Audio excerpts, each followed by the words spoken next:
Chapter 1. Leaning against the plush sofa, with her right hand gripping her phone and her mouth nervously nibbling on the nail of her left thumb, Zhili was engrossed in the chapters of Harry Potter displayed on her screen. She was so intent on reading that she feared missing a single word and thus losing out on the thrilling and suspenseful narrative. "Oh my heavens! That nearly gave me a heart attack," Zhili exclaimed. "Thank goodness, Harry Potter is still alive. Otherwise, it would have been catastrophic."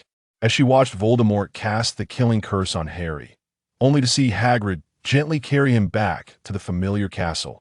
Much like when Hagrid first brought Harry to number 4, Privet Drive, Zhili felt her emotions oscillate wildly.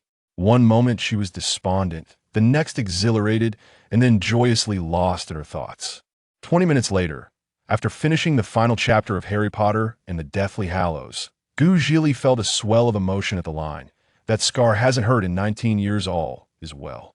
She had revisited the Harry Potter series no less than 10 times. Yet each reading, even with the knowledge of the ending, still filled her with anxiety for Harry. She gently placed her phone on the coffee table, retrieved a bottle of cola from the fridge, and took several refreshing swigs, the icy sensation invigorating her. Glancing at the clock on the wall, which ticked away to indicate it was already past 7 in the evening, she realized it was time for her to update her own work. Zhili was a novelist. Though she believed her writing was passable and her achievements commendable, it did little to disguise the fact that she was a slothful author, merely scraping by. Satisfied with her freshly penned update, she acknowledged that her typing speed was commendable after all. Today's update was just enough to get by. But she vowed that tomorrow, she would rise to greatness. She would accumulate enough manuscripts. After publishing her update, Zhili lazily reclined on her bed, turned on the television, and prepared to unwind by watching a series. Tonight, we are expecting a once-in-a-century Pegasus thunderstorm. Please minimize the use of electrical appliances at home to ensure your safety, came the voice of the weather forecaster from the television. Zhili silently scoffed. Pegasus thunderstorm? Is this a joke? With that, she switched channels repeatedly, but found nothing of interest. Eventually, she resorted to her history list and started rewatching the familiar film, Harry Potter and the Sorcerer's Stone. Zhili began her repetitive cycle each time she couldn't find an engaging series. She would turn to the Harry Potter series instead, even though she had nearly become numb to the films. Boom! The thunderclap startled Zhili, causing her to frown and glance out the window. The rain had begun, evolving from a gentle patter to a torrential downpour. "It seems watching anything is out of the question today," Zhili lamented as she glanced at the movie playing, reluctantly turning it off. She then proceeded to check every electrical appliance in her home. After all, better to be safe than sorry. Well, she was just a coward pretending to be brave. Boom! This thunderclap was even louder than the last, making Zhili's heart race. Cautiously, she made her way to the bathroom to investigate, only to discover that her toilet was leaking. Zhili hurriedly grabbed a mop and began to clear the water pooling on the floor. Then, P.S. This is the exclusive premiere of the web novel. The author is a novice in writing. Please refrain from harsh criticism, and trolls are kindly asked to steer clear. This book is a fusion of the movie, original work, and original plot development, with minor bugs. Characterization may fall apart later. Please do not scrutinize too deeply. Thank you for your support, dear readers. A piercing scream echoed through Zhili's home, only to be followed by silence. Welcome to the 09 system. Please ensure you are seated and hold on tight. Zhili was momentarily stunned, but she could only feel her body losing control, her consciousness remaining painfully alert. Had she just been struck by lightning? That couldn't be right. She hadn't even stepped outside. How could she be struck by lightning? She had merely mopped the floor. Had she committed some heinous act? Otherwise, why would she see herself sprawled on the waterlogged bathroom floor, resembling a lifeless pig? Please do not overthink it, host. You simply experienced a leak in your home, and coincidentally, a power source came into contact with the water. To put succinctly, your home was struck by lightning and you have perished. The system had intended to lighten the mood between itself and Zhili with a joke, but upon sensing her growing irritation at the third coincidence, it inexplicably felt a twinge of fear towards her. Zhili, She, a stunningly beautiful and invincible girl, a future legend in the web fiction realm, had just met her untimely demise. It was utterly infuriating. So what exactly are you? After fuming for a while, Zhili finally reacted, realizing that some mysterious entity had bound itself to her. System. You may call me 9 or 09. The system introduced itself. So, what do you want? I have neither a car nor money. What do you seek? Zhili inquired, puzzled. Aren't you surprised? 9 countered, sensing that Zhili's reaction was atypical for someone encountering a system for the first time. Not really. As a novelist, I have a strong capacity for acceptance. After all, the most astonishing events may indeed be real, or they could simply be the creations of people like us. Zhili chuckled. I bound you without ulterior motives, merely a random selection of individuals, allowing them to experience a world of their choosing and live a different life before returning to the cycle. Having answered my inquiry, I shall now reveal my purpose for binding you, 9 stated. So, I was just lucky enough to be chosen? Thinking about it, being struck by lightning doesn't seem so infuriating after all, Zhili self-deprecatingly quipped. 9 remained silent for a moment, as if recalling the procedure, before stating, Now, you may decide which world you wish to enter. As for your identity, fret not, the system will arrange it for you. Without a moment's hesitation, Zhili decisively replied, Let's go to the magical world of Harry Potter. 9 transformed into its true form. A grand white 9-tailed cat spun around, licked its paw, and said, Very well. Please rest for a moment, host Zhili. You will arrive at your destination upon waking. Zhili wanted to ask why she needed to rest, but upon hearing the latter part of the statement, she kept her mouth shut. A minute later, she drifted off to sleep peacefully. Hey, Lily, look! Vilya has opened her eyes. James exclaimed, spotting the infant's gaze. Oh, indeed, James. She's absolutely adorable, like a little angel, Lily replied, gazing at the bewildered Zhili. Zhili blinked her eyes and promptly fell back asleep. 9, what's going on? Lily and James? Aren't they Harry's parents? Zhili inquired mentally as soon as she closed her eyes. 9 answered matter-of-factly, Indeed, what of it? The crucial question is, who is this Vilya they mentioned? Zhili asked in panic. Don't tell her that Harry turned into a girl. But more importantly, who was she in this world? No, the priority was Harry. With a hint of pride, 9 reassured her, Rest assured, listen carefully as I explain. 2 significant points, your identity and the rules you must abide by. 9's previously calm demeanor shifted to one of seriousness as it stated. Firstly, your identity, which you refer to as Vilya, is your identity in this world, the daughter of James and Lily, and Harry Potter's only sister, Vilia Potter. Secondly, you must adhere to the rules in this world. Do not obstruct any events from unfolding. Should you violate this rule, you will face consequences. Of course, you are free to engage in all other normal activities. Do you understand? Zhili regarded the cat with a slightly furrowed brow, nodding as she replied, All right, but do I have any special abilities in this world? 9 raised its little head proudly, declaring, I am your special ability. Zhili. 9 observed Zhili's stunned expression and remarked, You appear dissatisfied with my special ability. Zhili quickly shook her head, clarifying, Not at all. I'm merely surprised. If you're not displeased, then I believe you will find this next life quite satisfying. 9 affirmed with a nod of approval. Lily, look, Harry and Vilya. Oh, come see this. James exclaimed, captivated by the sight of the 2 siblings gazing at each other in wonder. Upon hearing James' call, Lily hurried over and immediately noticed the adorable way the siblings were curiously examining one another. Oh, they are surely destined to be the best siblings in the world. Indeed, they shall undoubtedly be the finest siblings in this world, James declared, drawing Lily close to him with one arm. Zhili gazed at the greeny child before her, momentarily stunned as realization dawned this was Harry Potter. That was her brother. Oh my, he was simply too handsome. So adorable. Little Harry reached out a hand, attempting to touch his sister's face, but in his eagerness, he tumbled into the crib with a soft thud. Zhili exclaimed, Oh no, her brother is simply an irresistibly charming little darling. James and Lily watched the 2 siblings frolicking with unrestrained joy, a fleeting sense of peace washing over them, though it was but a momentary feeling. "Lily, I will check if we have enough food. If not, I shall step out to procure some, and perhaps pick up a bit of formula for these two little ones as well." Lily nodded in agreement, saying, "Yes, please be careful." James leaned down, planting kisses on both children's foreheads before exiting the room. As he reached the front door and swung it open, he shouted, "Lily, run. It's him, quick, run. Avada Kedavra." A flash of green light streaked by, and with a resounding thud, James collapsed to the ground, his eyes still open, seemingly lamenting that he could not buy Lily enough time to escape.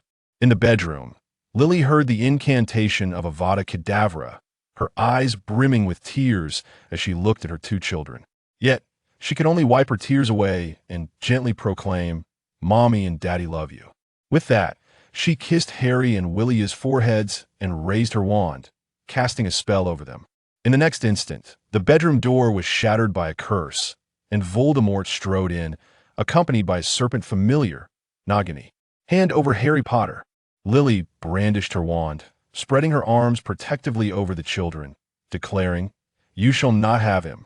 Voldemort chuckled, as if mocking Lily's audacity. Avada Kedavra! Lily fell to the ground, her tear-streaked face reflecting the guilt of her inability to safeguard her children. Voldemort regarded the two innocent infants in the crib with no trace of compassion, and without hesitation, he uttered, "Avada Kedavra." In the bedroom, the sound of wailing erupted as little Harry cried out. Zhili slowly crawled to his side, extending her short arms to embrace him. Yet, Voldemort had vanished, and Nagini was nowhere to be found. Zhili was at a loss for how to explain. Voldemort had cast the unforgivable curse upon Harry, yet he himself lay dead, the scar on Harry's forehead a testament to the dark magic that had indeed touched him. But she had seen nothing clearly. She felt powerless to prevent the deaths of James and Lily. She had assumed at least a few days would pass, yet it had all transpired today. 9. Can you help me retain a fragment of their souls? Perhaps a lock of hair or a nail. Zhili instinctively voiced this request to 9, feeling a compelling need to preserve something. Perhaps it was for the sake of remembrance in the future. 9 glanced at Zhili's small face and replied, "I can only assist you in retaining a piece of their souls and a few strands of hair, but what purpose do you have for these?" To facilitate the use of a potion later, Zhili responded casually, feeling the urge to withhold her instinctive thoughts from 9 for reasons she could not articulate. Very well. 9 seemed to accept this rationale and deftly set aside the items Zhili required. Zhili believed that the items she had requested from 9 would surely serve a greater purpose in the future, perhaps aiding her brother Harry Potter in vanquishing Voldemort. "The things you desire, I shall temporarily keep with me," 9 stated, looking at Zhili. Zhili nodded in response, saying, "All right, thank you." Before long, Harry's cries began to subside. In the bedroom, a scene of chaos unfolded, silent as if no one existed.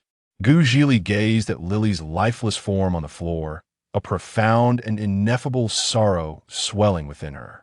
She had only just arrived in this world, her interactions with the Potters limited, yet in those brief encounters, she had felt the depth of James and Lily's love for their children, and indeed for her as well.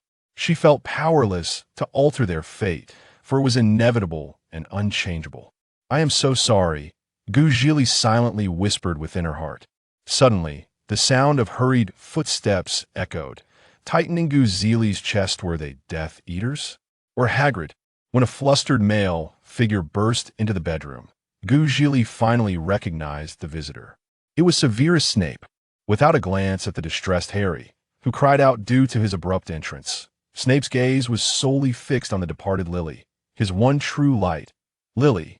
Severus Snape sank to the ground, clutching Lily tightly in his arms, weeping bitterly in anguish. Observing Snape, who was utterly devastated and crying uncontrollably, Zhili felt a pang of sympathy for him. After all, her mother, Lily Potter, had departed, and surely, Professor Snape must be the one suffering the most. Perhaps it was Snape's profound sorrow that affected her, or perhaps it stemmed from her own guilt for being unable to save the Potters. Or maybe it was simply the sound of Harry's cries that moved her to tears. Zhili's eyes reddened, and she began to weep softly. Upon witnessing his sister's tears, Harry, oblivious to his own tears streaming down his face, reached out with his tiny hand to touch Zhili's face, as if to wipe away her tears, which in truth he was at Zhili reciprocated by gently wiping Harry's tears. The two small children, while overwhelmed with their own grief, endeavored to console one another. Their cries grew louder, finally drawing the attention of the sorrowful Snape. He gently laid Lily's body down on the ground, rising to approach the crib, where he beheld the two children who were inconsolable. His gaze immediately fell upon Harry's eyes, which bore a striking resemblance to Lily's, and then upon Zhili let a flicker of surprise cross Snape's eyes as he murmured to Zhili, "You bear a striking resemblance to her." Zhili sniffled, striving to compose herself, thinking that Snape must have been referring to her resemblance to Lily. With trembling hands, Snape gently caressed Zhili's hair. Whispering, "I am sorry," Zhili found herself perplexed by Snape's emotions. As drowsiness enveloped her, she succumbed to sleep. The last image etched in her mind was Snape's proud silhouette, departing with unwavering resolve. In her hazy consciousness, Zhili seemed to hear the voices of Sirius and Hagrid, a blend of clarity and indistinctness. "I am the godfather of these two children. They belong by my side. Not with that Muggle family, the Dursleys," Sirius proclaimed passionately. However, Dumbledore and Hagrid endeavored to explain why Sirius could not take the children serious. Unable to contain himself, interrupted Hagrid's explanation, saying, "Sorry, Rubeus, but surely I can take one of the children." James would undoubtedly agree.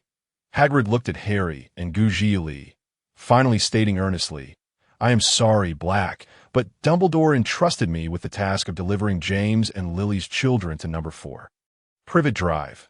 You know I must fulfill it."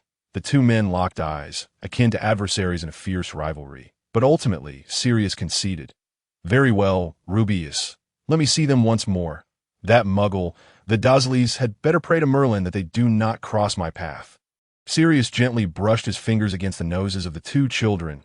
As he spoke, Sirius gazed intently at Harry, who resembled James, and said, "Little Harry, you must grow up well." Then, turning to Zhili, he added, "Of course, you too, little Zhili." Sirius seemed to tirelessly impart his heartfelt wishes, yet the slumbering Harry and Zhili remained oblivious to his caring words. "All right, Black, I must take them now," Hagrid stated, looking at Sirius. Reluctantly, Sirius averted his gaze as Hagrid cradled Harry and Zhili in his arms and stepped into the yard. "Black, I may need to borrow your flying motorcycle." "If you don't mind?" Hagrid glanced at the two children in his arms, then at his own feet, and finally turned to Sirius. "Of course. Feel free to use it," Sirius replied. After securing the motorcycle, Hagrid carefully placed Harry and Zhili upon it, then leisurely settled into the driver's seat. Looking at Sirius, he said, "Black, I shall take my leave now, until we meet again. Farewell." Hagrid was unaware that this farewell would be the only one he would share with Sirius for over a decade. Nor did Sirius realize that this seemingly simple goodbye would cost him 12 years of freedom. Hagrid rode the motorcycle gracefully through the night, the swirling clouds resembling the presence of James and Lily. The children on the motorcycle slept soundly as Hagrid traversed the clouds, finally arriving at Privet Drive to meet Dumbledore and McGonagall. The rumbling of the motorcycle caught the attention of Dumbledore and McGonagall, effectively halting their conversation. "Hagrid," Dumbledore said, sounding relieved, "you have finally arrived. Where did you acquire this motorcycle?" "I borrowed it, Professor Dumbledore," Hagrid replied cautiously as he dismounted the motorcycle. "It was lent to me by Sirius Black. Oh, by the way, I have brought them, sir." "Were there any troubles?" "None, sir. The house is nearly destroyed. We could find no trace of James and Lily," Hagrid said, pursing his lips. "We managed to get them away from the valley before the Muggles arrived from all directions. And oh, they are asleep." Dumbledore approached the motorcycle and beheld the slumbering Harry and Zhili. The boy bore a dark lightning-shaped scar on his forehead, which piqued McGonagall's interest. "This is," McGonagall whispered. "Yes, he will carry this scar for the rest of his life." Dumbledore placed the two children at the doorstep of number 4, Privet Drive, leaving behind a letter. Subsequently, the three departed from Privet Drive. Just as they had arrived, the gentle breeze rustled the neatly trimmed trees flanking Privet Drive, and the street lay silent and pristine beneath the inky sky. From that moment forth, Harry and Zhili would reside there for 11 years. Until they received that fateful letter, Zhili was unaware that she had arrived at her aunt's home.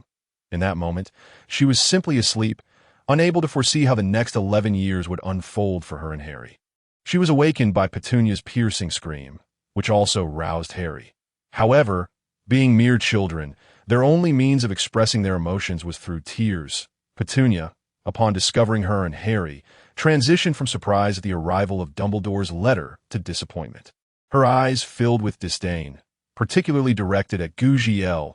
Zhili surmised that her resemblance to her sister Lily was the source of Petunia's scorn, as Petunia had long harbored envy and resentment towards Lily for attending Hogwarts. Petunia, brimming with disdain, scooped up the two children and carelessly placed them on the living room sofa. She attempted to reach her husband, Vernon Dursley, at work, yet he did not answer. After several attempts, Vernon merely replied that he would discuss matters upon his return.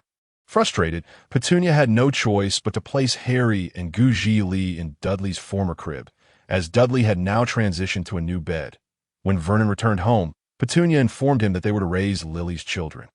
The couple deliberated for an extended period, yet could find no alternative. After all, they could not send the children to an orphanage, as they had living relatives. Thus, Harry and Zhili officially took up residence in the Dursley household. Occupying a small storage room on the second floor. 10 years later, Zhili and Harry had lived in the Dursley household for a decade, enduring bullying from their cousin Dudley, retaliating in kind. Receiving scoldings from Aunt Petunia, followed by reprimand from Uncle Vernon. These were experiences they could not escape over the years. Nevertheless, with Zhili's companionship, Harry's childhood was far more bearable than it would have been alone. The passage of time had transformed Harry and Zhili into a somewhat slender young man and woman. Yet, it was evident that Harry remained oblivious to the wizarding world, unaware of the true circumstances surrounding his parents' demise, and ignorant of the fantastical adventures that lay ahead in his life. Ding, ding, ding. The alarm clock rang punctually, prompting Zhili to spring from her bed, flinging open the window and drawing back the curtains to rouse Harry. "Wake up, brother, it's time to get up," Zhili urged, nudging her brother, who lay sprawled on the bed. What time is it, Zhili?" Harry mumbled, blinking sleepily as he rubbed his eyes. "It's already 6 o'clock." Zhili reminded him. "6 o'clock? Then it's time to get up." "Good morning, Zhili." Harry stretched languidly and yawned before addressing Zhili. Zhili responded with a sweet smile, saying, "Good morning, brother," after tidying up the bedding. The siblings descended the stairs together, preparing breakfast for the 5-member family. Zhili heated the milk and toast, while Harry fried the bacon and eggs. At 6:30, Aunt Petunia and Uncle Vernon came downstairs promptly for breakfast, followed slowly by Dudley. "Harry, fetch me today's letters," Vernon commanded as he settled into the sofa, picking up a newspaper to read. Harry placed the bacon and eggs on a plate, and Zhili brought the plate to the table, where Petunia and Dudley began their breakfast. "Vilya, bring me the milk," Dudley ordered menacingly. Zhili muttered under her breath. "Humph, little fatty, a pampered piglet without any self-sufficiency. Tsk. Dudley seemed to catch wind of Zhili's disparaging remarks and shouted to Petunia, "Mom, Vilya is insulting me." Realizing the precariousness of her situation, Zhili quickly defended herself. I was saying how handsome my cousin is. I wasn't insulting you," seeing Aunt Petunia nearly rise to slap her. Zhili hurriedly praised Dudley, but despite her efforts, she still earned a thump on the head from Petunia. Harry retrieved a stack of letters from the door, examining the recipients on each envelope. To his astonishment, he discovered his and Vilya's names on the last 2 letters. Curious, he walked into the living room, handed the letters to Vernon, and kept the ones addressed to himself and Vilya, eagerly tearing one open to read, only to have it snatched away by Dudley. "Mom and Dad, look, Harry and Vilya actually received letters," Dudley exclaimed, holding the 2 envelopes high to show his parents. "Give me back my letters." Harry protested, attempting to reclaim his mail. Noticing this, Zhili rushed over to help, shouting, "Give my brother back his letters." In a hurry, Dudley handed the letters to Vernon, then made a face at the two siblings who were unable to retrieve their letters. Vernon glared fiercely at Harry and Vilya, causing them to fall silent like quail, standing off to the side. Vernon and Petunia opened the letter addressed to Harry, and upon reading it, their expressions changed dramatically. Ignoring Dudley, who was also curious about the letter, they retreated to the kitchen's edge, whispering to each other. Soon, they decided to destroy the two letters. However, Zhili found it perplexing. Receiving letters should occur after Dudley's birthday, not before. This was certainly an ominous sign. Days passed. Although the letters did not arrive daily as depicted in the films, life remained remarkably calm. Yet Zhili knew that the letter from Hogwarts would eventually arrive. However, it was evident that this narrative had shifted, possibly due to the butterfly effect. Today marked Dudley's birthday, and the family set out for a day at the zoo. Originally, Harry and Zhili were meant to stay with Mrs. Fig, but alas, she had injured her leg, forcing them to accompany the family to the zoo.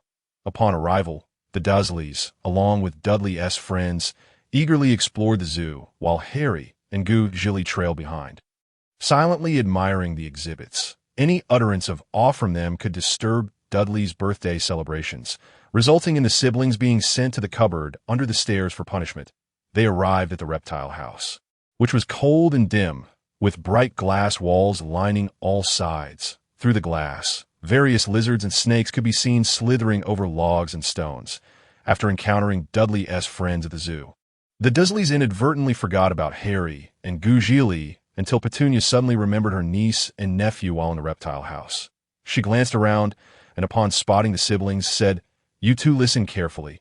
Today is Dudley's birthday, and if anything goes awry, you better be prepared for your rooms to become your sole domain." The siblings exchanged glances, both understanding the implication of "isn't that already the case?" but nodded dutifully, replying in unison, "Yes, Aunt Petunia." With that, Aunt Petunia turned her back on them and walked toward Dudley, disregarding Harry and Zhili once more. After wandering about, Dudley finally found the largest python in the reptile house. It appeared to be the most aggressive of its kind, capable of wrapping around Uncle Vernon's car twice before crushing it into a useless heap of scrap metal. However, at present, the python showed no interest in such feats. As it was sound asleep, Dudley banged on the glass, attempting to rouse the creature, but the python remained motionless. Dudley whined to Vernon, who tapped the glass yet again, but still, the python did not stir. "It's sleeping," Harry remarked. Dudley, brashly responding, said, "No need for you to say that." "Knock again." Vernon, ever compliant with Dudley's whims, tapped the glass once more. After 3 attempts, the python remained unperturbed. Just as Harry had said, it was indeed asleep. "Oh no! Is there any way to wake it up?" Dudley asked, but no one answered. Thus, he moved on to another exhibit showcasing snakes. Zhili watched as Harry approached the python, conversing with it. Witnessing her brother engage in dialogue with a snake was nothing short of astonishing. Zhili intended to move closer for a better view, but unexpectedly, Dudley shoved Harry to the ground, and Zhili hurried to help him up while Dudley pressed his face against the glass, intently staring at the snake. Suddenly, the glass vanished. It simply disappeared in a thin Zhili instinctively looked at Harry, her surprise evident. Clearly, it was he who had caused the glass to vanish. Zhili was astonished to have witnessed real magic. She had genuinely seen the glass disappear. To be honest, witnessing Dudley, that rotund bully, trapped within the snake exhibit brought Zhili a sense of schadenfreude. After all, in the original story, Dudley had bullied Harry mercilessly, and in her own life, he had continued to torment her brother. However, in that moment, Zhili seemed to forget that if anything were to happen to Dudley, the ones who would inevitably face the consequences would be her and Harry. Upon returning home from the zoo, Aunt Petunia and Uncle Vernon were furious. The moment they stepped inside, Petunia ordered Dudley to change out of his wet clothes, locked the front door, and angrily pointed at the siblings, saying, "I knew it. Allowing you two to go out was my gravest mistake. You two little brats, go back to your rooms immediately. You are not to come out without my permission." A barrage of accusations left Harry speechless, while Zhili swallowed hard, attempting to explain, "The glass, it just disappeared on its own. It had nothing to do with us." However, she was merely lying through her teeth. Petunia shot her a furious glare. saying, "You, Vilia Potter, remember this. Do not talk back to your aunt. Do you understand?" Yet Zhili still longed to retort, "No buts. Now, immediately, go back to your rooms." Petunia pointed upstairs, roaring at that. Zhili complied, hastily leading Harry back to their room. 3 or 4 days had passed since Dudley's birthday. Zhili regretted arguing with Aunt Petunia, as the two had remained upstairs, only helping with chores and never venturing down. Sighing, she pondered whether, if the Hogwarts letters arrived and they remained upstairs, secretly hiding the letters, would the owls keep delivering letters? Or would Hagrid come personally to escort them away? This conundrum left Zhili feeling increasingly troubled, perhaps due to the incident with the python. The siblings had been confined for an extended period, and no letters had been delivered thus far, which only added to Zhili's distress. Not only had they lost their freedom, but she also felt responsible for her brother missing the opportunity to attend Hogwarts.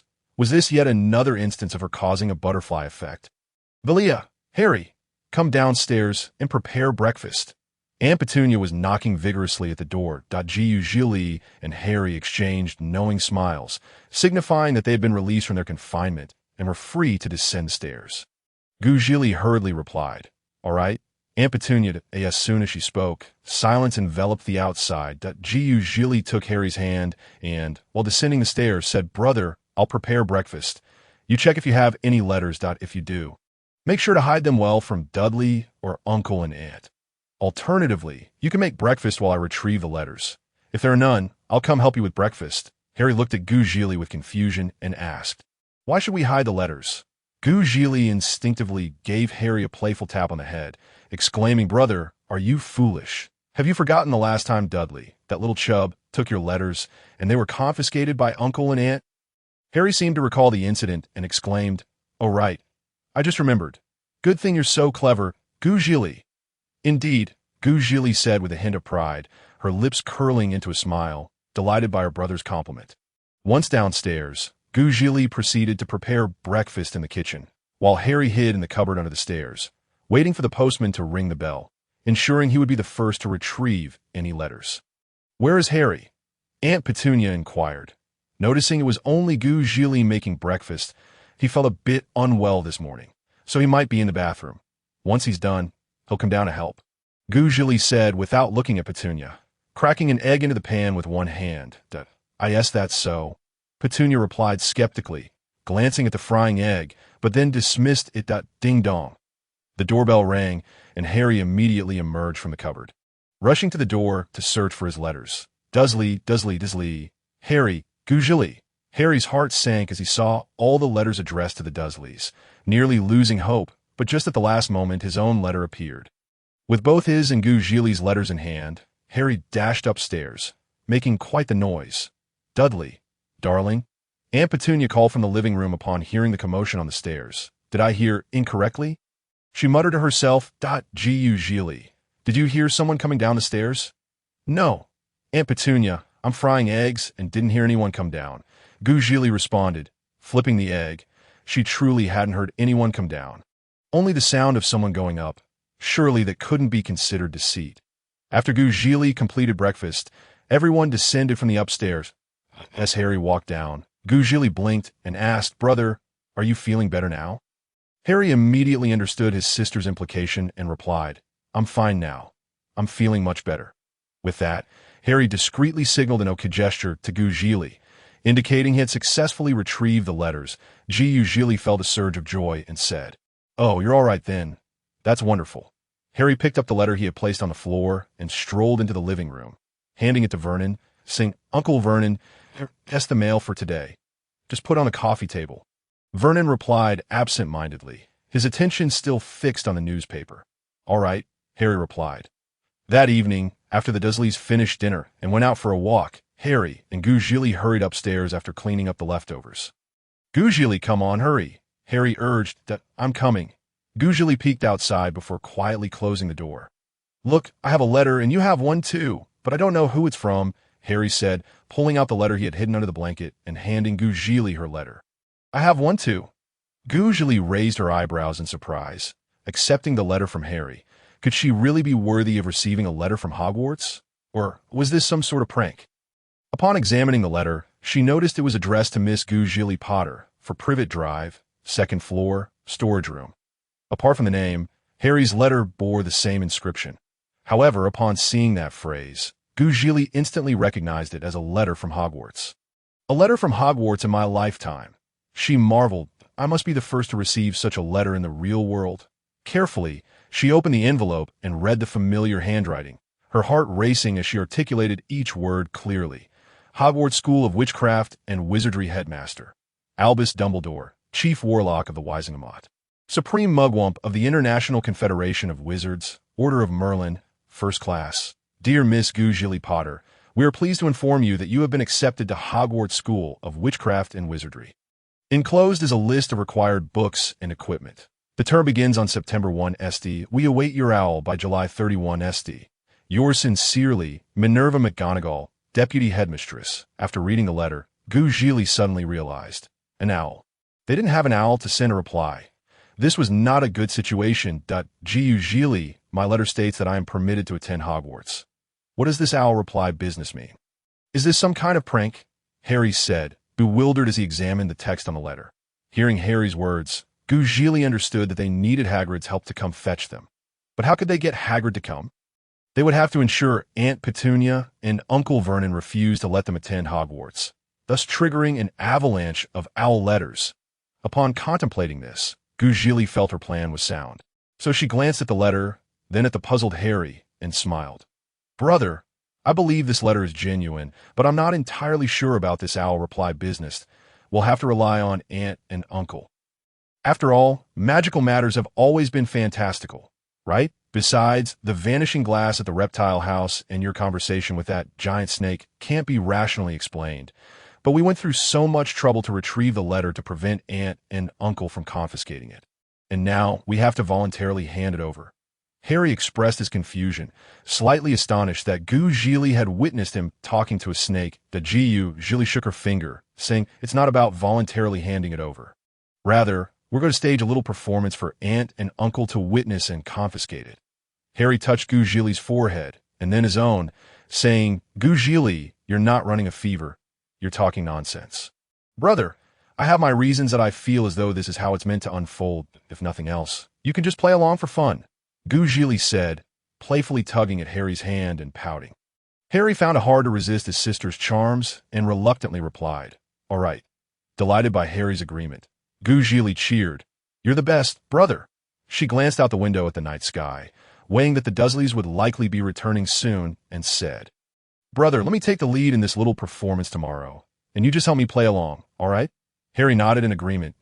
As the door downstairs opened and closed, Harry hurriedly locked the storage room door to prevent Dudley from barging in and creating a ruckus. As expected, Dudley rushed upstairs the moment he returned home, attempting to force the door open, disturbing the siblings. Thankfully, Harry had locked the door, so Dudley merely slammed against it with all his might. Mom, Harry and Zhili locked the door. And I hurt myself trying to get in, Dudley shouted from outside, trying to summon Petunia to reprimand them that, oh my darling Dudley, I'll deal with them tomorrow. It's far too late today. Aunt Petunia consoled him, stroking his head. Tomorrow, we must teach them a lesson and make them cry. Dudley feigned a fierce demeanor. Petunia coaxed Dudley back to his room, then approached the storeroom door, where she knocked forcefully, declaring, You two better behave. I have raised you until now not to have you two burdens squabbling with my precious Dudley. Were it not for your mother, who left us too soon, do you think you could still be residing here? So listen closely, do not provoke my Dudley, do you understand? She continued muttering, If it weren't for that oddball Lily, how could you be occupying space in my home? Inside the room, Zhili lay on a small bed on the floor. Gazing at Harry, who was also sprawled on the ground, she whispered, Brother, don't pay mind to Aunt Petunia's words. You have me. Harry shook his head, replying, It's all right, I'm not bothered. Let's sleep, Vilya. Good night. Good night, brother. Sweet dreams. Morning arrived. With the sound of the alarm ringing, the siblings rose, descended the stairs, prepared breakfast, and awaited the Dursleys that ding-dong. Vernon sat on the sofa, one hand clutching a sandwich, the other holding a newspaper. Upon hearing the doorbell, he mumbled, Why don't you go check the mail today? Aunt Petunia gestured with her eyes for Vilya to fetch the mail. Understanding her cue, Vilya swiftly walked to the door to collect the letters. She then mixed her own letter in with the others and brought them into the living room, deliberately allowing Dudley to see. Sure enough, Dudley noticed the letter Zhili had intentionally exposed and rushed over to snatch 2 envelopes, pushing Zhili to the ground. "Hey, give us back our letters!" Zhili exclaimed dramatically after being knocked down. Seeing his sister fall, Harry quickly set down his milk and helped Vilya back up. "Brother, don't worry, I'm fine," Zhili whispered to Harry. "Yes, just act, but don't hurt yourself," Harry replied, frowning. "All right, I understand. What's yours and what's mine? In the Dursley household, there are only letters that belong to the Dursleys," Vernon declared, setting down his newspaper and sandwich, puffing out his chest. "But the letters have our names on them," Zhili protested, furrowing her brow. But? There's no but. Day in and day out, letters, letters, letters. There are no letters for you. Petunia chimed in with Vernon that we have the right to see our own letters. "You cannot deprive us of knowing about them," Harry asserted, articulating his rights clearly. "Shut up," Dudley exclaimed, adopting the demeanor of a spoiled child, pointing at Harry and Vilya. Just as Harry was about to speak, Zhili tugged at his sleeve, signaling him to notice Aunt Petunia's glare. Petunia's expression had transitioned from calm to sharply piercing, akin to a mother's cold gaze when her child errs. This look sent a shiver down Zhili's spine, as if her heart had been stabbed. The intensity of Petunia's glare caused Zhili to clutch Harry's hand tightly, causing him discomfort. Noticing his sister's distress, Harry softly asked, "Vilya, what's wrong?" "In nothing," Zhili stammered, biting her lip and taking a deep breath. She concealed herself behind Harry, evading Aunt Petunia's watchful gaze. Harry too felt a tremor of apprehension under Petunia's scrutiny. The siblings stood in silence, frozen in place. Vernon and Petunia, upon recognizing the familiar seal on the letters, realized they were once again from Hogwarts. Petunia glared enviously at the 2 envelopes, then exchanged a glance with Vernon, who handed the letters to her. Petunia then tore the letters apart with great force, exclaiming, "These letters are nothing but a prank. Just tear them up. You don't need to see them." Zhili peered out from behind Harry, her eyes alight with a glimmer of joy. But upon meeting Aunt Petunia's gaze, she quickly retreated.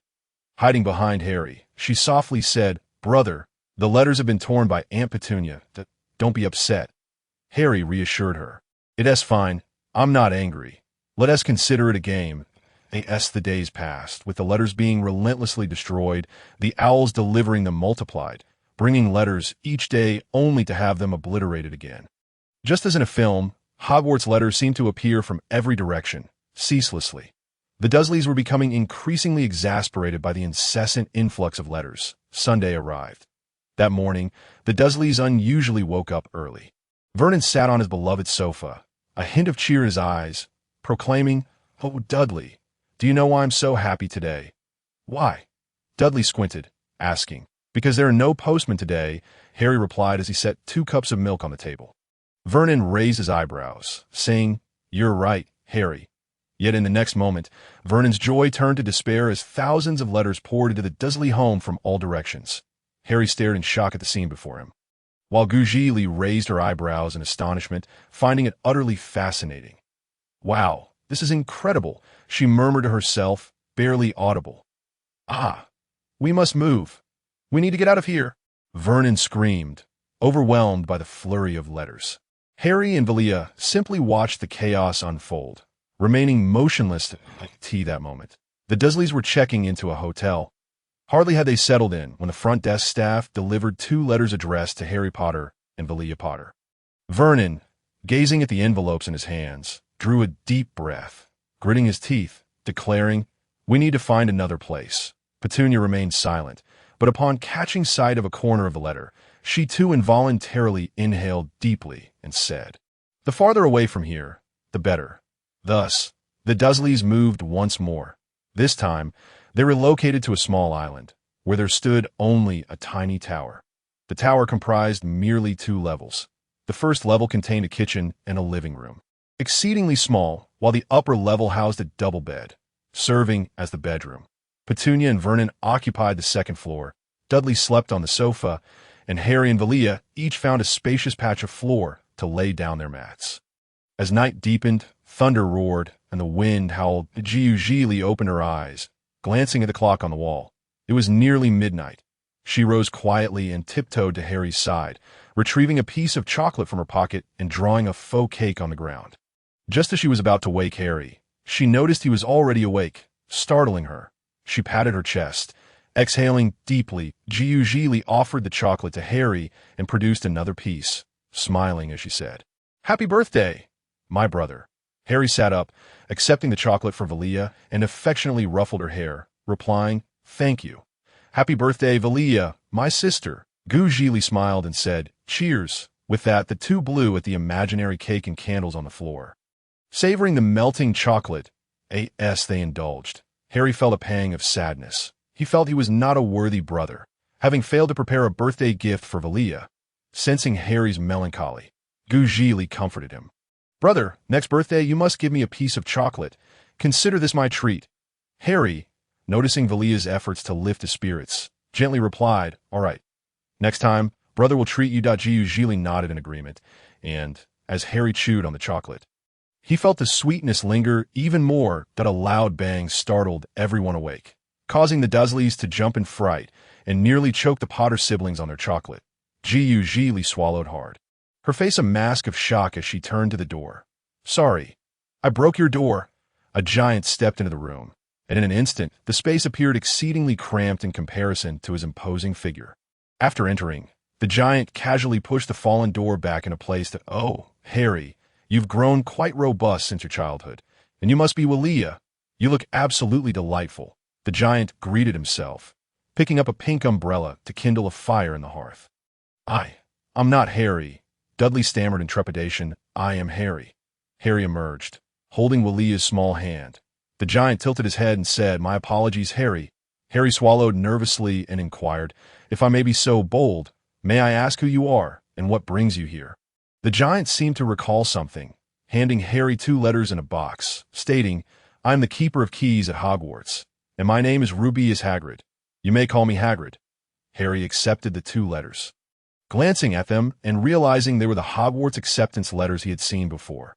Vilya took the box and placed it on a nearby bench, prompting Harry to ask, "We have received the letters, but I do not understand what Hogwarts is, nor what the owl's reply signifies."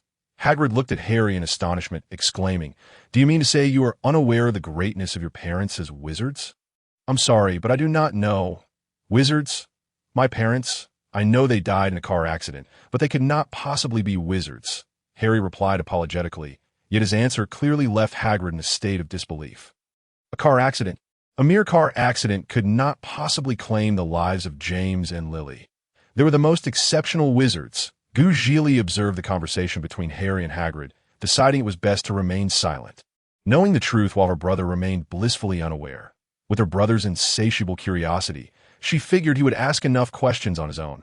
Following this, Aunt Petunia's complaints and Uncle Vernon's attempts to prevent the two from attending Hogwarts ensued. Additionally, there was the incident of Dudley sneaking cake, leading to Hagrid's punishment. Upon realizing this, Zhili immediately glanced at the spot where she had placed the box and spotted Dudley indulging in the cake. "Hey, that's ours." Zhili interrupted the argument, and they all turned to look at Dudley, who was caught in the act. Hagrid, clearly infuriated by someone insulting Dumbledore, promptly added a long, thin pig's tail to Dudley's rear. The Dursleys were thrown into a panic, while the architect of their distress, Hagrid, had already departed with the Potter siblings from the island, embarking on their journey to London. Along the way, Harry's relentless inquiries were met with Hagrid's exhaustive responses, echoing in Zhili's ears. Upon arriving in Diagon Alley alongside Hagrid, Zhili beheld the enchanting sights she had longed to experience. Hagrid surveyed the surroundings and instructed, "You should first visit Gringotts to collect your galleons." "What?" Harry queried, perplexed. "It's simply a currency in the wizarding world," Hagrid replied. As they walked and admired the fantastical sights of Diagon Alley, Zhili felt as though she were lost in a dream, reluctant to awaken. Though she had previously visited the Leaky Cauldron and encountered the stuttering Professor Quirrell, the reality of the wizarding world unfolding before her eyes filled her with an exhilarating emotion that was beyond comprehension. In Gringotts, each step revealed a goblin at a station ready to assist the guest. Zhili gazed in wonder at everything before her, her heart brimming with joy.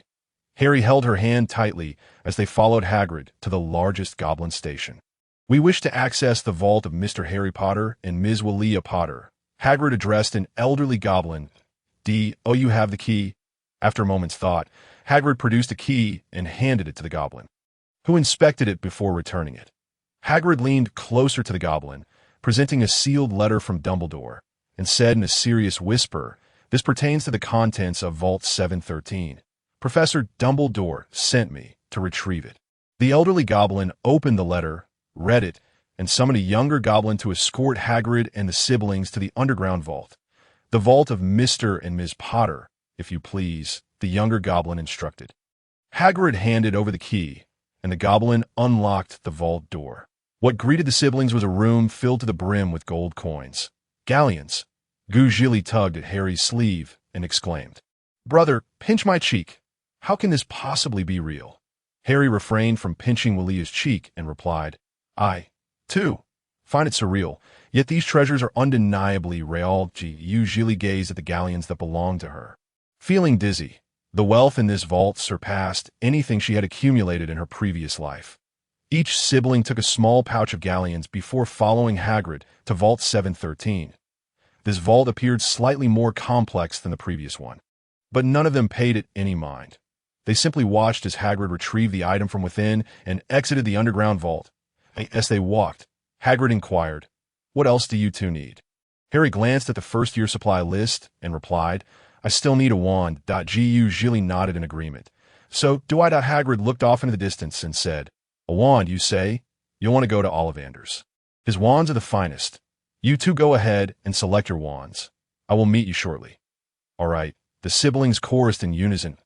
As soon as Hagrid's words faded, he strode purposefully toward a certain direction, and the siblings found themselves arriving at Ollivander's wand shop. The sound of the jingling bell summoned Mr. Ollivander to the front, and upon spotting Harry Potter, he exclaimed, "Ah, Mr. Potter, Miss Potter, your parents purchased their first wand from me. Now it is your turn to choose your wands. However, more accurately, it is the wand that will choose you." Ollivander smiled warmly. "Please, Mr. Potter, let us see what core material your wand will possess," he continued. "By the way, Mr. Potter, which hand do you and your sister prefer to use?" Ollivander inquired. "Both right," Harry answered. Ollivander measured Harry's right arm and then Wilia's, before selecting a wand made of you with a dragon heartstring core, 9 inches long. "Here, Mr. Potter, give this wand a try." Harry took the wand and looked at Ollivander, who gestured for him to give it a wave. With a resounding pong, an item on a shelf toppled over. The three exchanged glances, and ultimately, Ollivander reclaimed the wand, stating, "It seems this wand is not quite right for you, Mr. Potter." Ollivander then retrieved another wand, saying, "Try this one." Harry attempted once again, but this wand too was unsuitable. After several attempts with various wands, Ollivander's shop was nearly in shambles. Yet still, no suitable wand was found, and I assure you, Mr. Potter, this is the last wand I will present to you. Give it a try." Ollivander remarked, pulling out a wand from the back. "This is Hollywood with a phoenix feather, 11 inches long. Excellent flexibility." After handing the wand to Harry, he felt a sudden warmth at his fingertips. With a swift motion, he waved the wand, stirring the dust-laden air, and a burst of red light erupted, sending golden sparks flying like fireworks. It seemed that this was indeed destiny fulfilled. Ollivander stared at the wand in a moment of contemplation. Next came the turn of Vilya's wand, and Ollivander hesitated, uncertain whether he should present her with a winter holly wand akin to Harry's. After a brief pause, he selected an oak wand, infused with dragon heartstring, measuring 10 inches in length and exhibiting a slight curve for Vilya to test. However, it was evident that this wand was not suited for her. Ollivander retrieved the oak wand and set it aside. He then sought another wand to present to Vilya, saying, "This one is made of rowan wood, with a phoenix feather core, also 10 inches long, and rather supple." Zhili found herself wavering, as someone unacquainted with the magical realm. She was unsure she could find a wand that was truly fitting. Although she had previously taken a test on the official website, those results felt ephemeral compared to the tangible wand now before her. With mounting anxiety, Zhili decided to close her eyes and wave the wand in an instant. A warmth surged at her fingertips, as if caressed by a myriad of feathers. "Yes, this is the one," exclaimed Ollivander, his eyes alight with joy. Zhili opened her eyes to behold the rowan wand in her hand, momentarily taken aback before breaking into a relieved smile. "Thank you," after successfully acquiring a wand that suited her. The siblings exited Ollivander's wand shop, only to encounter Hagrid. He held a cage in one hand and, lifting the left one, addressed Harry. "Harry, this is your owl. You may name it." The snow-white owl could only be Hedwig. He then raised his right hand, presenting another cage to Vilya. "Little Vilya, this is your owl. You may choose a masculine name for it." This served as a reminder to Zhili that this owl was male. Her owl, with its light brown feathers and a hint of white between its brows, would be named Halaby. Hedwig, Halaby, perfectly complementary names for the siblings' owls, having procured the essential items for their first year at Hogwarts. Hagrid handed them 2 tickets for the 9 train, advising, "Remember, when you go to King's Cross Station, do not forget these tickets. I'll take you back to that dreadful muggle home of the Dursleys for a few days. When the time comes, you must be at King's Cross Station. Otherwise, you won't be able to reach Hogwarts. Don't forget." Hagrid reiterated, then silently cast a spell. The siblings had intended to ask questions, but in the blink of an eye, Hagrid had vanished, and they found themselves in the Dursleys' yard. Exchanging glances filled with resignation, the 2 siblings could only awkwardly step inside the house. During the month they spent at the Dursleys, the family treated the Potters with extreme caution, fearful of provoking them lest Dudley sprout another long, thin pig's tail. This tail had confined Dudley indoors for nearly 3 weeks, as he feared that while playing with friends, the tail might unexpectedly reveal itself, branding him a monster. Although Hagrid's spell had ceased to take effect, the Dursleys remained apprehensive, despite their agreement to allow the Potters to attend Hogwarts. Vernon and Petunia still harbored resentment towards the giant who had cursed their precious son with the pig's tail. The atmosphere was awkward, with the Potters feeling uncomfortable and the Dursleys oscillating between animosity and fear, while the remaining 3 members of the family endured a dismal existence. As the time to depart for King's Cross Station and board the Hogwarts Express drew near, the Potter siblings eagerly anticipated the journey, while the Dursleys too looked forward to the day when the siblings would vacate their home. Living with 2 ticking time bombs was hardly a source of comfort. "Uncle Vernon, could you take us to King's Cross Station?" Harry and Vilya inquired as they organized their belongings. Vernon huffed and puffed, clearly uninterested in engaging with them. However, to the siblings, this was a tacit agreement. "Thank you, Uncle Vernon," they chimed in unison. Vernon grew more irate, pointing at them before retracting his finger, retorting, "Who said I agreed to take you to King's Cross Station? Does your Hogwarts not have a flying carpet to fetch you?" Just as Harry began to explain their ignorance on that matter, Zhili seized his hand, signaling him to remain silent. "But we must go. If we don't attend school, Dudley's curse may never be lifted. I actually intended to help him with IT seems. Uncle and Aunt, you do not consent." Fully aware that Zhili was employing a tactic to provoke them, Petunia and Vernon nonetheless fell for it, exchanging glances at Dudley's photograph before ultimately agreeing to take the bothersome siblings to King's Cross Station. After hastily dropping off the Potter siblings at King's Cross Station and placing their luggage, something Vernon wished he could discard, on the ground, he departed at a pace that could only be described as a sprint. Watching Vernon Dursley flee, Zhili's lips twitched. He truly was swift in his escape. "All right, Vilya, enough banter. Quickly organize your belongings and let us find platform 9. Harry hesitated, staring at the seemingly non-existent platform on his ticket. "Brother, perhaps you should inquire with someone else," Zhili suggested, glancing around. The sensation of knowing the answer, yet being unable to articulate it, was unbearable. Heeding Vilya's advice, Harry approached a platform attendant, only to be informed that he might have misread the numbers. "Ron, George, Fred, Percy, hurry up. Every year, there are muggles who become bothersome." Mrs. Molly Weasley called out to her brood of red-haired children as they approached platforms 9 and 10. "Vilya, come quickly." "Excuse me, may I interrupt?"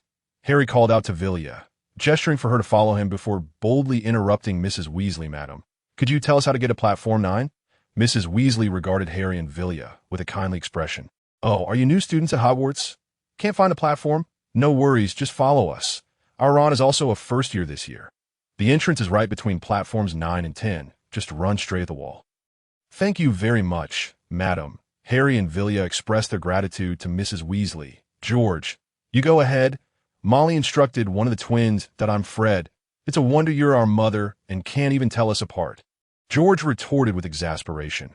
Apologies, Fred. Then you go first, Molly directed, pointing at the wall. With a mischievous grin, George exclaimed, Actually, I'm George, and promptly dashed into the wall, closely followed by Fred.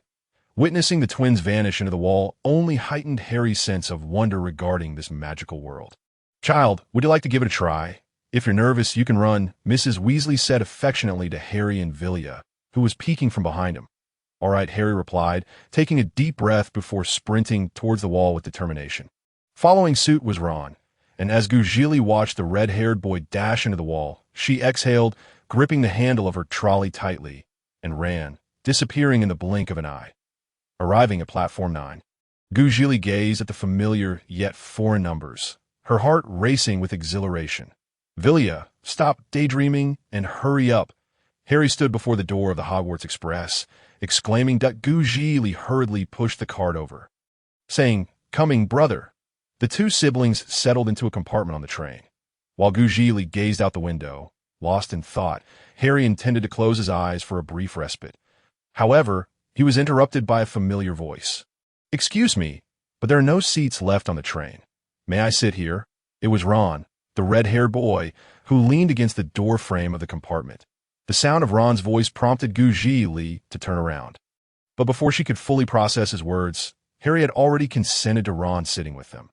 Well, it seemed this time it was she who was slow to react. Hello, I'm Ron Weasley. You can just call me Ron. He introduced himself, extending his hand that I'm Harry Potter, and this is my sister, Vilia Potter, Harry replied, shaking Ron's hand. Ron's expression turned to one of disbelief as he stammered. Harry Potter, you're the Harry Potter, so that scar on your forehead is real? Harry lifted a lock of hair to show Ron his lightning-shaped scar. Wow, this is simply unbelievable, Ron murmured, as the three engaged in conversation. Their friendship began to forge at that very moment. That be by the way, I learned a spell from my brother that can change the color of Scabbers' fur. Harry, Vilya, would you like to see? Ron said, producing his wand and the rat. Scabbers, sure, the siblings replied. However, as Zhili glanced at Ron's pet rat, a flicker of disdain crossed her eyes. This was the very creature that had betrayed her parents to Voldemort, leading to their demise and causing her godfather, Sirius, to endure 12 years of wrongful imprisonment. If one were to ask Zhili about the person she loathed most in the Harry Potter universe, it would undoubtedly be Peter Pettigrew. Despite James and Lily treating him as a true friend, he had betrayed them out of fear of Voldemort. Ron, may I take a look at your rat? Zhili forced herself to suppress the malice she felt toward the rodent. Of course, Ron was about to pass Scabbers to Vilya when another voice interrupted.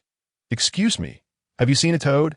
A boy named Neville has been searching for one, that a girl with curly hair and a few freckles said. Are you casting spells? Let me see what you're doing. Hearing the voice, Zhili felt a pang of anxiety and quickly withdrew her hand, dissipating much of her animosity toward Pettigrew. Ron looked at the suddenly appearing girl with confusion, retracting Scabbers from Vilya.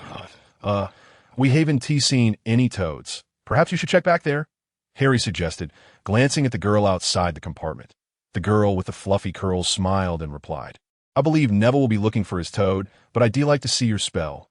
Ron swallowed a piece of bread and said, All right, yellow, cream, sunshine, quickly turn this foolish rat yellow, after uttering the spell.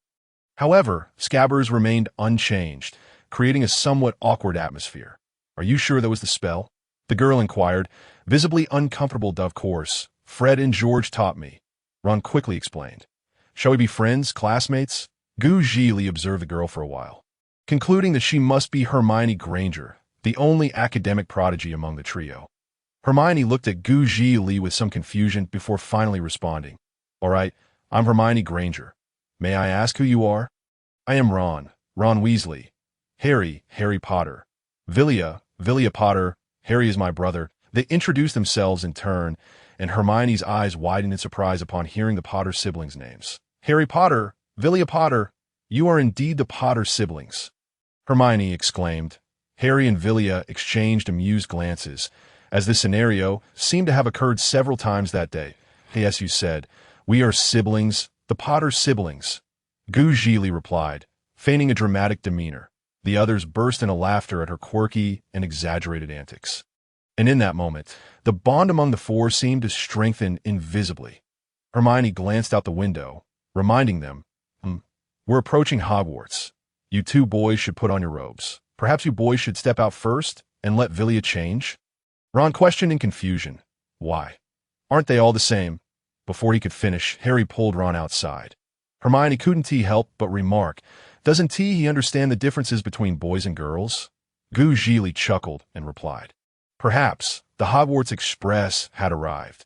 All the students disembarked, carrying their belongings. First years, place your luggage in the corridor and follow me, Hagrid called, holding a lantern high. Afterward, the older students had already entered Hogwarts, while the first years followed Hagrid to the lakeside. Boarding the small boats that could carry forward, they drew closer to Hogwarts and beheld the magnificent castle. Zhili was awestruck by its grandeur. What a beautiful castle, she couldn't help but exclaim. The knowledgeable Hermione chimed in, Vilya, this is Hogwarts School. Upon hearing Hermione's introduction, Hagrid beamed.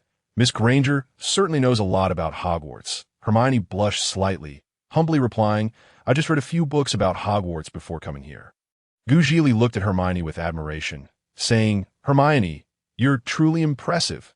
At last they arrived at Hogwarts. Under Hagrid's guidance, the first years stood outside the Great Hall. Professor McGonagall, I have brought this year's new students to you, Hagrid announced, addressing the woman in the green cloak standing on the steps. Thank you, Hagrid, she replied with a nod of appreciation.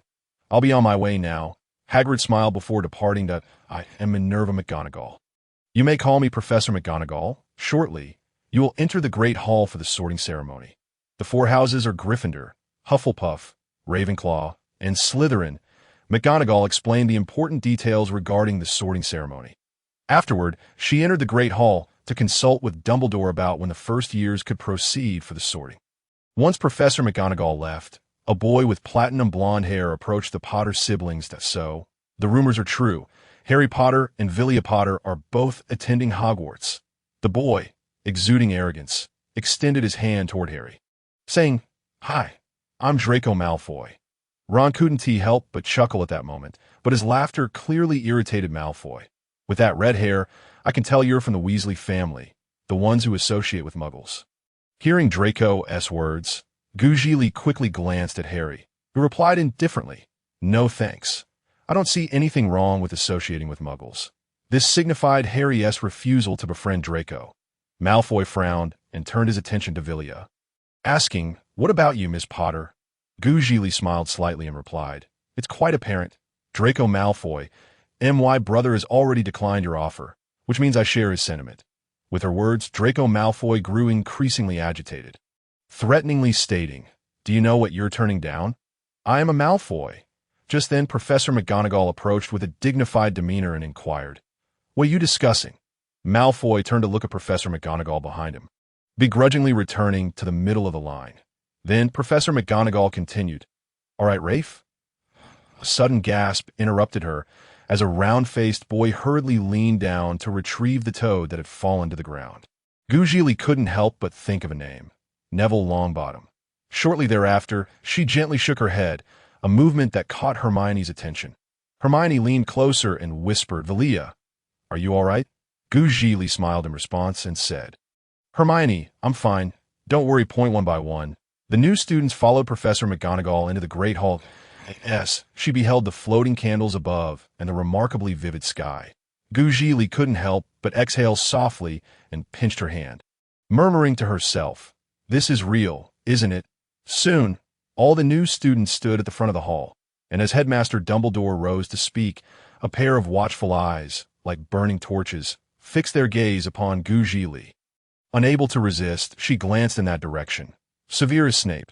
As Vilya's gaze fell upon Snape, he immediately averted his eyes, engaging in conversation with Professor Quirrell, and then glanced at Harry's eyes. Now, let us commence the sorting ceremony for the new students. With Dumbledore's words, Professor McGonagall picked up an old and slightly dirty hat, saying, Next, when I call your name, come forward and sit in this chair. The sorting hat will tell you which house you belong to. Hannah Abbott. Hufflepuff. The Hufflepuff table erupted in cheers. Susan Bones. Hufflepuff. Hermione Granger. Hermione nearly sprinted to the stool, hastily placing the hat upon her head. Gryffindor, the hat declared. Ron grunted in response, while Gryffindor students cheered, and Hermione smiled as she joined the table filled with Gryffindors. Neville Longbottom. Observing the round-faced boy, Zhili thought to herself, that must be Neville. Gryffindor. Neville hurriedly stumbled as he ran up, tripping once more as he approached the Gryffindor table, prompting a wave of laughter. When Malfoy's name was called, he swaggered over, and, as he had hoped, the hat almost immediately screamed, Slytherin. As each student was sorted, it was soon Harry's turn. Harry Potter, Professor McGonagall announced. As Harry stepped forward, a low buzzing of whispers filled the hall. Reminiscent of hissing flames. Potter? Is she calling Potter? That Harry Potter? Just as the hat was about to cover his eyes, Harry saw the throng of heads craning to catch a glimpse of him. Then came the dark world within the hat, waiting. A faint voice murmured in his ear, difficult, very difficult. You show great courage and a good heart. Talent, oh my, yes, you have a strong desire to prove yourself. So, where shall I place you? Harry clenched the edge of the stool, thinking fervently, not Slytherin, not Zhili observed her brother's anxious demeanor, a wave of unease swelling within her, though she could not discern whether it was worry for herself or for Harry. This inexplicable anxiety felt most inopportune. Harry seemed to converse with the sorting hat, but due to Zhili's distance, she could not hear. Gryffindor. Harry trembled as he walked toward Gryffindor, finally seated on the bench, and he cast a relieved smile at Vilya. Seeing Harry sorted into Gryffindor, Zhili returned the smile, thinking, thank goodness my brother is still in Gryffindor. Next, it must be my turn. Next, Vilia Potter. Zhili's heart tightened, as if an invisible hand were gripping it tightly. Her steps felt as though they were burdened by a 1,000-pound stone, slow and heavy. She took her seat, and Professor McGonagall placed the sorting hat upon her head. Ah, another Potter. It seems your heart is quite complex, and your mind sharp. Let me consider where you should go. The sorting hat's voice echoed in Zhili's ears, sending a tremor through her. Slytherin? Perhaps not. Having just offended young Draco, would she fare well there? Ravenclaw? No. With her intellect, she hardly measures up to those exceptional minds. Hufflepuff? A fine house, but she would be separated from her brother. Gryffindor? While she would remain with her brother. Would she truly belong? For a moment, Zhili's mind was a whirlwind, and the sorting hat remained silent for some time. Please don't let it be true, like the jokes online, that I end up in Azkaban. Noticing the hat's continued indecision, Zhili muttered softly, Is the sorting hat broken? My dear girl, I am not broken. It is merely that you are somewhat difficult to place. Allow me a moment longer. Ah, you shall go to Gryffindor. Upon hearing the sorting hat acknowledge her earlier comment, Zhili felt a surge of panic. Being overheard while speaking ill was quite an embarrassment. Nevertheless, upon realizing she had been sorted into Gryffindor, her heart soared, and she whispered a thank you to the hat. Such a delightful girl, conversing with a hat. The sorting hat chuckled merrily. Zhili took her seat beside Hermione, exhaling in relief as she said, You scared me to death. Zhili settled down and uttered her first words. The Gryffindor students erupted in collective cheers. Prefect Percy stood up, gripping the hands of the Potter siblings tightly, exclaiming, You two have been sorted into Gryffindor. How splendid. The Weasley twins exchanged excited glances, exclaiming, We have a Potter. We have both Potters. For a moment, the siblings were swept up in the exuberant atmosphere, unable to contain their silly smiles. After a while, Ron was also sorted, and he too landed in Gryffindor. Looking at the trio of Gryffindor, Zhili felt a sense of relief. Thankfully, the trio remained intact. The sorting ceremony finally concluded, and Zhili glanced at Dumbledore on the grand golden chair, catching his eye momentarily before shyly looking away. Dumbledore rose, holding a goblet, addressing the students. Now, let us enjoy a feast together. With that, the atmosphere in the hall grew even more lively. Everyone was chatting with their familiar classmates or friends, while the first years were busy making new acquaintances. I'm half and half. My mom's a witch and my dad's a muggle. When my mom told my dad she was a witch, it really shocked him, a blonde-haired boy said. Zhili was drawn to his words, glancing at him with a smile, thinking, so, this is Seamus. The explosive genius Seamus Finnegan. The prospect of witnessing Seamus's antics over the coming years filled her with joy. Vilya, try this chicken leg. It's delicious, Harry offered, placing a piece on her plate. Zhili accepted the chicken leg, obediently replying, all right, brother, you should eat more too. Why I isn't to my brother like Harry? Ron remarked, observing their interaction. George and Fred exchanged glances and said, oh, our dear little brother Ron, do you think we treat you poorly? Ron's scalp tingled as he hastily explained, no, how could that be? George replied, if you think we're not good to you, we can change that, right, Fred? Fred, indeed, George, we are both eager to perfectly embody the love of a brother in our forthcoming Hogwarts life. Ron, no, he finds it rather daunting. Fred and George will undoubtedly not treat him kindly. Observing the interactions within the Weasley household, Zhili thought that sometimes a little mischief to frighten the Dursleys would be quite in order. Harry gazed at Vilya, who was relishing her meal, and his eyes inadvertently drifted towards the teachers on the podium. Albus Dumbledore. Harry raised his goblet in salute to him. Next, he caught sight of Hagrid, the enormous figure who was clearly unable to conceal his presence. Harry exchanged a smile with Hagrid, lifting their cups in camaraderie and taking a sip. Suddenly, Harry noticed a sinister face engaged in conversation with Professor Quirrell, its piercing eyes glancing his way. In an instant, Harry felt a sharp twinge in his scar, as if it were searing with pain. Startled, Harry nudged Ron, who was munching on a chicken leg, and asked, Ron, do you know who that professor talking to Quirrell is? Ron glanced up, swallowed his mouthful, and replied, you should ask Percy. He knows more. With a hint of exasperation, Harry repeated the earlier conversation of Percy. Percy explained, that is Professor Snape. You already know Professor Quirrell. His neurotic behavior is hardly surprising. Professor Snape teaches potions, though he is not particularly keen on it, as everyone knows he covets Quirrell's position. Snape is quite adept in the dark arts. Zhili, eavesdropping, stole a glance at Snape, only to find him seemingly observing her in return. It was not mere vanity. She truly sensed that Snape was looking at her, specifically through the lens of her resemblance to Lily. Harry scrutinized Snape for a moment, but Snape did not look back. Zhili turned to her brother, only to discover Harry was again gazing at Snape. Following Harry's line of sight, Zhili caught a glimpse of Professor Quirrell's head. That moment, her heart tightened painfully, and a burning sensation coursed through her left arm. Quietly, Zhili pressed against her robes, just above her shoulder on her left arm. Hermione happened to notice and inquired, Vilya, are you all right? Do you feel unwell? No, I'm fine, Zhili responded, feeling guilty, and thought to herself, what is happening? Why does her left arm feel as if it has been scorched? As time passed, all the students had savored their feast, and the remnants of the meal vanished in an instant. Headmaster Dumbledore rose once more, restoring silence to the hall. Now that everyone is sated and refreshed, I would like to address a few matters. At the outset of the term, I must emphasize certain points for your attention.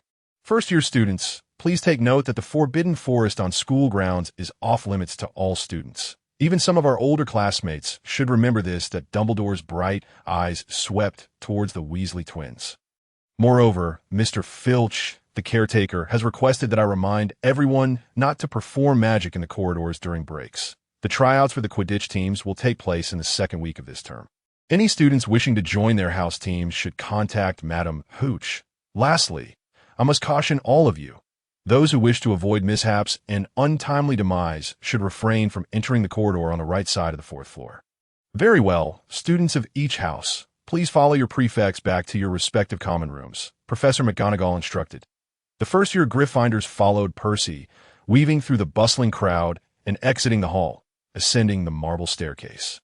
Passing through a door concealed behind a sliding panel and hanging drapes, Zhili felt a wave of fatigue wash over her.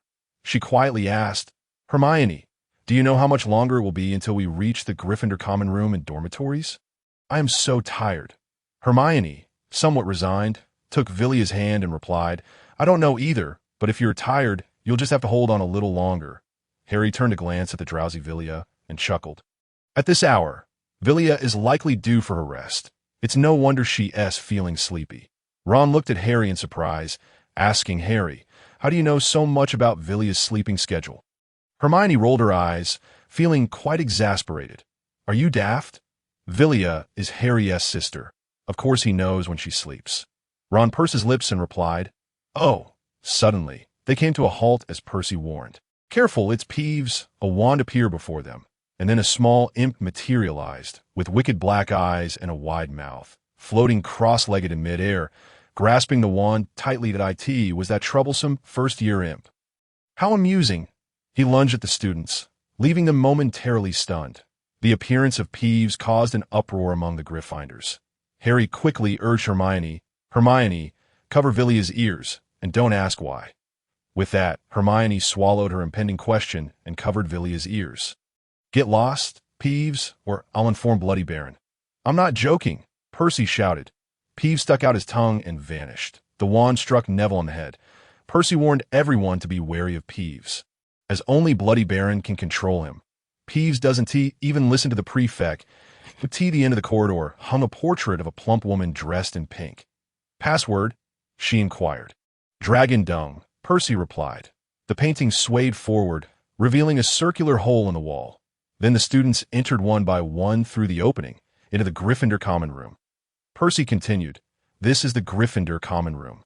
The boys' dormitory is to the left, and the girls' dormitory is to the right. The portrait's password is Dragon Dung. Forgetting the password means you won't be able to enter, so please remember it." Hermione removed her hand and asked Harry, "Why did you want me to cover Vilya's ears earlier?"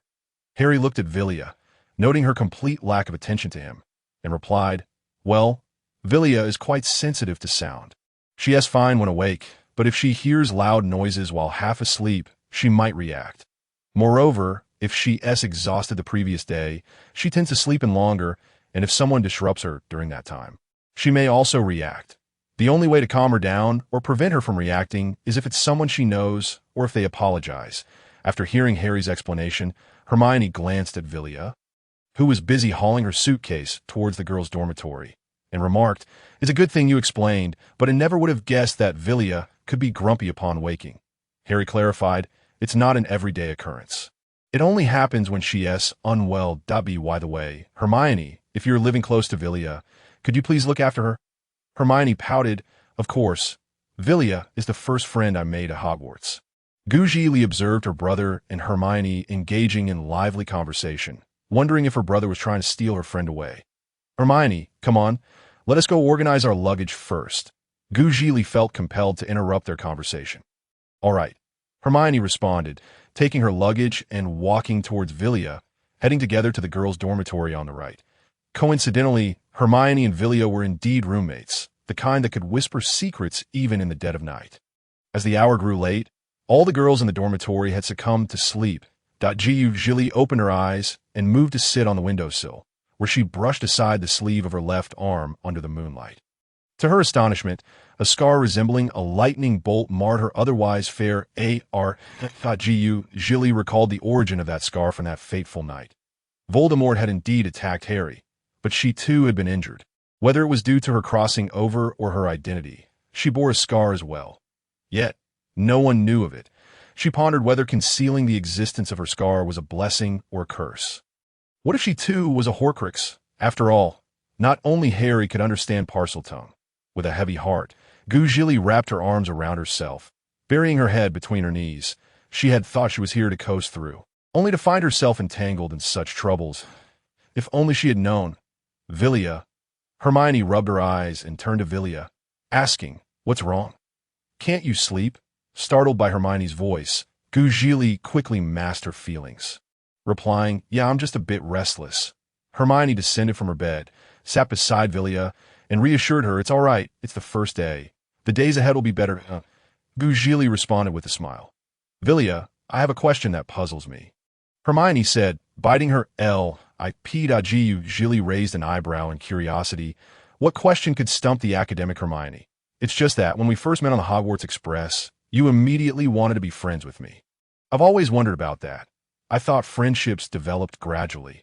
Hermione explained. Zhili, feigning enlightenment, chuckled and said, Oh, that's quite simple. Some friendships, like you said, take time to grow, while others are instant connections, where one person reaches out to another. With you, I felt an immediate kinship. I could tell right away that you're a very intelligent girl. Hermione blushed slightly at Zhili's words. Yes, that's so. Of course. After several nights of conversation, the bond between Zhili and Hermione flourished, leading them to a predicament on Friday during potions class, as they were about to be late. Hermione, hurry, we're going to be late. It's potions class. Professor Snape's class, Zhili exclaimed, grasping Hermione's hand as they rushed down the corridor. I know, Vilya. Just run a bit faster, so I can catch up. Hermione attempted to release Vilya's hand to allow her to run faster and avoid being late. However, Zhili did not let go of Hermione's hand and remained silent. Wait for us, a familiar voice called from behind, prompting Zhili to turn around. To her surprise, the striking red hair and lightning scar could only belong to her brother and Ron. Why are you two late as well? Hermione said as the two boys caught up with her. In no time for that. If we don't hurry, we'll really be late. Zhili quickly interrupted Ron before he could speak. Exactly, Ron, Harry chimed in. The group dashed through the corridors of Hogwarts, finally arriving at the potions classroom. Facing the closed door, the four exchanged glances, each hoping the other would open it first. Ultimately, it was Hermione who pushed the door open. Oh, let me see who nearly arrived late to my class. Snape squinted as he spoke. Miss Granger. Hermione awkwardly replied, Professor Snape, you might want to note this down. What? Snape frowned, looking at Hermione as Hermione entered the classroom. The other three followed suit, heads bowed. Miss Potter, Mr. Weasley, don't hide your face behind your book. Your foolish red hair has already betrayed you. And you, Mr. Potter? All right, very well. Gryffindor loses 20 points, Snape sneered, jotting down the names of the 4 late Gryffindors. Did you leave your brains with a troll? Or did Peeves dismantle your alarm clocks? Now, find a seat. With that, the 4 hurriedly found seats, and Snape began the lesson to do not scribble aimlessly in my class. I expect your brains to be intact, unlike Mr. Potter and his friends. No sooner had he finished speaking than he noticed Harry writing something with his head down. Very well. Mr. Harry Potter, please tell me. If I add daffodil root powder to wormwood infusion, what will I obtain? Zhili's mind instantly translated the question. The lily falls into bitter sorrow. My profound regret over Lily's death has condemned me to a life of hellish despair. This thought sent a shiver down Zhili's spine as she gazed at Professor Snape's dark visage, longing to delve into the depths of those eyes to uncover the unshakable guilt hidden within. Professor Snape, Zhili understood the deeper meaning behind his question, yet the others merely assumed Snape was merely being harsh with Harry to assert his authority. The students of Gryffindor and Slytherin shared this sentiment. Except for Zhili. Harry bit his lip and frowned, apologetically stating, Professor, I don't notice Snape's dark eyes bore into Harry as he replied. Apparently, fame doesn't equate to knowledge, does it? Wouldn't you agree, Potter? Snape shot a glance at Vilya, who was observing him discreetly, then continued, Now, let me ask you again, Potter, if I were to ask you to find a piece of dungstone, where would you look? Hermione raised her hand, eager to answer Snape's question. But he ignored her. Harry appeared tense, sitting upright as he said, I'm sorry, Professor, but Hermione clearly knows the answers. Why won't you let her speak? Snape looked at Harry, his voice dripping with sarcasm. It seems that the illustrious Harry Potter has not read a single book on potions before the term began. Have you? Tell me, what is the difference between aconite and wolfsbane? Zhili swallowed nervously, but slowly raised her hand. Said, Professor Snape, may I answer? I know the answer. Snape raised an eyebrow at Vilya, saying, It seems another Potter wishes to make her mark. Very well, go ahead. Zhili stood up, taking a deep breath as she spoke. First, daffodil silver powder combined with wormwood can create a potent sleeping potion, known as the Draught of Living Death. Furthermore, dungstone is a stone extracted from a goat's stomach, possessing strong detoxifying properties. Lastly, aconite and wolfsbane refer to the same plant, both commonly known as monkshood. Snape regarded Vilya, who had answered all the questions, and thought to himself, Vilya possesses quite the talent for potions. Perhaps she should be encouraged to learn more. Very good. Take a seat. Observing the stunned students in the classroom, Snape's expression darkened as he said, I believe Miss Potter's correct answer is a point worth noting. Correct? So why aren't you writing it down? The day's Gryffindor and Slytherin students snapped back to attention, hastily jotting down Vilya's answer. Snape smirked, somewhat displeased, and remarked, Gryffindor gains 10 points. Zhili sighed in relief and glanced at Harry, who smiled at her and mouthed, well done. Noticing the exchange of glances between Vilya and Harry, Snape decisively stated, Miss Potter, come to my office after class. Zhili trembled at the words, stammering, Okay, Professor. Ron gazed at Vilya with a look of sympathy and compassion, while Harry and Hermione observed her with a hint of concern.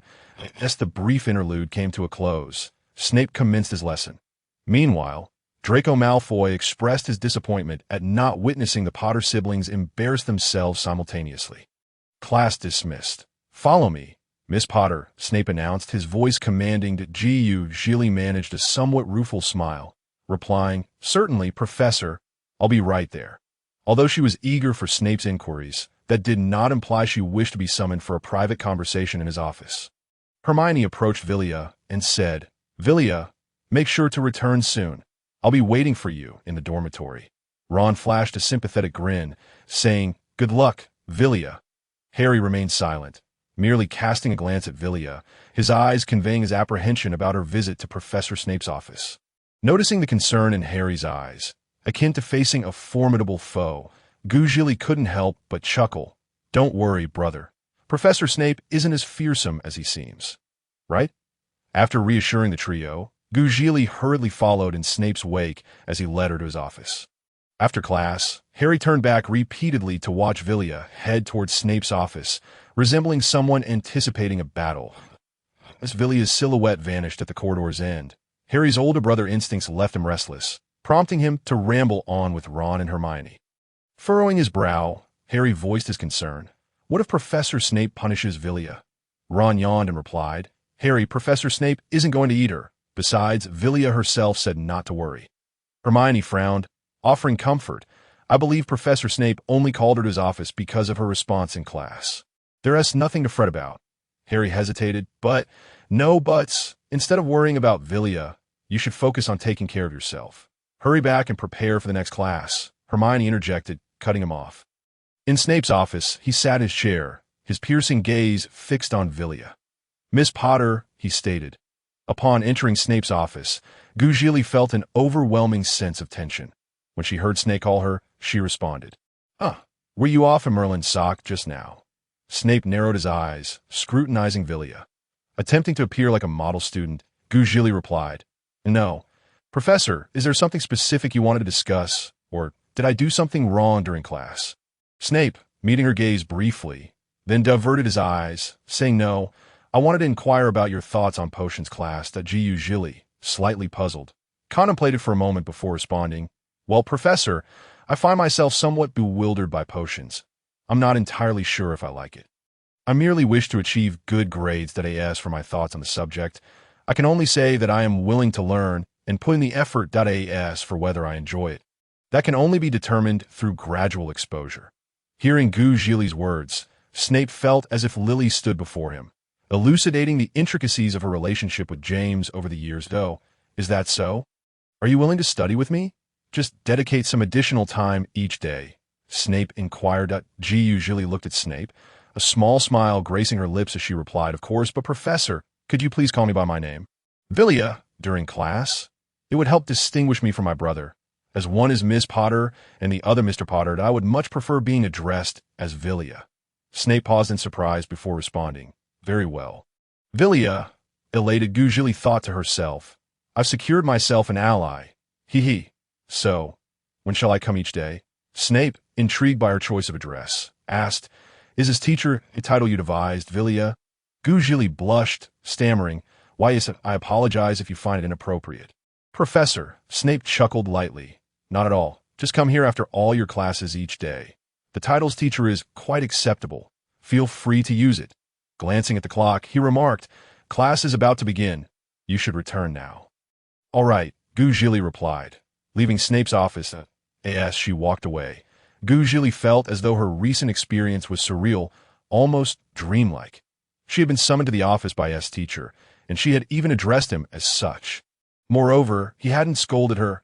It was astonishing, Clearly, she was reaping the benefits of her mother Lily's influence. However, seeing Snape's stern demeanor had genuinely intimidated her. Yet his less severe side was quite endearing. He. Zhili strolled quietly through the corridor back to Gryffindor, her mind racing with thoughts. Upon returning to the Gryffindor common room, the trio immediately surrounded her with a barrage of inquiries. "Vilya, how are you? Is everything all right?" asked Harry. "What did Professor Snape want to discuss with you?" Pressed Hermione to, "I told you she would be fine, right?" Ron chimed in. Hearing their questions, Zhili smiled broadly and replied, "Of course, I'm perfectly fine. Brother, don't view teacher as a beast. He called me to encourage me to come to his office after class for extra study." With that, Zhili provided the answers the trio sought, and they gradually calmed down. Hermione was the first to notice the change in Vilya's tone, immediately exclaiming, "Vilya, why do you refer to Professor Snape as teacher?" Hermione was puzzled. Was it inappropriate to call him that? Zhili explained. "It's simply my way of addressing the professor. I find teacher much easier than Professor Snape. Besides, don't you think it fosters a closer teacher-student relationship?" Ron shuddered at the thought of Snape fraternizing with him, saying, "Let's not go there. That is too hard to accept." Harry, however, saw nothing amiss. Vilya had always had a knack for inventing nicknames, from calling Dudley Fatty to addressing Aunt Petunia as Wolf Aunt and Uncle Vernon as Pig Uncle. Teacher seemed perfectly normal. Hermione considered trying the same with Snape, but quickly dismissed the idea. Recalling her own recent encounter with him, Zhili glanced at the time, prompting her, "Have you all thought about it? Is there something you might have forgotten?" Ron, confused, asked, "Forgotten what?"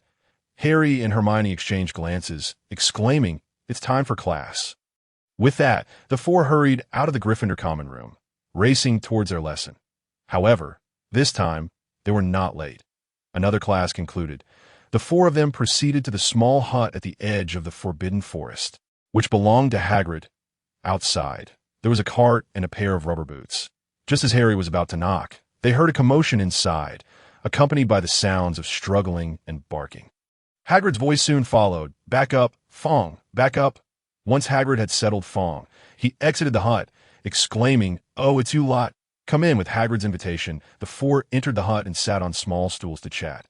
Harry pursed his lips, stating, "I can't shake the feeling that Professor Snape despises me." Ron and Hermione remained silent, while Hagrid asked, "What? Why would Snape hate you?" "I don't know. It's just a feeling I have," Harry replied. Zhili observed Harry's troubled expression and added, "Perhaps the professor harbors some resentment towards you." "Brother, I feel the same way." Harry raised an eyebrow in astonishment and asked, "Vilya, do you feel the same?" Zhili nodded in agreement and continued, "However, I believe it is not merely hatred. It could simply be that he dislikes you for being late, and you perceive it as hatred." Ron, looking perplexed, replied, "What do you mean by hatred?" "Harry, Snape might just dislike us for our tardiness, yet Vilya's response has spared us some disdain." Hermione chimed in, "I share your sentiment. All right, enough of this matter. Look what I've discovered." Zhili exclaimed, noticing a small piece of paper tucked beneath Hagrid's teapot warmer, which was cut from the Daily Prophet. Latest report on the Gringotts break-in incident. The investigation into the unlawful entry at Gringotts on July 20th is still ongoing. It is widely believed that an unidentified dark wizard is responsible. The goblins at Gringotts reiterated today that nothing was stolen, that in fact, the underground vault that was breached had been entirely emptied earlier that day. A spokesperson for Gringotts stated this afternoon, "We cannot disclose what was stored in the vault. It is best not to interfere with this matter." Harry and Zhili exchanged glances, recalling Ron's mention on the train of an attempted robbery at Gringotts. Though Ron had not specified the date, after chatting with Hagrid for a while, the four returned to the castle. Yet shared memory flickered in the minds of the siblings. The day of the Gringotts theft coincided with their visit to retrieve galleons, as Hagrid had gone to Vault 713 to collect the very item referenced in the report. However, Zhili was more acutely aware than Harry that this item was likely the Philosopher's Stone sought by Voldemort. As time passed, dusk soon approached. Zhili, along with Harry and the others, made their way to the dining hall, only to unexpectedly encounter Draco and Goyle. "Oh, look who it is! It's Potter, the so-called savior who can't answer questions." Draco mocked, feigning an exaggerated and disdainful demeanor. Zhili clenched her fists and stepped forward, saying, "Oh, is that so? Yet, I believe the illustrious Draco Malfoy of the esteemed Malfoy family also failed to answer the professor's question. Did he not?" Draco suppressed the amusement in his eyes, adopting a stern expression as he replied, "Is that so? Aren't you Gryffindors always eager to show off and answer questions? You claim I can't. Yet it's you who crave the spotlight." Hermione stood beside Vilya, adopting a serious demeanor, and stated deliberately, "Not true. All right, Vilya, there's no need to engage with them." Zhili smirked and remarked, "You're right, Hermione, there's no need to bother with them, especially since they can't even raise their hands to answer." With that, she took Hermione's hand and confidently strode past Draco and his companions toward the dining hall. Ron and Harry followed closely behind. And along the way, Ron could no longer contain himself and exclaimed, "Harry, your sister transforms from a quiet, sweet little girl into a 2-meter-tall powerhouse the moment anything related to you arises." Harry chuckled, watching Vilya lead the way, and said, "She's always been like that.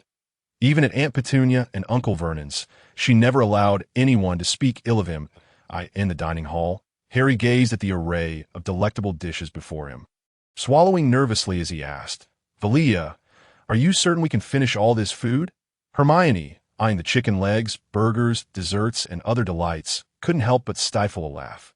Ron, however, queried, "Vilya, are you a big eater? Why did you order so much?" Zhili chuckled mischievously and waved her hand behind Harry, calling out, "George, Fred, come here." Ron's eyes widened in shock as he turned to see, "You even called for George and Fred?"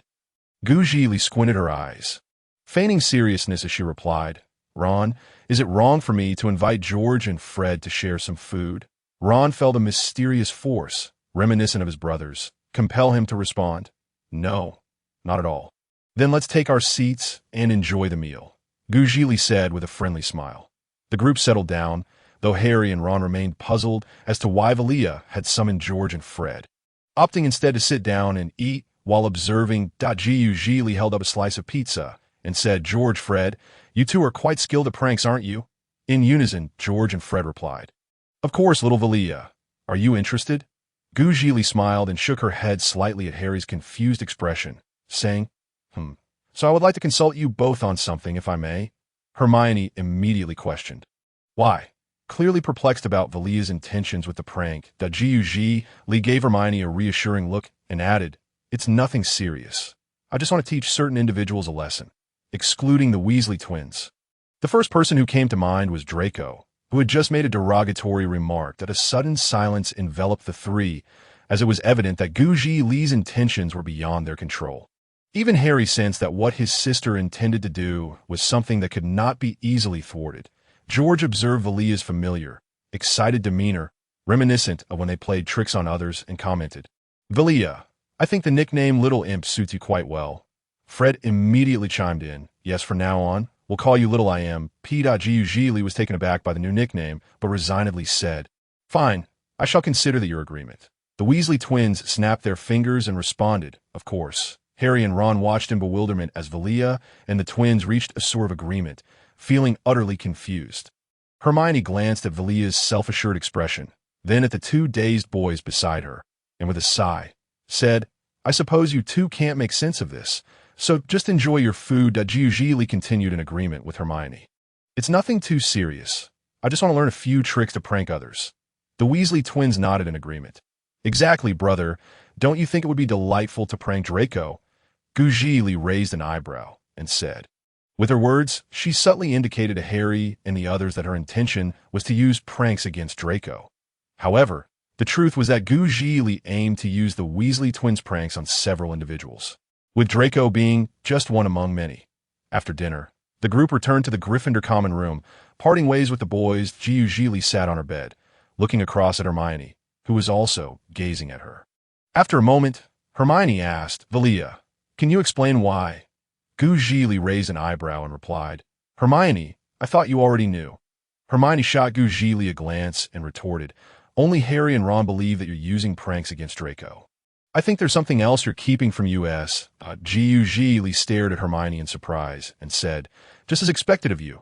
Hermione, it's merely a private matter. A relative of mine needs a little education." She briefly described how a troublesome relative needed to be frightened into obedience. Hermione eyed Zhili with skepticism, questioning whether that was truly the case, but she quickly dismissed the thought. As Zhili had indicated, it was merely to scare the troublesome relative into compliance. "All right then, Hermione, I'm off to rest. You should get to bed early too. Good night." After bidding Hermione good night, Zhili changed into her pajamas and lay down to rest. Watching Zhili settle down, Hermione couldn't help but smile wryly and said, "Good night." A peaceful night passed. In the early morning, Zhili rubbed her eyes awake, got dressed, and called Hermione to join her for breakfast in the dining hall. Sitting at the table, enjoying a cheese sandwich, Zhili asked, "Hermione, we have flying lessons today, right?" Hermione took a sip of her milk and replied, "Yes, it's flying lessons." Ron yawned as he made his way to Hermione's side and remarked, "You two are up quite early." Harry, appearing equally sleep-deprived, settled beside Zhili and said, "Vilya, good morning, brother. Would you like a beef burger?" Zhili asked, allowing the groggy Harry to lean on her petite shoulder. Harry, still looking dazed, rested his head against Zhili's shoulder and mumbled, "Yes, I'll have some. What did you two do last night?" "You look as if your souls have been drained," Hermione said with a frown. Ron, in a tone filled with discontent, replied, "It's all because Harry was talking in his sleep, going on about searching for something in the Forbidden Forest. It scared me half to death, thinking he was sleepwalking, only to discover he was just dreaming. Ridiculous. Didn't you hear your pet scabbers gnawing on wood in the middle of the night?" Harry exclaimed, his eyes widening in surprise. Ron retorted, "How could scabbers possibly be grinding his teeth?"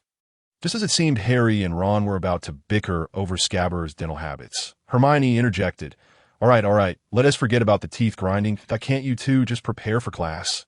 Instantly alert, Harry and Ron exchanged glances and asked simultaneously, "What class do we have next?"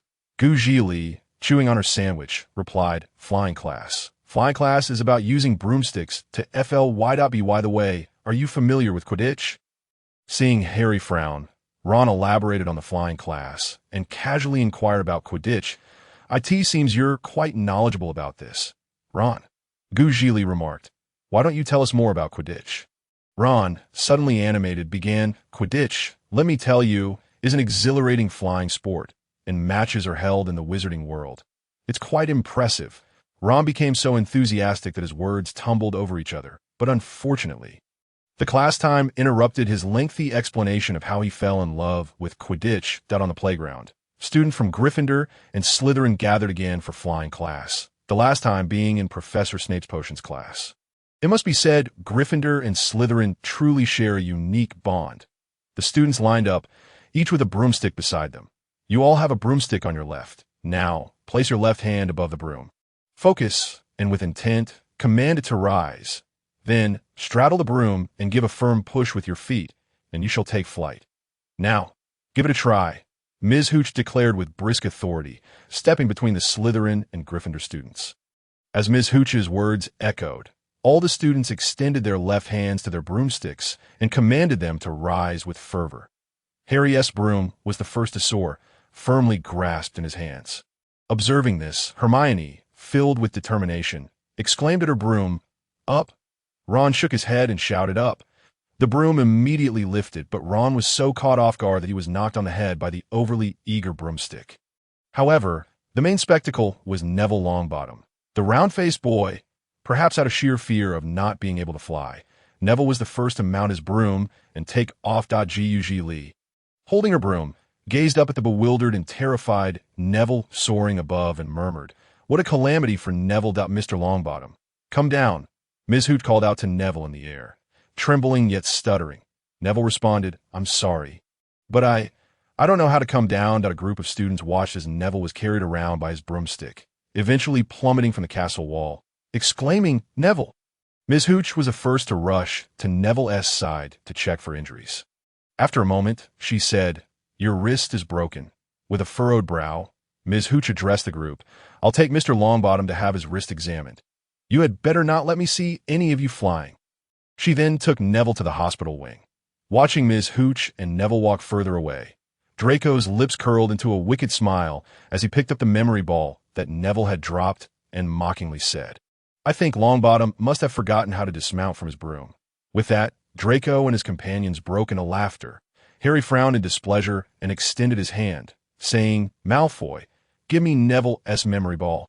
Draco raised an eyebrow and then mounted his broom, soaring into the air while taunting Harry. "Why don't you come and get it yourself?" Hermione, noticing Harry's intent to fly up and retrieve the memory ball, cautioned him, "Ms. Hooch does not permit us to fly without authorization." Harry. Zhili intercepted Hermione's attempt to stop Harry, whispering, "Hermione, don't stop him. My brother has already decided to reclaim that ball." Harry, who had intended to speak, flashed a smile at Vilya, as if to say he was grateful for her understanding, then mounted his broom and chased after Draco. The two raced through the skies above Hogwarts, nearly neck and neck, until Draco suddenly hurled the memory ball away. Alarmed, Harry quickened his pace, catching up to the ball, and ultimately retrieved it just outside Professor McGonagall's window. The professor, absorbed in grading assignments, was startled by the sight of Harry spinning past her window on his broom, nearly leaping from her chair to peer outside, with one hand firmly gripping the broom and the other triumphantly holding up Neville's memory ball. Harry flew towards the playground. The Gryffindor students cheered as they watched Harry reclaim the memory ball until he reached Zhili's side. The Zhili scrutinized Harry for any injuries, then sighed in relief. "Thank goodness you're all right, brother." While she had supported his decision to retrieve the memory ball, it did not mean she wouldn't be concerned about him afterwards, with a somewhat teasing smile. Zhili looked at Harry and said, "However, you'd best clarify your intentions next time. Not everyone can read your mind as I do." Harry, feeling an inexplicable chill from Vilya's smile, chuckled awkwardly. "All right, I'll be more careful next time." "Professor McGonagall," Ron called out as he noticed her approaching swiftly. As Ron finished his sentence, Professor McGonagall stood before the Gryffindor and Slytherin students, a hint of delight on her face.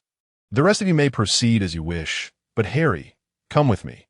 The students exchanged worried glances, some gleeful, as Ron and Hermione looked at Harry with concern, fearing he might receive a stern reprimand from Professor McGonagall. Whereas Zhili remained unfazed, confident in Harry's abilities. Her brother would undoubtedly make the Quidditch team. If not, she would write her name backward. Draco, watching Harry's retreating figure, smirked, thinking this time Harry Potter is likely to receive a thorough scolding. After class, Zhili, Ron, and Hermione hurried to find Harry. Zhili was the first to inquire, "Brother, what did Professor McGonagall want with you? Did she scold you?" Ron and Hermione turned their gazes toward Harry, eager for his response. Harry, with his head hung low and a hint of melancholy in his demeanor, replied, "Professor McGonagall took me to meet the Quidditch team captain, Oliver Wood. She said I would make an excellent seeker." Harry's expression, however, appeared glum. Ron, puzzled, asked, "Harry, why do you look so downcast?" Zhili also inquired with her eyes, and Harry sighed, glancing at the three of them. "I'm afraid I won't be able to live up to this position. After all, I've never even played Quidditch before." Hearing this, Hermione reassured him, "Harry, you're worrying unnecessarily. Don't you know your father was also a seeker?" "What?" Harry wore a puzzled expression. Hermione, observing Harry's bewildered demeanor, waved him over and said, "Come with me." Subsequently, Hermione led a few of them to a glass display case. Pointing at a medal, she remarked, "Look." Harry gazed at the medal within the case, his eyes drawn to the name of the seeker, James Potter, inscribed upon it, and an inexplicable emotion surged within him. "Harry, you never mentioned that your father was a seeker," Ron exclaimed in surprise. Harry turned to Ron, replying in confusion, "I didn't know either." "Well, now you do. Look, brother, even your father was a seeker. You are bound to be an excellent one as well." Zhili teased, pointing at the medal. Harry smiled and nodded, saying, "I believe I will be a splendid seeker." Nearly headless Nick floated by, conversing with a lady. "Did you know? Harry Potter is a seeker, the youngest to join the Quidditch team." "Really? I can hardly believe it," the lady replied. Draco wore a scowl, clearly displeased. Goyle approached and asked, "Draco, what's wrong?" Draco muttered angrily, "How could Harry Potter possibly become a seeker?" "It's infuriating," Goyle, with a goofy grin, replied. "What's the big deal? If Harry Potter embarrasses himself during a Quidditch match, wouldn't that'd be even more delightful?" Draco pondered this for a moment, and it seemed to make sense. He observed Harry and his friends engaged in cheerful conversation and beckoned Goyle closer, gesturing for him to lean in. Goyle, understanding the cue, immediately moved beside Draco, who whispered something, causing Goyle to nod and smile. While Zhili was chatting with Harry, she inadvertently noticed Draco instructing Goyle on something. She decided to keep an eye on them, pondering what the ensuing events might entail. Would the plot unfold as originally scripted, or would it diverge unexpectedly due to her involvement? After all, the letter from Hogwarts had already issued her a warning. To be frank, Zhili felt concerned. If her interference led to the misfortune of other characters, she feared she would regret entering this world. After much contemplation, she resolved to consider how Draco might act within the framework of the story. The next plot point, she surmised, would likely involve encountering the three-headed dog, right? Vilya, Harry called, noticing his sister lost in thought. After several attempts with no response, he gently nudged her shoulder, finally snapping Zhili back to reality. What's wrong? Zhili asked, puzzled. Harry placed his hand on her forehead, then checked his own, saying, "You're not burning up, so why didn't you respond?" In response, Zhili playfully swatted Harry's hand away, saying, "I'm not ill. I was merely deep in thought, and you just happened to interrupt my train of thought." Feeling awkward after hearing her explanation, Harry scratched his head and said, "Sorry about that." Hermione, curious, inquired, "Vilya, what were you thinking about? Share it with me. I might help." Zhili, not one to conceal her thoughts, replied candidly, "I was contemplating what Draco might do." Unbeknownst to them, the Weasley twins had suddenly appeared. Having overheard her mention of Draco, with mischievous grins, they asked, "Little demon, do you fancy Draco?" The quartet was startled by the Weasley twins' abrupt entrance, and Zhili instinctively placed a hand over her heart to calm her startled self. She quickly retorted, "I do not fancy Draco. I'm just worried he might act unfavorably towards my brother." George raised an eyebrow at Fred, his expression one of disbelief. "Little demon, are you being truthful?" Zhili sighed in exasperation, declaring, "I swear on Merlin's beard, I truly have no interest in Draco." The Weasley twins exchanged skeptical looks, and Fred then added, "By the way, Professor Snape has summoned you to his office." "All right," Zhili replied. "But why did that old bat snake call you to his office? For a potions experiment?" George queried. Zhili felt overwhelmed by the question and turned to Hermione and the others for assistance, saying, "Could you please explain to these two pranksters? I'll be on my way now." With that, she swiftly departed, leaving the Weasley twins and Harry in a state of confusion. Fred said, "So, who wants to clarify why the little demon is visiting the old bat Snape?" Zhili arrived at Snape's office and knocked on the door, announcing, "Professor Snape, it's Vilya." Upon hearing her voice, the door opened. Taken aback for a moment, she stepped inside. Snape held a small cup, looking at Vilya, and said, "Ah, Vilya, you've arrived. What would you like to learn today?" Zhili stared blankly, bewildered. Hearing Snape's question, she felt dizzy. Was this truly her Professor Snape? Surely he hadn't been abducted by aliens. Snape, noticing her dazed expression, continued, "Vilya, snap out of it. Don't give your brain away to trolls." To his words, Zhili finally regained her composure, realizing this was indeed her acerbic Professor Snape. The earlier question must have been a F.A. Ade. "What would you like to study?" Snape inquired, furrowing his brow. Hearing the question again sent Zhili into a minor panic, and she stammered, Professor, have you been replaced by a troll?" Snape, rolling his eyes, retorted, "Miss Vilya, are you implying that I am an imposter?" "Well, otherwise, how could you ask such a question with your usual sharp tongue?" Zhili countered, explaining her reasoning. Snape chuckled at her response, saying, "Must I always be acerbic? If I am kinder to you, you still seem displeased." Zhili hastily replied, "No, not at all. How could that be? All right, enough of this banter. Tell me what you wish to learn, and I will instruct you based on your chosen potion." Snape resumed his cold demeanor, stating, "Professor, aside from potions, could you also teach me defense against the dark arts, or perhaps the dark arts themselves?" Zhili pondered for a moment before tentatively asking. Snape raised an eyebrow, retorting, "You seem rather ambitious, but if you wish to learn, I can accommodate you." Just as Zhili was about to cheer, Snape continued, "However, there are conditions." Her expression fell as she muttered, "There are conditions. with keen ears. Snape caught her whisper, remarking, "There is no such thing as a free lunch, that if you desire something, you must be willing to give something in return.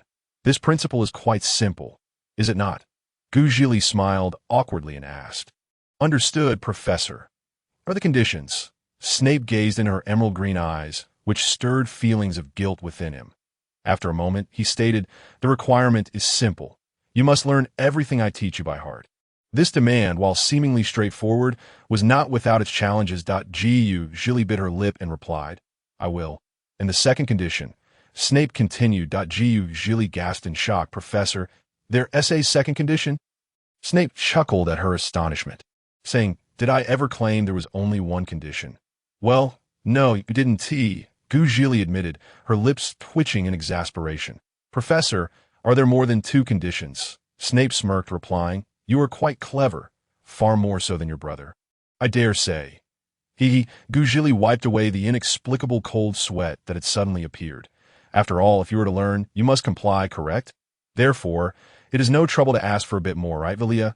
Snape placed the cup he had held for quite some time down and gestured towards the stool in the corner, indicating for Vilya to take a seat there. As for this second request, Snape too sat down on a chair, his piercing gaze fixed on Vilya as he spoke, "Take good care of yourself." Zhili was momentarily taken aback and replied, "All right, the other requests can be discussed later.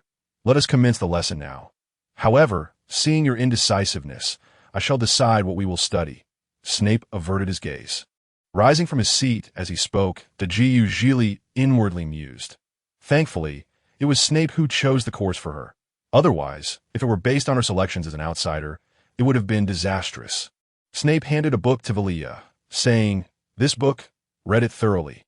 Once you have grasped its contents, you will be ready for an assessment." Zhili accepted the book, and upon closer inspection, recognized it as Snape's handwriting.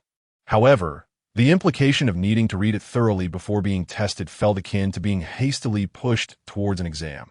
She suddenly felt as though she had plummeted from heaven to the depths of despair. This book was nothing short of summons for an examination. Ultimately, Zhili resigned herself to studying, for this was the path she had chosen. In the Gryffindor common room, Harry sat on the sofa.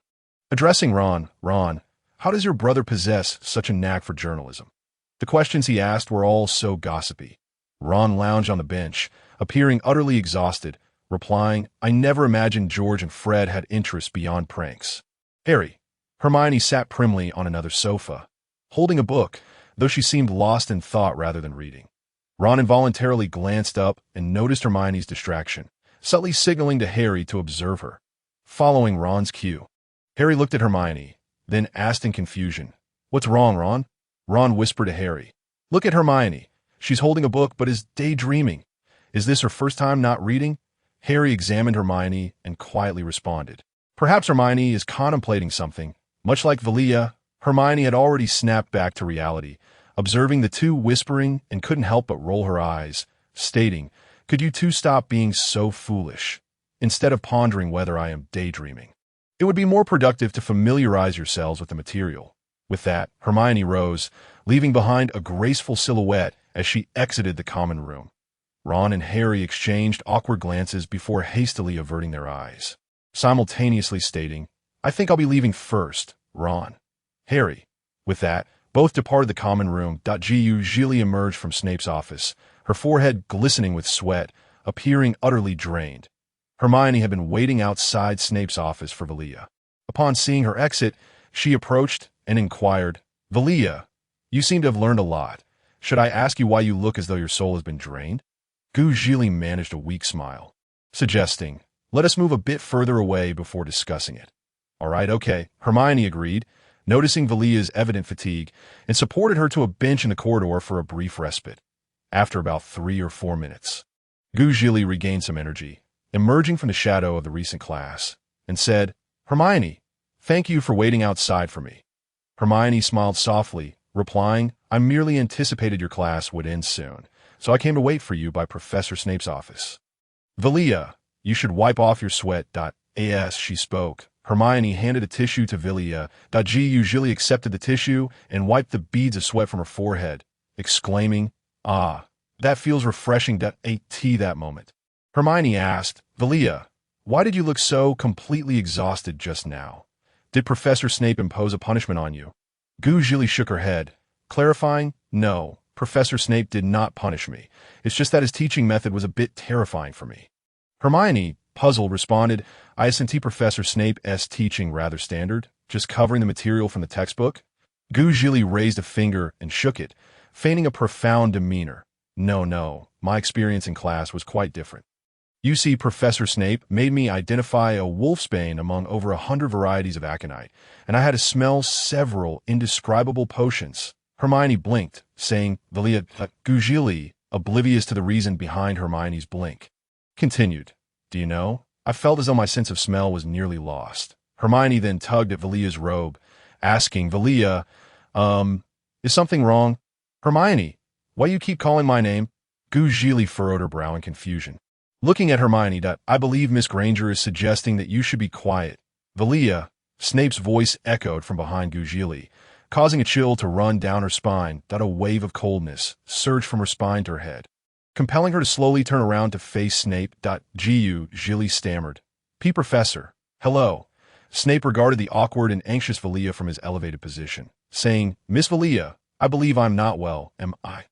Zhili stood up, attempting to pull Hermione away slowly, saying, Professor, I think you are quite well, very well indeed.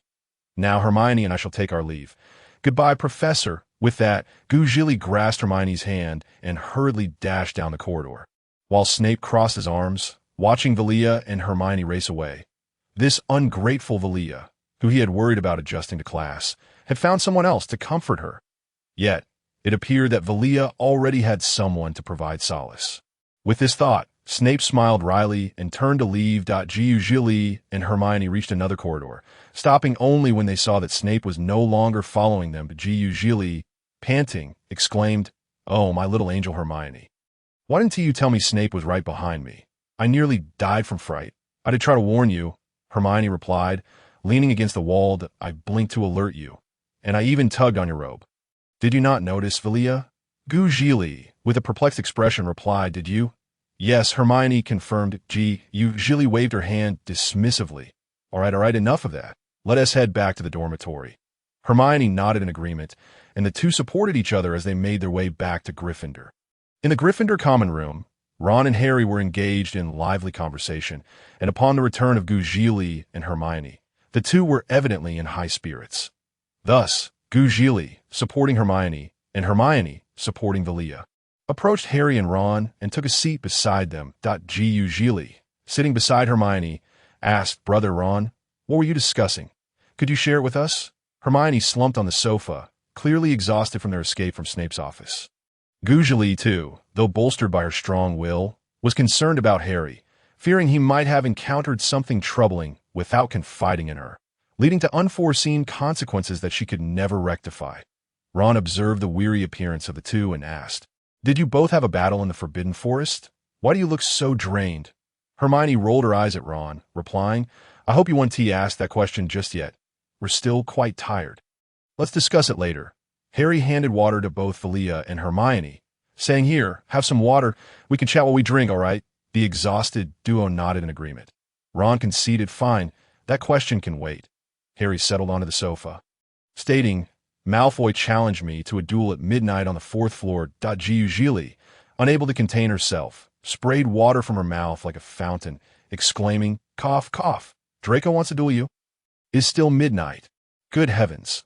The moment Hermione heard this, she perked up, casting a warning glance at Harry. You know that after curfew, no one is allowed to leave the dormitory. Harry Zhili chimed in. Exactly. Only halfway through her agreement did she realize that if her brother did not attend the rendezvous at midnight, how would the plot continue? If he went, could he ensure he wouldn't be caught by Filch? Watching Vilia speak halfway, Hermione continued, Harry, you must not go, and Ron, neither should you, if you two get caught by Filch. It will be you who incurs points against Gryffindor. Ron muttered under his breath, You really are overly concerned. Hermione shot a glance at Ron, and he immediately fell silent. Harry sighed, I don't want to go either. But if I don't, Malfoy will declare tomorrow that Gryffindor are cowards and that we lost to him. Upon hearing this, Zhili's lips twitched uncontrollably. She took a sip of water and murmured, "That Draco truly harbors a deep affection for my brother," daring to imagine sending him to the 4th floor at midnight. Hermione regarded Ron and Harry with her arms crossed, firmly stating, "You absolutely cannot go." After saying this, Hermione took Willia's hand and headed back to the girls' dormitory, leaving two bewildered fools staring at one another in confusion. Zhili was still dazed as Hermione dragged her back to the dormitory, utterly unaware of what had just transpired. However, upon seeing Hermione sulking at the edge of her bed, she felt compelled to explain, Hermione, my dear, I think there's a 50-50 chance that my brother and Ron won't go. Just look at that 50% probability, but given their personalities, that 50% probability absolutely translates to them going." Hermione sighed, watching Vilya earnestly try to reason with her, saying, "My dear Vilya, you don't understand. I fear that if they truly go, and if Malfoy happens not to be there, they might end up caught by Mr. Filch, which would result in point deductions for Gryffindor. We have already lost 20 points. You can help recover 10, but we would still be in a deficit, wouldn't we?" The more Hermione spoke, the more anxious she became, ultimately sitting on the bed with a worried expression, gazing at Vilya in distress. Zhili smirked lightly and then feigned seriousness, saying to Hermione, "Hermione, why don't we wait in the common room at midnight? If my brother and the others want to go out, we can stop them." "Yes, Vilya, we can prevent them from heading to the 4th floor." Hermione immediately set aside her worries, her face breaking into a smile. Zhili and Hermione exchanged a high five, with Zhili proudly declaring, "Humph, midnight, Gryffindor common room." Hermione and Vilya hid behind a couch in the corner, peeking out just enough to see the path from the boys' dormitory to the common room. Zhili covered her mouth, feeling drowsy and stifling a yawn. Hermione observed Vilya's struggle to stay awake and suggested, "Vilya, why don't you go to sleep? I can wait here." Zhili shook her head, rubbing her eyes. "No, I'll just wait a little longer." Hermione hesitated again, saying, "Maybe you should shoo."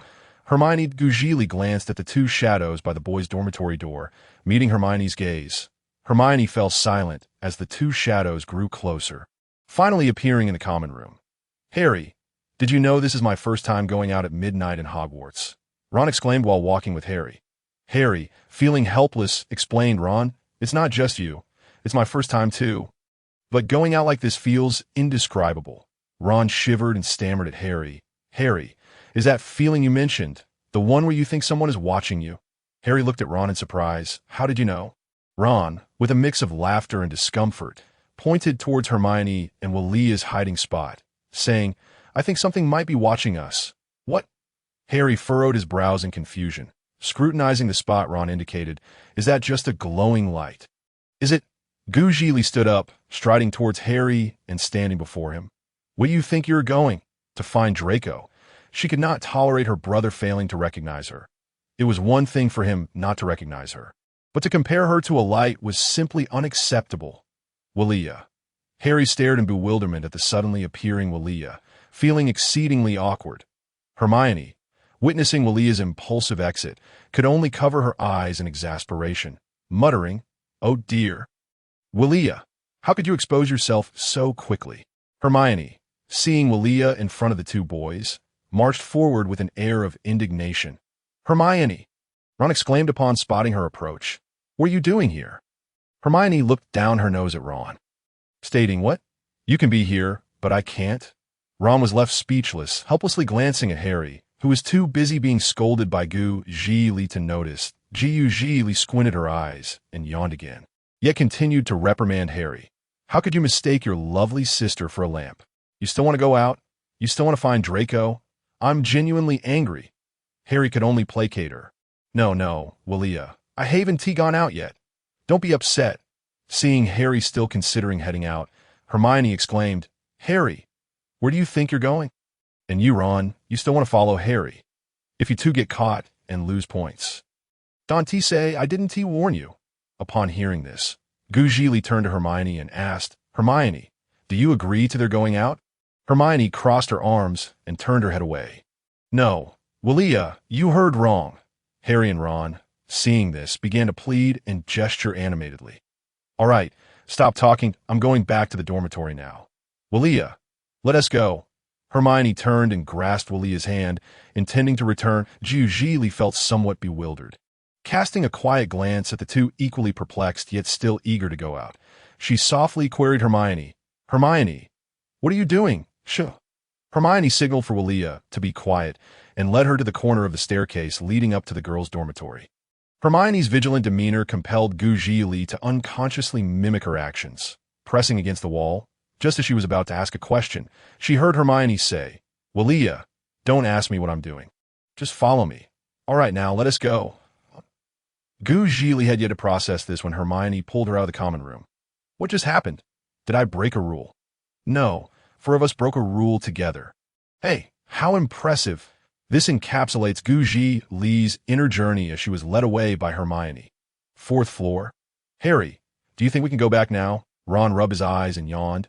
Harry glanced around, not spotting Draco, and replied, Not yet, Ron. Malfoy hasn't arrived. Hermione, hiding in the shadows, face-palmed, do they really think Draco will come here? Vilia, the Zhili nodded seriously, chiming in, I think that's exactly what they're thinking. Are they both foolish? Can they still believe this? After we caught them, they still dared to come here. Hermione grumbled. Zhili scratched her forehead, saying, Hermione, I thought you agreed to them coming here. I did not. Hermione retorted stubbornly.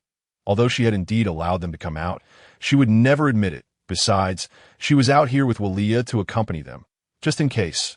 Yes, just in case. Zhili, observing Hermione's stubbornness, couldn't he help but cover her mouth and chuckle. Hermione, you're truly adorable. Hermione leaned against the wall, observing Ron and Harry with a hint of exasperation as she said, Vilya, please stop causing a ruckus. Upon noticing Hermione's growing annoyance, Zhili quickly assured, all right. These two fools. Why haven't they returned yet? The more Hermione watched, the angrier she became, while Harry and Ron continued to loiter around at a cat with striking red eyes yowled at the entrance of the classroom on the 4th floor. Oh no, it's Filch's cat. The moment Hermione heard the cat's call, she immediately turned to Vilya. Zhili frowned, glancing at the two dimwits still waiting for Draco, and decisively grabbed Hermione's hand, sprinting towards Ron and Harry. Hermione was taken aback and exclaimed, Hey, Vilya, there's no time to explain. Run. Hermione, Zhili urged as they dashed forward. Upon seeing Hermione and Vilya, Harry and Ron wore expressions of surprise, asking, Aren't you supposed to be in the dormitory? What are you doing here? Filch is coming. Quick, find a place to hide. Zhili, wishing to avoid unnecessary chatter, promptly explained the urgency. Harry and Ron exchanged glances and immediately followed Hermione and Vilya, who were searching for a hiding spot. Who is here? Did you see anyone enter? Filch's voice echoed in the empty room that a person and a cat were engaged in a rather mismatched conversation. After a moment, Filch departed with his cat, allowing the group hiding behind a box to breathe a sigh of relief. Ron was the first to speak up, asking, Aren't you supposed to be sleeping in the dormitory? Hermione crossed her arms and replied, What? Is it only permissible for you boys to be out while we girls must stay in? Harry frowned as he surveyed the surroundings, finally addressing Vilya. Vilya, you shouldn't be out here. Zhili bit her lip, unsure of how to respond. If she said she wouldn't have come out if Vilya hadn't, then if Harry truly refrained from venturing out at midnight, the plot would unravel. However, if they did go out at midnight, the trio would undoubtedly be present, and she herself would certainly follow Hermione. Hermione could not bear to hear Harry utter such self-deceiving words towards Vilya.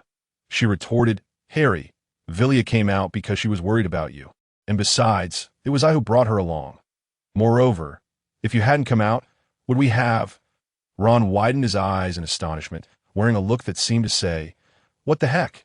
Wasn't this your agreement? What? Zhili felt a headache coming on and interjected, All right, stop arguing. What do we do now? Of course, we should go back, Hermione replied.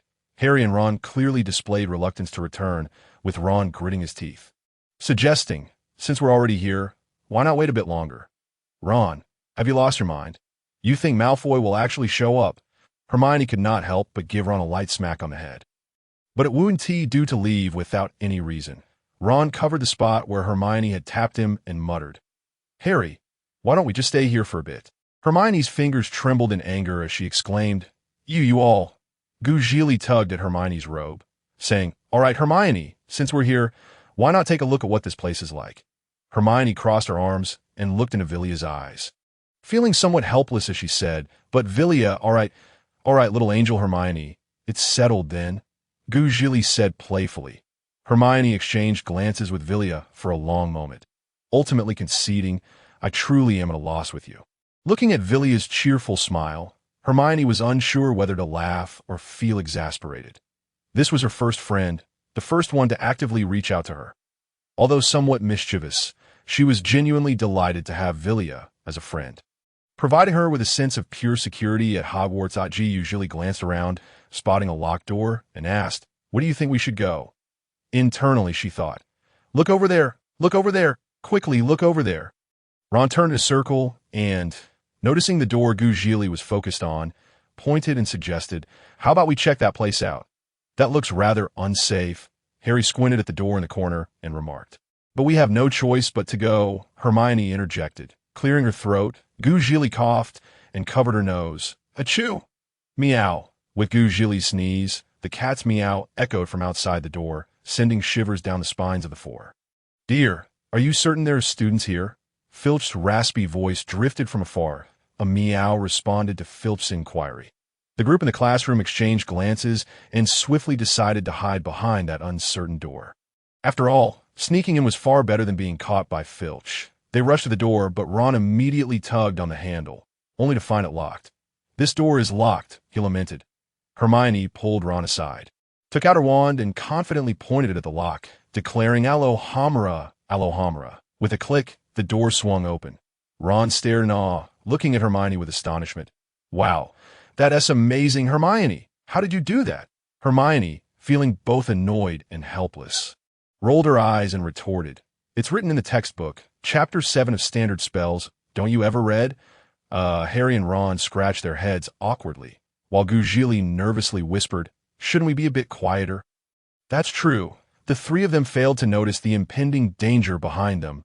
"Akati doesn't seem like there's anything interesting here," Ron remarked as he scanned the room, seemingly seeing no threat. However, Zhili's gaze remained fixed on the three-headed dog that was beginning to awaken. Unable to suppress a gulp, "Ron, are you sure?" Of course, just as Ron was about to respond, he suddenly fell silent. "Ron?" Harry looked at Ron in confusion, only to find him staring at something with an indescribable expression. Following Ron's gaze, Harry too was struck dumb. "Harry? Ron?" Hermione turned to see the two in a daze, puzzled by their sudden stillness. But Zhili's lips twitched as she tugged at Hermione's robe, gesturing for her to look at the enormous creature that had left everyone in the room stunned. Hermione gasped, awkwardly exclaiming, "Wow." Hermione initially intended to urge everyone to leave quickly, but the next moment she realized there was no need for her to explain, as the three-headed giant dog had slowly opened its eyes. The four instinctively held their breath as the beast revealed its sharp, saliva-dripping teeth, glaring ferociously at them. "Ta-da! Recently, I underwent a minor surgery and have been feeling a bit fatigued that I sincerely apologize for the delay in updates." The three-headed dog, its eyes gleaming with menace, stared at the petrified quartet, inching closer as though it yearned for a hearty feast. Zhili gazed at the monstrous canine, her legs trembling uncontrollably. She had always been afraid of dogs. Even small puppies were tolerable, but anything the size of a car tire was torture for her. A creature larger than a tire was nothing short of a nightmare. In a split second, although terrified, Zhili's instinct was to flee. With her left hand clutching Harry and her right hand grasping Hermione, she pulled Ron along as they swiftly escaped the scene of the monstrous dog. "Loris, are you certain you saw students around here?" Filch squatted down, observing his cat while gently stroking its soft fur. Inquiring, Loris trotted around with light steps, lazily meowing as its red eyes gazed ahead. Following Loris's line of sight, Filch looked into the darkness and, picking up Loris, continued, "Dear, are you hoping to return?" As Zhili had just managed to pull a few individuals away from danger, she caught a distant sound of Filch's raspy yet muted voice. Instantly, she urged her companions to press against the wall. Once they were securely nestled against it, she released Harry's hand, placing a finger to her lips, and whispered, "Shoo." Ron was abruptly yanked back, his back harshly colliding with the wall. Grimacing, he let out a pained, "Ow." Just as Ron uttered his cry, Hermione shot him a fierce glare, rendering him instantly silent. Filch, cradling Loris, turned towards the hiding spot of Zhili and her companions, furrowing his brow as he surveyed the surroundings. Inquiring Loris, have a look around and see if there's a reckless student daring enough to be out of their dormitory at this hour.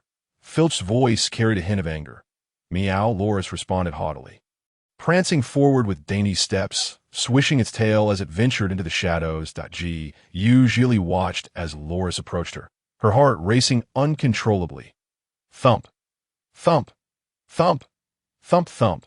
The pounding of her heart intensified as she silently lamented the situation. Turning to meet Harry's worried gaze, a fleeting spark of inspiration flashed through her mind, offering her a glimmer of hope. Zhili silently called out. Number 9? Oh, 9, are you there? Are you there? A languid yet slightly magnetic voice responded. What is it? Zhili felt a surge of stability, akin to finding a pillar of support, and quickly replied, Golden Thigh, Golden Finger, Brother 9, Big Boss, we're about to be exposed. Please help us hide. We can't let Gryffindor lose points. Number 9 let out a resigned yawn, saying, Is that all? You summoned me for such a trivial matter. Are you lacking in common sense? Big Boss, I beg you. Zhili's hopeful gaze pierced through the world. Reaching number 9, with a languid flick of its tail, number 9 curled up and fell asleep. In the brief half-minute conversation with number 9, Loris shifted direction right before Zhili's eyes, returning to Filch's side. Meow, Loris shook its head at Filch and then leaped into his arms. Upon seeing Loris's demeanor, Filch realized there was no one else around and departed with Loris in tow. The quartet at the wall corner exchanged glances as the sound of Filch's footsteps grew fainter. Ron poked his head out, bewildered, and said, He just left? I thought we were going to be discovered. Zhili. Here comes a haphazardly and randomly dropped update. As Ron's words fell, even Harry couldn't help but ponder the peculiar workings of Ron's mind. Ron, do you really think this is the opportune moment to question such odd occurrences? I truly cannot fathom how your mind operates. Hermione face-bombed in exasperation, exchanging a glance with Zhili, shaking her head in resignation. Zhili could only regard Ron with an awkward yet polite smile. Harry quietly suggested, Ron, perhaps we should refrain from discussing this now. Let's just return to the dormitory. Considering, Zhili interjected. After all, the fact that you two were out at midnight and were toyed with by Draco will surely be discovered. Right? Ron seemed to realize the possibility of being caught and hurriedly replied. All right then, let's head back to the dormitory. A flicker of complexity passed through Hermione's gaze as she gently brushed her hand against Zhili's, then discreetly averted her eyes. Vilya, let us go, she said. Zhili, entirely oblivious to the subtle exchange, cheerfully responded, Let us. The group stealthily departed from the 4th floor. Throughout their descent, Ron continued to grumble about Malfoy's deceit, lamenting how sharp Filch's ears and Loris's senses were, almost leading to their exposure, along with that ferocious, three-headed dog. As they walked, Ron's small yet slightly humorous complaint struck an odd chord with the other three. Akin to knowing one shouldn't engage in certain actions, yet feeling invulnerable to detection, in the Gryffindor common room, Ron and Harry hung their heads, embodying a sheepish demeanor, evidently aware of the impending dual reprimands and ridicule they were about to face. Hermione and Zhili regarded them with cold amusement. Harry and Ron exchanged a sheepish yet awkward smile. Zhili, wearing a harmless grin, tugged at both Ron and Harry's ears, saying, You two have truly outdone yourselves. Not only did you venture out, but you also nearly got caught. Yet you two nincompoops were foolish enough to linger on the precipice of exposure.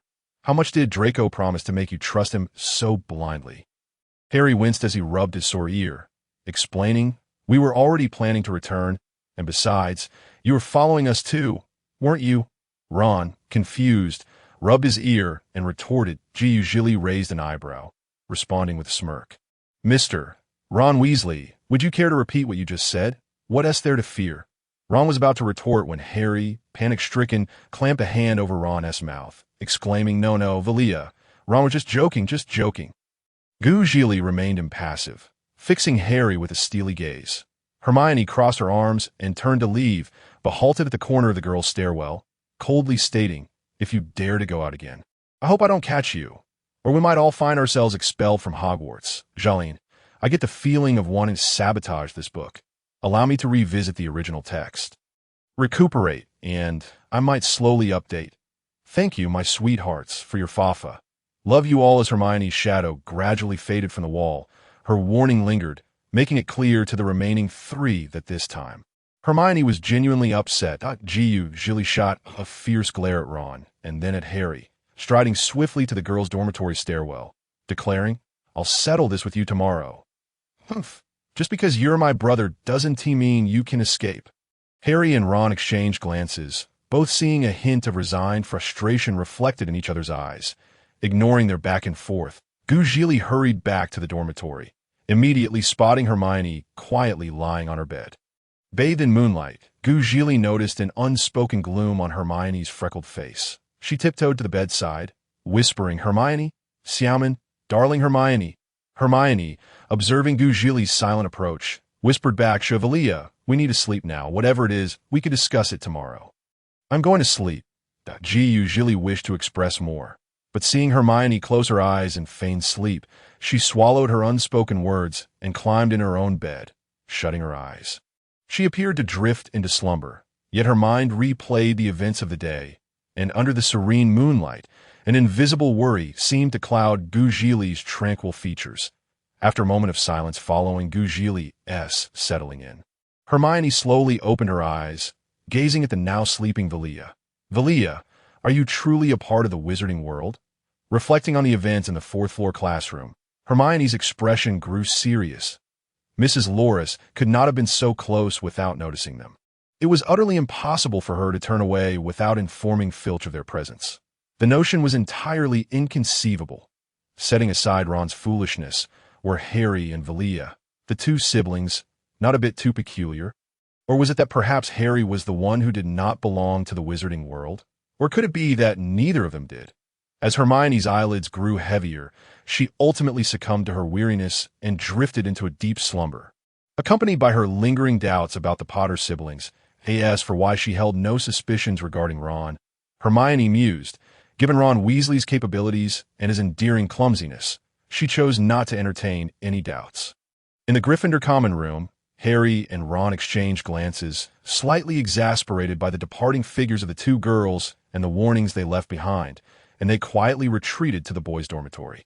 Just as Ron climbed into bed, he abruptly sat up, as if a thought had struck him, exclaiming, Hey, Harry, did you see that cat just standing there before walking away?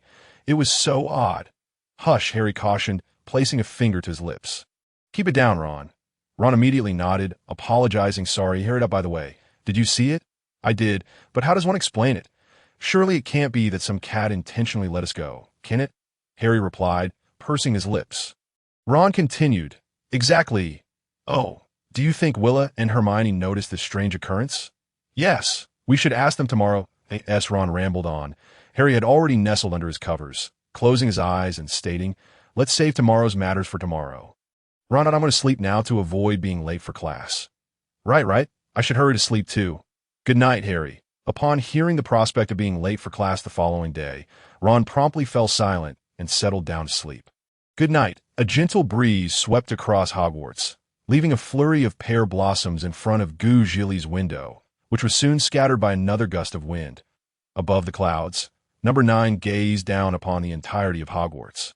An icy glint in its eyes as it lifted a paw to lick it seemed that there had been some oversight.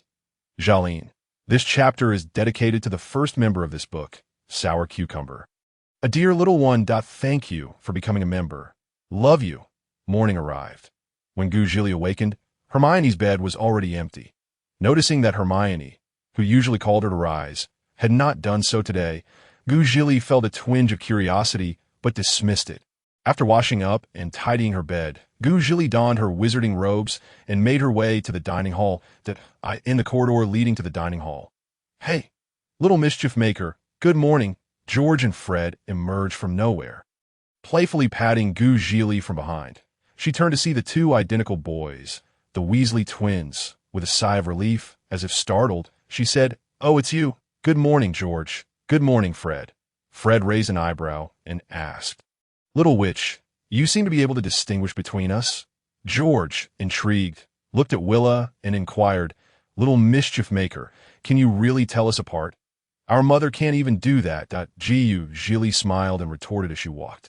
Do you think I can? The Weasley twins' interest was piqued, responding, you can. Upon reaching the entrance to the dining hall, Zhili cheerfully replied to the twins, if you believe I can, then I can. If you doubt I can, then I cannot. With that, she entered the dining hall, leaving the twins to ponder the meaning of her words. Inside the dining hall, hi. Good morning. Zhili immediately spotted Hermione seated at the long table, munching on a sandwich, and eagerly greeted her. Hermione glanced up at Zhili, forcing a smile as she replied, Good morning, Willa. Are you having breakfast? You should eat first. I need to go. See you in a bit. Hey, Hermione. Zhili watched helplessly as Hermione stood up with her half-eaten sandwich, a peculiar feeling gnawing at her insides. She had intended to catch up with Hermione for a good chat, but she could only sit down. For not everyone could afford to chat about life with an empty stomach. It would be a disservice to herself. After breakfast, Zhili made her way to the classroom. However, she noticed a girl seated next to Hermione. Zhili bit her lip and approached Hermione, softly asking, Hermione, you didn't tea. Before she could finish, Hermione's apologetic eyes met hers, and she said, I'm sorry, Willa, but I may not be able to sit with you in class today. Oh, okay. Zhili forced a smile and took a seat 2 rows behind Hermione. Hermione glanced back at Zhili, biting her lip. I'm sorry, Willa, but until I can ascertain your and Harry's safety, I fear we cannot be as close for the time being. As Zhili settled in her seat, she reflected on the memories from yesterday and this morning, realizing that Hermione must be upset, and that included her as well. But what should friends do when they are angry? Engage in a Cold War. She would not have that. For her, a Cold War felt like being isolated from everyone. Should she apologize proactively? Yet, she was uncertain about what had upset Hermione. How to apologize? Comfort her? That was an option worth considering. But how to do so? After much contemplation, Zhili still could not devise a solution. She could only think of comforting Hermione first, then admitting fault, and ultimately, just apologizing.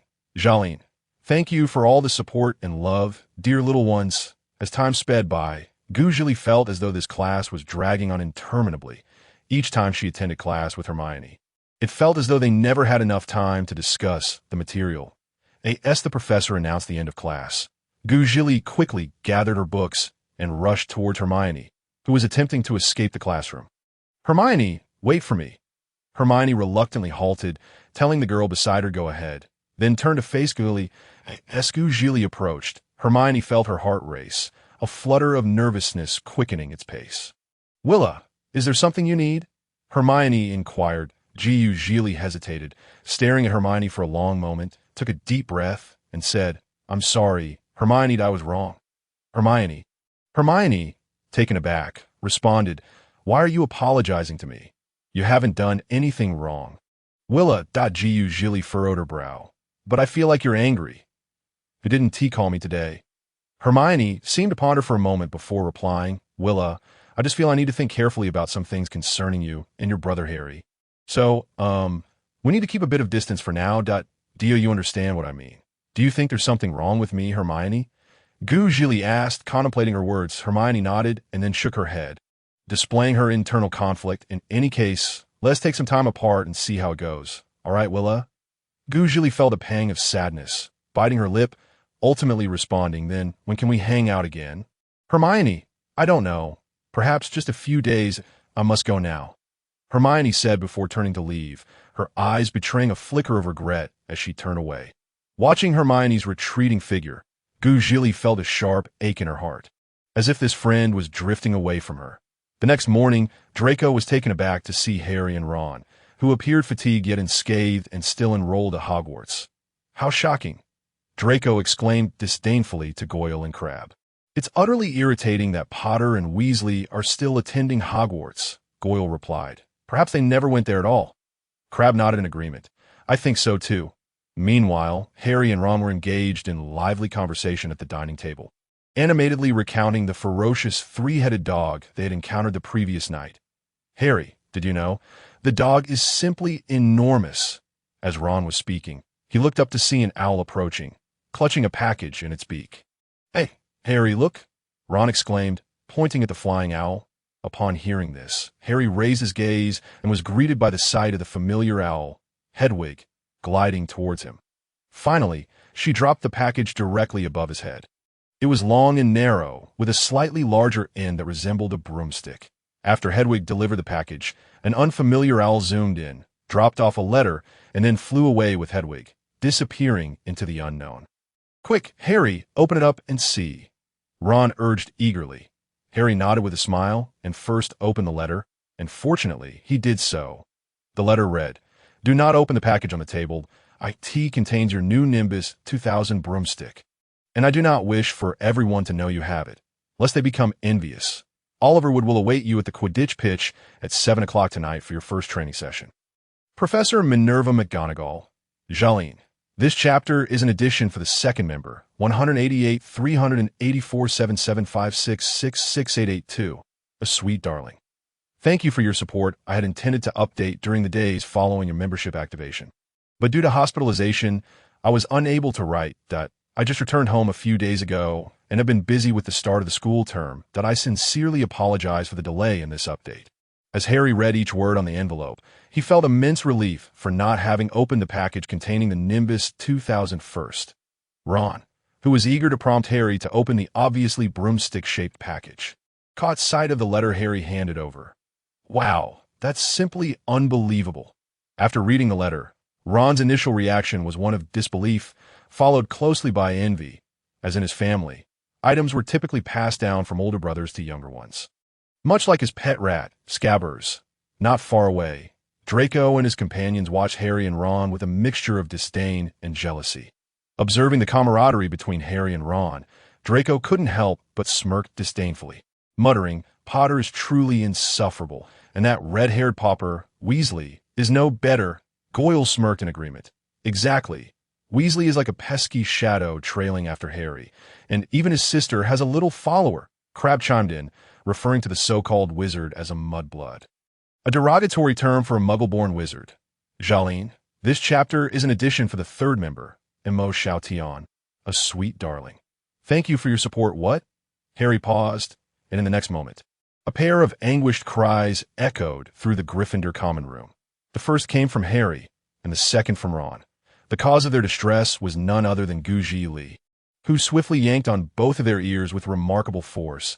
"Why, dear brother, you have quite a nerve, choosing to believe Draco over telling a teacher. Are you foolish? Are you foolish? Guam Zhili muka banumuzli."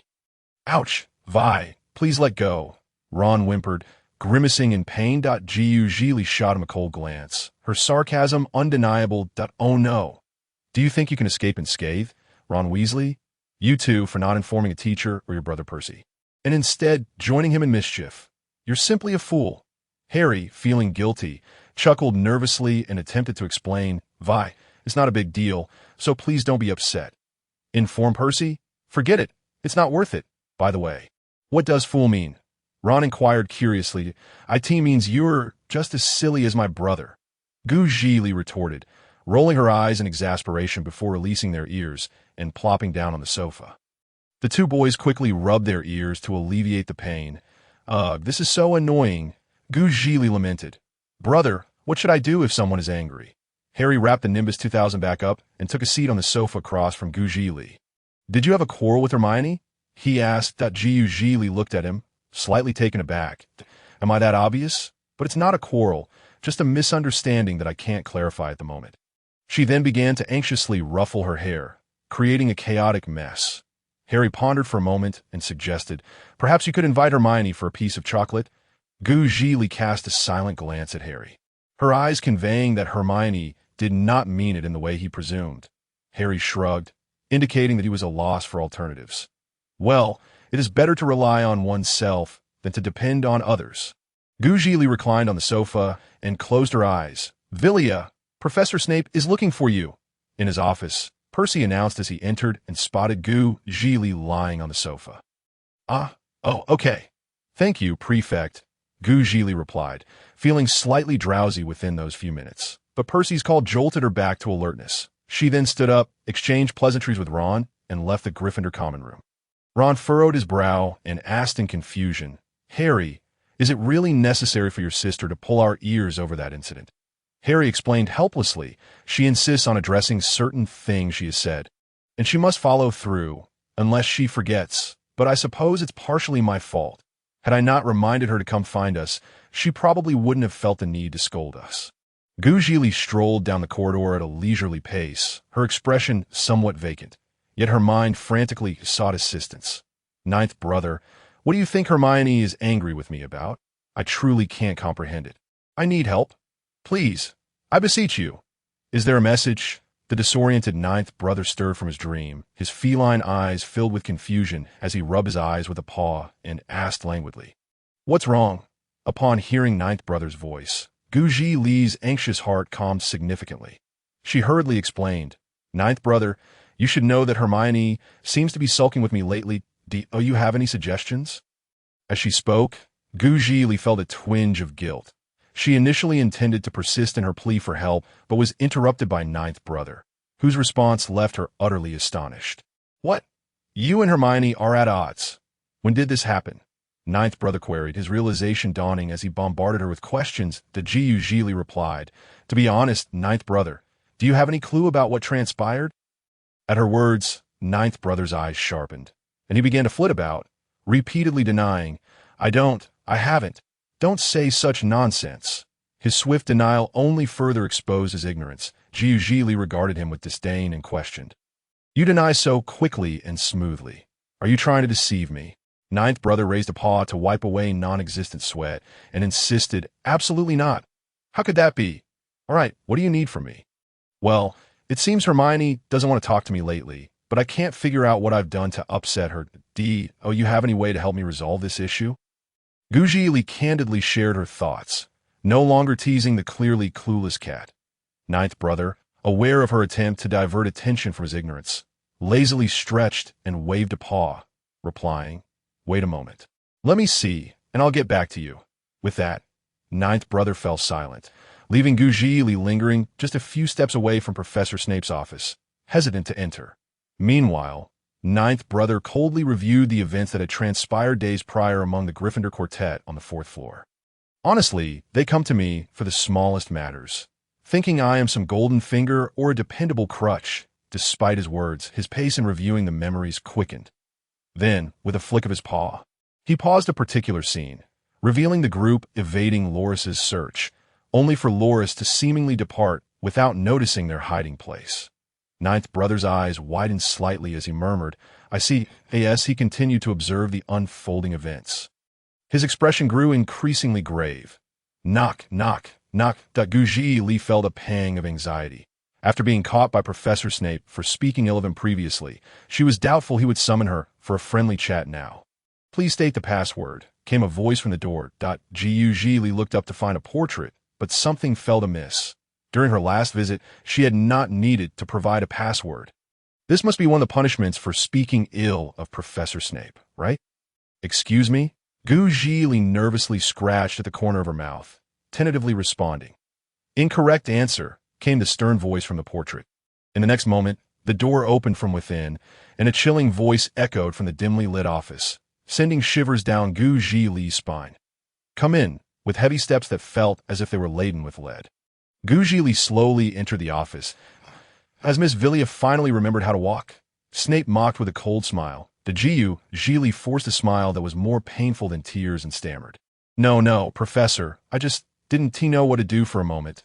Upon uttering those words, Zhili wished she could slap herself. What kind of excuse was that? What else was she supposed to do when seeking someone out? Clearly, she had been infected by the idiocy of those two. As Snape's gaze began to resemble that of someone observing a fool, she frantically attempted to salvage her image. Professor, I apologize," after fumbling for a coherent response. Zhili resorted to her signature apology method. Snape raised an eyebrow, intrigued, and inquired, "Oh, is that so? Then where did you err? I shouldn't have spoken ill of you behind your back." Zhili's voice dwindled to a whisper. Although she merely felt that Snape's teaching methods were excessively harsh and only made a minor complaint, it had been overheard by the very subject of her criticism. Snape's lips curled into a sardonic smile. "Is that so? Then tell me, what sort of punishment do you think you deserve?" Punishment. There's really punishment involved. Zhili gasped in disbelief, her expression one of utter shock, as though she could not fathom such unfairness. From your expression, it seems you hold quite a grudge against me. Snape maintained a stern demeanor, embodying the role of a merciless instructor, yet his thoughts were focused on amusing himself at Zhili's expense. Nonetheless, Zhili, feeling pitifully anxious, dared not refute his words and repeatedly insisted, "No, no. How could that be? Professor, you must be mistaken." Snape approached Zhili, towering over her as he declared, "Very well. For today, you shall read chapters 1 through 10 of that book from last time. In other words, memorize them, as I will be conducting a surprise check shortly." Zhili's expression turned to one of despair. Fine, fine. She resigned herself to the fate of being subjected to relentless testing. Grasping the daunting book filled with an overwhelming amount of information, and began to recite it through gritted teeth. As Snape prepared to leave the office, he paused and remarked from above Zhili's head, "Vilya, the next time you speak ill of someone, remember to exercise discretion. At the very least, do not get caught in the act."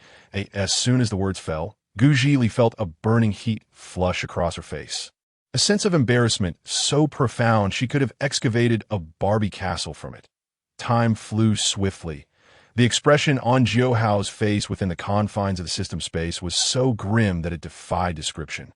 His feline eyes were filled with ire, yet he managed to suppress it. Taking a few deep breaths to steady his emotions, it seemed that the ordeal was about to commence anew. He pondered how long he would be ensnared this time.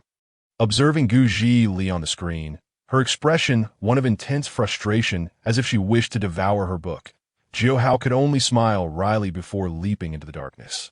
"Zhalin, is anyone watching? Is it because I haven't updated that you all refrain from leaving comments?" Once Severus Snape exited his office, Zhili felt as if a taut string within her had finally relaxed. Collapsing onto the couch he had specifically placed for her in his office, her demeanor one of sheer desolation, as if she had been subjected to relentless torment. "Oh, little cabbage, the fields are yellow. I am but that small cabbage," she lamented, her left hand clutching the exam preparation book while her right hand pressed against her forehead, theatrically portraying her woeful fate. After a while, with a look of disdain, she picked up the book again and resumed reading. In the obscurity, Zhou's cat-like pupils narrowed as he dashed across the skies of Hogwarts, unnoticed by any. With a nimble leap, he landed before the window of the Gryffindor girls' dormitory, and upon closer inspection, he realized it was indeed the chamber shared by Zhili and Hermione. With a nonchalant lick of his paw, he effortlessly traversed through the window and into the room. Soaring gracefully onto Hermione's bed point, one of his 9 tails swept lightly, and within moments, a pentagonal seal of white light formed throughout the room. Zhou murmured incantations, weaving the fabric of reality and memory into a complex tapestry. As the final syllable echoed, fatigue washed over him, and as he stretched, he prepared to depart the dormitory, only to stumble and fall onto the bed. Truly pathetic, were it not for his diminished magical prowess. He would not have felt so weak after merely casting a minor spell. Relocation, system space. With the last vestige of his will, Zhou uttered a phrase, his eyes succumbing to weariness, ultimately closing as he drifted into a deep slumber. Mere moments later, the 9-tailed cat that should have occupied Hermione's bed vanished without a trace. In Snape's office, Zhili had finally managed to memorize the first few chapters of the book and was about to test herself when Snape entered. She hurriedly rose, holding the exam preparation book, and said, "Professor Snape." He nodded and replied, "It seems you are prepared, yes? Then hand over the book. I will select a sentence, and you shall recite the following." Zhili responded. "Please wait a moment, Professor." She flashed him a polite smile before turning away and striking her own cheek forcefully a few times. "How dare you speak out of turn? You wretched blabbermouth." After a few seconds, she turned back, presenting the book with both hands to Snape, despair evident in her voice. "Here, Professor." He accepted the book, casually flipping it open, and stated, "Chapter 2, Section 4, 5th segment, regarding the precautions necessary for potion making." Zhili felt tears of frustration welling up. Completely resigned, muttering, "The precautions for potion making are as follows. First, when concocting potions independently, one must adhere to the textbook instructions. Balabala. at that moment. Zhili had entirely forgotten about Hermione, for with Professor Snape present, how could she allow her mind to wander? Miss Granger, you are still not sufficiently familiar with the initial chapters. Return and study them again, and I shall come to quiz you later, Snape remarked. Inscribing a few notes on a piece of parchment, his tone laced with sardonic humor, Zhili shrank back, nodding heavily as she replied, "Very well, Professor, I shall strive to memorize them further." With that, she bowed, bid him farewell, and hurriedly exited the office. Observing her rapid retreat, Snape furrowed his brow, stroking his chin, pondering, why did Miss Vilya flee so hastily? Does he appear as intimidating as a raging flood? Is it truly necessary for her to bolt before a few words are exchanged? Meanwhile, Draco incessantly sought to provoke Harry with verbal jabs, questioning whether Potter intended to let all the points go to Slytherin during Quidditch. And other such taunts, Harry, though exasperated, found himself unable to ignore Malfoy. The incessant drivel he spouted made Harry wonder if he had offended Malfoy in a past life to deserve such torment. Time accelerates here. Zhili had intended to inquire how to resolve matters concerning Hermione with Geo-How, but upon noticing his silence, she resigned herself to inaction. During class, she encountered Hermione in Professor Flitwick's lecture. Hermione remained reticent, seated with Ron, while Zhili hoped to join Harry as a seatmate, only to find that he was already accompanied by the explosive genius. Seamus, Zhili contemplated whether she ought to remind her brother to be cautious. Unable to locate her brother's sit with, she settled for a position not far from Hermione. Professor Flitwick stood at the podium, wand in hand, proclaiming, "Today, we shall practice spell casting with our wands, starting with the simplest of levitation charms. Now, let us move our wands. Remember the gestures, a flick and a swish. Wingardium Leviosa." As he completed the incantation, a pristine feather floated gracefully into the air. Hearing the familiar spell and witnessing the feather's ascent, Zhili recognized that this was the infamous class where Hermione and Ron had their spat. "All right, now it's your turn to try," Professor Flitwick instructed. The students began their attempts. Ron, wielding his wand, pointed at the feather and declared, "Wingardium Leviosa." The feather remained motionless. He tried again, "Wingardium Leviosa." Still, it failed. Hermione, shaking her head in disapproval, remarked, "You're saying it wrong. It's Wingardium Leviosa, not Wingardium Leviosa," frustrated by his inability to levitate the feather. Ron retorted, "Then you give it a try." Hermione raised her chin defiantly, brimming with confidence as she waved her wand and pronounced, "Wingardium Leviosa." As the words left her lips, the feather soared into the air, leaving Ron astonished, swallowing hard. "Excellent. Miss Granger has mastered the levitation charm," Professor Flitwick commended, satisfaction evident in his voice, seeing Hermione succeed. Zhili quickened her pace, brandishing her wand with a flick and a swish. Concentrating earnestly as she declared, "Wingardium Leviosa." The feather stirred and began to float slowly into the air. Witnessing her own success in levitating the feather, Zhili felt an overwhelming sense of accomplishment. Her face alight with joy. "Oh, Miss Potter has also learned," Professor Flitwick noted, pleased to see his second feather suspended in midair. With a resounding bang, a commotion erupted, capturing the attention of every student in the classroom. Zhili instinctively glanced at Harry, and indeed, she was not mistaken. "Ahem, Professor, we might need another feather here," Harry said, staring blankly at the nearly unrecognizable remains of the feather before him. Seamus wore a similarly dazed expression, as if still reeling from the shock. After class, Ron and Harry strolled along the corridor, with Ron exasperatedly commenting on Hermione's behavior during the lesson. Coincidentally, Hermione overheard this and, heartbroken, covered her face and dashed away. Making sure to weave through the space between Ron and Harry, Zhili, moving at a slower pace, upon witnessing Hermione's tearful escape, hurried forward, shot Ron a glare, and immediately pursued Hermione, leaving the two boys awkwardly staring at each other. Hermione.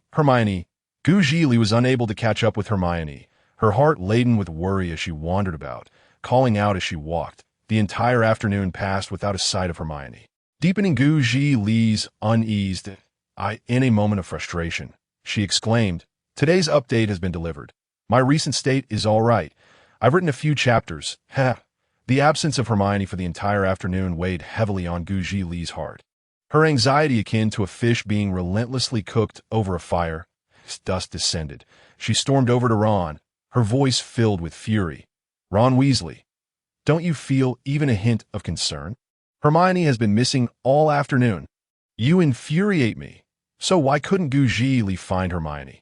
The truth is, upon seeing Hermione run away, Zhili was the first to pursue her, desperately searching in the direction of the girls' restroom, only to discover that there was no trace of Hermione in any of the restrooms she checked.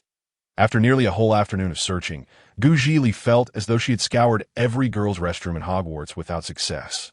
Hence, her furious confrontation with Ron. What could she do?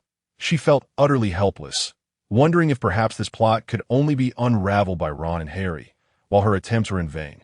Ron, feeling uneasy and guilty, stammered, I didn't mean to, who knew she was right behind us listening.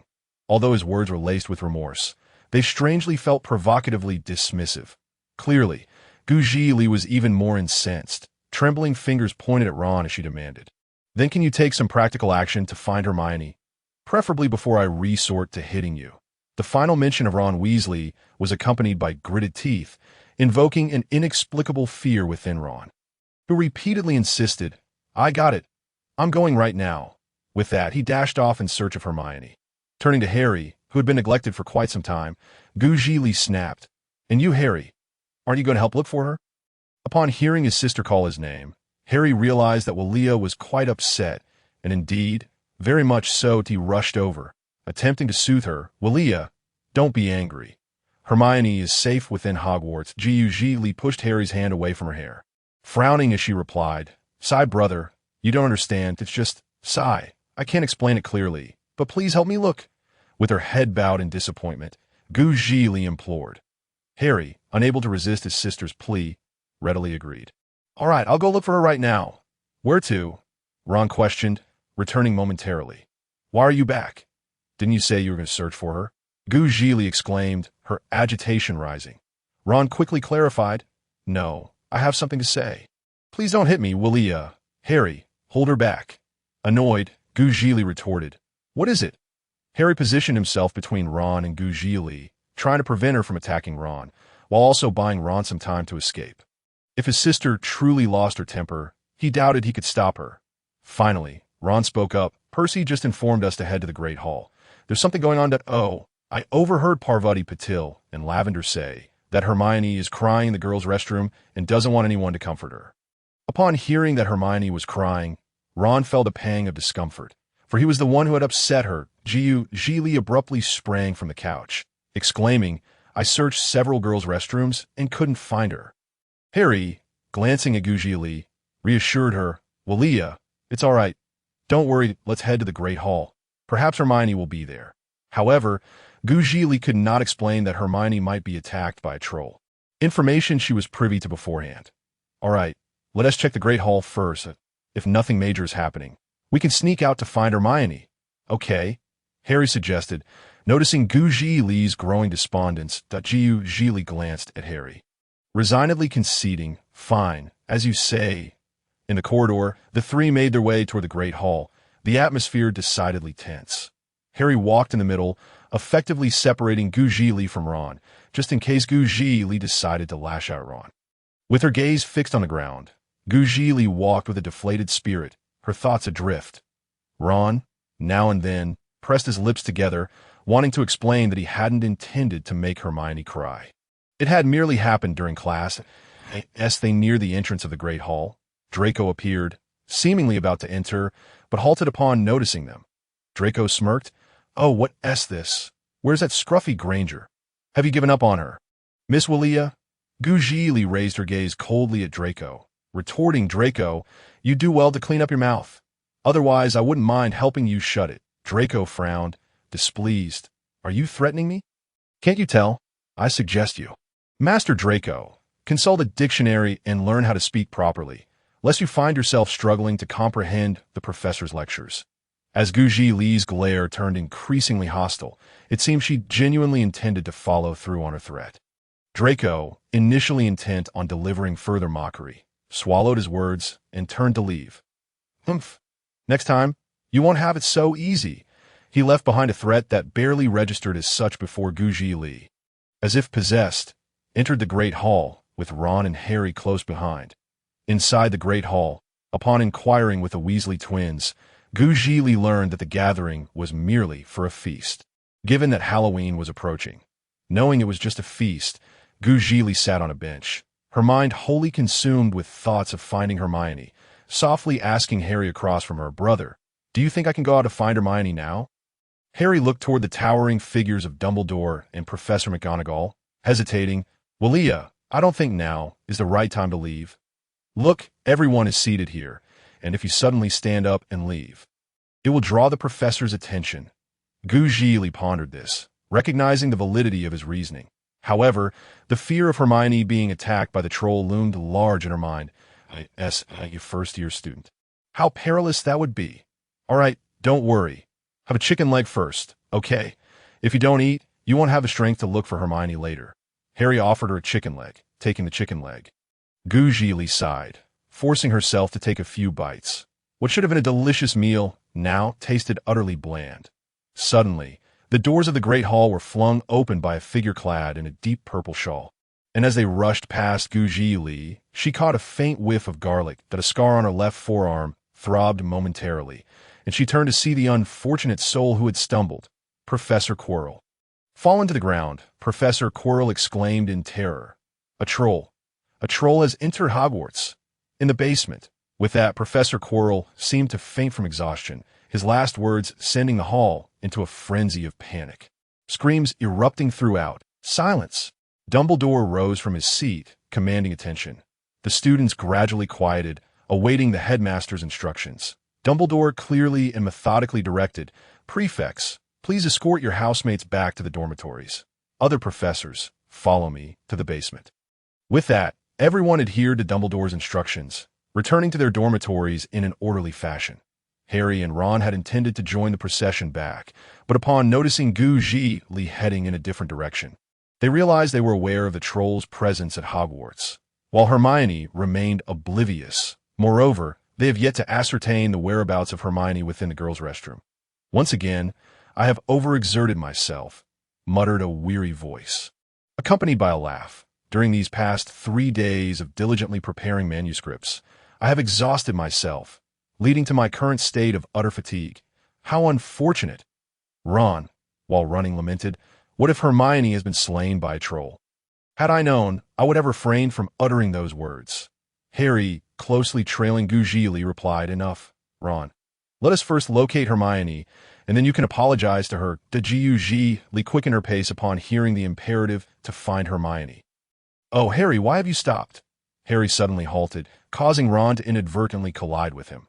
Furrowing his brow, Harry gazed at a distant, slightly ajar door, filled with suspicion, yet said, "It's nothing. I merely spotted a cat and thought it might be Loris." Ron followed Harry's gaze, but saw no trace of it. "Where? I see nothing." "You must be mistaken. Harry, I must have misseen." Harry conceded. Zhili turned to see the two lingering and immediately urged, "What are you two doing? Hurry up and catch up." "Oh, we're coming. Inside the girls' restroom, Hermione emerged from stall, wiping away her tears as she approached the sink to wash her hands, gazing into the mirror. She couldn't help but question whether Ron's words held any truth. Without Vilya, would she truly have any friends? Perhaps it was indeed the case. A person like her, without Vilya's overtures of friendship, would likely find herself friendless at Hogwarts. Throughout her life, her personality and sharp tongue had undoubtedly caused a number of individuals to harbor some degree of aversion toward her. Hermione cupped her hands to gather water, washing her tear-streaked face, contemplating a return to her dormitory. Suddenly, a massive shadow loomed at the entrance of the restroom, accompanied by a foul, acrid odor that slowly approached. A piercing scream echoed through the restroom. Outside the girls' restroom, believing they had confined the troll within a small storage closet, they were startled to hear that familiar voice. Hermione's voice. Zhili was the first to react, exclaiming urgently, "That was Hermione!" Weavy led the troll to where she is. Zhili, don't act rashly." Harry attempted to interject, but Zhili interrupted him. "No. Just as she uttered those words, she dashed around the corner and into the girls' restroom. Upon witnessing Zhili's reckless action, Harry could not remain idle, and Ron swiftly followed suit, both entering the restroom. Inside the restroom, Hermione was crouched beneath a sink, clutching a water pipe tightly as the troll advanced menacingly towards her. Zhili entered to witness this alarming scene and quickly grabbed a piece of wood from a broken stall nearby, hurling it at the troll's head. "You ugly brute! I'm right here." Upon seeing Zhili enter, Hermione felt a surge of complex emotions: resentment, discomfort, guilt, an overwhelming mix. The troll, hearing the commotion from behind, turned its attention away from Hermione. Realizing the immediate danger had lessened, Zhili exhaled in relief, only to find the troll now advancing towards her. "Hermione, you need to hide," Zhili urged before calling out to the seemingly oblivious troll. "Hey, ugly, come after me." As she spoke, she tossed a piece of wood, which fortuitously struck the troll in the stomach, inciting its fury as it stomped towards Zhili. "Vilya," Hermione called out in concern, watching Zhili divert the troll's attention. Just as Zhili bolted a few steps away, Ron and Harry intercepted her. "What are you doing out here?" Ron began, but his words faltered as he noticed the irate troll just a few meters behind Zhili. The 12-foot-tall troll brandished a hefty wooden club, its eyes ablaze with rage as it swaggered towards the trio blocking the restroom door. Ron nervously swallowed hard, stammering, Harry, I think we're in trouble."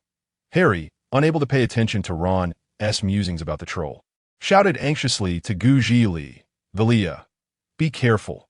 Zhili furrowed her brow, insisting, "You two need to get out of here. Don't block the door." As she spoke, she reached for her wand to cast a spell at the troll, but stumbled over a piece of wood on the floor. Twisting her ankle, a wave of pain shot through her foot, prompting an involuntary cry. Just then, the troll seized her, lifting her off the ground. "Vilya! Vilya! Vilya!" The other three exclaimed in unison, their faces etched with worry as they beheld Zhili helplessly captured. Hermione quickly crawled out from beneath the sink, rifling through her robes in a desperate search for her wand, only to discover it was nowhere to be found. "Damn it," she muttered under her breath. "Does anyone have a wand?"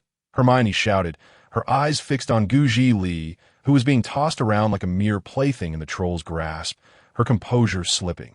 Ron quickly produced his wand, declaring, "I have one." Though Harry also had his wand, he resorted to the most rudimentary method, using a piece of wood to strike the troll, hoping to compel it to release his sister.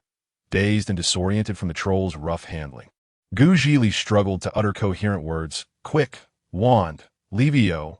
As she spoke, her head throbbed increasingly, her complexion paling. What did you say, Vilya?" Harry asked anxiously, noticing that Zhili appeared to be losing consciousness. Upon hearing Zhili's fragmented words, Hermione urgently urged Ron, "Hurry, it's the levitation charm we just learned today." Quickly, despite his own anxiety, Ron had already attempted the spell several times without success. However, seeing his friends in distress, he suppressed his trepidation, focusing intently as he waved his wand, calling out, "Wingardium Leviosa!" In an instant, the wooden club in the troll's grasp began to hover. Ron let out a sigh of relief, but in that very moment of reprieve, the levitating club plummeted directly onto the troll's head with a resounding thud. The troll staggered, momentarily dazed, and in that instant, it released Zhili, who fell to the ground as the creature collapsed. "Vilya!" Hermione and Harry rushed to Zhili's side, checking on her well-being. It took a while for Zhili to regain her bearings, and just as she did, Professor McGonagall and others appeared at the restroom's entrance, their expressions grave. Upon seeing the group unscathed, Professor McGonagall let out a sigh of relief. "What on earth are you all playing at? You should be in your dormitories, behaving yourselves." Professor Snape arrived in haste, surveying the chaos within the restroom with a furrowed brow. Before spotting Zhili being supported by Hermione and Harry, his expression darkening. "What is the meaning of this? I just remembered that I hadn't updated today." "Here's the late update," Zhili added, her voice tinged with irony. The professors regarded the students, who were supposed to be dutifully confined to their dormitories, with stern gazes. Ron froze at the sudden appearance of the professors, only lowering his wand at Harry's urging. Professor McGonagall's face turned pale, while Professor Snape's demeanor remained cold and unyielding. Professor Quirrell lingered at the back, his expression inscrutable. When silence fell over the group, Snape spoke again, his voice devoid of emotion. "Can any of you explain what has transpired here?" Professor McGonagall concurred. "Indeed, my dear students, who among you can elucidate the events that transpired?" Zhili appeared dazed, evidently still processing the situation. Harry and Ron exchanged glances, seemingly having reached a silent consensus. They were about to fabricate a half-truth to gloss over the recent occurrences when Hermione's voice resonated from the ladies' restroom. "I apologize, Professor McGonagall. It was I.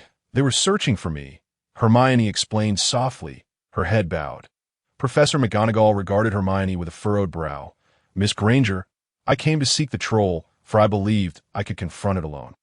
You see, I have read extensively about them, and am quite knowledgeable."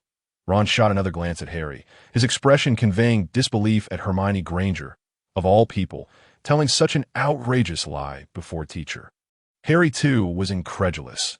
"Had they not found me, I would likely have perished. We were using wooden planks to combat the troll, and Ron incapacitated it with its own club. We were unable to summon help in time. When they arrived, the troll was poised to swallow me whole. Zhili still appeared weak and dizzy, suppressing the urge to vomit, her lips slightly pale as she spoke. "Yes, that is precisely it. I had intended to seek assistance." But before she could finish, Harry interjected. "It was too late. The situation was truly dire." Ron nodded in agreement, affirming, "Indeed, that is correct." Harry and Ron endeavored to feign familiarity with the tale. If that is the case. Professor McGonagall contemplated as she scrutinized the four of them. "Miss Granger, you foolish girl, how could you possibly think you could tackle a troll the size of a mountain on your own?"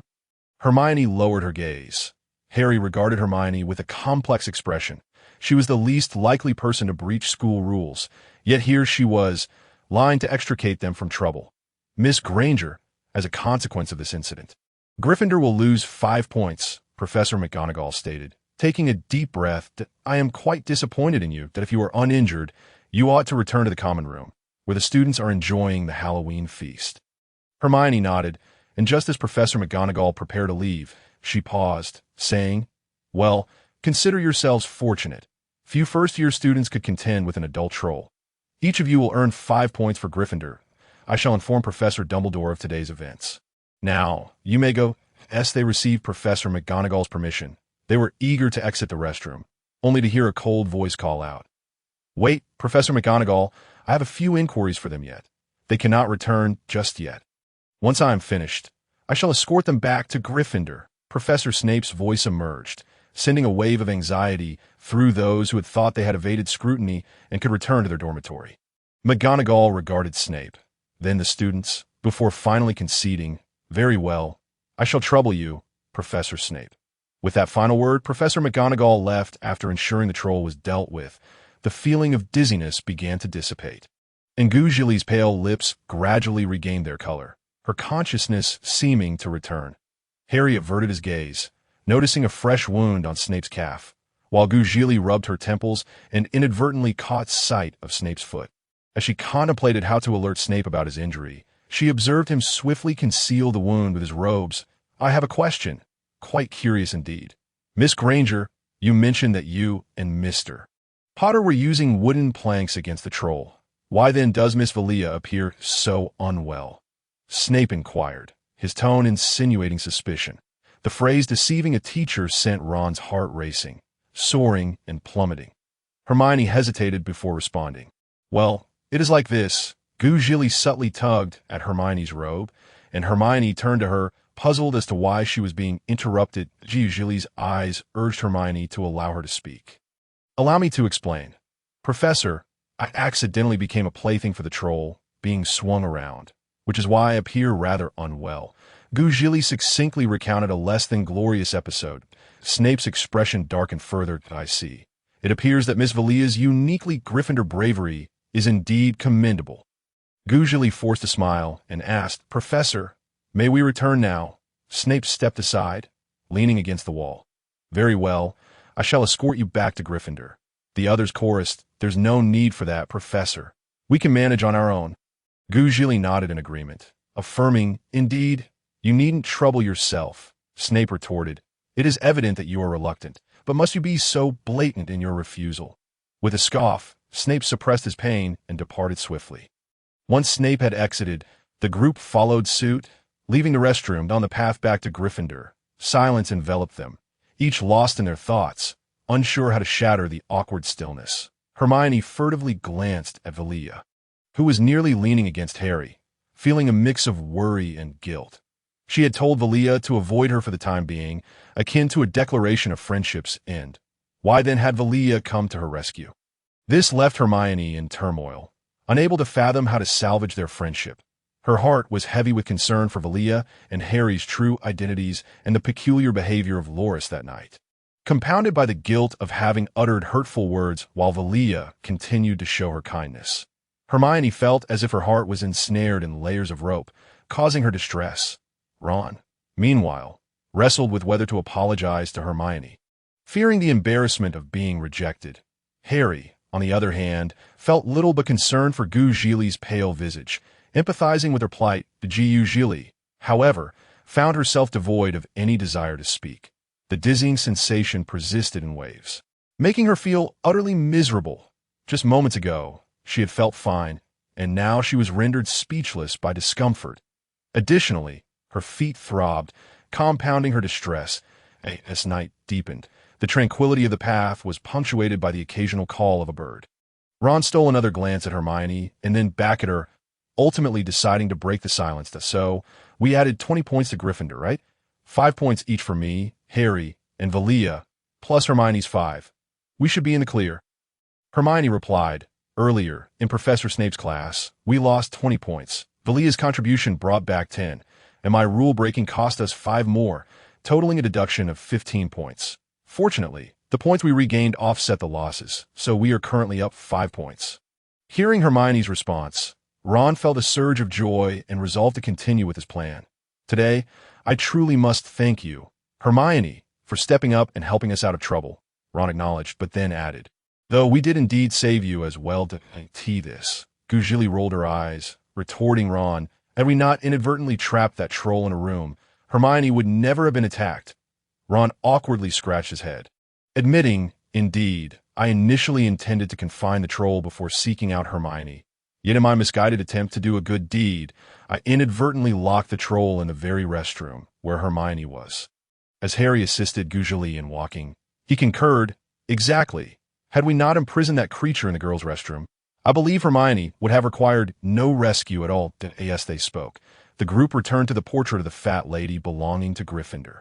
"Pig snout," Harry called out the password, and the portrait swung open, allowing them to enter one by one. At once inside the common room, they dispersed, and Ron watched Hermione's silhouette gradually fade away, feeling frustrated at not having apologized to her sooner and missing an excellent opportunity to do so. With a heavy heart, he begrudgingly followed Harry back to the boys' dormitory and the girls' dormitory. Zhili eagerly flopped on her bed, rolling over with delight. "This feels wonderful," she exclaimed blissfully. Hermione, observing Zhili's demeanor, couldn't help but chuckle as she settled on her own bed. After a moment's hesitation, she tentatively asked, "Vilya, are we still good friends?" Zhili slowly opened her eyes, gazing at the ceiling, and murmured, "Of course we are." Upon hearing this response, Hermione felt a pang of discomfort, her heart tightening as she continued, "Are you angry with me for what I said?" Zhili, unaware of which comment Hermione referred to, replied, "Angry? Not at all. I thought you were the one upset with me. I was actually contemplating how to apologize to you, considering that we 3 share some responsibility for the troll incident." Listening to Zhili's words, Hermione felt an inexplicable sense of relief, grateful not to have lost her friends. She thought to herself that even if Vilya and Harry were in danger, she wouldn't mind it anymore. Just a few days prior, Zhili sprang up from her bed, exclaiming, "Oh right, just a few days ago. I meant to explain things to you and clarify a few points, but somehow I forgot." With that, she lay back down, pressing her head in frustration. Hermione, amused by Zhili's antics, smiled and let go of her previous doubts. She began recounting, "You recall how we went to the 4th floor? At that time, we were certain we wouldn't be discovered by Loris.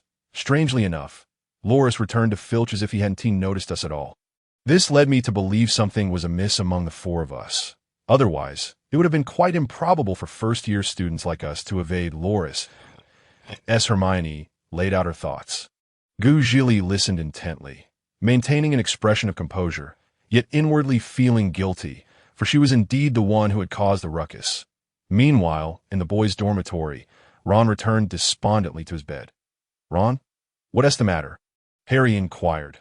With a tone of resignation, Ron lamented, "Harry, do you know, I was so close to apologizing to Hermione."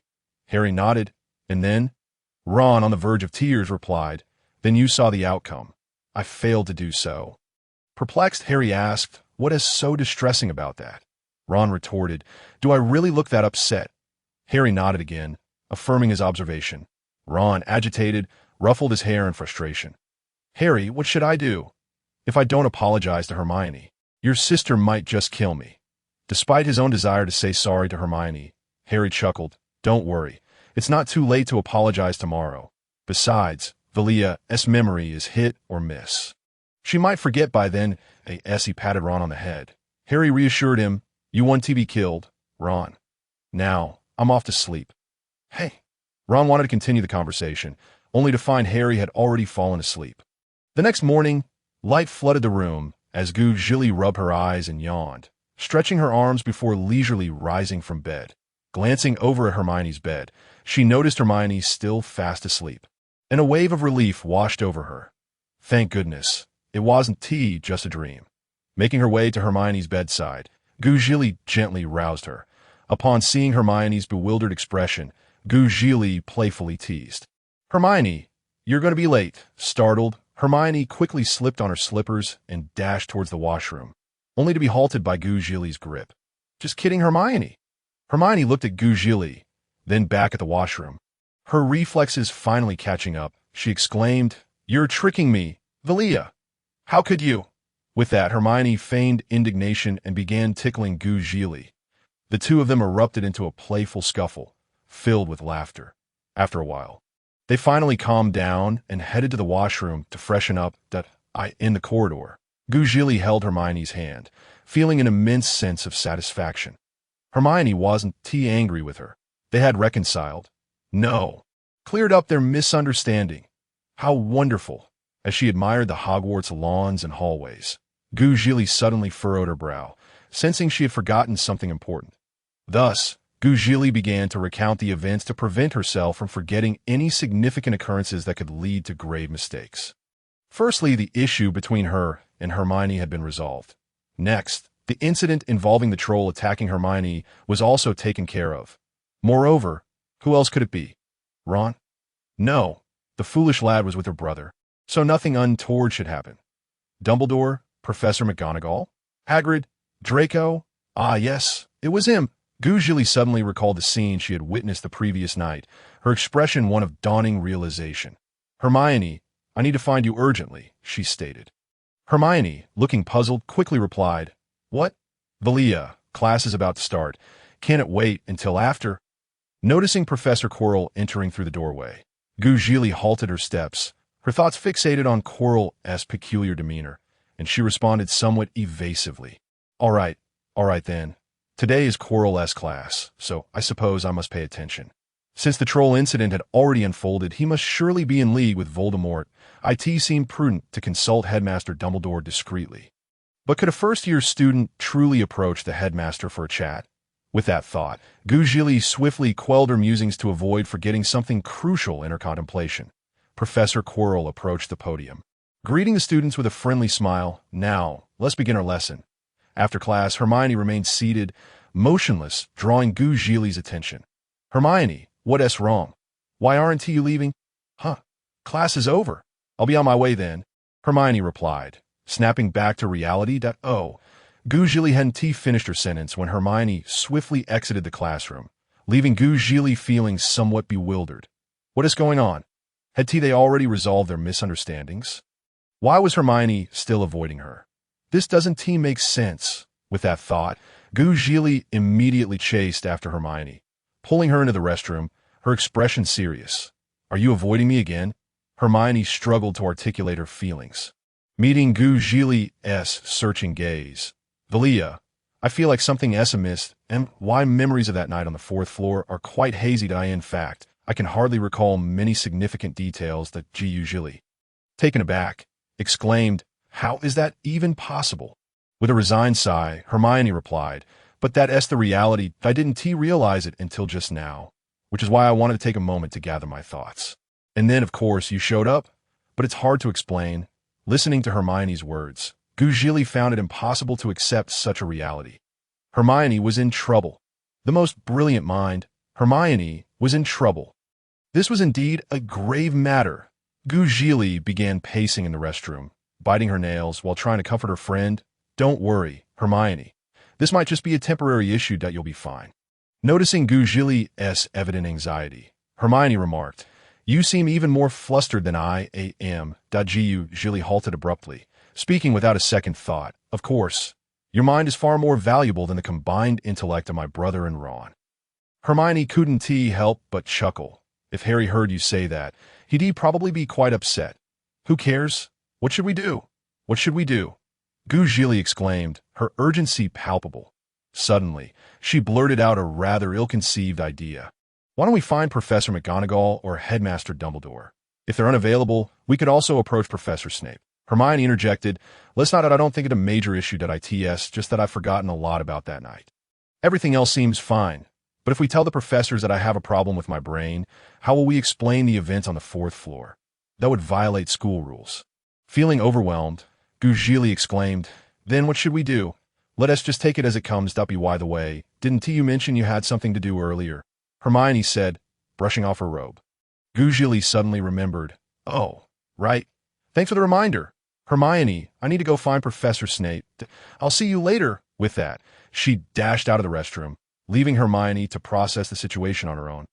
At Snape's office, Zhili knocked softly on the door. She hadn't knocked during her last visit, so she figured it was worth a try. "Enter," came Snape's voice from within, and the door opened. Professor Zhili entered, taking a deep breath. Snape looked up, his brow furrowing as he recognized her. "Vilya, what brings you here? Is there something you need?" Zhili hesitantly replied, "Yes, Professor. I wanted to ask how to brew a potion for treating wounds inflicted by large creatures." "Why do you ask? Have you been injured?" Snape's expression darkened. "No, not me. I'm fine. It's Ron." "Yes, Ron's father was hurt, and he told me about it today. I want to help him brew a potion." Snape scoffed derisively. "How noble of you. You can't even handle your own affairs, and yet you wish to concern yourself with others." Zhili smiled sheepishly. "Well, I see that what you taught us." "Professor, so, about the potion." Snape's demeanor remained cold. "You're not yet ready to brew potions. As for Mr. Weasley, I trust he will seek medical attention himself. You may leave now." Vilya Zhili opened her mouth to protest, but noticed a bead of sweat forming on Snape's forehead, perhaps a result of his injuries, and promptly fell silent, exiting the office. Standing outside Snape's office, Zhili lingered for a moment, staring at the closed door before letting out a deep sigh. Just as she took a step, a sharp pain shot through her ankle, causing her to wince. Ouch! Why was it hurting again? Hadn't Tia been fine before she fell asleep last night? It seemed she should consult Hermione first. Sigh, I should probably take care of my own foot issue before addressing Professor Snape's predicament. At least it seems he prefers to keep this matter discreet. But really, how foolish of her to think he'd expose his wound for others to see. She had become so comfortable at Hogwarts that she had forgotten the original plot development. Enduring the increasing pain, Zhili limped towards the common room. Inside the office, Snape observed Zhili's worried expression before she left, feeling a mix of jealousy and confusion.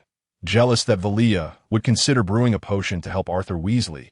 That was quite infuriating, but he was even more puzzled by the concern he had seen in her eyes before she departed. Had she noticed the injury on his leg? If so, did she intend to brew a potion for him? Snape chuckled bitterly to himself, realizing he was overthinking things. How could someone as detestable as him elicit concern from Vilya? Besides, there was always Lily to consider. The mention of Lily. Snape's expression turned impassive, and the room fell into an eerie silence, as though no one existed within its confines, in the Gryffindor common room. Hermione, Ron, and Harry sat on the sofa, discussing their encounter with the troll from the previous day. Ron was contemplating how to hint to Harry about his desire to apologize to Hermione, attempting to subtly convey his intention. Hermione pressed her lips together, feeling a twinge of curiosity. "Harry, did you call me here for something?" Harry, resting his chin on his left hand, completely disregarded Ron's intense gaze. "Actually, I wanted to know if you noticed the scar on Professor Snape's leg yesterday." "Did a scar?" Upon hearing this, Ron was somewhat taken aback, yet he remained preoccupied with the matter of his apology. Harry nodded and continued. "Yes, Ron. Do you recall the incident before we found Hermione, when I paused and inadvertently caused you to bump into me?" Ron nodded, perplexed, and responded, "I remember, but what of it? Didn't you say you mistook me for Loris?" Hermione sat quietly nearby, listening intently while analyzing Harry's words, sensing that he must have other suspicions. However, Harry shook his head and said, "At that moment, I did not see Loris." Ron replied, "See, I told you so. However, I believe I did catch a glimpse of Professor Snape passing through the corridor, though I am uncertain of his destination. What I can assure you is that wherever he went, it certainly was not the underground chamber as mentioned by Professor Dumbledore." Harry's serious demeanor was something Ron had not anticipated. As he observed the gravity in Harry's eyes, he gradually swallowed the words he had intended to voice. Hermione, however, quickly grasped the crux of the matter and countered. "Harry, are you suggesting that you suspect Snape went to the third floor to encounter the three-headed dog and was subsequently injured by it, correct?" Harry affirmed, "Precisely." Ron inquired, "But what would his motive be for that?" Harry recalled the time before arriving at Hogwarts when Hagrid had taken him and Vilya to retrieve a small package from Gringotts Vault 713. "I believe it pertains to that object," Harry replied, lost in thought. Hermione, not having heard clearly, asked, "What?" Just then, a voice from the doorway interrupted. "Today's update has arrived." Harry, serious, responded, "Gringotts, Vault 713, the stolen item." Ron, confused, looked at Harry and asked, "Wasn't Gringotts Vault 713 already robbed? What does Snape have to do with that stolen object on the fourth floor?" Hermione furrowed her brow, pondering for a moment before saying, "Harry, why are you so certain that Snape's objective was indeed that item?"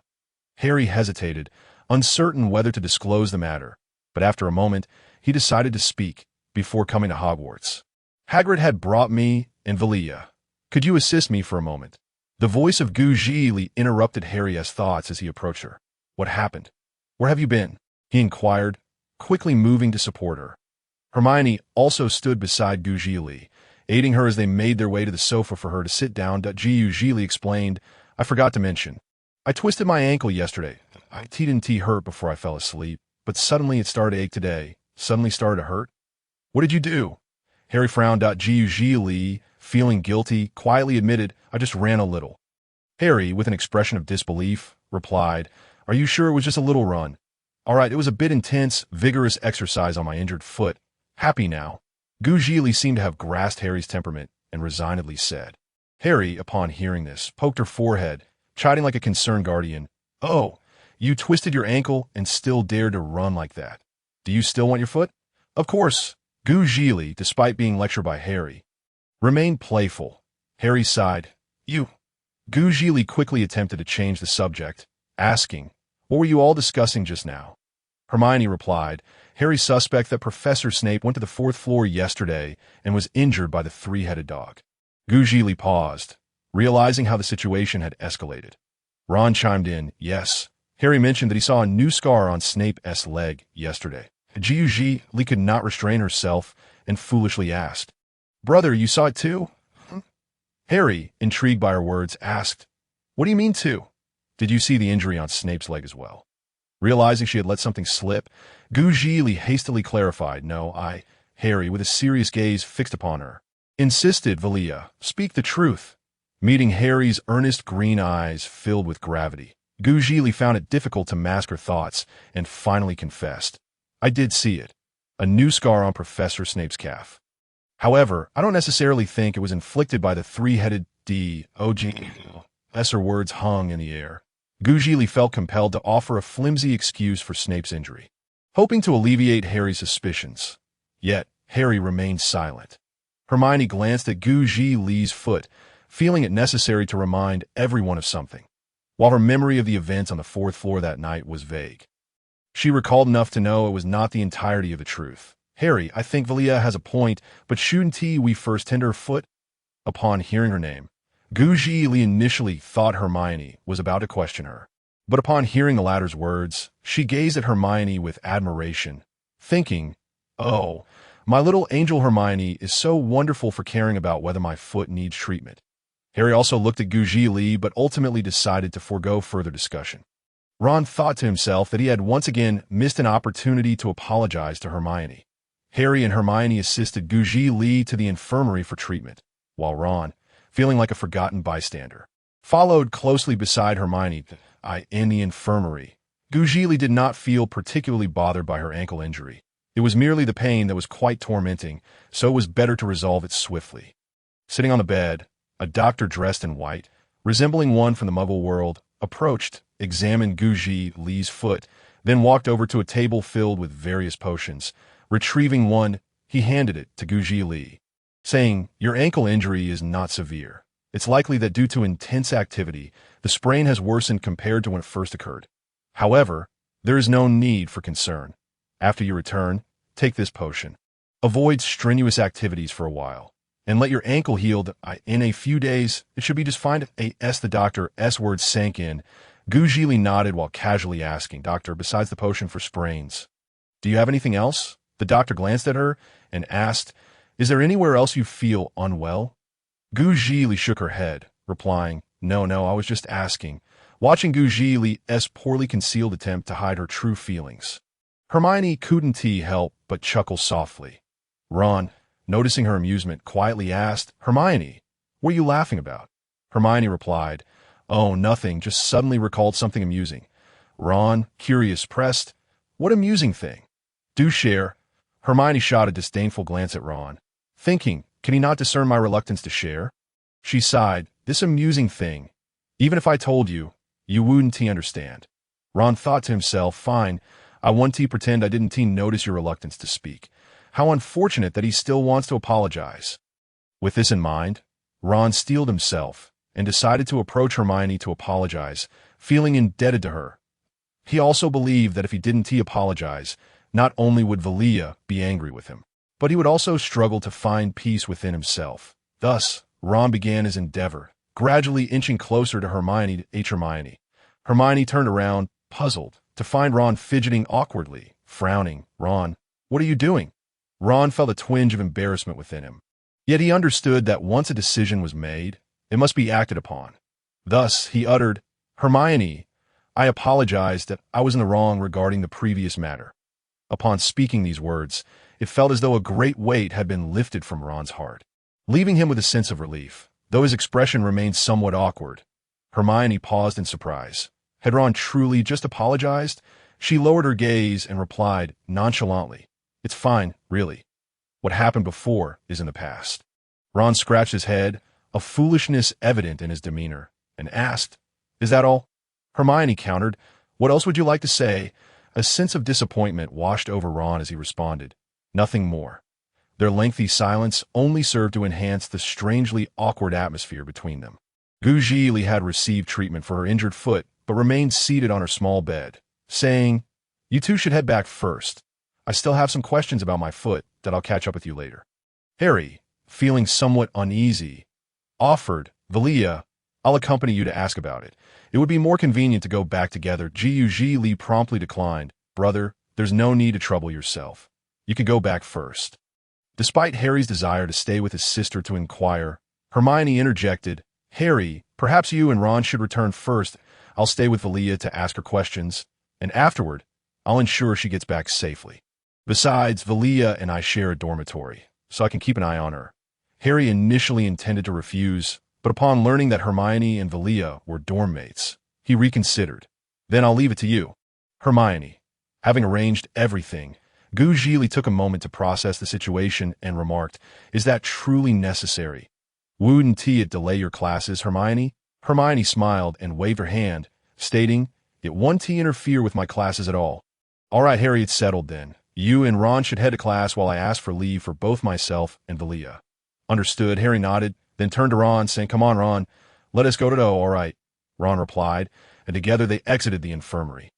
Zhili still wished to send Hermione away, suggesting, "Hermione, wouldn't it be better if you went back first? It's not a significant matter, right?" Hermione crossed her arms and smiled. "That wouldn't do. I promised Harry I would stay, and you wouldn't want me to make a solemn vow in front of him only to break it, would you? That would make me a deceitful little dog. Wouldn't it? Don't you agree, Vilya, that deceiving is for little dogs?" Hermione's words carried a weight of meaning, and Zhili sensed that Hermione had an inkling of her intentions. Sighing, she lamented the difficulty of her situation. All she wished was to procure some medicine for Professor Snape, yet it proved so challenging. She was forbidden from brewing potions, with the insistence that she must not touch them at present. However, the efficacy of potions and healing was undeniable. Surely, obtaining a regular remedy would suffice. But why was it still so complicated? Not only was her brother obstructing her, but even the angelic Hermione was stepping in to thwart her plans. It was truly a struggle.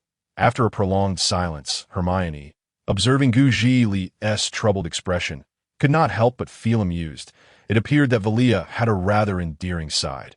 Hermione took a seat beside Zhili's bed and softly inquired, "Vilya, are you hoping to obtain medicine for Professor Snape?" Zhili's eyes widened in astonishment, her expression clearly conveying her shock at Hermione's insight. Stammering, she replied, "I am not." Hermione, perceiving her reluctance to speak, gently reassured her, "It's all right if you don't want to share, but I know you wish to give Professor Snape some medicine." Zhili hesitated, contemplating, "Yes, I do want to get medicine for Professor Snape." "Hermione, don't you wish to ask why?" Hermione nodded. "Of course I do. But if you prefer not to discuss it, that is perfectly fine." Zhili felt as if her heart had been nourished by a crystalline spring. Expressing, "Hermione, you're so kind." "What is so kind about it?" "Just do what you wish," Hermione replied with a smile, understanding that her words were simply a reflection of Vilya's kindness towards her. With Hermione's approval, Zhili felt emboldened to ask the doctor questions and procure the medicine she desired. With the coveted potion in hand, Zhili's heart brimmed with joy, a feeling so profound that even Hermione could sense it's just one bottle of medicine that makes you this happy. Zhili nodded enthusiastically. "Absolutely. But was my excitement that obvious?" "Indeed," Hermione affirmed, then inquired, "I'm curious, Vilya, why are you so considerate towards Professor Snape?" Images of Snape flashed in Zhili's mind. His proud silhouette standing alone within Hogwarts, the embodiment of a choice between light and darkness. Snape had always been the loneliest figure. "I think Professor Snape is truly admirable, so I wish to show him some kindness," she declared, despite the fact that her parents had perished due to Snape's betrayal of a prophecy to Voldemort. Yet, in the end, he had paid with his own life to atone for that mistake. Though she did not fully belong to the magical world, her compassion for Snape was not born from these events. Rather, it was simply because he deserved it. Yes, Snape had erred, but he had also strived to make amends. This was the essence of the saying that even the most despised individuals have their pitiable aspects. She could not confide these thoughts to Hermione, for the unfolding narrative suggested that future events would lead to Snape's demise at Nagini's fangs. Thus, she wished for Snape to find a measure of joy during his time at Hogwarts. Free from the burdens of guilt and pressure, Hermione listened to Zhili's heartfelt words. A contemplative expression crossed her face, gazing into Zhili's eyes, filled with concern. She found herself sensing an air of mystery about Vilya, an inexplicable aura that surrounded her. Zhili returned to the dormitory with the medicine, sitting at her desk to write a note, which she then placed alongside the potion. Glancing out the window, she noted that it was still early. She would wait until evening to deliver the medicine to Professor Snape. Meanwhile, Hermione was engrossed in a thick book, and Zhili, curious, approached to take a look. Before she could reach, Hermione had set the book down and asked, "Is there something you need, Vilya?" Zhili quickly replied, No, I merely wanted to see what you were reading. It looks like such a thick book will take ages to finish." Hermione lifted the book and remarked this. "It's nothing particularly interesting, just something to pass the time, and I can read it twice in 4 or 5 days." Zhili stood in awe, moving closer to touch the book's thickness, estimating it to be about 5 or 6 centimeters. Read something so thick twice in just 4 or 5 days. Truly. You are an academic prodigy, Hermione. As evening approached, students returned to their respective house towers to rest. Harry and Ron reappeared, immediately seeking out Hermione and Zhili. However, neither could be found in the Gryffindor common room or dormitory, leaving Ron and Harry perplexed. Hadn't they said they would rest in the common room? Where could they possibly be? At the door of Snape's office, Zhili stood hesitantly, clutching the potion, uncertain of how to present it to him.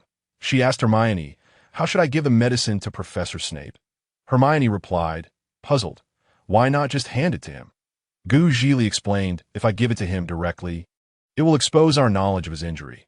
Hermione examined Zhili, touching her forehead and then her own, saying, "Vilya, you're not feverish, yet you seem a bit muddled." "Where am I muddled?" Zhili protested. Zhili retorted. Hermione, feeling helpless, replied, "If you give the potion to Professor Snape, he will undoubtedly realize that someone is aware of his injury. That is a fact, is it not? By providing him with the potion, we are merely revealing the name." After hearing this explanation, Zhili felt a touch embarrassed, acknowledging that her previous words indeed sounded rather foolish, leaving one to wonder if she had been a bit muddled. She shyly scratched her head and said, "You're right, but what?" Hermione asked, puzzled that Zhili shyly turned her head away and confessed, "I am hesitant to directly give the potion to Professor Snape. To be honest, I feel a bit intimidated whenever I see him." Upon hearing this, Hermione found it both amusing and exasperating, suggesting, "Then let us simply leave the potion at his office door. Did you not write a note earlier? Professor Snape should be able to recognize your handwriting, right?" Zhili replied uncertainly, "I suppose so." Hermione, disregarding whether Snape could decipher Zhili's handwriting, swiftly took the potion from her hands and crouched down to place it in a small corner at the entrance of Snape's office. With the potion set down, Hermione pulled Zhili away from Snape's office. Throughout the entire ordeal, Zhili remained unresponsive, only coming to her senses once they had distanced themselves from Snape's office and returned to the Gryffindor common room. Was it really that simple to deliver the potion to Professor Snape? How astonishingly swift! Upon their return, Harry immediately stood up and approached Zhili, inquiring, "What were you two up to?" "Ron and I returned and couldn't find either of you." Just as Zhili was about to speak, Hermione interjected, saying, "We took Vilya for a walk and stopped by the restroom." Her words, delivered bluntly, prompted Harry to scrutinize Zhili from head to toe. Seeing that she was unharmed, he sighed in relief. "Next time, please leave me a note or have someone inform me. All right?" A few days later, on a Saturday with no classes, Zhili sat idly on the sofa in her dormitory, gazing out the window. Hermione was at another desk, engrossed in a hefty tome from a few days prior. Zhili sighed at the window and lamented, "I'm so bored. These past few days have been all about classes. And Professor Snape hasn't summoned me for lessons. I wonder if it's because I delivered the potion to him." There had been no word from him in days, and she was concerned about his well-being. Noticing Zhili's despondent demeanor, Hermione asked, "What's wrong, Vilya?" Zhili sprang up and flopped on her bed, exclaiming, "Hermione, I'm so bored. I've finished all my assignments, and now I don't know what to do." Hermione pondered for a moment and suggested, "Why don't you read a book like I am? I have a few that can pass the time and teach you some spells at GU." Zhili perked up and proposed, "Hermione, how about we visit the library? I've heard there are many fascinating books at Hogwarts." After considering it, Hermione set down her thick book and stood up, saying, "Then let us go to S." They exited the dormitory. They spotted Harry and Ron playfully wrestling in the common room. Zhili rushed over and asked, "What are you two doing?" Upon hearing her voice, the two immediately paused, and Harry explained, "Oh, nothing much. We were just comparing our strength." Zhili rolled her eyes, replying, "You two are so childish." Harry quickly released his grip on Ron's shoulder, insisting, "No, we're not." Ron, too, let go of Harry, stating, "Exactly. We were just trying it out because we were bored." "It's not childish, all right?" Zhili feigned understanding, responding, "You're not childish at all. All right, Vilya, let us be off." As the three of them continued to chat, Hermione interjected urgently, reminding them, "Zhili, remember you're supposed to go to the library with me." Realizing her plan, Zhili replied, "Oh, right. Let us go. Where are you two off to?" Harry inquired eagerly. Zhili, holding Hermione's hand, answered, "Brother, Hermione and I are going to the library to read for a while." We'll probably be back in the afternoon. With that, the two girls vanished through the common room door. Ron turned to Harry and asked, Harry, did Vilya always enjoy reading? Harry shook his head. I'm not sure. We rarely saw books at the Dursleys, so I don't know if Vilya likes reading. It made sense, considering that in the Dursley household, books were a rare commodity, even if there were any. Aunt Petunia would surely make a snide remark, and Dudley would certainly intervene. It was already a blessing that he and Vilya could live comfortably at the Dursleys, but thankfully, they were now at Hogwarts, free from the worries of the Dursley family. Ron remained silent, and Harry suggested, why don't we follow them? We have nothing better to do. Ron nodded in agreement. In one of the lengthy corridors of Hogwarts. An unusual and somewhat amusing scene unfolded. Two girls walked ahead, laughing and chatting, embodying the joy of close friends enjoying each other's company. Behind them trailed two boys, sneaking about, hiding and darting here and there, akin to furtive thieves stalking their prey, exhibiting an unsettling sense of obsession. Observing the cheerful banter of the two girls, Ron, with a hint of confusion, queried, Harry, why are we stealthily following them? Harry pondered for a moment before replying. I'm not quite sure, but it feels odd not to follow them discreetly. Ron countered, don't you think it's even stranger to be following them in such a clandestine manner? Harry glanced at the two girls and then at himself and Ron. Conceding, you have a point there. So what do you suggest we do? Ron shrugged nonchalantly. I don't know. Harry, contemplating, suggested, how about we forget it? They're just heading to the library, and we have no interest in books anyway. Why don't I take you to play wizard's chess instead? Intrigued yet puzzled, Harry inquired. Wizard's chess? Ron nodded enthusiastically. Words can't do it justice. Let me show you a game, and you will understand. With that, Ron led Harry in another direction, in Snape's office. The potions master sat in his chair, cradling a vial of potion in his hand. On the desk lay a crumpled note, the handwriting barely decipherable. Professor, this is a potion for treating scratches that I noticed you were injured, so I took the liberty of bringing you this. Yes, he read the note. A warm sensation coursed through Snape's heart, mingled with a flicker of concern. Did Vilya know about his injury? Would she suspect him? The thought made him chuckle bitterly. Why should Vilya suspect him? Wasn't that a perfectly normal reaction? The silence in the office lingered for an eternity as Snape scrutinized the potion, ultimately placing it on a shelf without using it. Meanwhile, in the library, Hermione couldn't resist releasing Zhili's hand upon arrival, her steps light as she gazed around at the numerous shelves brimming with books. Hogwarts has an abundance of books, she exclaimed to Zhili, noticing Hermione's eagerness, feigned a look of disdain and waved her hand dismissively, saying, all right, go find your books. Oh dear. Hermione playfully pouted, her cheeks slightly flushed. Then I shall take my leave. Though she adored reading, she felt a touch embarrassed under Vilya's teasing. Zhili smiled and nodded. Go on then. Indeed, the allure of books for a scholar is unfathomable. Now, she needed to seek out volumes related to Nicholas Flamel and dark magic. Focusing intently, she approached the first shelf, beginning her search. She murmured to herself, Nicholas Flamel, Nicholas Flamel. Having found a book, Hermione settled at a desk to read, while Zhili continued her search, standing at the innermost shelf.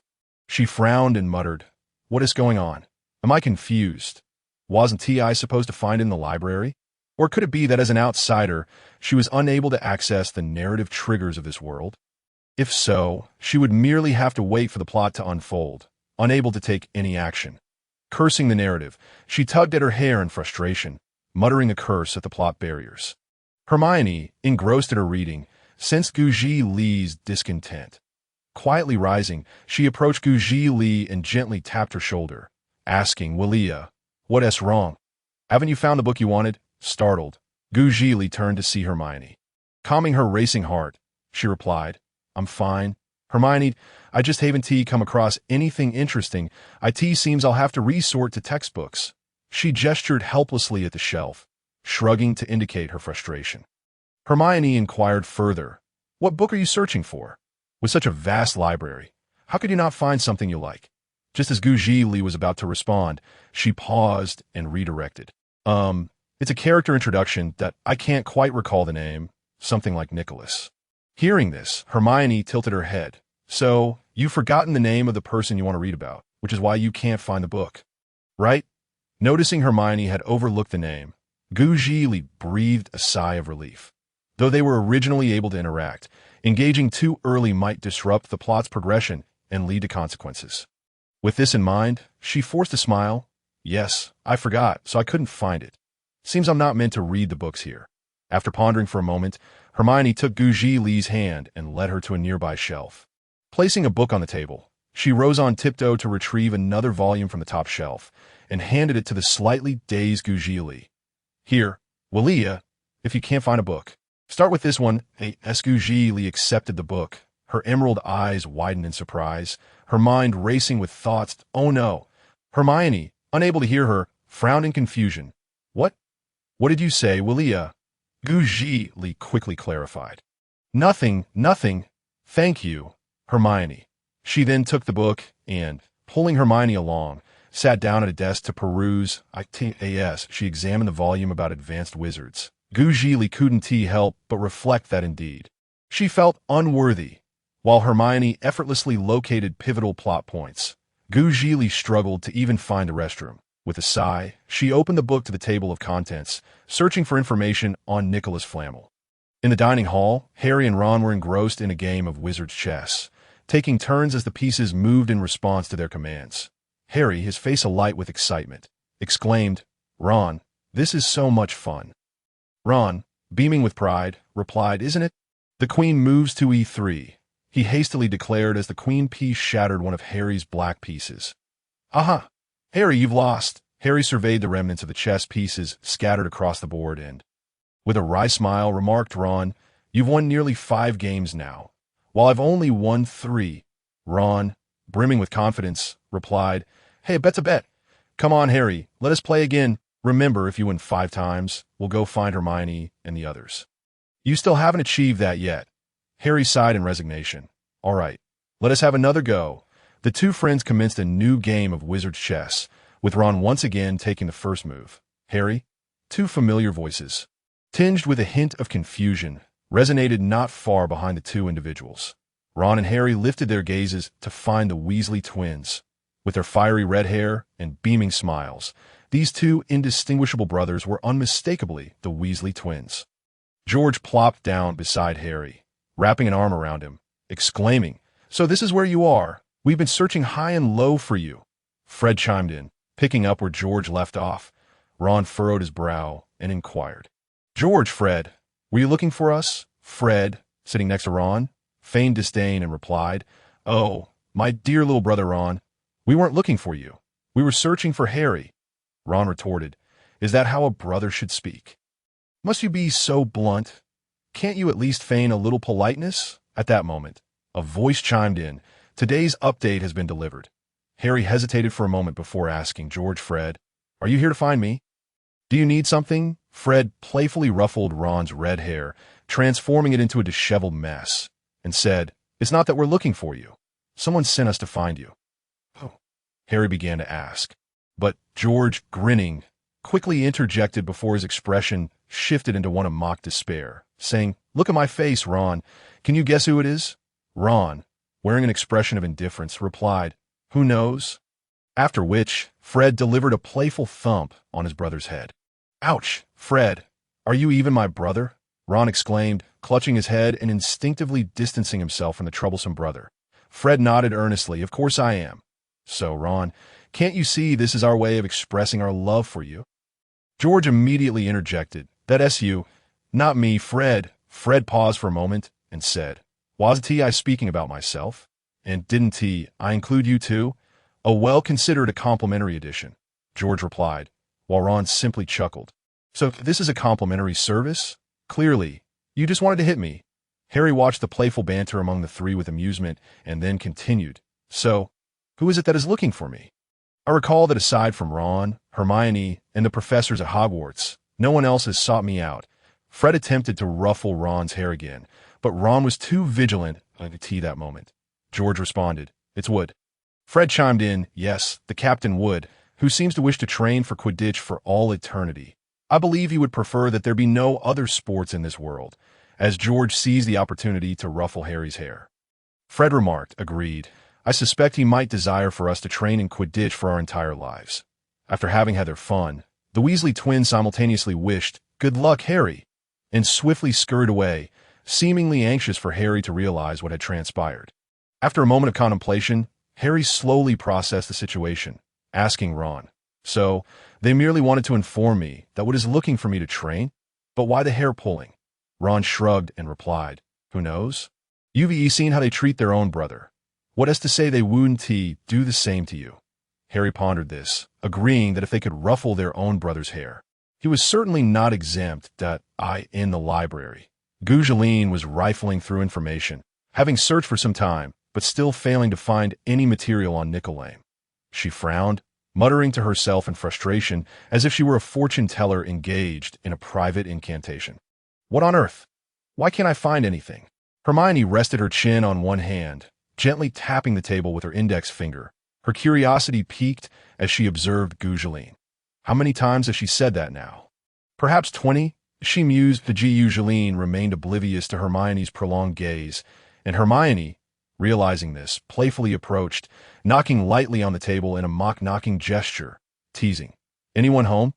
Zhili turned to see Hermione's amused expression and, somewhat bewildered, asked, "What's up?" "Today's update has been delivered," came a voice that I have no drafts left, and I'm unsure if there will be an update tomorrow, she added with a chuckle. Hermione, noticing Zhili's dazed look, lightly tapped her forehead with her index finger, saying, "My dear Zhili, I've been watching you for quite some time. Haven't you found the person you're looking for?" Zhili smiled sheepishly, setting down her book but pinching the page she had been reading, replying, "Oh, Hermione, if I'd found him, I wouldn't be staring at this for ages. But speaking of which, since you've been watching me so intently, my dear Hermione, do you perhaps have some ulterior motives?" Zhili raised an eyebrow, pretending to act coy while teasing Hermione. Hermione, exasperated yet amused, placed a hand on Zhili's forehead and another on her own, feigning concern as she said, "Oh dear, it seems like you might have a fever. Quick, let us go see Hagrid for some rock cakes to remedy this. All right, I won't tease you anymore," she added with a playful smile. Upon hearing the term rock cakes, Zhili recalled their notorious reputation and stuck out her tongue at Hermione, signaling a truce. Hermione, satisfied with her cleverness, smiled and said, "If only we had done this sooner. By the way, Hermione, what time is it? It should be nearing afternoon, right?" Zhili asked, glancing around to notice the diminishing number of patrons in the library. Hermione glanced at the large clock on the library wall, furrowing her brow before responding, "It's around 3:45, almost 50 to Zhili followed Hermione's gaze to the clock, confirming the time was indeed close to what Hermione had stated, and then remarked, "Then we should head back." Hermione nodded in agreement. As they finished their conversation, the two gathered their books and processed the borrowing paperwork before exiting the library together. Meanwhile, Ron and Harry had made their way to a grassy field, hoping to catch sight of Wood. Ron scanned the surroundings, looking puzzled, strange. "Didn't George and Fred say Wood would be waiting for you here? Where is he?" Harry, equally perplexed, could only speculate. "Ron, could we have misremembered the location?" Ron shrugged, spreading his arms. "Do you think so? We both remember the place. We shouldn't have gotten it wrong. Could it be the time? That shouldn't be possible. George and Fred explicitly said Wood would be here from around 3:30 to 7:30. Harry pondered, furrowing his brow. Ron was at a loss for an explanation, considering his mischievous twin brother's penchant for pranks made their words hard to trust. Yet, he couldn't dismiss the possibility that they might have been telling the truth. And if they were, it would be their fault for not showing up. With that thought, Ron gazed skyward with a look of woe, exclaiming, "Oh, why is life so difficult?" Harry, confused, wondered why Ron was lamenting life's hardships when everything had seemed fine just moments ago. "Ron, are you sure you're all right?" Harry asked hesitantly. Ron theatrically placed a hand over his forehead, replying, "Harry, thank you for your concern. I'm fine, alas," Harry interjected. "Does that, alas, signify you're fine or that you're not? I thought Zhili and Hermione were complicated enough, but it seems you're just as complex." Ron looked around, lost in thought, feeling overwhelmed by the challenges posed by having two older brothers. He truly felt helpless. Alas, he thought, in pursuit of updates, I must muster the strength to produce another chapter. To be honest, there are times I genuinely consider abandoning this book and simply taking a long nap. It is quite complex that in December, my application for resuming studies was approved, so I suppose updates will not be as frequent. By the way, I have a few questions. Please respond to me regarding cosplay. 1. I see others have book clubs. Do you need me to create one? 2. If I only update 2 chapters a week in the future, would that be an issue for you? 3. In the scenario of 2 updates a week. There may be additional updates, but with certain conditions, would you be agreeable to that? For the deadline for these inquiries is October 12, 2020. For now, that is all. Recently, the weather has turned colder with an increase in assignments. And my studies are not going well. I feel somewhat exhausted, both physically and mentally, wishing for rest. Yet I also yearn to update. I'm unsure of what to do. Life? Why must it be so challenging? Harry, a voice tinged with confusion, emerged from behind Harry and Ron. They quickly turned to see Wood approaching. Wood held a broomstick in one hand and a large box in the other as he walked toward Harry and Ron. Harry greeted him. Ron, snapping out of his daze, realized that this time Fred and George had not been deceiving them. It was indeed true. Hello. Wood, I am Ron Weasley, Ron stammered as he introduced himself to Wood. Wood smiled warmly at Ron and replied, Hello, Ron. I am Oliver Wood. I know you. You are the brother of George and Fred, correct? Ron nodded, somewhat taken aback, and said, Yes. Harry furrowed his brow, puzzled as to why Wood had summoned him, and thus inquired Wood, Did you ask George to bring me here for something? Wood set the broom and box down on the grass and opened the box, saying, Harry, of course, I called you for training. The Quidditch match is approaching, and to prevent that group from Slytherin from gaining an advantage, we must train diligently to enhance our skills. Harry was still somewhat confused, and just as he was about to ask, Ron voiced the same question he had. Isn't Harry just a first-year student? Why should he participate in this year's Quidditch? Shouldn't he train a bit more first? Wood continued his actions without pausing, but lifted his gaze to look at Ron and Harry. Noticing their shared confusion, he explained, This is our strategy for Gryffindor this year. No one knows how Harry plays Quidditch, so they will perceive him as a first-year student and not a threat. Therefore, before the match, Harry's ability to locate the ball will improve, and he will quickly find the golden snitch. Then you can understand Slytherin will lose to us. With Wood's explanation, Harry and Ron grasped the purpose of their gathering that day. Wood had already opened the box and organized its contents, casually asking, Harry, did you bring your broom? Harry felt a bit embarrassed and replied, Sorry, Wood, I came too hurriedly and forgot to bring it. It's all right. I'll go fetch it for you. Just wait here. I'll be back quickly, Ron said, hurrying toward Gryffindor Tower. Wood watched Ron's receding figure deep in thought and remarked, Let us wait for Ron to bring your broom before we start. By the way, remember to bring your broom every time I call you for training. You must understand, on the Quidditch pitch, your broom is your lifeline. Without it, you are finished. Harry took this to heart and responded, Understand. Wood, by the way, you should have some understanding of Quidditch, right? Wood asked. Harry scratched the back of his head and said, I apologize for my lack of knowledge about Quidditch, upon hearing Harry's hesitant response. Wood realized that the boy's understanding of Quidditch was rather superficial. No worries. During our training sessions, I will explain it to you. You can also borrow some books on Quidditch from the library in your spare time. Harry nodded, indicating that he understood. Harry, your broom has arrived. Ron's out-of-breath voice suddenly rang out. Hearing this, Harry turned toward the source of the voice and saw Ron rushing over, holding a broomstick. Harry looked at Ron, puzzled. What was happening? Wasn't he supposed to just bring his broom? Why did he see two? Today's update has been delivered. Upon hearing Ron's voice, Wood also turned to look, a bemused expression crossing his face. Ron, what are you doing? Ron, panting as he reached Harry and Wood, took a moment to catch his breath before handing Harry the Nimbus 2000 and saying, Here, your broom, that I need to rest for a bit. With that, Ron leaned against his broomstick, continuing to breathe heavily. Harry and Wood, seeing Ron so exhausted, remained silent, patiently waiting for him to recover his normal breathing rate. After a while, Ron finally calmed down, took a deep breath, and asked, Sorry, Wood, what were you saying earlier? Could you repeat it? Ron, I was asking, why did you bring 2 brooms? Wood reiterated his previous question. Only then did Ron recall that he seemed to have indeed brought 2 brooms.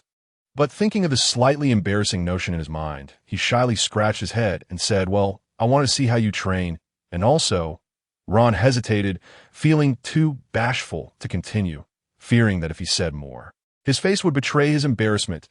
Unfortunately, Harry did not grasp Ron's urgent desire to change the subject and asked, "And also what?" Ron bit his lip and muttered, "And also, perhaps to train with you in Quidditch." All right, I've lost my face. I can't show my face anymore." Upon hearing this, Wood was momentarily stunned, then chuckled and said, "I didn't expect you to have such enthusiasm for Quidditch." Ron, hearing this, felt even more embarrassed and responded, "Well, it's not a big deal. It's just a little thought of mine. If it's not feasible, I can just sit aside and watch." Ron spoke to himself, finding an escape route for his idea. Wood found Ron to be quite amusing and said, "Ron, consider this an opportunity to accompany Harry in training." Ron was taken aback, then incredulously widened his eyes at Wood, pointing to himself and exclaiming, "Me? Really? I must be dreaming." Harry, observing Ron's foolish expression, could not help but chuckle and said, "Ron, it's true." Still in disbelief, Ron pinched his cheek hard, feeling the pain, which finally made him realize this was real. And he was not dreaming. "All right, stop dawdling. Let us start training. Harry, hold your broom, and Ron, you do the same. Then follow me." Wood pointed at the box and urged Harry and Ron on. The three gathered around the box as Wood began to introduce the Quidditch balls. Wood first stated, "I want to elaborate on the rules of Quidditch. Harry, you'll understand once you're on the field." He then pulled out a bludger from the box, tossing it high into the air. "And it soared about before falling back down. Don't worry. This is not something you need to concern yourself with. This is a quaffle, and likewise, it's not something you need to worry about." Wood picked up the quaffle, showing it to Harry and Ron before placing it back. He then carefully retrieved a tiny golden ball, the golden snitch, and held out to Harry, opening his palm and saying, "This is your task as the Seeker. The golden snitch. You must find it faster than Slytherin's Seeker. By the way, it flies very quickly." As he spoke, the golden snitch darted into the sky, flitting about like a flash of lightning before vanishing. "All right, Harry, your target is the golden snitch. Now, go catch it. Today's update has been delivered. The manuscript is gone again. Now I must think about what to do." Wood pointed at the tiny golden snitch, now almost invisible in the sky, a smile forming on his lips, but his words were less than pleasant. "Harry, remember this. Either catch the golden snitch, or die trying on the Quidditch pitch. Do you understand?" Upon hearing these words, Harry was momentarily taken aback, swallowing hard at the gravity of the situation. Was it truly so serious? So exaggerated? Wood gazed at Harry, who appeared stunned by his statement, and, with a hint of exasperation, pointed toward the direction in which the golden snitch had flown, reminding him, "Harry, don't just stand there. That was merely a jest. However, if you do not hurry to catch the snitch, I might have to reconsider your participation in this year's matches." It was only then that Harry realized that the remark about dying on the Quidditch pitch was nothing more than a joke from Wood. "My apologies, I didn't register that earlier." With that, Harry mounted his Nimbus 2000 and soared towards the clouds. Ron, filled with anticipation and clutching his own broomstick, exclaimed, "Wood, what about me? What am I supposed to do?" Wood, gesturing towards Harry, who was searching for the golden snitch, whispered, "Ron, do you see him?" Ron nodded, acknowledging that he could see Harry flying and searching for the snitch. "Well," Wood continued, "your task is to prevent Harry from catching the snitch, preferably by catching it before he does." Ron nodded earnestly, replying, "Understood." With that, Ron boldly mounted his broom and darted towards Harry. Wood remained on the ground, observing Harry in the sky, muttering to himself with satisfaction, "Not bad. It seems Harry is the focal point of this match." That a glint of approval flickered in Wood's eyes as he looked at Ron, remarking, "For the first time, we have a player willing to practice alongside us." "How splendid." Ron, however, was oblivious to Wood's thoughts, as he was preoccupied with his pursuit of Harry. Above Hogwarts, Harry was hot on the heels of the golden snitch, but had failed to grasp it several times due to his slippery grip. While Ron persistently chased after him, attempting to fly alongside Harry to deliver a hefty blow to the entrance of the Gryffindor common room, Zhili, clutching a character guide, stood before the fat lady's portrait alongside Hermione, who was holding a hefty tome. "Please state the password," the fat lady demanded, her expression somewhat regal yet stern. "Dragon dung." Zhili stepped forward and declared. The fat lady cast a disdainful glance at Zhili, her haughty demeanor igniting frustration, as she retorted, "Incorrect password." Frowning, Zhili shot an annoyed look at the fat lady, convinced she had merely misspoken, and reiterated slowly, "Dragon dung! Dragon dung! I have clearly stated it," the fat lady, unimpressed by Zhili's insistence, mocked her further, saying, "I told you, the password is incorrect." Annoyed by the fat lady's condescending tone, Zhili handed her character guide to Hermione, rolled up her sleeves, and threatened, "Do you think you can toy with me? You think I'm just a harmless little kitten? Speak. What is wrong with the password dragon dung?" Percy, the head boy, himself told us it, fuming with maximum indignation. She punched the wall next to the fat lady's portrait to avoid damaging it, lest they be barred from entry. Hermione quickly intervened, pulling Zhili away, and soothingly said, "Vilya, calm down. Perhaps the password has changed?" Zhili, pouting like a child wronged, replied, "But Hermione, it was clearly her mistake. Alan, still hospitalized, managed to write a chapter for you all." Hermione chuckled, her eyes sparkling with amusement as she ruffled Zhili's hair. "Vilya, do you truly believe it was her error?" Zhili stuck out her tongue, dramatically transforming from a fierce warrior to a delicate, helpless little girl. "Yes, it was her fault. I was not in the wrong." The two girls exchanged glances, their expressions a mix of innocence and mischief, as they awaited Hermione's eloquence to reprimand the shameless portrait. "You two still wish to enter?" The fat lady, feeling a need to assert her presence, demanded the password. Zhili promptly replied, "Of course we want to enter. If we don't, how can I put my book down and go have fun?" The fat lady coldly retorted, "Password." Seeking help, Zhili turned to Hermione, pouting theatrically and pleading, "Hermione, do you know the password?" After a moment of contemplation, Hermione met Zhili's hopeful gaze and slowly replied, "I don't know either, Vilya. Perhaps we should inquire with someone else?" Zhili considered this and suggested, "Shall we ask my brother?" Hermione pointed at the fat lady's portrait and remarked, "Do you think we can get in? Besides, can you truly ascertain whether Harry and Ron are inside or outside?" Vilya, Zhili, caught off guard by Hermione's barrage of questions, scratched her head in confusion and responded, "You make a valid point. Should we perhaps return to the library instead? Having spent an entire afternoon in the library, perhaps we should avoid it," Hermione mused, contemplating where else they might go. Zhili leaned closer to Hermione, proposing, "What if we visit Hagrid?" After glancing at the portrait and then at Zhili, Hermione nodded. "All right, let us head to Hagrid's." Having successfully persuaded Hermione to accompany her, Zhili felt quite pleased with herself. "I've advanced the plot," she thought to herself. "Now all that remains is to locate my brother and the bumbling Ron." With this in mind, Zhili swiftly took the two books from Hermione's hands, cradling them in her arms. "Hermione, let us go," she exclaimed, extending her hand for Hermione to take. Hermione naturally clasped Zhili's hand, and together they began to walk away from the fat lady's portrait. However, before departing, Zhili made a face at the portrait, casting a challenging look that seemed to say, "If you've got the courage, come and get me. You can't catch me." The fat lady, watching Zhili's retreating form, felt infuriated. She thought to herself that if she were not bound to the portrait, she would certainly leap out to give Zhili a good thrashing. This girl truly infuriated her. After all was said and done, Zhili felt a wave of relief wash over her. Sometimes, riling someone or a portrait up was indeed quite exhilarating.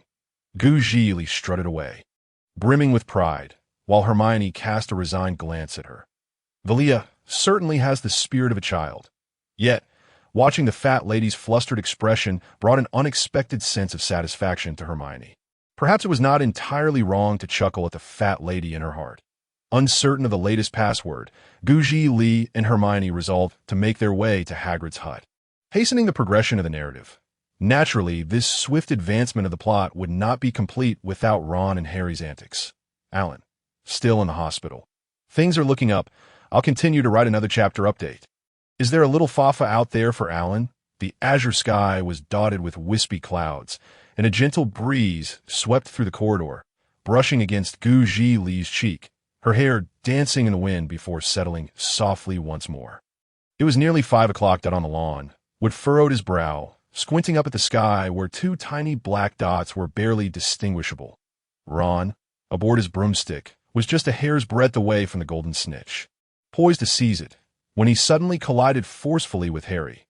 Harry, thrown off balance by the impact, inadvertently lost his grip, and in the blink of an eye, the golden snitch vanished, observing Harry's failure to catch the snitch. Ron could hardly contain his glee and taunted, "Hey, Harry, you seem a bit weak." With that, Ron accelerated towards the elusive snitch.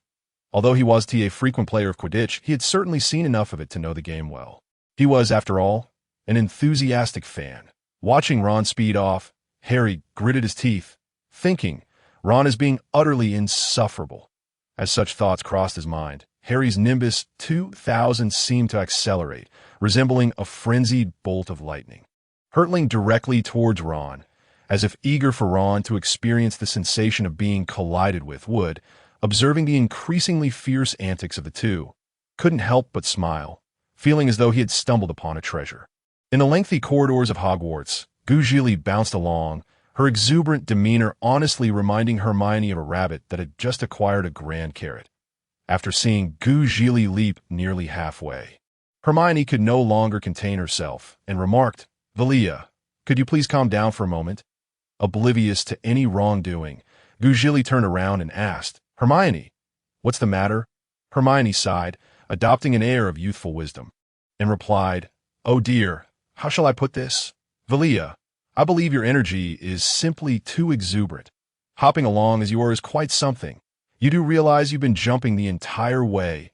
Hermione cast a resigned glance at Zhili as she spoke. Zhili chuckled innocently. "Really? I hadn't noticed. Then I won't jump anymore."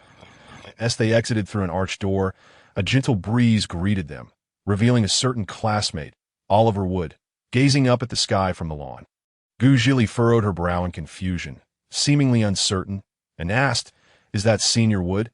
Following Zhili's gaze, Hermione saw a figure, albeit one she couldn't identify, and urged, "I don't know. Enough of that. Let us hurry along." Yet, Zhili appeared unable to move her feet, stating, "Hermione, I want to see if that is Senior Wood." Hermione, speechless, paused for a moment before saying, "Vilya, are you teasing me?" "I'm not teasing you. Why would you say that?" Zhili replied, bewildered. Hermione pointed towards Hagrid's hut, and then at the classmate exuding an air of singlehood on the lawn, saying, "Should we not head to Hagrid's? Or do you prefer to check if that classmate is Senior Wood?" "Vilya, could you show a bit of maturity? Can we perhaps handle our previous matters before addressing this?" Zhili still felt inclined to investigate, but Hermione, exasperated, inadvertently caught sight of a furtive figure, as if a light and voice flashed in her mind, urging her to draw Vilya's attention to the mysterious individual. Without a second thought, Hermione pointed and exclaimed, "Vilya, look over there. Isn't that person someone we know?" Zhili asked, "Huh, what do you mean?" "That person?" Alan remarked, "I thought I could be discharged yesterday, but here I'm still in the hospital. It seems I will have to stay for a few more days. Zhili felt her mind go blank. Inquiring, "What did you just say?" Hermione, realizing her vague reference had left ambiguity, turned her face away in embarrassment and pointed towards the direction of the previously spotted figure, saying, "I meant, do you think that person resembles?" Zhili followed Hermione's direction, and in a moment of synchronized hesitation, both exclaimed simultaneously, "Professor Snape? Professor Snape?" Zhili's heart raced, questioning why he would be here. Shouldn't he be in his office? Or was it possible he had begun to engage with the enigmatic figure behind Quirrell, the one associated with Voldemort? However, Zhili quickly dismissed this notion, concluding that Snape was merely suspicious of Quirrell and unlikely to have any direct dealings with Voldemort at this time. Seeing Zhili remain silent for a prolonged moment, Hermione assumed she was skeptical and hesitated whether to speak. However, Zhili broke the silence. "Hermione, are you certain that person is Professor Snape?" Her expression grew serious, her eyes reflecting a deepening concern. Hermione, unsure how to respond, pondered aloud, "Vilya, you know this question is quite..." Hermione felt helpless, realizing that this inquiry mirrored their earlier dilemma. Without taking a look, how could they ascertain if it was indeed him?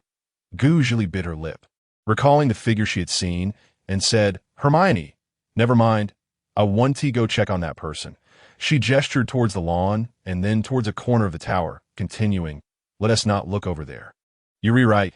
Let us head to Hagrid's first. Surprised by Zhili's swift change of heart, Hermione raised an eyebrow, but quickly agreed. Very well. Let us go. With that, she motioned for Zhili to link arms with her.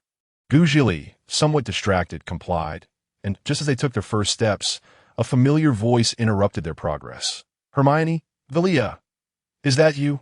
Ron's voice called out. Upon hearing it, Hermione's smile froze, and in the next instant, her expression turned to one of irritation. Hermione thought to herself, she had no desire to converse. Why were there always so many interruptions hindering her and Vilya from addressing their initial task? Zhili raised an eyebrow in surprise, turning to see two disheveled figures rushing towards them, one tall individual leisurely trailing behind. Hermione, look, Zhili began to call out, but upon turning, she noticed Hermione wearing an expression of deep annoyance. Did Hermione perceive her feelings of exasperation? Hermione forced a weary smile that was neither genuine nor dismissive, saying, Vilya, hey, were you two discussing? Care to share it with us? Ron chimed in, just as he and Harry reached Hermione. Zhili silently closed her mouth, signaling with her eyes for Harry to refrain from speaking, while she quickly offered a prayer as if awaiting some divine intervention. Harry, picking up on his sister's cue, fell silent but forgot to caution Ron. Hermione, feeling exceedingly irritated, thought, I want to scream. As Ron attempted to continue speaking, he was met with Hermione's piercing glare. In a voice laced with icy indifference, Hermione said, Mr. Ron Weasley, I would kindly ask you to cease your chatter, if you please. Ron felt a sudden chill run down his spine, as if his survival instincts had kicked in. Stammering, he replied, Why yes, of course, that moment. An uneasy silence enveloped the four, only shattered by Wood's arrival, breaking the awkward standoff. Harry, I must head back now. Remember to come find me for training next Saturday. All right, I'm off. Wood, sensing the peculiar atmosphere among them, hastily made his exit. Alan commented, I was discharged from the ambulance yesterday and admitted to the emergency room. Honestly, I feel like I've become quite familiar with this hospital. With a chuckle, he added, By the way, based on my previous updates, I will aim for 2 updates a week. However, if I'm feeling particularly industrious and healthy, daily updates may occur. The conditions for extra updates are already outlined in the introduction. Just to preemptively manage expectations, the requirements for additional updates are quite rigorous. P.S. Updates may also be whimsical or fabricated. It really depends on how I'm feeling, haha. I hope everyone will gauge their own limits. Thank you, lovely readers. Just a quick note. This chapter consists of 1,500 characters. Wood departed the scene at a rapid pace and later expressed regret for not having detained the two for training, though he made sure to allocate additional training time for them in subsequent sessions. Confident that Harry would understand his intention behind the extra hours, Harry, however, did not find much joy in that notion. At this moment, he was not facing the situation, but rather observing. One might say he was spectating, or perhaps eating popcorn as Hermione schooled Ron. Hermione's face, devoid of emotion, bore into Ron with an unyielding gaze. While Ron struggled to mask his anxiety, his trembling fingers betraying his inner turmoil. With a cold laugh, Hermione remarked, Mr. Weasley, you truly are remarkable. Ron twitched his lips, feigning composure. Ha. Yes, not that impressive, come on. Someone save him. Seemingly inadvertently, Ron glanced at the 2 individuals beside him, seeking their assistance, only to find Harry, with a face that said take care, yet his eyes gleamed with delight at the unfolding drama. And Zhili, whose small hands were making fervent gestures of prayer, her eyes tightly shut. In an instant, Ron felt as though a few words had etched themselves deeply into his mind. Ron, you are finished. On the path of Hogwarts, Hermione appeared invigorated, while Zhili, linking arms with Hermione, stifled her laughter. Harry wore an expression that suggested he wished to laugh, yet refrained, gently tapping Ron's left ear, all the while maintaining his slightly tousled hair and the distressed expression of Ron, whose hair resembled a bird's nest.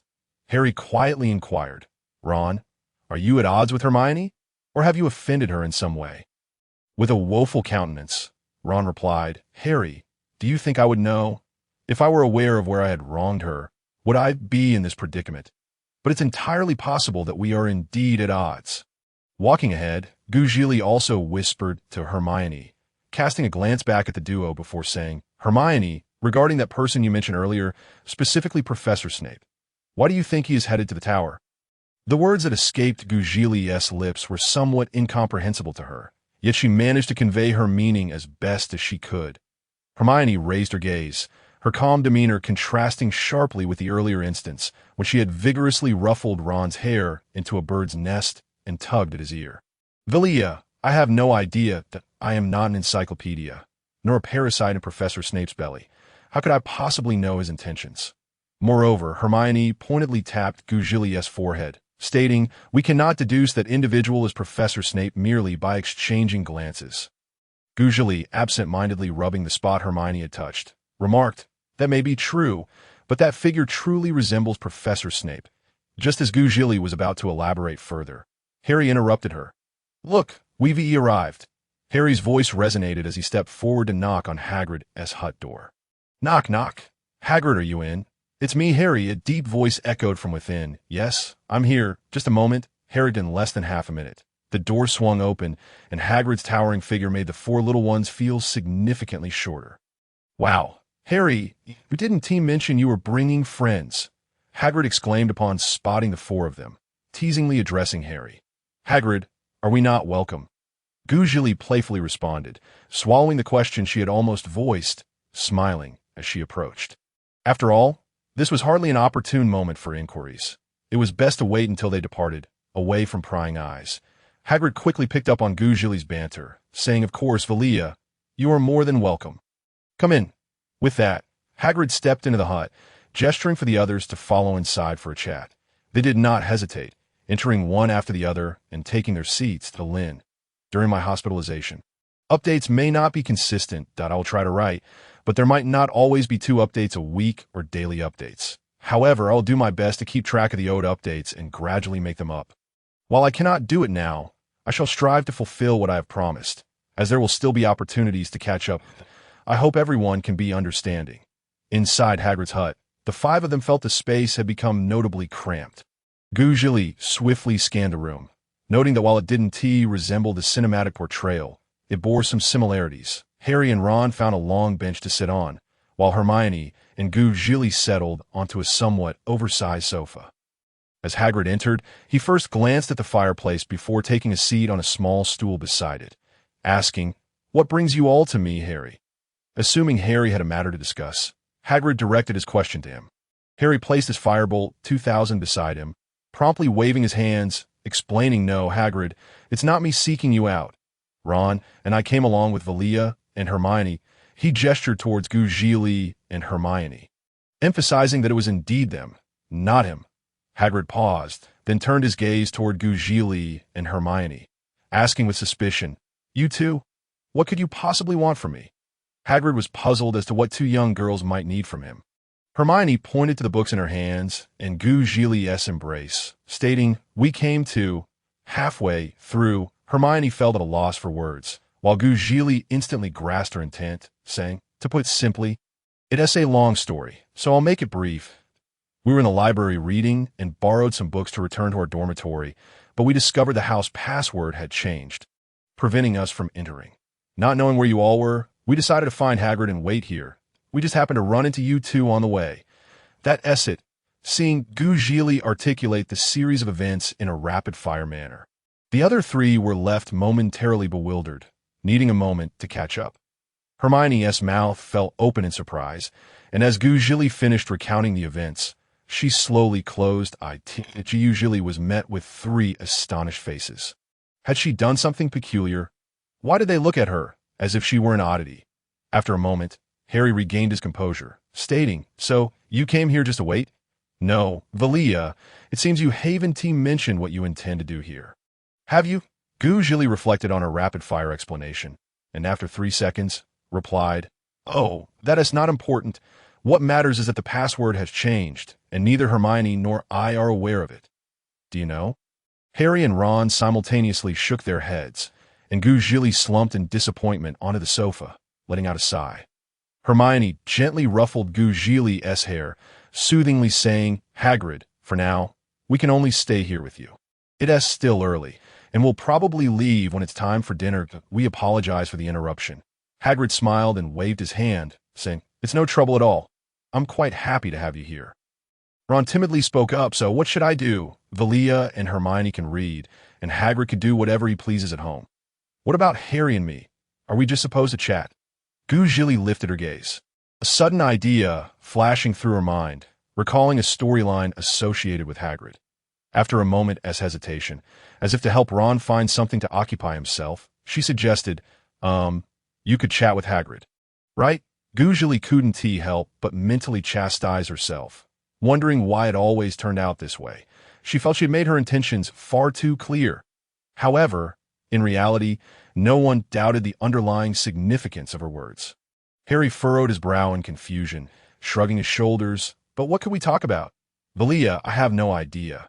Hermione set down her book, keenly observing Zhili, and suggested, I think we could just find any person or topic to discuss.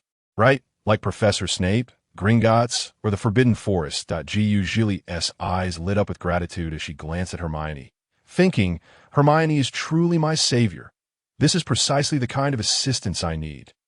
Alin, today's update has been delivered. Zhili felt incredibly fortunate to have Hermione as her ally in delivering this line.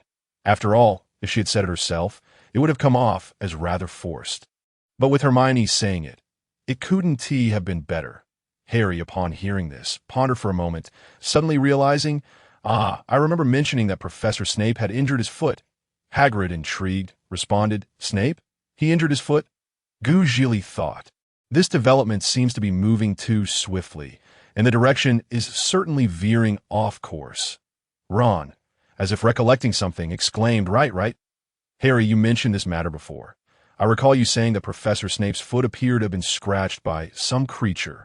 Upon hearing this, Harry nodded vigorously and remarked, Yes, I believe his injury was inflicted by the three-headed dog, on the very day Hermione was attacked by the troll. I suspect the troll might have been introduced by Professor Snape himself. Ron wore an expression of enlightenment, exchanging a knowing glance with Harry, as they both conveyed mutual affirmation through their eyes. Hermione interjected, Why on earth are these two dolts discussing the incident on the fourth floor? Zhili exclaimed, Goodness, this development is entirely unexpected. Shouldn't we be inquiring with Hagrid about the weaknesses of the three-headed dog? Why has the conversation shifted to Professor Snape? Hagrid furrowed his brow, pondering for a moment before stating, Harry, did you just mention the three-headed dog? Hermione and Zhili exchanged a glance, their faces masked in silent trepidation, murmuring, We're doomed. Harry instinctively replied, Yes, the three-headed dog. As soon as the words left his lips, he realized the gravity of the situation and hurriedly corrected himself. No, that's not it. It's not the three-headed dog. Ron observed Harry's desperate and almost pitiable attempts to cover up, silently relieved that Harry had refrained from revealing the truth about the three-headed dog. Hagrid, now aware of Harry's evasive tactics, adopted a serious demeanor and said, Harry, you ought to understand that the fourth floor is off-limits. How could you all venture near the three-headed dog? Flustered, Harry quickly explained. No, Hagrid, we didn't mean to go there. Mid-sentence, he recalled that his visit to the fourth floor was provoked by Malfoy's taunts, rendering his earlier statement about not intending to go there somewhat dubious. Sensing Harry's inability to continue, Zhili swiftly intervened to steer the conversation away, or rather, to engage in a rather awkward dialogue. She inquired, Hagrid, do you know how animals can quickly fall asleep? I just saw Fong seemingly dozing off, and I'm quite curious. Hermione couldn't help but smirk at the sight of the siblings awkwardly attempting to change the subject, struggling to suppress her laughter. Hagrid, captivated by the topic of animals, responded, Oh, is that so? Vilya, are you interested in animals? Let me think. Harry breathed a sigh of relief, silently commending his sister for her timely distraction. Every animal has its unique sleeping habits. For instance, Fong is rather uncomplicated and requires little attention from me, while Fluffy has a bit more character. Hagrid elaborated, passionately discussing his knowledge of creatures. Zhili, feigning innocence while clearly aware of her intentions, asked, Fong is the dog you have, but Hagrid, who is Fluffy? Hagrid, oblivious to the trap laid by Zhili, replied without hesitation, It's that three-headed dog you were just talking about. When I first encountered him, he was so small, and I immediately thought to name him Fluffy. Fluffy needs to listen to some music to fall asleep. Isn't that a bit peculiar? Oh, Vilya, are you trying to extract information from me? Only after the words escaped his lips did Hagrid slowly realize he had divulged something he ought not to have that'll Lynn. Today's update has been delivered. Anyone sending a Lynn some flowers? By the way, the recent chapters primarily serve to set the stage for future events, aiming to accelerate the plot and modify or omit certain storylines that if there are any discrepancies with the original text. I kindly ask for your understanding. If it's truly unacceptable, feel free to skip these chapters and return in a few days. Hee, just giving everyone a heads up to take it easy on me. Thank you all. Zhili, satisfied with the narrative she sought, faced Hagrid's inquiry and slowly began. Is there? Zhili furrowed her brow, pursed her lips, and after a moment's contemplation, shrugged her shoulders innocently, saying, I'm sorry, Hagrid. I can't seem to remember. I believe I asked you how you managed to care for animals so well. I shouldn't have been trying to extract information from you, right? She then turned the question back on Hermione. Ron and her brother, Hagrid, did I attempt to extract information?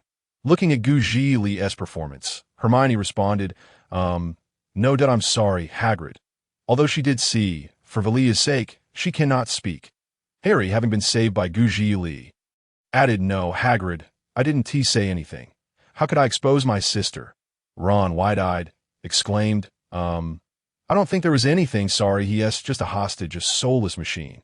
He saw nothing, knows nothing, just a bystander. Hagrid fell into deep self-doubt, murmuring, could it be that I remembered incorrectly? Did I just imagine it? Surely not. Zhili feigned seriousness, stroking an imaginary beard, and said, It must have been an illusion. Hagrid, let us continue our conversation. Where were we?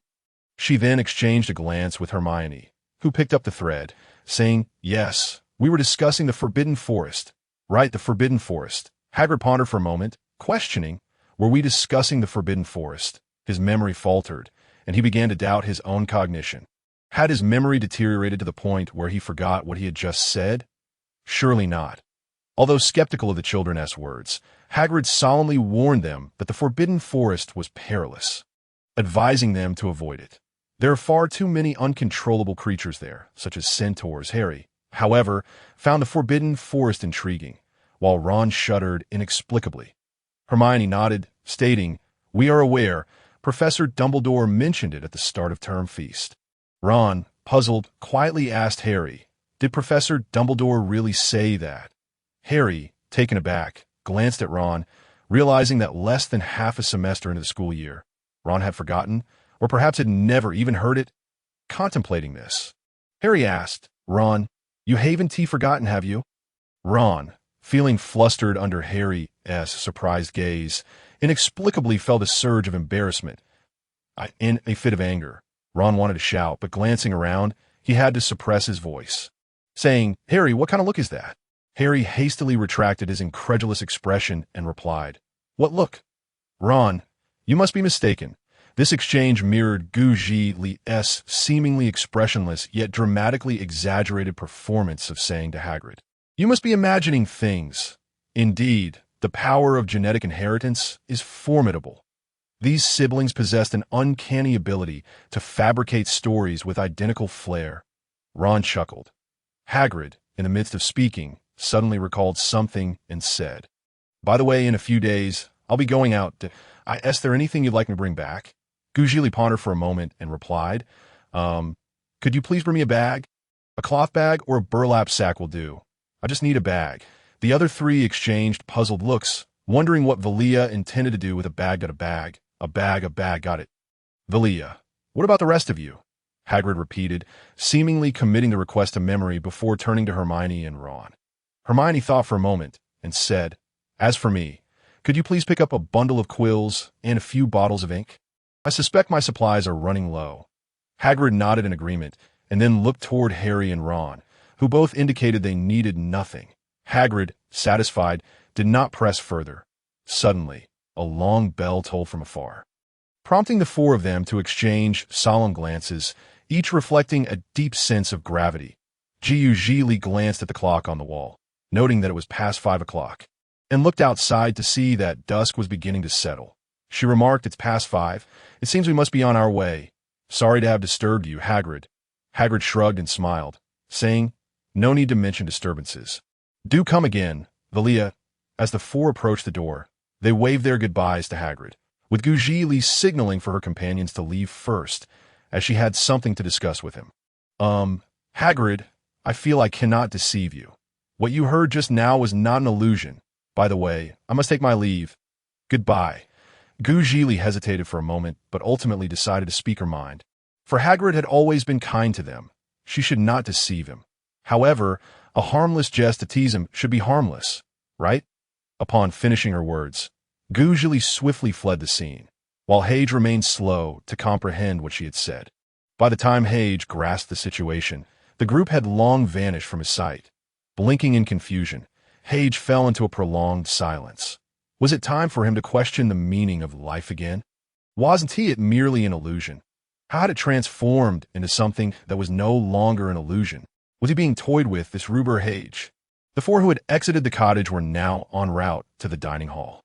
It was past 5. Surely some students were dining there, and thus Gryffindor students should also be present, right? Harry couldn't help but feel a twinge of distress as he gazed at his Nimbus 2000. His head hung low as he let out a deep sigh. Alas, this sigh caught Zhili's attention, prompting her to inquire, Brother, what troubles you? You seem quite distressed. Is something amiss, or do you have a problem? As soon as she spoke, Hermione and Ron turned their gazes towards Harry, who had just sighed, both expressing confusion and curiosity in their eyes. Little theater. Certain pair. Actually, I merely recited a tongue twister. Do you believe me? Certain min. I do not. Certain Lin. I do not. Certain ha. I believe. Certain Luo. I do not. Voiceover. It seems something peculiar has slipped into the mix, Lin. Today's update has been delivered. Note. The little theater is unrelated to the main narrative. Is there a flower for Lin? Has anyone left a message for Lin? It feels as though Lin is merely typing away in solitary confinement. Quick now, let us shower Lin with flowers. Loudly and proudly, I declare, this chapter contains a word count of 2,000. I am proud and I am inflated. Harry, still troubled, picked up his Nimbus 2000 and remarked, this is a bit of a predicament. I can't very well swagger into the dining hall with my Nimbus 2000, can I? That would surely give Malfoy ample fodder for ridicule. Moreover, I can't just stash it in the dormitory either. Having heard this, Zhili finally recognized that her brother's Nimbus 2000 was indeed rather conspicuous. Not to mention Ron's broomstick posed the same issue. Gazing at the two broomsticks, Zhili furrowed her brow and bit her thumbnail. Lost in contemplation, beside her, Hermione's eyes glimmered, as if an idea had struck her, and she suggested, I think you could hide them in the restroom for the time being. Upon hearing this, Zhili raised an eyebrow and smiled, snapping her fingers as she exclaimed, Right? The restroom. Hermione is right. You can hide them in there. Ron, with a look of disdain, waved his hand dismissively, saying, Ugh, can't we choose another location? The restroom is a bit much. Though Harry remained silent, his expression and reluctant gaze conveyed his strong aversion to the idea.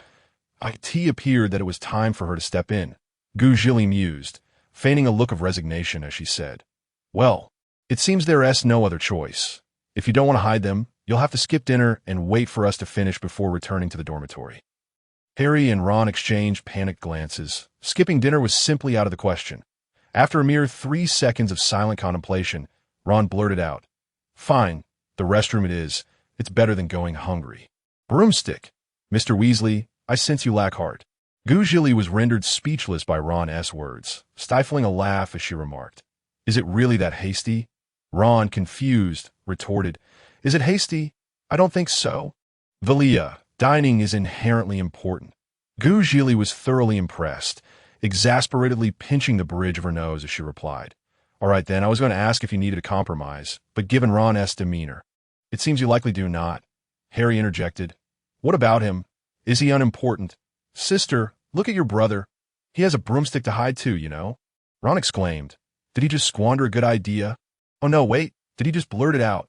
Realizing this, Ron appeared horrified, repeatedly insisting, No, that's not it. Harry gestured emphatically. Vilya, you misunderstood. You misheard. Ron didn't mean it that way at all. Hermione couldn't help but laugh. saying, "All right, stop teasing them, Vilya." Only then did Harry and Ron realize that Vilya had merely been joking with them. Harry shook his head in resignation, offering a fond smile. Indeed, Vilya remained true to her playful nature, fully aware that such antics were rather frivolous yet indulging nonetheless. Ron, with a dazed expression, inquired, "So we're left with hiding them in the restroom?" Zhili's eyes sparkled with mischief as she replied, "Not only the restroom. I could offer you the ladies' room as a hiding spot. After all, the stalls there provide more privacy and are generally cleaner than the men's. Vilya, how do you know the ladies' room is cleaner than the men's?" "Have you ever been to the men's?" Ron suddenly caught on the blind spot that Zhili. "Oh, how I wish to throttle this simpleton. Why on earth would a girl venture into the men's restroom?" Zhili shot a disdainful glance at Ron, while Hermione felt equally speechless at Ron's question. The three stared incredulously at Ron, who remained utterly perplexed. He had merely posed a question. Was such disdain truly necessary? Finally, Zhili sighed, realizing the plot must progress. Yet laying the groundwork in advance was acceptable. She took a deep breath, as if to steady her tumultuous emotions, and when she spoke, her tone bore a hint of irritation. "I have never been to the men's restroom." "Thank you. So, can you provide me with an answer, Mr. Ron Weasley? Do you want to help you hide them or not? And, Ron Weasley, have you forgotten that you are just a tad less adept than I am? The ladies' room is likely cleaner than the men's you frequent. Alin, today's update has been delivered. How many restrooms in Harry Potter contain plot relevance?" Heated at her words, Ron's mind flashed back to the moment he and Harry had dashed into the ladies' room, and his face turned crimson as if a song were playing in a dazzling 360-degree surround sound. Hermione could no longer contain herself and burst into laughter, covering her mouth to stifle her giggles. Harry, meanwhile, felt a sense of discomfort.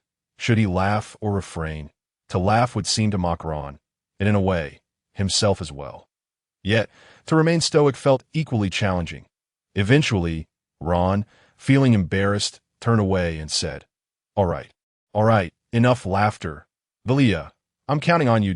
As he spoke, he handed his broomstick to Zhili, followed by Harry, who hesitated for a moment before passing his Nimbus 2000 to Zhili as well, saying, "Vilya, perhaps we should."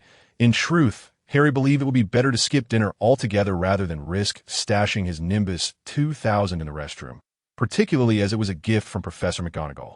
However, he felt Ron's hunger was a different matter altogether, leaving Harry in a quandary. Zhili, however, chirped cheerfully, "All right, brother, stop being so indecisive. It's settled then. We're almost there, and there's no turning back now." The four continued their chatter as they walked. Having entered the corridors of Hogwarts, Zhili glanced around briefly and said, "You two wait here. I'll go hide your broomsticks properly." "All right, go ahead." "Vilya." "Understood." "Vilya," Harry and Ron responded in unison. The moment their words fell, Zhili handed her book to Hermione, grasped a broomstick in one hand, and strode away confidently. Before the ladies' room, Zhili took a deep breath, exuding a sense of determination as she advanced. The restroom was empty, eerily quiet, as if she could hear the gentle drip of water. Zhili shivered involuntarily, murmuring to herself, "Why do I suddenly feel so eerie? Are you here to mock me too, like those girls who vent their anger at me?" Suddenly, a sharp, piercing voice echoed through the air. Startled, Zhili furrowed her brow and looked towards the source of the voice, only to behold a floating specter. Moaning Myrtle. This was the first thought that crossed Zhili's mind upon seeing the specter. A flicker of joy surged within her, yet it quickly faded into an inability to smile. The ethereal figure floated about, incessantly murmuring, its fragmented whispers echoing oddly within the confines of the restroom. "Are you Myrtilla, the ghost? Myrtilla Elizabeth Warren?" Zhili inquired politely. The specter, taken aback by Zhili's words, allowed a sharp retort that was unsettling to the ears. "Did you come here merely to mock me? Why would you even ask if I am Myrtilla? And if I am, so what? Myrtilla is just a pitiable and wretched creature." The spirit's response was disjointed, revealing a hint of madness. Surveying her surroundings, Zhili noted that this was indeed the ladies' restroom, and it seemed that Myrtilla was the only spirit present. What was going on? Clutching her broomstick tightly, Zhili felt an inexplicable sorrow as she observed the specter's frenzied demeanor. She cradled 2 broomsticks with one arm, then extended a hand, feeling somewhat bashful as she said, "Ahem, hello. My name is Vilia Potter. May I have the pleasure of becoming your friend?" In a brief interlude, some pair, "I merely wish to make a friend, Lynn. Today's update has been delivered." Is Myrtilla making an early appearance? Or is it another hidden storyline spirit? I believe this is an easy question. What do you all think? Are there any flowers? Please show some love, a little attention. And perhaps some flowers too. The specter was momentarily stunned, frozen in place, as she pointed to herself in confusion, asking, "What? Oh, me. Are you speaking to me?" Witnessing the spirit's neurotic and self-pitying demeanor, Zhili was almost certain that this was indeed Myrtilla. However, she couldn't quite fathom how she had ended up in the vicinity of the restroom, located about 300 to 400 meters from the dining hall, which coincidentally happened to be Myrtilla's domain. With a friendly, standard smile, Zhili nodded and said, "Yes, that's so. May I befriend you, Myrtilla?" The spirit, no, it should be Myrtilla, quieted down, perplexed, and asked, "What is your intention? Why do you wish to?" Myrtilla furrowed her brow as she slowly floated closer to Zhili. Zhili feigned contemplation and replied, "Intention? None at all. Senior, I simply wish to make a friend." Myrtilla remained skeptical, unable to believe that anyone could be so benevolent. After all, the only individuals she had encountered were those who would throw stones at her. "I don't believe you. What exactly are you here for?" "Don't think I don't know. You merely want to disguise your mockery as friendship, don't you?" With a sigh of resignation, Zhili explained, "Senior, perhaps the desire to befriend you was a fleeting whim. But I truly did not come here with any malice. I simply wish to borrow some space to place my broomstick. See, I intend to leave it here temporarily and will return for it after dinner. I promise." As she spoke, Zhili raised her hand in a gesture of assurance, prompting Myrtilla to feel a glimmer of belief that this child was not there to scorn her.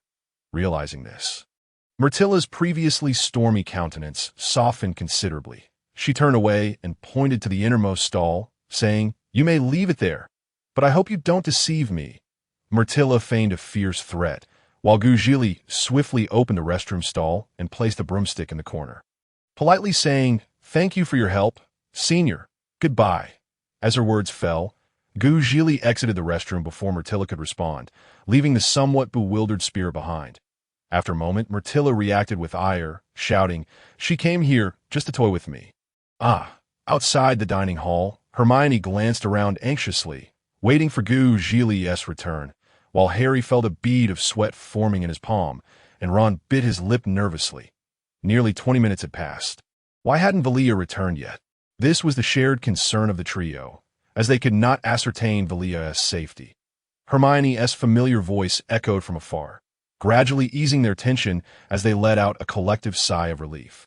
"Why are you so late? It's been almost 20 minutes, Hermione exclaimed upon Zhili's arrival. With a coy smile, Zhili replied, "But here I am. Now, let us hurry inside."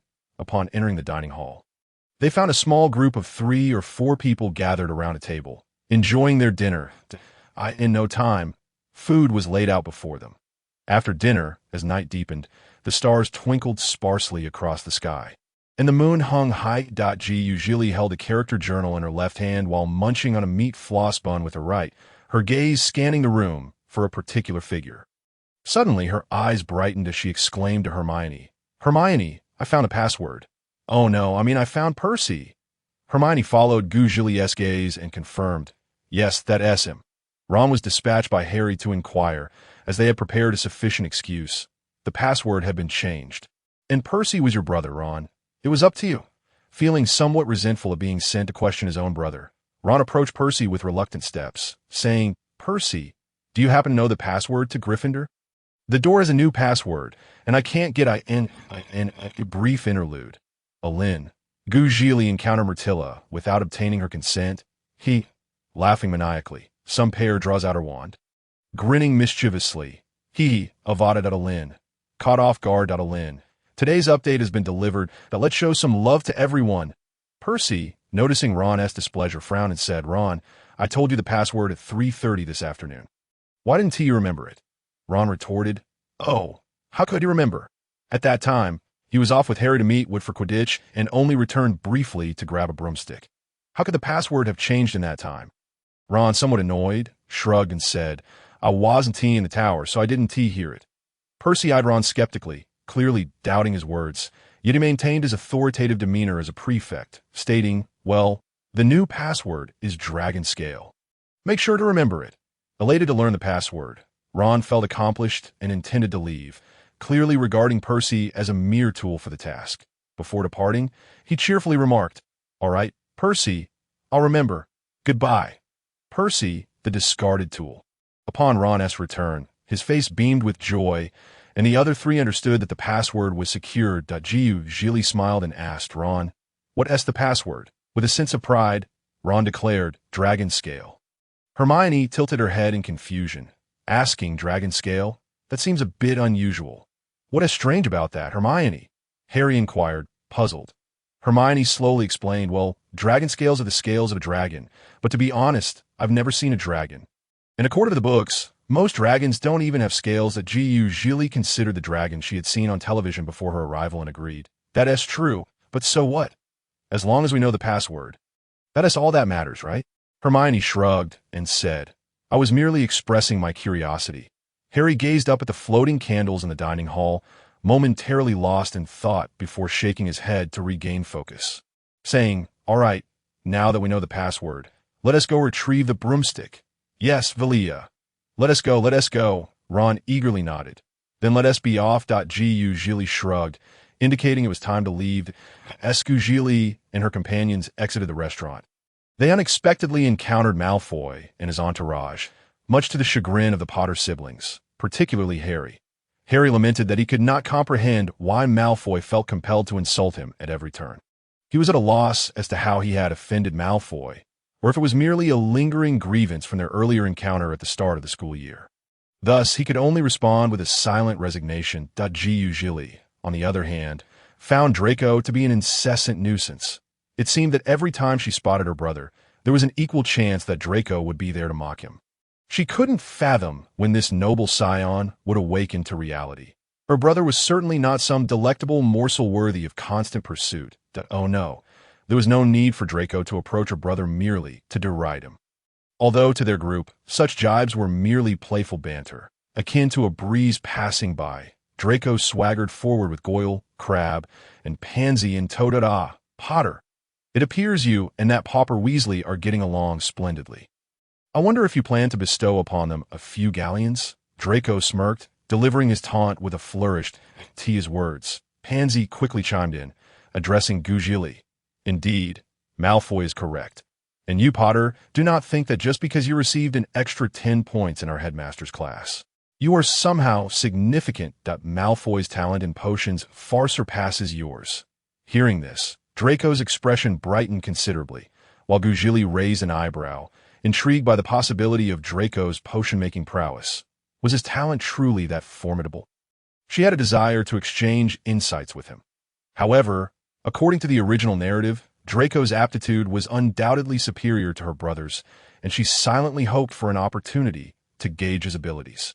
Alan, today's update has been delivered. This week features daily updates to clarify the female lead's inner thoughts. Zhili expresses admiration for the strong and has a genuine fondness for learning. Therefore, she possesses an appreciation and a competitive spirit towards diligent and capable individuals. To put it simply, she harbors a slight admiration for strength. P.S. The timeline and events in my book diverge significantly from the original narrative. Though they're all based on the original content, simply not presented in order, so you understand.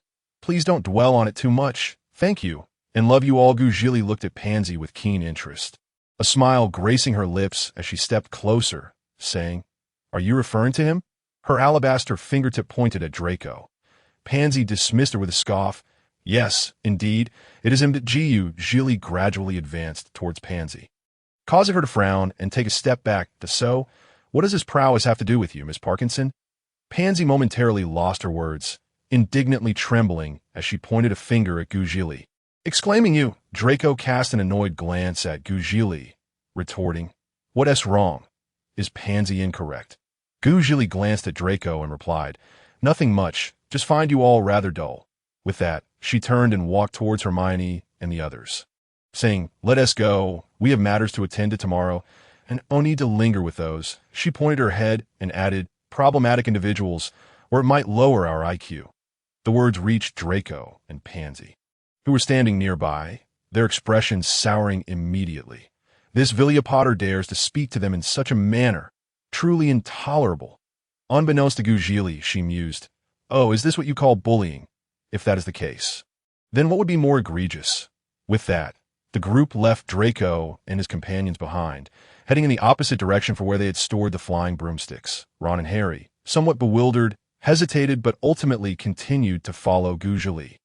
After they had walked a considerable distance, Ron finally asked, "Vilya, what about our flying broomsticks?" Zhili gave him a reassuring look and replied, "Patience, Ron. Draco and his gang are still at the entrance of the restaurant. It would be wise to wait a bit before retrieving them. If we go now and they follow us, seeing us retrieve the brooms from the restroom, what do you think will happen?" Ron frowned and sighed. "If I had known, I wouldn't have let you take my broom inside, especially since only Harry's Nimbus 2000 attract attention." Hermione, exasperated, interjected, "Ron, do you not think bringing the broom into the restaurant would also draw attention?" But alas, it is all Malfoy's fault. Ron intended to elaborate on the pros and cons of the situation, but ultimately decided it was better left unsaid. Harry noticed Zhili lightly drumming her fingers and counting silently, her intense focus radiating from her very being. Zhili had been silent for some time, mentally counting numbers. 57, 58, 59, 60. After Ron's remark, an awkward silence enveloped the four, and Hermione, glancing at Zhili, began to piece things together. "Ron, don't rush. It should be almost time." Ron, perplexed, responded, "What?" "I mean, it's nearly time to retrieve your broom." Seeing Ron's bewildered expression, Hermione couldn't help but feel deep concern for his memory. "All right, we've arrived. Let us go. Zhili announced after counting to 180. "Okay," Hermione replied. In the ladies' restroom." Moaning Myrtle floated above a stall, gazing longingly at the two flying broomsticks within. "I knew that bothersome girl was just like the others, here to play tricks on me." "Alan, today's update has been delivered. I returned home from the hospital last Thursday. I've been recuperating at home and currently have no drafts, so all updates are being written and released in real time. Please send some love, follow, and save. Thank you, dear readers. Alan wishes everyone good health." Myrtle, feeling increasingly agitated as she hovered above the broomsticks, pondered how to get someone to remove them when she overheard voices at the restroom entrance. At the restroom entrance, Zhili halted, pointing towards the restroom door, and said, "I'll leave the broomsticks here. You may need to wait a moment." Harry looked up and said, "Vilya, why not just take the broomsticks and leave? Why do we need to wait?" Ron nodded in agreement. Exactly. Zhili found herself a loss on how to explain the presence of a ghost in the restroom, as well as her desire to befriend said ghost. Hermione, sensing Zhili's struggle to explain, interjected, "Rest assured, since Vilya promised to return the broomsticks, she will certainly keep her word. Besides, I could accompany her inside to retrieve them, or you can go in yourselves if you insist on saying more." Zhili looked at Hermione, astonished. "Wait, you want to go in with me? What do I do now?" Harry and Ron exchanged glances, both reading agreement in each other's eyes. Harry then spoke, "Vilya, let Hermione accompany you to get them. It is certainly preferable to having the two of us venture into the ladies' restroom again. Last time it was for rescuing Hermione, but this time, if we were seen, it would be impossible to clear our names." Zhili stood bewildered, watching as the three made decisions without her input. What was happening? All she said was one sentence, and now Hermione would accompany her. After a moment of hesitation, Zhili decided it was best to clarify things. She didn't want to provoke Myrtle by bringing Hermione along, making future relations with her far more challenging. "Hermione, come here for a moment." Zhili beckoned, indicating she had something to discuss. Hermione approached her in a few quick steps. "What is it, Vilya?" Hermione asked quietly.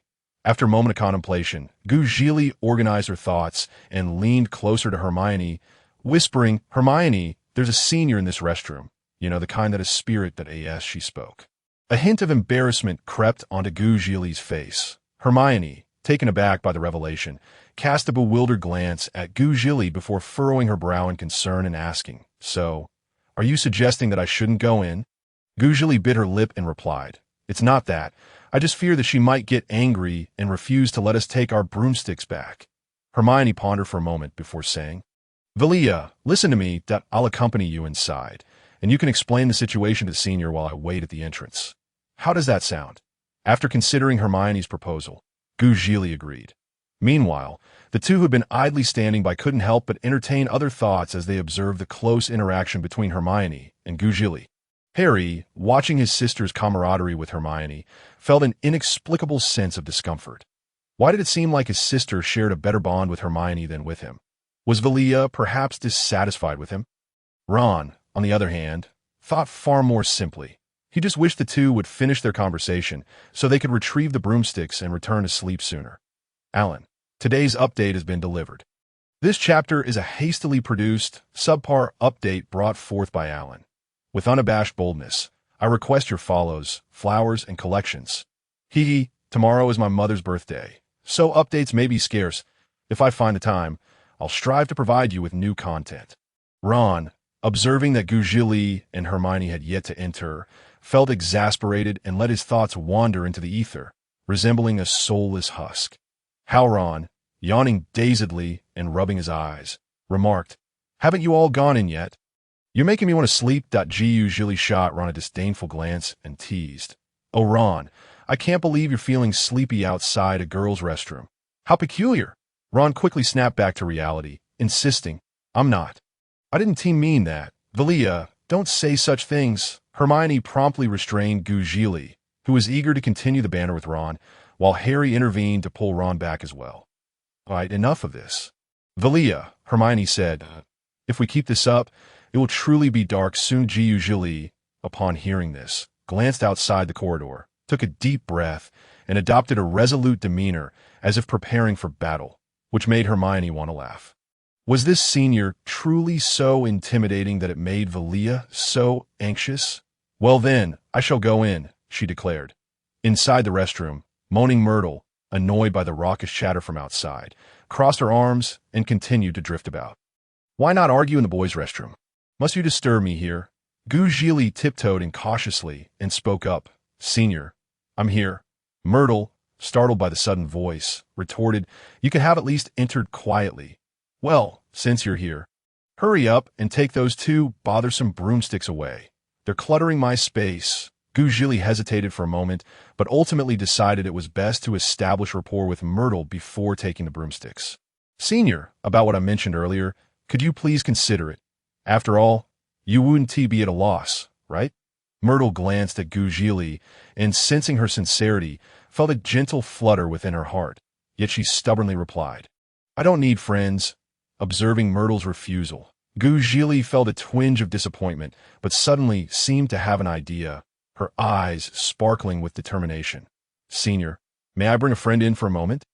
"What for? Just take your things and leave quickly." "Do you think you can come and go as you please? This isn't just a restroom." Myrtle's words were somewhat ungracious, yet they elicited a chuckle from Zhili. Unable to suppress her laughter, she burst out, "What are you laughing at?" Nothing, Senior. I believe having more friends is a good thing. So how about you agree?" Zhili gazed at Myrtle with hopeful eyes. Myrtle, under that gaze, felt an inexplicable urge to agree, yet she still said no. Seeing that Myrtle remained unyielding, Zhili resolved to bring Hermione into play. After all, one person might not suffice, but two could perhaps sway Myrtle. If that still didn't work, she would have to enlist her brother to make a sacrifice. Meanwhile, Harry, oblivious to his sister's quest to retrieve the Firebolt 2000, thought, "Sister, I feel like you've lost your heart. Whereas that obedient child I know." "Senior, just wait for me a moment," Zhili exclaimed before swiftly running to the door and pulling Hermione inside, exclaiming, "Emergency, Hermione!" Hermione, utterly confused, asked, "What is going on?" Zhili rapidly explained her desire to become friends with Myrtle. Hermione, bewildered, replied, "Vilya, are you out of your mind?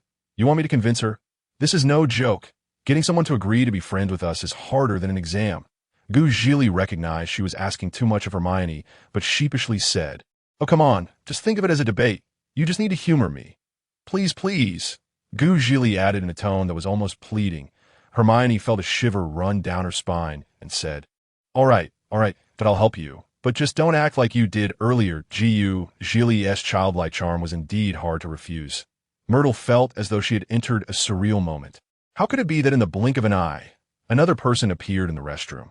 Hermione awkwardly regarded Myrtle, while Zhili wore a silly smile, attempting to appear both awkward and polite. Myrtle, exasperated, thought to herself, why were the new students so strange, insisting on befriending a ghost? Senior, this is Hermione Granger, my good friend, Zhili introduced with enthusiasm. Myrtle sighed, clearly exasperated by Zhili's antics. Vilya, right? This classmate of yours, can you just take your things and leave? Please don't disturb me further. Perhaps feeling bolstered by Hermione's presence, Zhili found her courage and said, Senior, if you agree, we could take our things and go. Right? So please just say yes. Hermione, wide-eyed, perceived a compelling plea in Zhili's gaze, as if she were silently urging, please, Senior, give in to me. Casting a glance between Myrtle and Zhili, Hermione swallowed hard and added, Senior, perhaps you should just agree to Zhili shot Hermione a grateful look. Ah, Hermione truly was wonderful. She was indeed her little angel. Yet, even as Hermione voiced this, she felt a twinge of guilt, for the scene felt uncomfortably akin to coercing someone against their will. Zhili continued to gaze hopefully at Myrtle. If Myrtle agreed to be her friend, then the upcoming adventure in the Chamber of Secrets would likely become much easier, given that this restroom was Myrtle's domain. Aside from them, it was unlikely anyone else would come. Myrtle, feeling cornered, sighed and said dismissively, All right, fine. I agree now. Can you please leave? Zhili's heart soared with delight, and she immediately bowed to Myrtle, saying, Thank you, Senior. Then, clutching two broomsticks, Zhili and Hermione made their way to the door, calling out loudly, Goodbye, Senior. Until next time. The moment the words left her lips, Zhili and Hermione exited the restroom, leaving Myrtle in a state of shock. What did she just say? Until next time. This devil intends to return. Why on earth would she come back? Is she out of her mind? Alan, today's update has been delivered. This chapter is a substantial one, exceeding 2,000 words. Consider this update as a gift for my mother's birthday. Thus, to celebrate her special day, I woke up early today to write and share this update. P.S. To clarify, Zhili is not only looking to make friends from multiple pathways in life, but also for the sake of the plot, and, on another note, to find a support system. So, can Alan request a few blossoms? I seek flowers, attention, and collections. Tao Jin Yang feels that she has attracted a calamity. Why did she trade her future peace for a moment of comfort? Ultimately, it's because she is still naive in the ways of the world.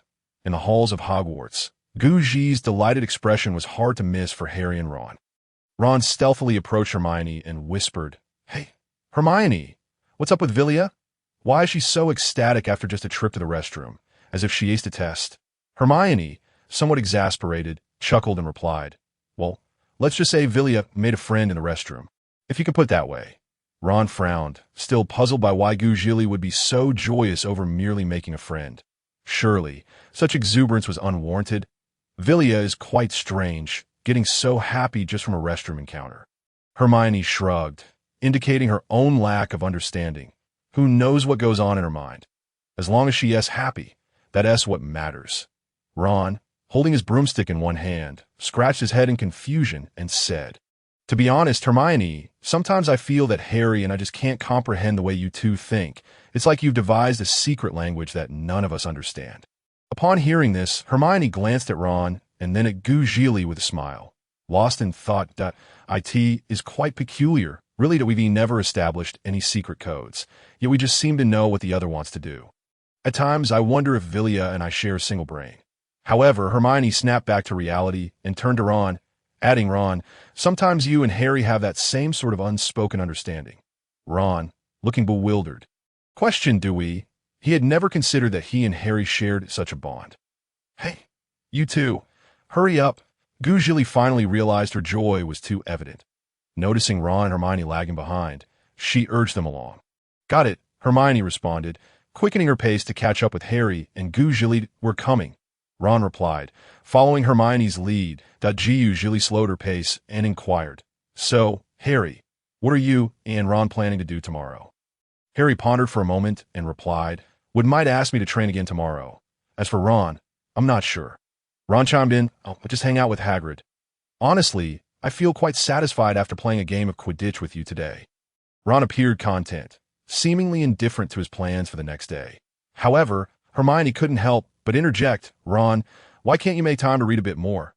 What if there is a pop quiz on Monday?" Ron remained unfazed. "That doesn't matter.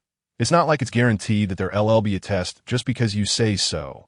That's ridiculous. Zhili," contemplating Ron's words, felt it necessary to instill a sense of caution in him, ensuring that both he and her brother remained vigilant about their studies. "Ron, I really think you should read more. If Hermione is right, what will you do then? And you too, brother. It's far better to review your textbooks than to waste your day." "Vilya, is that really necessary?" It was just a casual remark. Ron, upon hearing Zhili's words, inexplicably felt a wave of anxiety, as if the situation might genuinely come to pass. Zhili shot a flat expression at the two of them, saying, "Do as you please as long as you're confident about the exams. I have no objections. However, please don't let Professor Snape frequently deduct points from Gryffindor. If it continues, I genuinely fear we'll have to rename Gryffindor to Gryffindor." "Alan, today's update has been delivered once again. It's another day of diligently writing and posting. Let us keep up the momentum. I see collections, attention, and flowers. P.S. For now on, I may need to speed up the timeline, so please don't perceive it as a bug. All right, I've encountered too many perplexing comments in cosplay that I simply must address. Please refrain from arguing. If you have opinions, express them kindly. If you don't understand something, feel free to comment, and I'll gladly explain. Just refrain from chaos in cosplay. It genuinely frustrates me. I only request a few things. No arguments, or else I'll elaborate. If you prefer not to read, that's fine too. Thank you. I truly don't wish to be contested over this book. I merely seek to fulfill my own regrets regarding the Harry Potter series. Gryffindor. Ron was momentarily taken aback. Then shock washed over him as he stammered, "Teach this. Let us not go there." Ron imagined the humiliation of Gryffindor being nicknamed Gryffindor, and it made him deeply uncomfortable. The mere thought was distressing. If it were due to him that Gryffindor became Gryffindor, he would strive harder. After all, he could push himself academically, but the matter of nicknames was beyond his control. Harry, too, contemplated the scenario and was evidently spooked by his own imagination, hastily saying, "Let us forget it. I'll just go back and study more." Hermione, however, was not one for superficial lamentations. She merely frowned and remarked, "It seems we need to quickly regain those lost points. Gryffindor is simply too dreadful a name." Zhili hadn't anticipated that her words would spur such motivation towards their studies. After a moment of reflection, she concluded that she should occasionally provoke those two simpletons to keep them on their toes. Suddenly, Harry and Ron both shivered in unison, sharing a deep, unsettling premonition that lingered ominously. As they walked and chatted, the group quickly arrived at the entrance of Gryffindor Tower. The same portrait of the fat lady greeted them, and upon seeing it, Zhili's expression soured as she approached Hermione without uttering a word. Harry, surprised that his sister was not the first to approach for the password, remarked, "Vilya, aren't you going to Zhili?" Understanding Harry's implication, lethargically responded, "No, you go ahead." She lowered her voice, indicating the fat lady's portrait with her thumb, and whispered disdainfully, "I'm at odds with her." That her was clearly directed at the fat lady's portrait. Harry nodded knowingly, his expression reflecting his understanding. "Let us discuss it inside," Zhili replied, her demeanor suggesting she had no desire to continue the conversation. Ron stepped forward, and the fat lady inquired. "Password?" Ron confidently stated. "Dragon scale, correct password. Please enter," the fat lady announced, swinging the door open one by one. They stepped inside, and only after Zhili entered did the fat lady slowly close the door behind them. Inside the Gryffindor common room, the fire in the hearth crackled warmly, creating a cozy atmosphere. Harry entered the sofa area and asked, "Vilya, are you really at odds with the fat lady?" Zhili awkwardly turned her face away and said, "Hermione, could you please explain it to me?" Hermione, understanding the situation, nodded and said, Let me explain. It happened like this." She began to recount the incident involving Zhili and the fat lady's portrait. Detailing how the friction and clash occurred 0.5 minutes later, Harry's expression of sudden realization made Zhili feel incredibly juvenile. Why on earth would she provoke the fat lady's portrait? This incident was undoubtedly a dark chapter in her history since her arrival in this world. Having grasped the entire sequence of events, Ron interjected, "So, Vilya, you angered the fat lady on your own and didn't know the password, which is why you asked Percy, right?" Of course, Zhili was not about to admit her thoughts. She retorted, "Who said that? Where's the evidence? I asked you to consult Percy simply because you were his brother. Okay." The stubborn and thick-skinned Zhili had officially entered the scene. "Alin, today's update has been delivered. Tomorrow is Saturday, and I suppose Alin will have to catch up on homework and notes. The experience of self-studying at home while waiting to resume classes is something you all cannot comprehend. Alas, keep it up. Ollie gives, Alin will strive to write diligently. Yet another day of writing and posting in real time." Ron, with an expression of indifference, expressed his disbelief, saying, "Vilya, don't think I don't know what you really mean. I want to be fooled by your nonsense again." Zhili placed the character journal on the small table beside the sofa and, with her hands outstretched, replied, "Believe it or not, it's up to you." Hermione's gaze followed Zhili as she set down the journal, and thereafter, every few seconds, her eyes darted back to the book, her brow slightly furrowed, a sight that was decidedly captivating. After witnessing Hermione's fixation on the book resting on the table, Harry couldn't help but speak up. "Hermione, if you really want to read it, just do so. Stop staring at it with a frown every few seconds. It makes me want to open it for you." Hermione froze for a moment, suddenly aware of the heat rising to her cheeks. She couldn't believe someone had noticed her earlier behavior. How embarrassing! As Harry's words hung in the air, both Ron and Zhili turned their attention to Hermione, who now appeared eager to vanish into a hole in the ground. That Zhili, slightly dazed, glanced at Hermione and pointed to the journal, asking, "Hermione, are you interested in this book?" Hermione quickly waved her hands and clarified, No, I was just curious about it, and I couldn't help but glance at it a few times. I didn't mean to imply I wanted to read it. Vilya, by the way, what does your book discuss?" Hermione's curiosity about the book piqued Ron and Harry's interest. Previously, they had assumed Vilya had merely borrowed a novel, but given Hermione's earlier reaction, it seemed evident that this book was not a mere work of fiction. Seeing that her book had garnered such attention, Zhili's heart tightened, yet recalling her previous circumstances, she gradually relaxed. After all, the timeline had diverged from the original narrative, but the events remained strikingly similar. In essence, the plot was still there, merely unfolding at a different pace. In that fleeting moment, Zhili grasped the concern she had previously harbored, but was it too soon for the matter of Nicholas Flamel to arise? Her brother hadn't even made his official appearance in Quidditch yet. This book introduces some renowned wizards and witches. I've been searching for it for almost an afternoon, Hermione explained. Harry, slightly taken aback, said, "Really? That long? It seems this book is quite significant." Vilya. Zhili awkwardly nodded, replying, "I suppose so."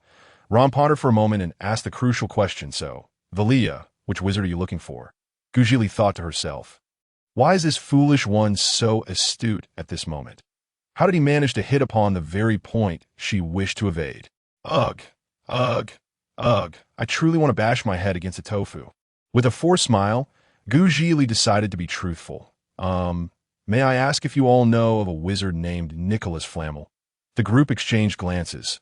Hermione frowned slightly, a serious expression flashing across her face as she bit her lip. She did not recognize this individual, prompting thoughts about whether Vilya was truly searching for him. Not only Hermione appeared grave, even Ron, who typically shrugged off many matters, wore a serious expression, while Harry's demeanor had also turned somber. "Alin, this is an additional update granted by the sixth member of this book, 318863932. Thank you for supporting this book. Initially, I thought I could rest after finishing today's update, but unexpectedly, a VIP member arrived, so Alin had to rush to complete her work before quickly writing this additional update. Honestly, I almost thought I wouldn't get a break today, yet I managed to write this chapter in such a short time. Which even astonished me. Nicholas Flamel. Nicholas Flamel. Hermione repeatedly mulled over this name, pondering whether she had seen it somewhere before. After a while, Ron couldn't help but yawn, feeling drowsy, and said, "Let us discuss this matter tomorrow. I want to sleep." With that, he yawned again, and Zhili, influenced by Ron's gesture, stifled a yawn herself, covering her mouth as she said, "Ron has a point. It's already quite late. Let us talk about it tomorrow. Besides, this book is at least in my possession for now. Well, good night. See you tomorrow." Hermione nodded in agreement, then picked up her borrowed book and led the way towards the girls' dormitory staircase. Zhili followed closely behind, reminding, "Brother, remember to take care of your Nimbus 2000. See you in the library tomorrow." Harry turned back at the corner of the boys' dormitory staircase and replied, "Got it, Vilya, good night." In the girls' dormitory, Zhili placed the character journal beside her bed, washed up in the bathroom, and then laid down to rest. Yes, she stared contemplatively at the ceiling. She found herself at a loss for what to do next. In just a few days, it would be November, and the Quidditch matches would soon commence, implying that if her brother were to take the field, it would inevitably involve Quirrell using the nonverbal spell to control her brother's Nimbus 2000. What was she to do? Lost in thought, Zhili sighed heavily, feeling a surge of frustration. Alas, just then, Hermione emerged from the bathroom, towel in hand, drying her damp, fluffy curls, when she caught the sound of Zhili's troubled sigh. Hermione sat down beside Zhili's bed and asked, "Vilya, what's wrong?" "Hermione, I'm feeling so troubled." Zhili rolled over in bed and replied, "I can't shake this unsettling feeling in my heart." Hermione, puzzled, inquired, "What feels unsettling? Is it about exams or potions class?" Naturally, Zhili could not divulge the truth, so she spoke half-heartedly. "To put it simply, I feel like this year, well, not just me, but the four of us, something bad is bound to happen, and I don't know what to do." Upon hearing this, Hermione paused her activity and remarked, "A premonition? Vilya, such feelings are often just our instincts guarding us against the future. I had similar thoughts when I was younger, but they were merely my own worries, so just take it easy, one step at a time, right? Besides, you have us." Hermione's comforting words did help to calm Zhili's anxious heart somewhat, yet regarding the significant matters looming in the coming months, Zhili suspected she wouldn't be able to let go, at least until the issue with Quirrell was resolved. However, if she were to approach Professor Quirrell directly, would it alter the course of events? In the boys' dormitory, Ron collapsed onto his small bed upon returning, exclaiming, "Ah, my bed, so comfortable." Harry placed his Nimbus 2000 by the bedside and couldn't help but chuckle at the sight of Ron, who appeared as if he wished to merge with the bed itself. "All right, Ron, I'm off to the restroom. Oh, you need to go as well?" Harry inquired, gesturing towards the bathroom with his thumb. "You go ahead. I'll just take a quick nap." Ron waved his hand dismissively, indicating his desire to remain in bed. "Fine. Wait." Just as Harry was about to enter, Ron's voice halted him. He turned back, puzzled. "What is it, Ron?" In a moment of sudden realization, Ron exclaimed, "Earlier, William mentioned that Nicholas Flamel." "Yes, Nicholas Flamel," Harry prompted. "Right? I think I've seen that name somewhere." Ron sprang up from the bed, excitement coursing through him. "Alan, hey, today's update has been delivered. Please show some love, save, and follow." Upon hearing this, Harry felt a jolt of urgency and quickly approached Ron's bedside, asking, "Where have you seen it?" "Ron, think hard. This was no trivial matter." If Ron recalled it, they could assist Vilya. Startled by Harry's sudden movement, Ron instinctively patted his chest, saying, "Harry, don't scare me like that. Let me think. Let me think." With a furrowed brow, Ron bit his fingernail, desperately trying to recollect where he had encountered that name. "Hurry up. Think faster." The pressure only heightened Ron's frustration, prompting him to smack his own head a few times. Seeing this, Harry quickly intervened. "Ron, stop. Just stop." Feeling dejected, Ron lamented, "Harry, I was sure I had a clear memory just now." Harry, too, felt a flicker of disappointment. That brief moment had ignited a flicker of hope in him that they might actually help Vilya. Ron lay back down, staring at the ceiling.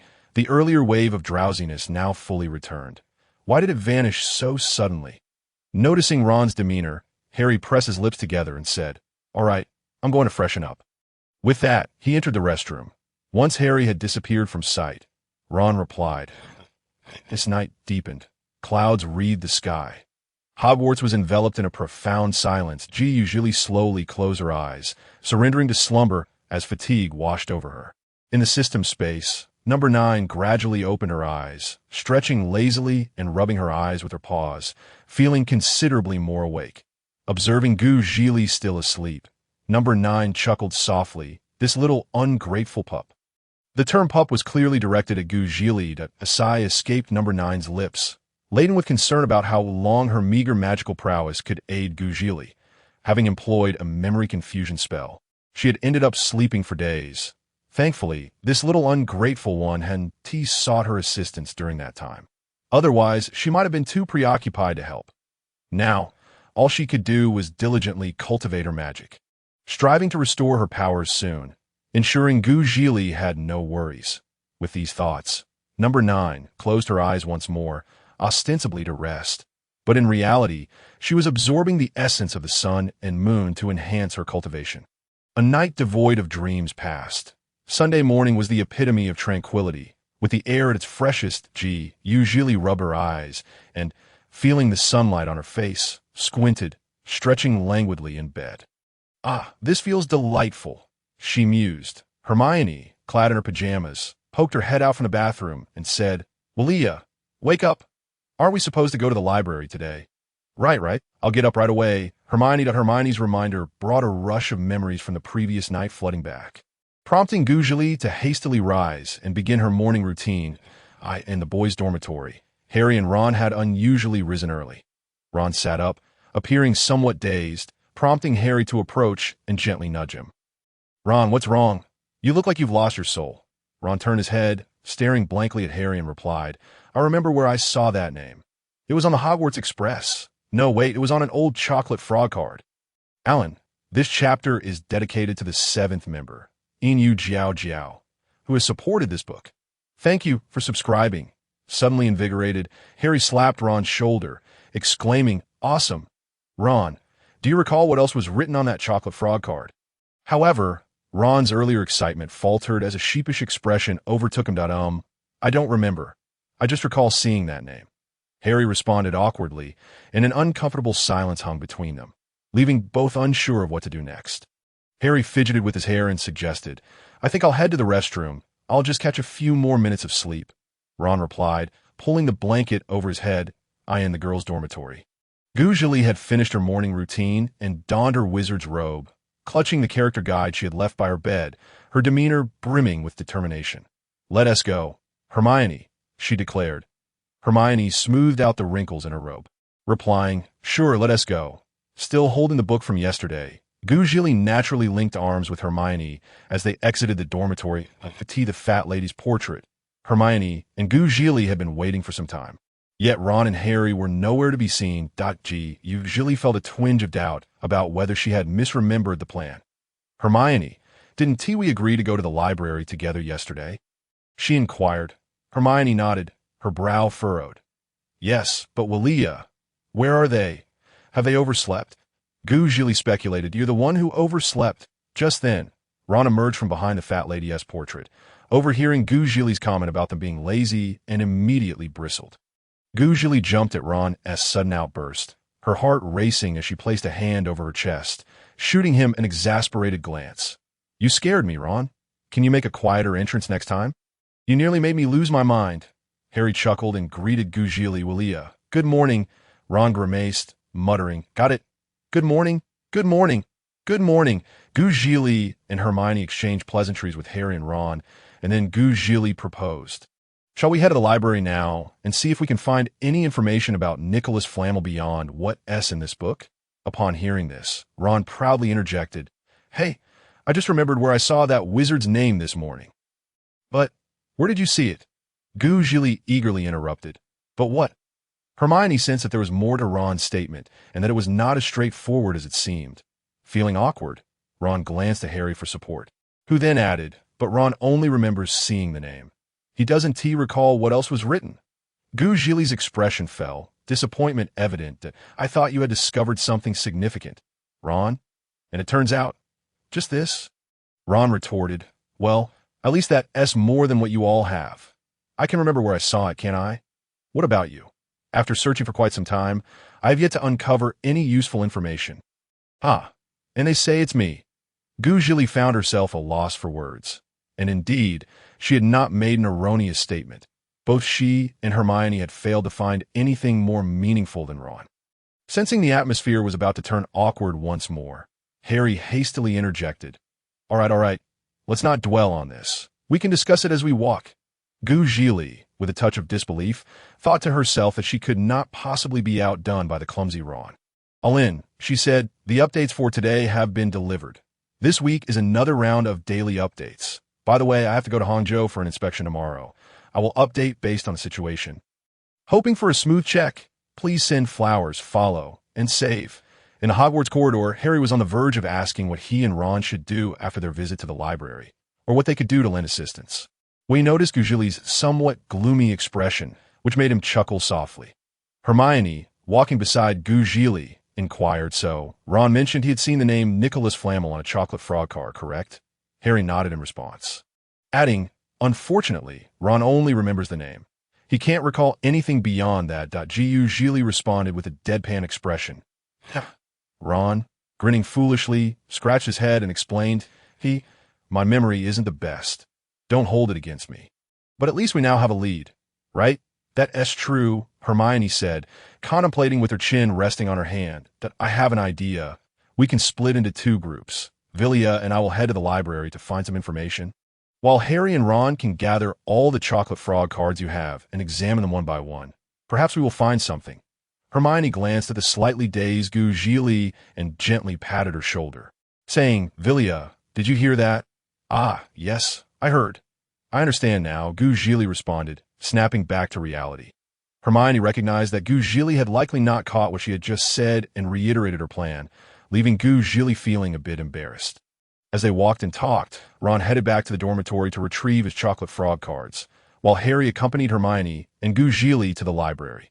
Ron, I feel abandoned. Vilya, wait! A familiar voice called from behind the trio. Zhili turned to see Neville approaching, a frown creasing her brow as she paused to let him catch up. However, she wondered what Neville wanted with her, as she couldn't recall having any matters to discuss or debts to settle with him. Was he perhaps looking for her to inquire about his toad, Trevor's whereabouts? The thought made her heart race. She truly had no idea about the toad. Neville, he exclaimed, breathless and visibly shaken. His apparent fear startled Zhili. Do you need something from me? Once Neville had caught his breath, he nodded, then quickly shook his head, saying, yes, but also no to ITS Professor Snape, who is looking for you in his office. Upon hearing this, Zhili's realization dawned. It made sense that only Professor Snape could evoke such dread in Neville. Oh, I see. Thank you, Neville. Neville waved his hand dismissively, indicating no need for thanks, that ITS nothing. Since you know, I will take my leave now. Bye. With that, Neville hurried away, seemingly eager to escape, fearing Zhili might ask him to accompany her to Snape's office. Goodbye. Zhili had intended to ask Neville a few questions, but he had already darted off, leaving her with unspoken words. Harry, furrowing his brow, quietly asked Hermione, does Vilya frequently get summoned to Professor Snape's office? Didn't they say she wouldn't need to go for long periods? It feels like she has to go almost every day now. Hermione shrugged her shoulders in resignation and replied, I don't know, but I see Vilya seems quite content. Zhili turned to see the two murmuring about something. What are you discussing? Care to share? Nothing much. So, you're heading to Professor Snape's office, right? Harry pondered for a moment before asking. Feeling a bit apologetic, Zhili glanced at Hermione and Harry and replied, well, I'm sorry, but I'll go there quickly and return. You two go ahead to the library. As she spoke, she handed her character guide to Hermione. Here, Hermione, take this and look it over. I will join you as soon as I finish with Professor Snape. Hermione nodded, accepting the book. All right then, we'll go ahead. Zhili replied that all in. The update for today has been delivered. I'm typing this from the hospital. My turn for treatment is in the afternoon. Sigh. Please send flowers, follow, and save. Zhili parted ways with Hermione and Harry, walking down another corridor. Hermione, carrying two hefty tomes, continued onward, while Harry hesitated several times, unsure of how to express himself on Harry's 10th attempt to speak. Hermione finally said exasperatedly, Harry, what is it you want? Please, don't keep up this indecisive silence. Harry scratched his head, feeling somewhat embarrassed, realizing Hermione had noticed his hesitation. Hermione, Perhaps I should help you with those books. After all, you're a girl. Oh, in that case, here you go. Hermione unceremoniously handed both books over to Harry. Stunned, Harry accepted the volumes, cradling them in his arms. You're just that willing to pass them off? As Hermione walked ahead, Harry followed with the books, resembling a devoted spouse. Outside Professor Snape's office, Zhili arrived at the door, hesitating about whether to enter. Although summoned by Snape, she felt a twinge of guilt for not yet resolving the matter regarding the potion she had delivered. Taking a deep breath and mentally preparing herself, she raised her hand and gently knocked on the door, announcing, "Professor Snape, I'm coming in," as the door swung open in response to her voice. She heard the familiar tone that made her heart flutter. "Enter." Stepping into the office, the door closed behind her. Snape sat at his desk, head bowed, a quill in hand, scribbling something on a piece of parchment. On the dark wooden surface lay a bottle of unopened potion. Spotting the familiar vial, Zhili paused, furrowing her brow. Wasn't this the potion she had given to Snape? Why hadn't he opened it? Did that mean he hadn't used it at all? If so, was his injury not yet healed? Snape lifted his gaze to glance at Zhili before resuming his writing, stating, "Take this potion away." "But, Professor, your injury," Zhili began, only to be interrupted by Snape. "This is none of your concern, Vilya. Take it away," he commanded coldly. Zhili pressed her lips together defiantly and replied, "No, you can choose to use it or not as you wish." With that, she promptly dashed out, leaving Snape no time to react. "You." Snape remained seated, watching her exit, sighing in resignation as he gazed at the potion on his desk, murmuring, "What am I to do, Lily?" He set the potion down. Falling into a contemplative silence, in the library, 2 hefty tomes lay on the long table before Hermione, who was engrossed in the character guide, her delicate fingers tracing the text. Harry sat opposite Hermione, examining the chocolate frog cards with Ron. "Harry, have you found anything?" Ron inquired, leaning over the table. Harry shook his head. "Not yet." Sighing, Ron picked up a chocolate frog card and continued to peruse. Zhili slowly approached and took a seat beside them, her expression markedly more distressed than before. "Vilya, you've arrived. I heard from Harry that you were summoned to Professor Snape's office again," Ron remarked, glancing up at Zhili and immediately noticing her dismal countenance, which caused him to fall silent. Observing his sister's troubled demeanor, Harry, concerned, inquired, "Vilya, are you all right?" Hermione also lifted her gaze, her face etched with worry as she looked at Zhili. "All right?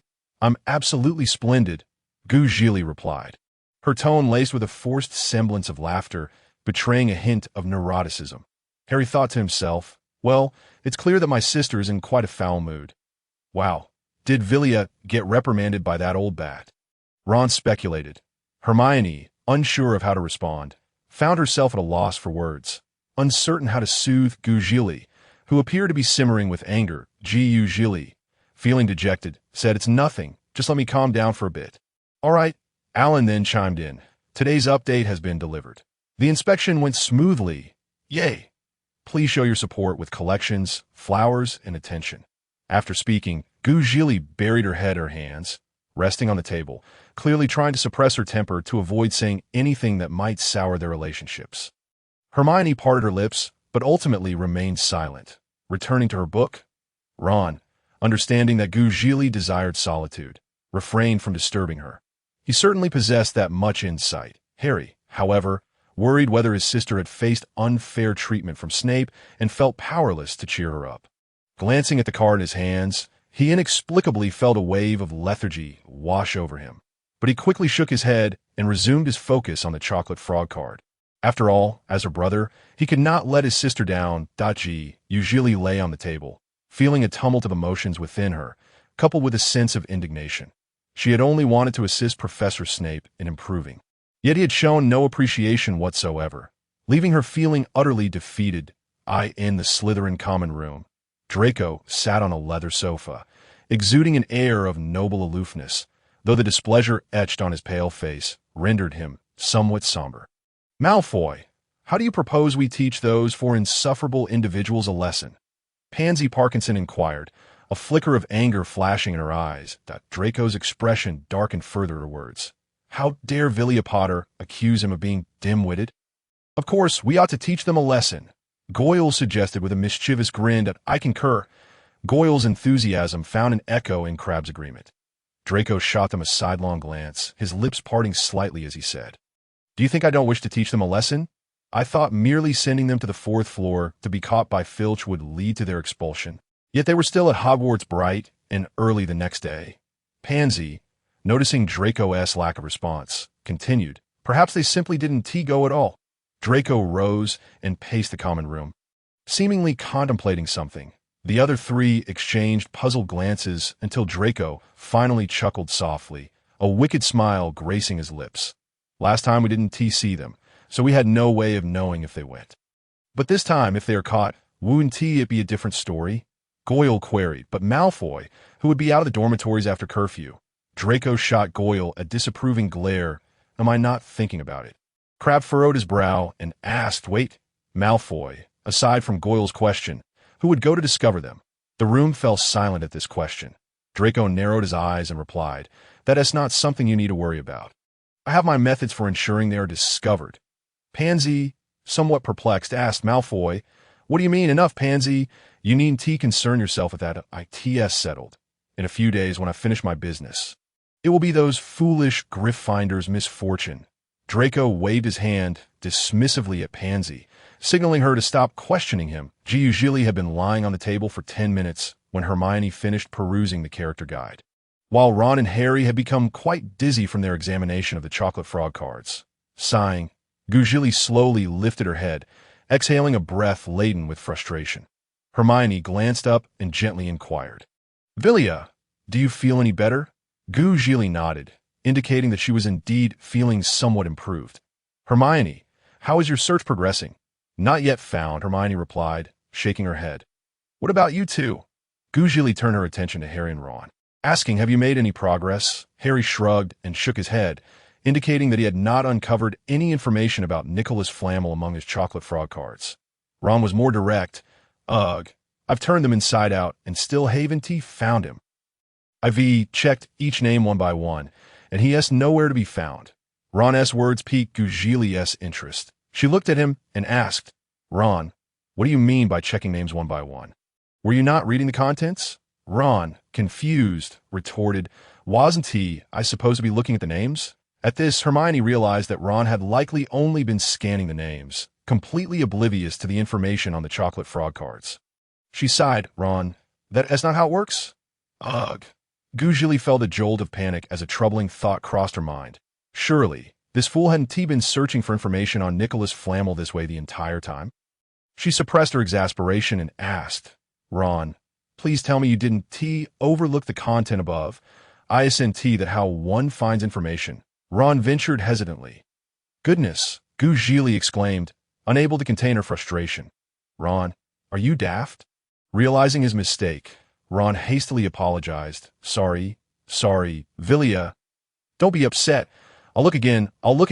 With that, he picked up the card he had previously set aside and began examining it more diligently than before. Zhili was at a loss for words. How could she respond to this? Sighing, she finally said, "All right, I'll take over. You three have likely strained your eyes enough.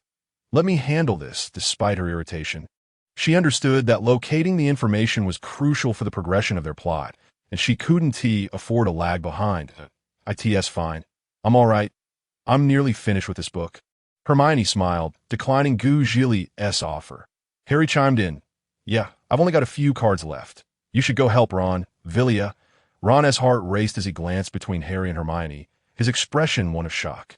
Harry and Hermione were effectively handing the volcano that was Vilya over to him. How unfortunate for him. "All right then, Ron, just share half of those cards with me," Zhili said, seeing that neither of them needed her assistance. Trembling, Ron handed over half of the cards to Zhili and then buried himself in work. Zhili eyed Ron curiously, touching her own face. Did she look frightening? That shouldn't be the case. Shaking her head, she began to examine the cards. About 15 minutes later, a loud chime echoed from the clock on the library wall, prompting the group to glance up and realize it was already noon. Hermione stood, stretching her limbs and shaking off stiffness, before closing the thick character guide. "And I've finished this book and found no information on Nicholas Flamel. How about you all?" Harry shook his head. gesturing toward the pile of cards on his right, and said, I couldn't find it either. Ron, looking somewhat dazed and yawning, also admitted, I couldn't find it. His head felt heavy, and his eyes were sore. Why hadn't they yet located this Nicholas Flamel? The trio pinned their hopes on Zhili, who offered a slight smile that ignited a flicker of optimism in them. Hermione inquired, Vilya, have you found anything? Zhili, with a smile that seemed to hold secrets, turned her gaze towards Ron and, in a tone that sent chills down his spine, asked Ron, what do you think? Hearing such an unervingly calm voice, Ron jolted, stammering, I wouldn't know. Vilya, she shouldn't have done anything wrong. Right. With a frosty glint in her eyes, Zhili replied, let us step outside to discuss this. This place is not suitable for such discussions. Wouldn't you agree? She added. Harry swallowed nervously, sensing an impending storm that he could not avert, unsure whether it was directed at him or Ron. Upon hearing Zhili's suggestion to go outside, Ron was engulfed by a foreboding sense of doom. He turned to Hermione, desperately hoping she would come to his rescue. Clearly, an outdoor conversation could only spell misfortune for him. Ron Weasley. Hermione, however, feigned ignorance to his plea, turning her head away even if she caught a glimpse of him out of the corner of her eye. Realizing this, Ron's heart sank. He felt hopeless. With a robotic stiffness, he stood up and stuttered, See, can't we just talk here? We can be quiet, can't we? He forced a smile that was more painful than a frown. Zhili calmly responded with a smile of her own, saying, No. Harry gave Ron a look of resignation, sensing that the misfortune this time would not befall him, but he let out a sigh of relief. After all, there were times when even he, as an older brother, couldn't keep his sister in check. After completing the book return process, Zhili led the other three out of the library, clutching a nearly deformed chocolate frog card tightly in her hand. Striding briskly, with each step Zhili took, Ron felt a shiver run down his spine, as if he was inching closer to his own demise. Once they had moved far enough away from the crowd, Zhili halted, turning around with a cheerful smile directed at Ron. Ron Weasley, you truly are remarkable. Ron managed a strained smile, waving his hand dismissively. Oh no, that's not true. Why did Vilya's tone echo that of his mother when she was about to scold him for mischief? Zhili took a bold step forward, seizing Ron's right ear, and shouted, Ron Weasley, are you blind? You're driving me crazy. Ah, Hermione, Harry, save me. Before Ron could fully process the situation, the sharp pain in his ear had already set in. Hermione, witnessing Ron's agony, couldn't bear it and urged, Vilya, why don't we just let it go? No need for this. Zhili looked innocently at Hermione and said, Hermione, I can't help it. I'm truly exasperated with Ron. Do you know how many of my cards contain information about Nicholas Flamel? Guess how many? Hermione frowned at this, speculating 3. Zhili shook her head and scoffed, 5. With that, she gave Ron's ear another sharp tug. Ow, let go. My ear's gonna fall off. Ron felt as if his ear was on fire. It truly felt as though it might snap off. Only then did Zhili release him, brandishing the chocolate frog card. Look, this one has it. His negligence caused me to waste so much time. Although Zhili didn't voice this sentiment, Ron, cradling his ear and lowering his head, felt a bit disheartened. Hermione took the card Zhili offered, examined it, and then passed it to Harry. All right. No need to be upset. Ron didn't mean any harm. Hermione reassured that Zhili acknowledged her overreaction, but realized she had lost control of her emotions. Taking a deep breath, she approached Ron, bowing deeply in a 90-degree angle, and said, Ron, I'm sorry, I'm not blaming you. Vilya, you don't need to apologize, Ron interjected, startled by Zhili's sudden humility. He continued, I just feel like I didn't help you effectively, and I wasted your time. I feel a bit guilty. Zhili bit her lip, surprised that despite her harshness, Ron didn't seem to harbor resentment towards her, prompting a twinge of guilt within her. That I'm sorry. I shouldn't have tugged your ear, she murmured softly. Harry, surprised by this display of remorse from Vilya, wondered if this was a sign of her recognizing her own faults. Aside from the times she was coerced into apologizing by Aunt Petunia. Tentatively, he asked, Vilya, if you treat me like you did Ron, would you apologize to me? Zhili looked at Harry in bewilderment, unable to fathom why her brother would pose such a question. Harry, have you been swapped with a troll? Why would you ask something like that? Hermione stifled a laugh, utterly entertained by the banter between the siblings. Harry, still insistent on getting an answer, pressed, "Don't change the subject. Vilya, will you or one to you?" Seeing that Harry was serious, Zhili began to doubt herself. Was she really that violent that her brother was contemplating whether he would receive an apology after being punished? After a moment's hesitation, she asked, "Harry, do you think I'm violent? Is that why you're asking this?" "No, I just thought of it suddenly," Harry replied. "Vilya, just give me a straightforward answer. Wouldn't he admit that he felt he might not receive an apology?" Zhili sighed dramatically, realizing that indeed, she must be quite fearsome if even her brother was wary of her. "Don't worry, I will apologize, and besides, isn't it all just playful squabbling between us?" Harry felt satisfied with her response and remarked, "That's good, Vilya. However, you should try to control yourself a bit more sometimes. All right?" Zhili reflected on her behavior, nodding in agreement. "I'll do my best." With Harry's question dissipating the previously tense atmosphere, Ron asked, "By the way, Vilya, on which card did you see that?" "This one," Hermione said, handing the card to her. Owen, as Ron reached out to grasp the deep blue card. He was taken aback upon seeing the name inscribed upon it. "Dumbledore?" He rubbed his eyes and looked again, confirming it was indeed Dumbledore. "I can't be mistaken. This is not Nicholas Flamel. This is Dumbledore. This can't be right." Zhili picked up the card, scanning it briefly before pointing out the sentence that contained Nicholas Flamel's name. "Look here." Ron, still skeptical, read the line word for word.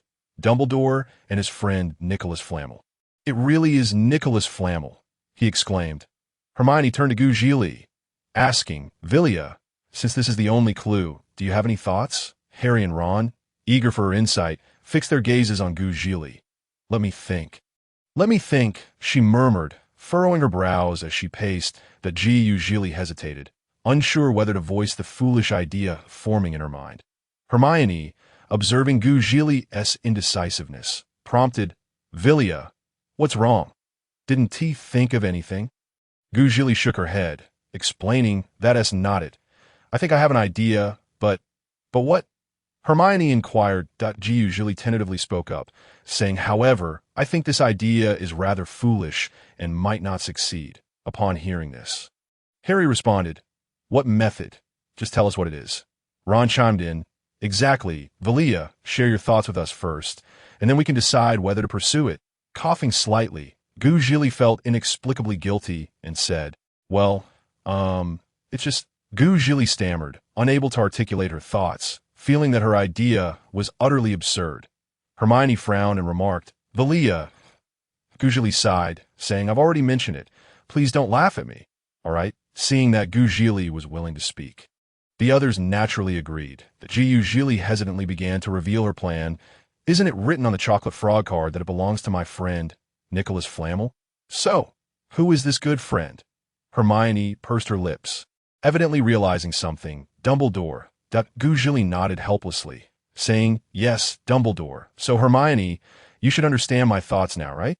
Hermione twitched her lips and said, "You weren't actually thinking of going to Dumbledore directly to ask about this person, were you?" Zhili, feeling embarrassed, nodded and then covered her face, thinking that this notion was truly laughable. "Alan, today's update has been delivered. Please show some love, follow, and save." The other three were momentarily at a loss for words. Vilya's idea was simply too fanciful, not to mention whether Dumbledore would agree to disclose anything regarding Nicholas Flamel. The mere possibility of a first-year student meeting Dumbledore was a significant hurdle. Silence enveloped them, and Zhili wished she could dig a hole and hide, feeling utterly ashamed. How could she have conceived such a ridiculous plan? Sighing, she pleaded, "Just pretend you didn't hear that. Okay, please spare me some dignity." Zhili squatted down and spoke weakly. Hermione pondered what other means might exist to gather information about Nicholas Flamel. "Vilya, do you think Professor Snape might know?" Hermione speculated that, given Snape's credentials, he should be informed.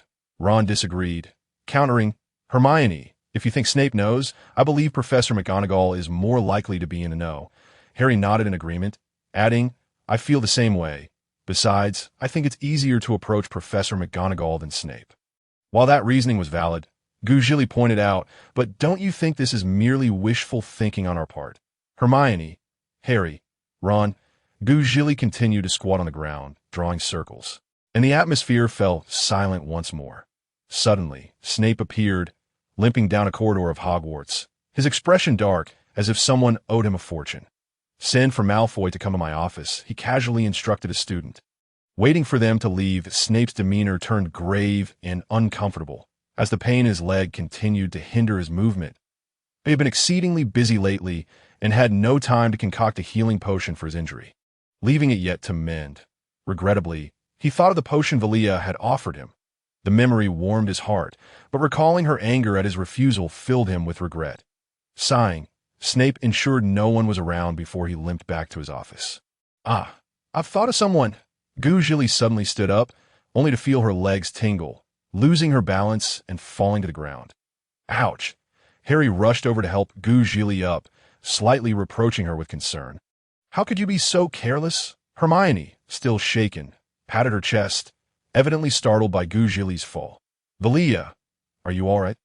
Zhili frowned, rubbed her rear, and dusted herself off, saying, "I'm fine, really I'm okay."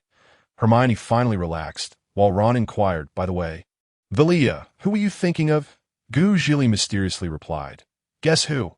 Ron refused to take the bait, saying, "Just tell us directly. I don't want to guess." That Zhili pouted, finding it uninteresting, and said, "It's someone we all know, and we saw them just yesterday." Harry furrowed his brow, still holding Zhili's hand, and asked, "Vilya, are you talking about Hagrid?" "Hagrid?" Ron echoed, puzzled. "What does he have to do with this?" Hermione suddenly realized, "You think Hagrid might know something about Nicholas Flamel?" "Uh-huh." Zhili nodded, confirming her sentiment. "Alan, today's update has been delivered. Please show some love, follow, and save.gu." Zhili smiled slightly and slowly explained the pros and cons of approaching Hagrid, stating, "Think about it. Compared to asking Professor Snape or trying to pry information from Professor McGonagall, doesn't Hagrid seem like a more suitable choice?" Hermione considered this carefully, then replied, "That is a valid point. What do the rest of you think?" Harry found it quite agreeable, noting that interacting with Hagrid felt far more relaxed than facing two professors, saying, "I think it's a good idea." "I agree."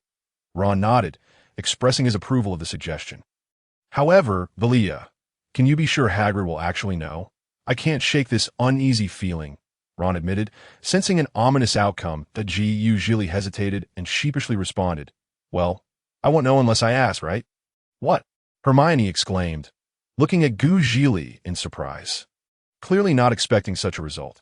Harry, momentarily speechless, finally managed to say, "Vilya, I can't help but feel you're becoming a bit unreliable." Zhili stuck out her tongue, playfully feigning innocence. "Oh, come on. It's still an idea." "I senti it. Don't say it like that." Ron then recalled something important, stating, "I remember Hagrid mentioned he was going out yesterday, so he shouldn't be at Hogwarts today, right?" "Oh no." Zhili froze, bewildered, and asked, "What should we do now?" Hermione, observing Zhili's childlike confusion, smiled gently and ruffled her hair, speaking softly yet firmly. "Vilya, have you lost your wits? We can always go in a few days. I think you should visit Professor Snape to borrow some potions books to refresh your mind." Zhili was momentarily stunned, then dramatically feigned distress, saying, "Hermione, you don't love me anymore. How could you say I'm dull-witted? You must not love me anymore." Harry smiled at his sister's familiar antics, saying, "All right, enough of that. Let us go. We shouldn't linger here, that if we don't head to the dining hall soon, my food will be gone." "Okay." Zhili complied instantly, and even though Ron had already seen her once, he still found her quite remarkable. The group dusted themselves off and headed toward the dining hall. Once they left, a head slowly poked out from a corner of the wall, revealing a mischievous grin. "It seems that instead of me wishing for them to have misfortune, they've been quite busy themselves," Draco remarked. Watching their retreating figures, that Draco's mind raced, and he thought of a clever idea, standing up and making his way toward Professor Snape's office. "This isn't something I overheard, you know. You all were just too loud, so don't blame me." Draco's spirits lifted considerably upon receiving the news he had just acquired. The scene rewinds to a little over 10 minutes ago, where Draco strode unhappily down the corridor, his arms crossed over his chest, muttering to himself, "What could Professor Snape possibly want with me? Enough is enough. Let go, let go." The sound of a shriek caused Draco to furrow his brow and halt his steps. instinctively moving forward to interrupt the commotion, hoping it wouldn't disturb him. However, as he took a step, he recoiled upon realizing that the source of the scream was Ron. He promptly concealed himself in the shadows, pressing against the wall, occasionally glancing at the group, and inadvertently overheard their conversation, thus learning of Zhili and her companion's plans to seek out Hagrid one evening. Truly, what a fortunate turn of events. Ailing, today's update has been delivered. This is the 100th chapter, and the book has surpassed 100 chapters. Ailing is quite excited. Please show your support with flowers, bookmarks, and follows. Draco's mood was exceptionally delightful, evident in the buoyancy of his stride at this moment. Even the prospect of Snape summoning him to his office seemed far less bothersome. The entrance of the dining hall, Zhili and her friends fortuitously encountered the Weasley twins once more. "Hey there, little mischief maker. How are you faring? I heard from Neville that you've been summoned to that old bat Snape's lair again," Fred exclaimed, rushing up to Zhili as soon as he spotted her. "Oh dear, you startled me, Fred," Zhili replied, placing a hand over her heart. "It's nothing to be surprised about." Fred exchanged a knowing glance with George, who quickly chimed in. "Ah, little witch, we've caught you by the pigtails." Haven Tiwi, Zhili looked perplexed, utterly baffled. What trickery are you two up to?" Hermione, equally confused, furrowed her brow and asked, "What are you trying to say?" Ron remained silent beside them, well aware that his two older brothers would never offer a friendly response to their weak and helpless younger sibling. It was best for him to stay quiet. Harry stood beside Ron, observing the twins' antics without uttering a word. George was the first to speak again. "Oh, little witch, I thought you knew what we meant." "Indeed, you have truly disappointed us," Fred added, following George's lead. Zhili remained unperturbed. "Who knows? All right, we won't tease you any longer, little mischief maker. The candies you asked us to find last time are here," Fred said, producing a bag of sweets from his wizarding robes and handing it to Zhili. That moment, Zhili finally understood the twins' intentions for seeking her out. Accepting the bag of candies from Fred, she exclaimed, "So that's what this is about. I've been so preoccupied lately that I completely forgot. My apologies, Fred and George." George waved his hand dismissively, saying, "No worries, just remember to call us when you plan your pranks." "Right, since we've given you the candy, we won't keep you any longer, though. And if Percy asks where we've gone, do not mention that you saw us," Fred warned as he turned to leave. "Oh," Zhili replied coolly. After the Weasley twins finished their instructions, they departed.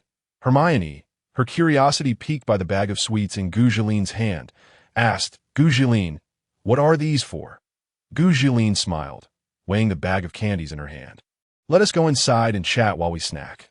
"All right then," Hermione agreed. The Weasley twins found a corner, their faces alight with inexplicable excitement.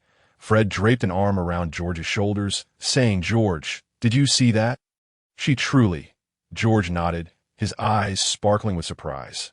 "Yes, Fred, I saw that little which can really tell us apart." Fred pondered for a moment and remarked, "Wait, doesn't that mean we'll have one less person to prank in the future?" George rolled his eyes at Fred's foolishness and replied, "Fred, don't you see?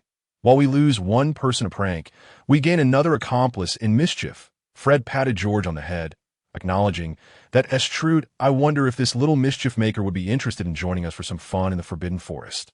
George contemplated for a moment and suggested, "Perhaps we should ask her sometime?" "Good idea." Ailing, today's update has been delivered. Please show your support with flowers, bookmarks, and follows. In the dining hall, Zhili sat on a bench, the bag of candies at her left, savoring a delicious chicken leg with great delight. Hermione, spooning some vegetable soup, took a sip, savoring the flavor, while her gaze inadvertently drifted toward the bag of candies. The contents of that bag were indeed quite intriguing. One couldn't help but wonder what they were for. Ron, devouring his steak with gusto, paid no mind to what George and Fred had given Zhili earlier. Harry took a bite of his fried egg, chewed thoughtfully, and broke the silence first. Zhili, can you tell us what those candies are for? Swallowing a piece of chicken, Zhili licked her lips and replied, "Oh, that's simple. They're meant for dealing with certain pesky buzzing flies." Hermione's eyes lit up with realization. "You mean Malfoy and his gang?" "Correct, but there is no reward for that answer." Zhili snapped her fingers, explaining, "I recall my brother mentioning that Draco and his friends often come to provoke you and Ron." Harry grimaced at the thought of Draco's hostility, saying, "Right, I can't fathom why he harbors such animosity towards us." Ron chewed his steak and asked, "So, this bag of candies is meant for them?" Hermione set down her spoon, saying, "But getting them to eat the candies willingly seems rather improbable, doesn't it?" "Ah, Hermione, you're unaware of the magic in this bag." "It's not the right time to divulge that," Zhili replied, almost letting slip the word fart but deciding against it, mindful of her dining etiquette. "Regardless, I possess a method to silence them when they hurl insults at us. That way, we can enjoy some peace and quiet," Zhili declared confidently. Harry, somewhat skeptical of the plan's effectiveness, questioned Zhili, "Do you genuinely believe that will work?" "Want to be a bit harsh?" Zhili glanced at Harry and countered, "Do you have a better prank to suggest?" "I merely wish for them to be quiet, not to expel them from school." Harry was momentarily stumped, while Ron, having finished his meal, let out a satisfied burp and said, "I think Zhili's plan is sound. George and Fred's candies shouldn't have any adverse effects. They'll merely provide a bit of embarrassment." Hermione raised an eyebrow. "You know? How do you know that?" "Of course, I've seen plenty of their peculiar creations over the years," Ron boasted, a sense of superiority swelling within him. After finishing their lunch, the group vacated the dining hall. Zhili paused, a new thought crossing her mind. "Wait, tomorrow is Monday, right? Soon it will be November, correct?" Hermione reflected on the date and replied, "Yes, what is on your mind?" Zhili frowned, realizing that the time for the Quidditch match was approaching, and it was time to prepare a grand gesture for Professor Quirrell. She shook her head, saying, "Oh, it's nothing. I just feel like time is flying by with early classes looming tomorrow." Hermione reassured her, "It's fine. I'll wake you up." Zhili smiled and replied, "I'll rely on you then." "My dear Hermione." Ron shuddered, a chill running down his spine. Zhili, that sounded a bit off." Zhili rolled her eyes at the straight-laced Ron and exclaimed, as expected, "You're as dense as ever." "Ron, you just don't understand," Lynn remarked. "Today, this update has been delivered. Please give flowers, follow, and collect." The group playfully bantered as they made their way back to the Gryffindor Tower dormitory. It was Monday, 6:30 in the morning.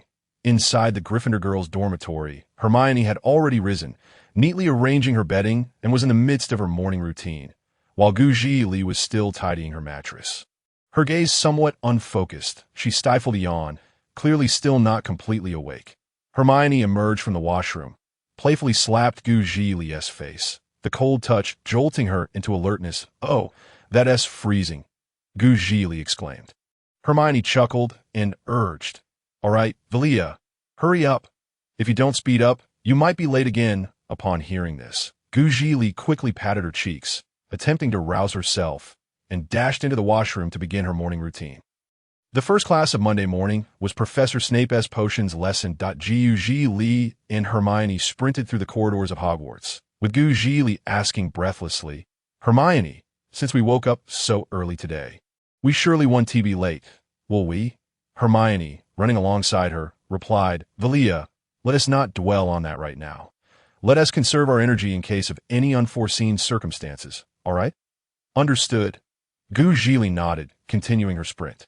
In the potions classroom, a few students were already scattered about. As Zhili and Hermione reached the classroom door and noticed more students entering, they both exhaled in relief. They exchanged glances and smiled, with Zhili proclaiming, "It seems we're not late this time." Hermione nodded back, smiling confidently. "This time we've managed not to be late, as long as Ron and Harry aren't late." "I'll be completely at ease." Zhili wholeheartedly agreed, stating, "You're right. As long as they're on time, everything will be fine." With that, they entered the classroom and chose seats in the third row. Before long, Ron and Harry appeared at the classroom door, panting heavily. Ron expressed his relief. "Thank goodness. We're not too late." Harry wore a look of survival and added, "We made it just in time." "Let's hurry in, Ron." Upon entering the classroom, they spotted Hermione and Zhili in the third row.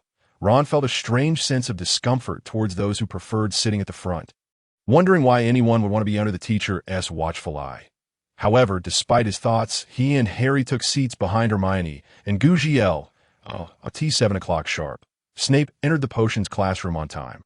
He frowned slightly, glancing at the wound on his foot, before striding into the classroom with an air of nonchalance. With a flick of his wand, the curtains of the classroom windows were drawn shut.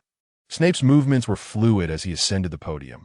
Observing Snape's steady gait, Zhili couldn't help but speculate whether he had already utilized the potion she had provided him, and whether his injury had indeed improved. Resolving to speak with him later, she felt the need to confirm the condition of his injury. The podium, Snape's pallid and grim demeanor, coupled with a hint of coldness in his gaze, commanded attention as he announced, "Now that everyone is present, we shall commence with an impromptu test today." Ron exclaimed, "Oh no, my premonition has come true." Harry added, "He is definitely going to make us suffer today." Hermione interjected, "Is it truly possible to foresee this? Vilya, your foresight is incredible." Zhili muttered, "What on earth? Am I cursed with a prophetic tongue? Every time I say something, it comes to pass." Alin chimed in, "Today's update has been delivered. Please give flowers, follow, and collect." Zhili felt as if her mouth had been blessed by a deity, pondering how just the other day she had mentioned a possible surprise test on Monday. And here it was, occurring in Snape's class. At that moment, she wished she could travel back to when she uttered that ominous prediction and silence her own lips. Why must her words be so prophetic? Snape, observing Zhili's disheartened expression, couldn't help but smirk, though it was merely a fleeting moment. "Now, I shall begin calling on students. Whoever I point to must stand and answer my question." "Understood?" Snape's serious tone filled the classroom, leading to a chorus of groans from the students, who were clearly distressed. Snape, displeased, furrowed his brows and snapped, "What all this noise? Whoever is making a sound will answer first." Instantly, the classroom fell into an eerie silence, with students scarcely daring to breathe. Although Zhili was not particularly fond of impromptu tests, she found satisfaction in the opportunity to acquire knowledge. However, she turned her head anxiously to glance at Ron, who wore a pained expression, and Harry, who seemed to be grasping at straws. She wondered if these two unprepared friends could manage to answer any of Snape's questions.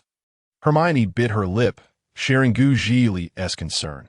Yet at that moment, Hermione raised her hand, seemingly wishing to inquire something. Seeing Hermione's arm raised high, Snape's eyelid twitched. "Oh, not this know-it-all Granger again. Could she not take a moment to be quiet?" With an expressionless face, Snape asked, "What is it, Miss Granger?" Hermione stood and politely queried, "Professor Snape, will it be a few students selected at random, or will we all be called upon?" Her question evidently aimed at determining whether Harry and Ron could escape unscathed. If only a few were chosen, it might be manageable, but if everyone was to be called, then Harry and Ron would be in dire straits. Snape surveyed the classroom, gauging the time, and deduced that it would be impossible to call on everyone. Just as he was about to provide Hermione with a definitive answer, Zhili raised her hand as well. Snape frowned again and said, "Miss Vilya, what is it now?" Zhili stood and suggested, "Professor Snape, I have an idea that, as Hermione mentioned, it seems impossible to call on every student in this lesson. So I propose a different approach. For instance, you could pose a question, select one student at random, and if they are unable to answer, then the other students who raise their hands could respond. What do you think?" Zhili couldn't help but sweat nervously. Her idea was simply an attempt to protect her brother and Ron from being singled out by Professor Snape. If he disagreed, there was little she could do. Snape snorted derisively. "Do you consider your suggestion to be particularly brilliant, Miss Vilya?" Zhili felt a chill run down her spine. This was not good. She anxiously replied, "I wouldn't say it's brilliant, but it's certainly not terrible, right?" "Then you are wasting my time. You two sit down. We will begin the questioning now, regardless of who gets called or who doesn't." Silence. Snape's stern gaze swept the classroom, and the students dared not utter a word. For the first question, turn to page 394 of your textbooks. Review the question concerning the properties of goat horns. "You have 1 minute to read it," Snape commanded with a stern expression. The classroom was instantly filled with the rustling of pages as all the students hurriedly opened their books and began to read. Snape glanced at the clock on the wall and declared, "Now, time is up. First up, let us call upon Mr. Potter." Zhili twitched her mouth in exasperation, thinking, "I knew it. I just knew he wouldn't let this opportunity slip by." Hermione shot Harry a look of sympathy, silently wishing him luck on his impending ordeal. "Alan, today's update has been delivered. seeking flowers, attention, and collections. Snape directed his gaze pointedly at Harry, causing every student in the classroom to turn their attention towards him. Upon hearing his name, Harry felt a tightening in his chest, his face taut with anxiety as he rose to his feet. Professor Snape, regarding the collection of goat horns and their locations. Harry slowly articulated each word from his textbook. While his mind desperately attempted to recall his memories of the subject, Snape, however, let out a cold laugh and began to mock. It appears, Mr. Potter, that you are not well acquainted with this lesson. Ron, tensed with apprehension, averted his eyes from Snape, hoping that Harry would fail to answer, thus sparing him from being called upon. Yet, it was evident that Ron's intuition was misguided, as Snape's attention fell directly upon the hapless student who looked as if he wished to bury his face in his textbook. "Sit down, Mr. Weasley, and kindly put down your book, will you? You shall answer." Ron's terrified gaze peeked over the top of his textbook, and he swallowed hard, stammering, "Professor Snape." Hermione, seated at the front, observed Ron struggle to respond and couldn't help but light a candle for him. Zhili looked at Ron with sympathy, then glanced helplessly at Harry, sighing quietly. "This is what happens when you neglect your studies. It's over." Time ticked by, and Ron was unable to answer the question. Snape continued his roll call, with only a handful of students managing to provide correct answers. Dong. The resonant chime of the clock echoed from afar, causing Snape to frown. He had yet to finish his roll call. Upon hearing the bell, the students collectively exhaled a sigh of relief, finally free from the anxiety of being called upon. Class is dismissed. Those who have escaped this time may not be so fortunate next time. Snape remarked coldly. Zhili. Professor Snape seems intent on becoming the most despised teacher among all Hogwarts students. They exited the potions classroom. Ron could no longer contain his grievances. Does this old bat think we're too formidable? Prompting him to conduct a surprise quiz today. Harry nodded in agreement, empathizing perhaps, but Ron, Ison told Bat a rather harsh moniker. Ron shrugged nonchalantly. It wasn't my term. Fred and George called him that first, and I merely followed suit. But speaking of which, Zhili, have you perhaps jinxed us with your words? You mentioned an exam, and now here we are, recalling the way everyone had scrutinized him in class sent a shiver down Ron's spine. That experience was one he never wished to endure again. Zhili raised her hands in exasperation, saying, "You can't blame me. I had no idea there would be a surprise quiz today. I was hoping to persuade Professor Snape to alter the rules to spare you. But alas, that didn't pan out." She too felt frustrated. She loved learning, but that did not mean she relished examinations. Hermione stroked her chin thoughtfully and said, "I believe that after this surprise quiz, Harry and Ron, it's imperative that you two buckle down and study. Otherwise, how will you fare in the upcoming wizarding examinations?" Upon hearing this, Harry and Ron exchanged solemn looks. Indeed, this quiz served as a wake-up call for them both. After a moment of contemplation, Harry replied, "Then from now on, Ron and I will enlist you and Zhili to help us solidify our understanding over the weekends." Although Ron was reluctant to sacrifice his free time, the thought of failing the wizarding assessment loomed larger than any leisure activities. Hermione turned to Zhili, inquiring with her eyes what she thought of the proposal. Zhili readily agreed, for what could be better than witnessing her brother and Ron improve academically and strive for excellence? "I have no objections, but let us set this in stone. We will meet every Saturday at 8 in the morning in the library, concluding at noon. How does that sound?" Hermione calculated the time, determining that 4 hours would suffice. "I think that works. So you two had better not sleep in on the weekends. Promises of diligence should not merely be words." At this, Ron promptly asserted, "Just you wait. Harry and I will definitely keep our word." Harry nodded firmly, his determination evident. Zhili smiled, declaring, "Then it's settled." "Indeed." Harry responded affirmatively. Zhili walked halfway. A vague memory flickered in her mind, and suddenly, she halted, slapping her forehead. "Oh no, how could I have forgotten this?" Hermione, puzzled, asked, "What is it, Zhili? What did you forget?" Zhili smiled apologetically. "I need to have a word with Professor Snape. I completely lost track of time. Our next class should be with Professor McGonagall, right? I'll catch up with you shortly." With that, Zhili waved goodbye and swiftly departed. Hermione, still trying to comprehend, muttered, "Oh, Ron," bewildered, remarked, "Why is there someone who enjoys seeking out professors so much?" Harry pondered if he seemed so insignificant in his sister's world. Ron, sensing Harry's plight, offered a sympathetic glance and said, "Ah, little sisters hold sway over older brothers, Harry. Perhaps one day, Zhili will realize how much she should care about you." Harry found some comfort in Ron's words, yet still felt a tinge of melancholy. "I suppose I'll take that as a hopeful sentiment." Snape waited until all the students had vacated the classroom before returning to his office, only to be met with a series of knocks. Knock, knock, knock. Snape frowned in annoyance, wondering who would disturb him at such a time. "Come in, Zhili cautiously pushed the door open, peering in with a hint of shyness. "Professor Snape, I came to see you." Hadad, as Snape settled into his chair and recognized Zhili, his furrowed brow relaxed. "What brings you here?" I just wanted to inquire about your recovery. Have you been using the potion I made for you?" Zhili leaned against the doorframe, not stepping inside the office, while Snape's expression revealed a flicker of guilt. "Is that all?" "Rest assured." With this reassurance, Zhili felt a weight lift from her shoulders. Exhaling in relief. "That's wonderful, Professor Snape. Wishing you a joyful day. I must be off now." Having said that, she swiftly exited before Snape could react.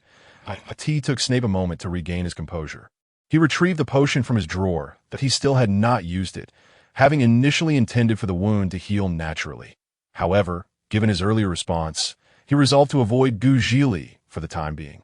He would simply keep the potion as a memento, deciding against its use. Zhili, she went through so much trouble to procure that potion. Why not use it? In the system space, 9 quietly opened its eyes, the feline pupils gleaming with vitality. This recovery seems quite satisfactory, Alan. Today's update has been delivered, seeking attention, collections, and flowers. 9 was pleased with the extent of its magical recovery. At least now, when Zhili called upon it for assistance, it would not have to succumb to the same slumber as before. With a flick of its paw, 9 observed Zhili racing through the corridors of Hogwarts. Rolling its eyes in exasperation, is she participating in a sports program? Why is she constantly running? 9 sighed, lazily stretching its body as it continued to observe Zhili's movements. After all, as a system, one must bear some responsibility for its host, especially since it served as Zhili's golden finger. As time flows ceaselessly, moments slip away like grains of sand. With each passing day, Zhili's assignments multiply. Leaving her little time to consult Hagrid alongside Hermione and the others regarding Nicholas Flamel. From Monday to Friday, Zhili is nearly inseparable from Hermione in their dormitory, and on Saturday mornings, she dedicates herself to tutoring her brother and RONDAS for the afternoons. Well, Harry requires practice for Quidditch, and the absence of even one player could mean missing crucial information during their drills. Thus, the 4 young Gryffindors have yet to seek out Hagrid, continuously postponing their visit. Meanwhile, Draco appears to be even more distressed than the others. After all, weren't they supposed to visit Hagrid? Why has this yet to occur? Are they merely toying with him? Unbeknownst to the 4, Draco's daily irritability continues unabated. During this period, Snape's leg injury has nearly healed, so he no longer needs to evade Zhili. November 1 weekend morning. Harry arrives first at the library, scouring the vast shelf for a book on magical Quidditch. He vaguely recalls that last Saturday would advise him to thoroughly examine this book to better prepare for the upcoming Quidditch match.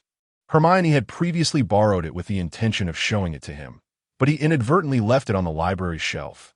Hence, today, he arrives early as Harry's fingers glide across the spines of various books.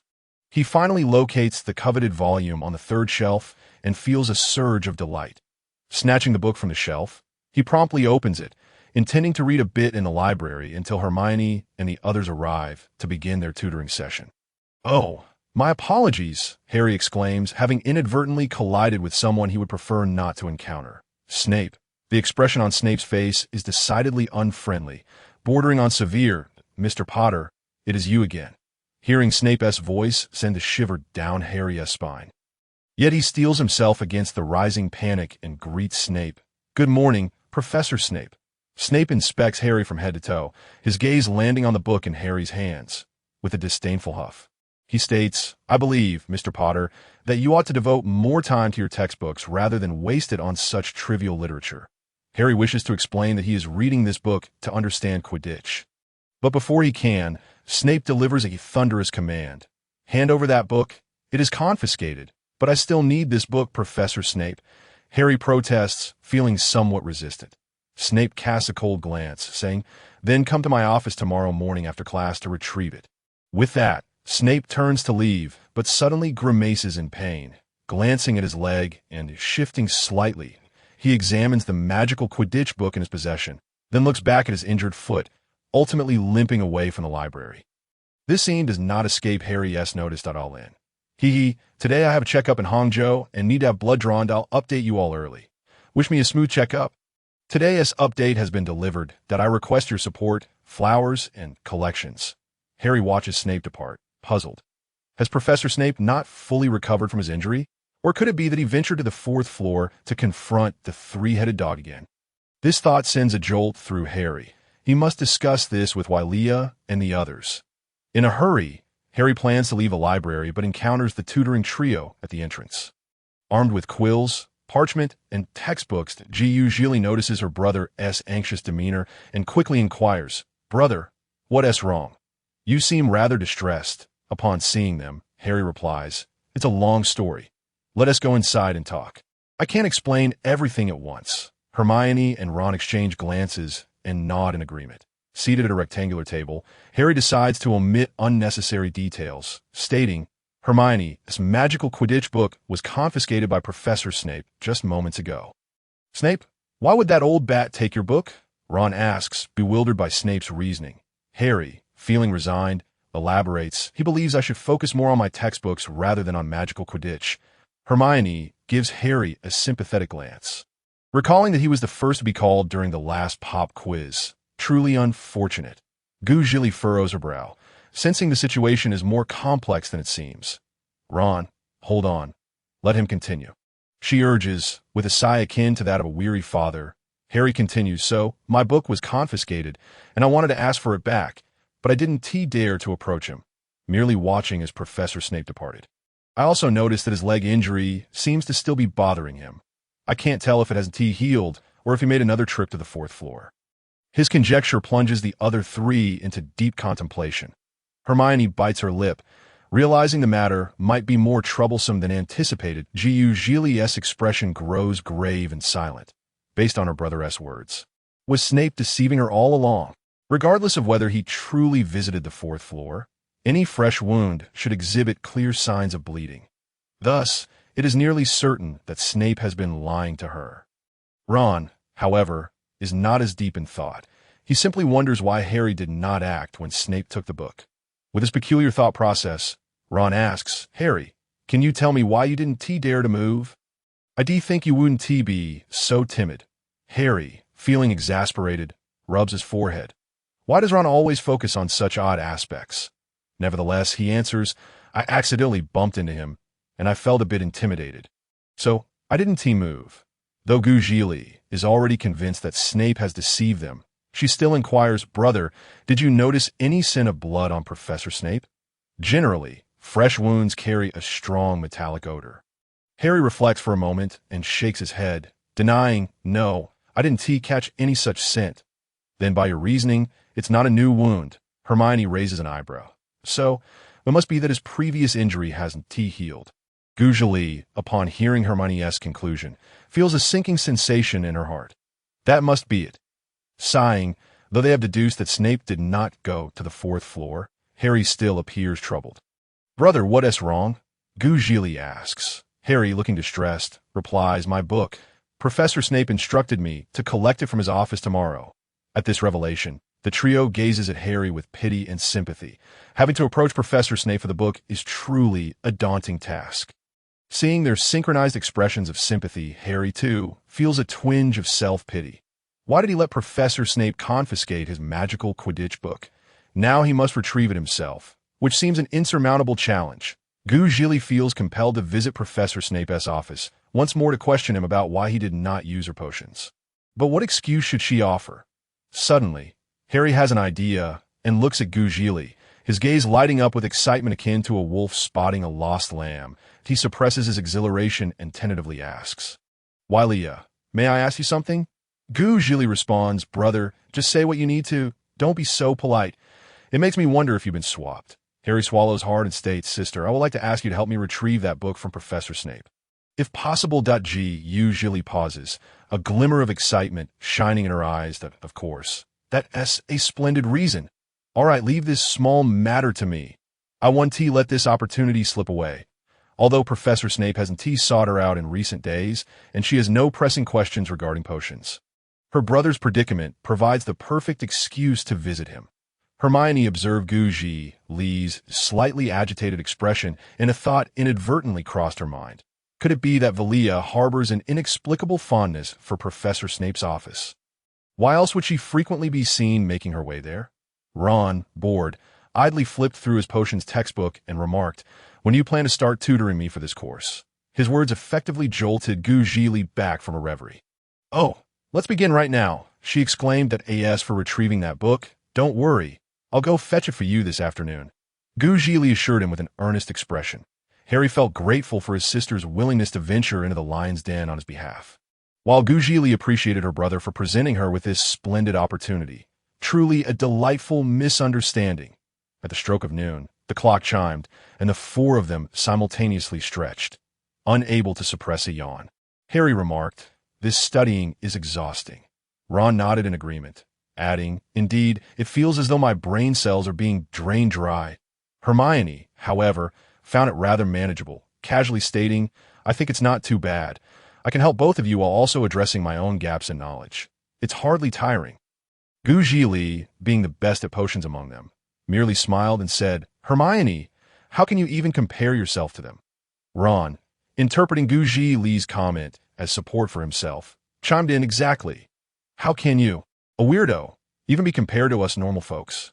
Before Ron could finish a sentence, Zhili interjected, "The difference between a top student and a normal person is that normal people will always perceive top students as weird." Ron, who had just called Hermione a weirdo, exclaimed in frustration, "Damn, these two weirdos are actually in cahoots." Witnessing Ron's dumbfounded expression, Hermione couldn't help but chuckle, and Harry joined in the laughter at 2 o'clock sharp. Zhili arrived promptly at Snape's office door. Knock, knock, knock. Inside, Snape furrowed his brow, clearly displeased, yet he stated, "Come in." Zhili took a deep breath and stepped inside. Upon seeing her, Snape felt an inexplicable wave of unease wash over him. Snape frowned and asked, "Vilya, have you come to me with a question regarding potions?"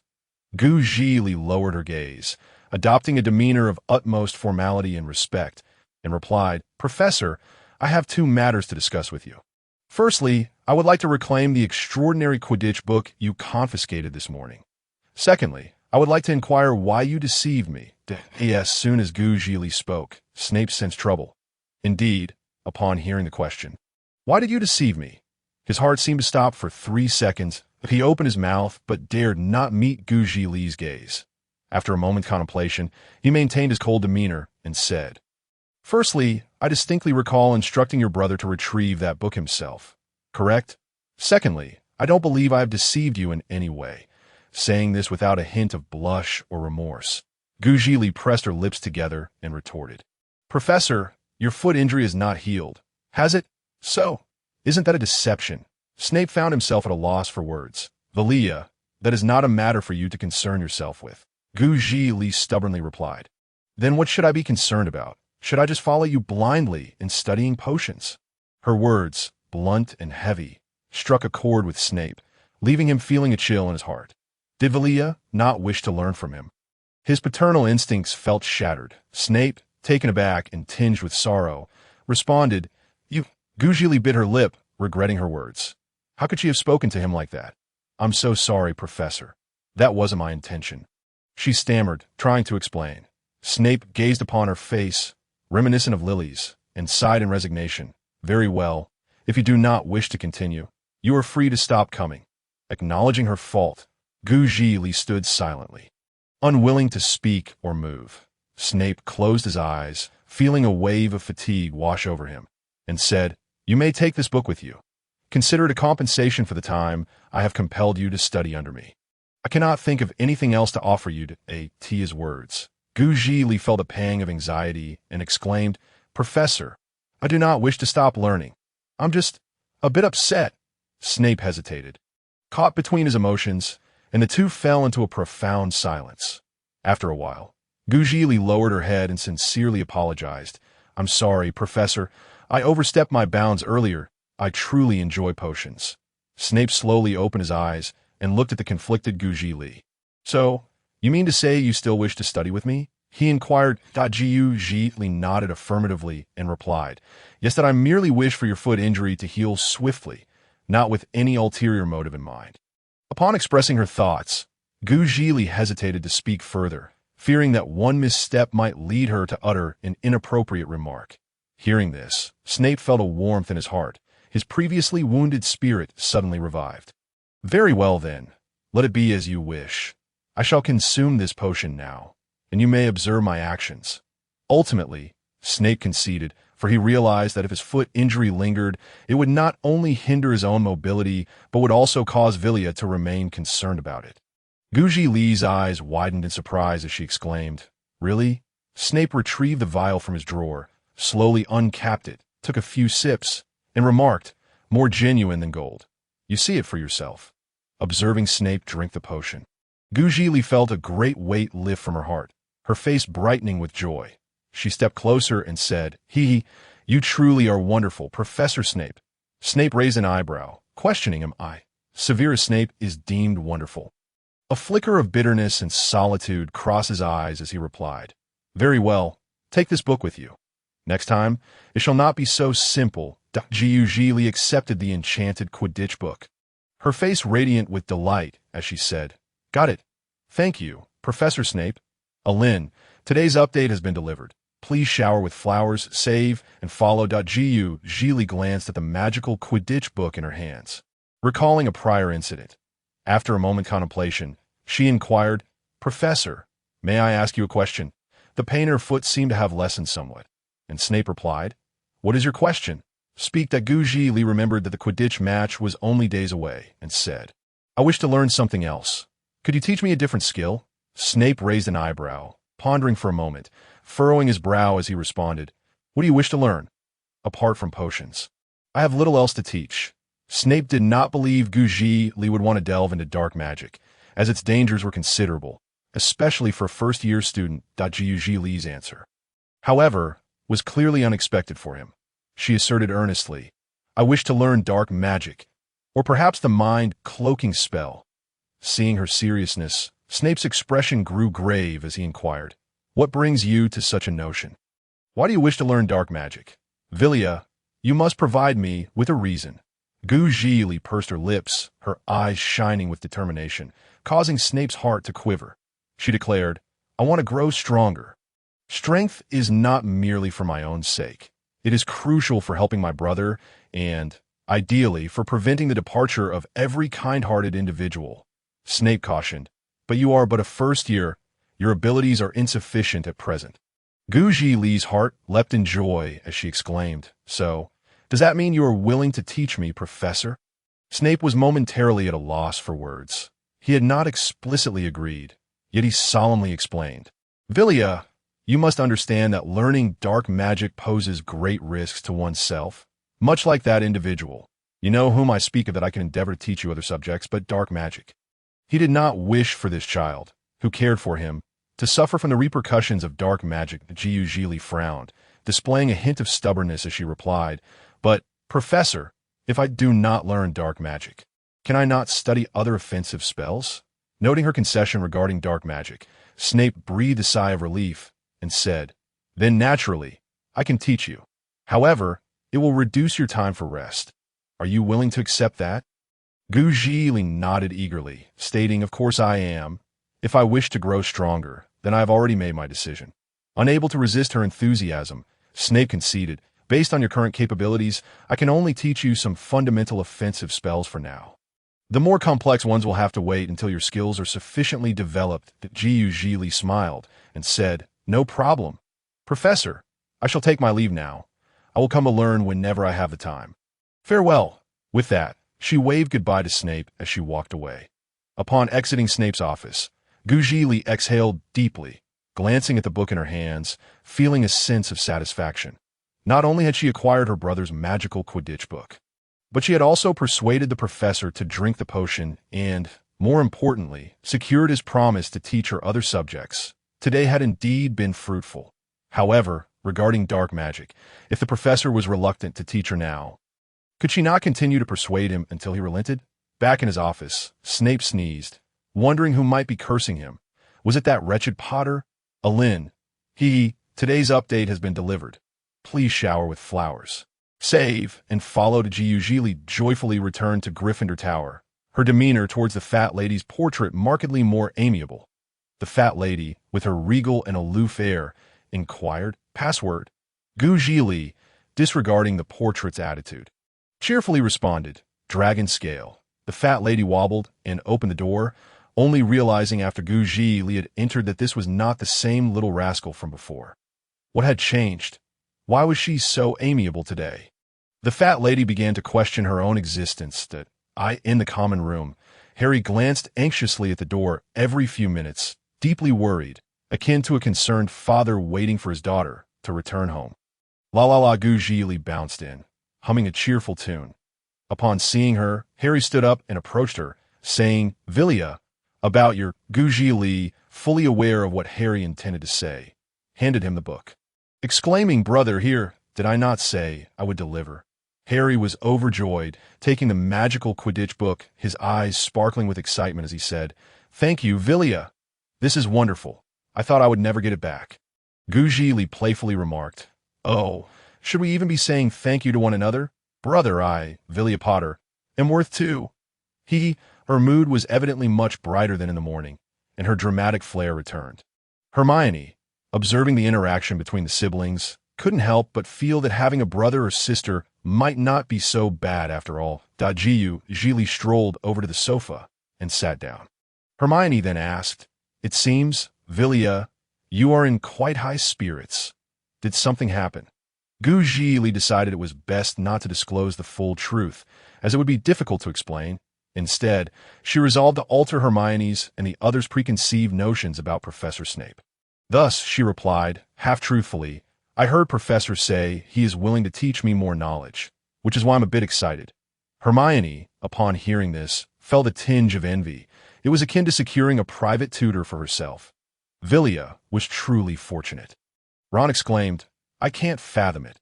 How can anyone be happy about receiving extra lessons? It's beyond comprehension." Yet Harry, looking at Zhili, pondered for a moment before asking, "Vilya, if that's the case, will you still have time to tutor us on Saturday morning?"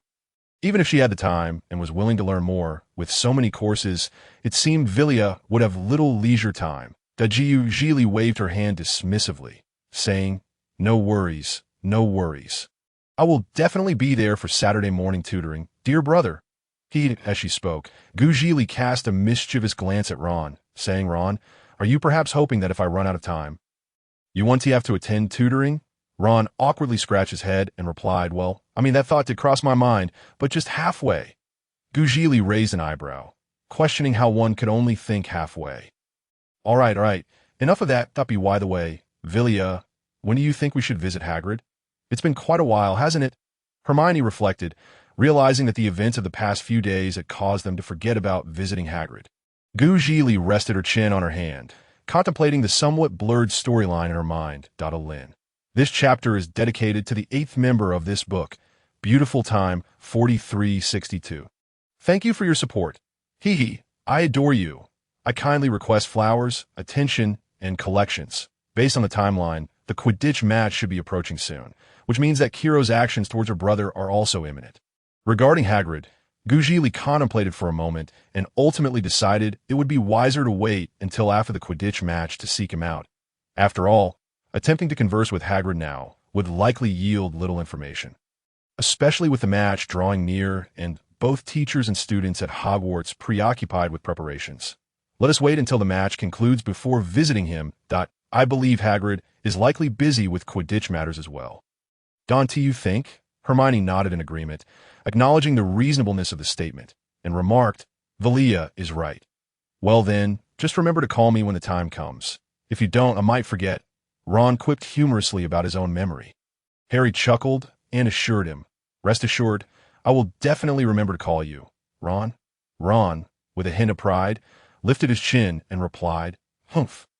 Having retrieved the enchanting Quidditch book, Harry scarcely parted with it, for the event loomed near. And as a new member of the Gryffindor team, he was determined not to hinder them. Hermione, ever diligent, continued to review her studies while also assisting Ron with his study. As for Harry, Hermione believed Ron had greater difficulties, and it would be best for Harry to wait for Vilya's return for guidance. Meanwhile, Zhili found herself busier than ever, needing to complete her coursework while also carving out extra time to study potion making as well as offensive spells and mind-closing techniques. Incendio, Snape declared, pointing his wand at the candle on the wall. Instantly, the candle flared to life, and Zhili gazed at Snape with starry-eyed admiration, exclaiming, "How impressive!" Snape, caught off guard by her admiration, adopted a stern demeanor and instructed, "All right, now you try." With a gentle flick of his wand, the flame extinguished. Good. Zhili snapped back to attention, retrieving her own Rowan wand. Closing her eyes, she took a deep breath and earnestly declared, "Incendio." The candle remained unchanged, causing Zhili to twitch her lips in disappointment, glancing at her wand, convinced that the issue lay not with her, but rather with the wand itself. Snape furrowed his brow and remarked, "Vilya, your incantation was not fluid, and your wand movement was incorrect. Try again." Zhili looked up at Snape and replied, "Oh, all right. It truly was her mistake." Incendio. Zhili focused intently on the candle. Waving her wand, with a whoosh, the candle ignited, and she instantly beamed with joy. "Yes, I did it." Snape observed the flickering flame with satisfaction before extinguishing it with a wave of his wand. "Don't celebrate too soon."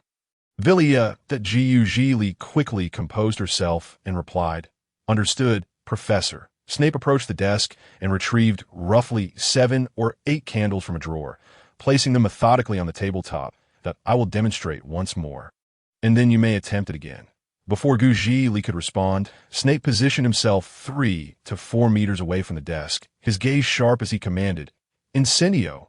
One by one, the candles ignited, each ablaze with flame, leaving Zhili in awe. "Wow, is that even possible? Incredible. My professor." Zhili swallowed hard, realizing this practice would require considerable time. "All right, Vilya, now it's your turn. May I ask a question? Don't you all desire an update? No flowers at all. Accumulate a full 00 for an update, or have my conditions for updates become too stringent. Sigh, regardless, today's update is delivered." Hearing Snape's prompt, Zhili's heart raced as she glanced at her wand, gripping it tightly, silently encouraging herself. "You can do this, Zhili." Snape extinguished the candles, and Zhili moved to the spot where he had stood, standing at attention and recalling his previous movements. Then she waved her wand and declared, "Incendio." With a swish and a flick, the candles ignited, but not all of them. Zhili frowned, counting the lit candles, feeling somewhat dissatisfied. Out of the 10, she had only managed to light 8, clearly falling short compared to Snape. However, Snape did not share her sentiment. He smiled, ruffling Zhili's hair, and said, "Vilya, well done." Zhili looked up in disbelief, pointing to herself and asking me, "Well done, Professor, don't you think I still have room for improvement?" "Lighting 8 out of 10 candles is already commendable," Snape replied, extinguishing the flames with a flick of his wand. "But I believe it's still insufficient," Zhili insisted, biting her lip. Seeing her high standards, Snape suggested, "Then continue to practice until you are satisfied. I will teach you the next spell when you feel ready." "What does that sound?" Zhili, taken aback, responded, "Huh, that seems like a case of losing the watermelon to pick up sesame seeds." Snape, observing her bewilderment, shook his head and clarified, "What I meant was, since you wish to practice until you are content, I will wait until you feel satisfied before teaching you the next spell. Is that agreeable?" Weighing the pros and cons, Zhili tentatively proposed, "Professor, how about we make a deal? If I succeed on my first attempt, you will teach me the next spell. If I do not succeed, you will still teach me the next spell today. What do you think?" This way, she could learn 2 spells in one day. How clever of her! Snape, observing Vilya's bargaining, felt as if he were raising Lily's child. And he nodded in resignation, saying, I never said I wouldn't teach you. Zhili playfully stuck out her tongue, responding, hee hee, I'm just being cautious in case I don't succeed. Having said that, Zhili confidently waved her wand and declared, Incendio. With a flourish, all the candles were ignited in unison. Snape couldn't help but feel astonished. Vilya's talent appeared to surpass even his expectations. Realizing this, Snape felt compelled to reassess her curriculum, for her burgeoning talent should not be squandered. Seeing all the candles ablaze, Zhili silently celebrated, Yes, I did it. Not only had she mastered Incendio, but she would also learn a new spell today. Her luck was truly splendid. Professor, I did it, she exclaimed, sharing her joy with Snape, only to find him gazing gravely at the 10 burning candles. His expression sparked concern in Zhili. Had she made a mistake somewhere? Snape furrowed his brow, remaining silent as the flames consumed the candles until they nearly reached the desk. Finally, he extinguished the flames and stated, Vilya, I believe I need to change my approach to teaching you. Zhili, bewildered and tilting her head, questioned, Why would you change your method, Professor? Is it because I'm unreliable? Thank you, my dear, for granting a membership to this book. Today, as additional update has been delivered. I humbly seek flowers, followers, and favorites. Vilya, allow me to speak. For today, let's pause our studies here. Please return and peruse your potions textbook, as I must reassess your course plan. Severus believes it is imperative to value a talent like Zhili. After all, Vilya wishes to grow stronger, and he, too, hopes for her strength, enabling her to protect herself effectively. Zhili, bewildered, wondered why the lesson had abruptly ceased. The entrance of the Gryffindor Tower, Zhili and the fat lady exchanged wide-eyed glances. Zhili. To be frank, she genuinely has cause to suspect that Professor Snape is merely toying with her. What the promised next spell? This is hardly a jest. The fat lady as portrait observed the motionless Zhili for a lengthy moment, who remained silent and still as a statue. Surely, this individual must be excessively idle, standing there without uttering a word, as if she had forgotten the password. Another 10 minutes drifted by. The fat lady pondered that if she did not speak soon, this foolish child would likely remain rooted to the spot. Do you wish to enter? If not, could you at least shift a little? Standing there like a stone is rather unsettling. Upon hearing the fat lady's words, Zhili finally lifted her head, furrowing her brow as she replied, Oh, with that, she merely shifted her feet slightly. The fat lady remarked, Is that truly considered movement? After prolonged contemplation, Zhili ultimately concluded that she had been stood up by Professor Snape. Frowning, she crossed her arms, feeling a tinge of anger. How can one speak without intention? And to have been brought all the way to the Gryffindor Tower's entrance like this, how could this be tolerated? Vilya, Hermione emerged from behind the fat lady's portrait, uncertainly inquiring upon hearing her name. Zhili looked up, her expression softening upon recognizing Hermione. Hermione, it truly is you. I thought you were someone else. Why are you not entering? Hermione, hearing her name called, confirmed it was indeed her. However, she was curious as to why Vilya was not going inside. The fat lady, having closed the entrance, could not resist interjecting, You have no idea how long she has been standing here. Not moving an inch, not uttering a word, scaring me half to death. Hermione, taken aback, inquired, Half an eternity? What has Vilya been through? Hey, I just move. Zhili immediately retorted upon hearing the fat lady's remark. The fat lady rolled her eyes, replying, Is that truly movement? You merely shifted your feet, for goodness sake. Zhili fell silent, while Hermione frowned, pulling Zhili aside to whisper, Vilya, weren't you seeking Professor Snape? Why? As Zhili recalled this moment, her mood soured. Indeed, I went to see Professor Snape, but he sent me away. So, you stood at the door, motionless, for half an eternity? Hermione, incredulous, found it hard to believe that Vilya would behave in such a manner. Embarrassed, Zhili scratched her head and nodded. With a confirmed answer, Hermione face-bombed, saying, Then why didn't you just sit inside? You previously mentioned that sitting is better than standing. Zhili replied, I simply lost track of time while contemplating. As the two exchanged glances, Hermione understood that Zhili had indeed forgotten. I am truly at a loss for words with you, Alan. Here is an additional update for everyone. Consider my reward for reaching 100 days of writing. Today's update has been delivered. I seek flowers, followers, and favorites. Hermione lightly tapped Zhili's forehead with her fair fingertips, stating, "How could you forget this? I truly doubt how you managed to remember your potions." Zhili chuckled innocently. "It is different, Hermione." The two engaged in playful banter before summoning Ron and Harry to the library for supplementary studies. Planning to watch Harry's training after 3 o'clock, days passed, and as November arrived, the weather turned exceedingly cold. The surrounding mountains of Hogwarts were shrouded in a gray mist, blanketed in ice and snow, while the lake's surface resembled hardened steel, cold and unyielding. Each morning, frost coated the ground. This frigid climate only exacerbated Zhili's struggle with her mild difficulty in rising, diminishing her enthusiasm for learning. From the heights of Gryffindor Tower, she could see Hagrid, bundled in a lengthy moleskin coat, donned with rabbit fur gloves and clad in enormous boots made of giant's fur, clearing frost from the broomsticks on the Quidditch pitch. On those days when she arose early, Hagrid's towering figure became a familiar morning sight. After all, not everyone could rise so early to clear frost from broomsticks and tidy the Quidditch ground. The Quidditch season had commenced, and after several weeks of training, Harry was set to participate in his very first match on Saturday. This match would see Gryffindor face off against Slytherin if Gryffindor emerged victorious. Their standing in the House Cup would rise to second place, would believe their chances of victory were better than before, as no one had witnessed Harry play Quidditch, Gryffindor's closely guarded secret weapon. Wood was particularly cautious about the confidentiality of Harry's participation, yet somehow the news of Harry being the seeker leaked out. Opinions among students regarding Harry's role in the upcoming match varied widely.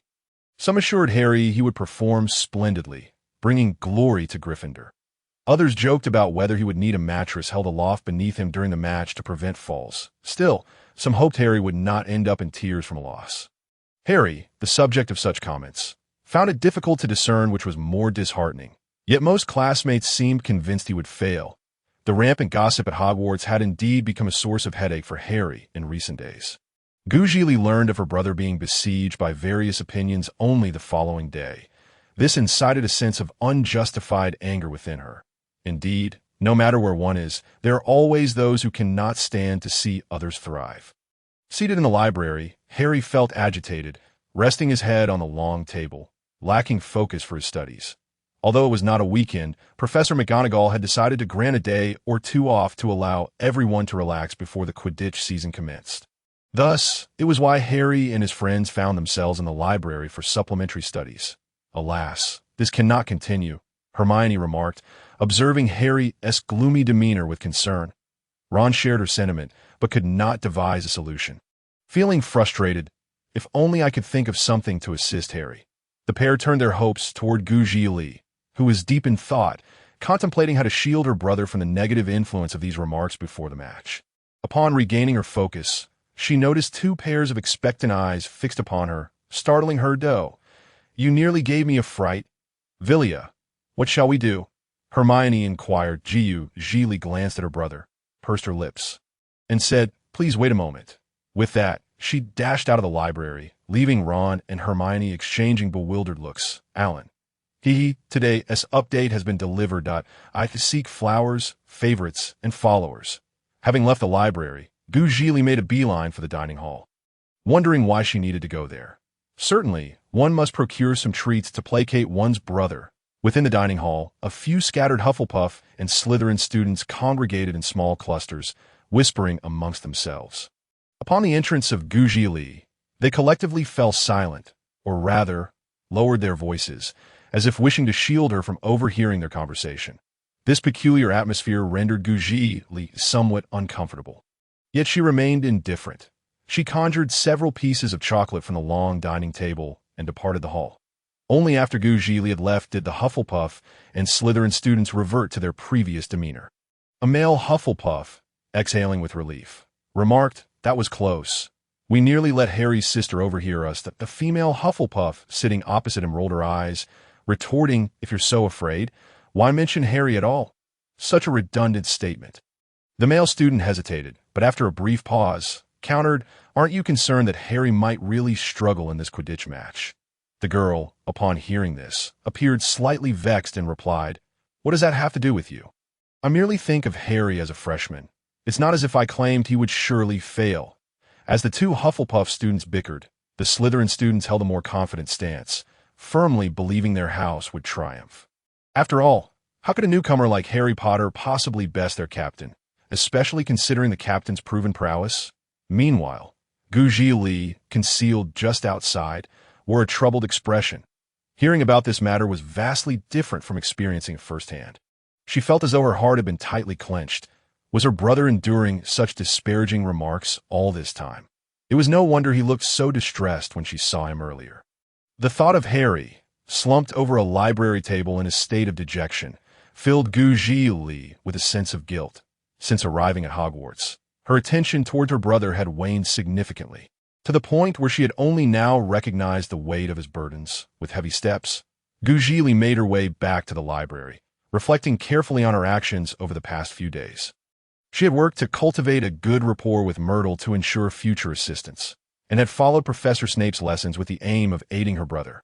Yet, she had scarcely taken the time to converse with him as she used to at Aunt Petunia's home.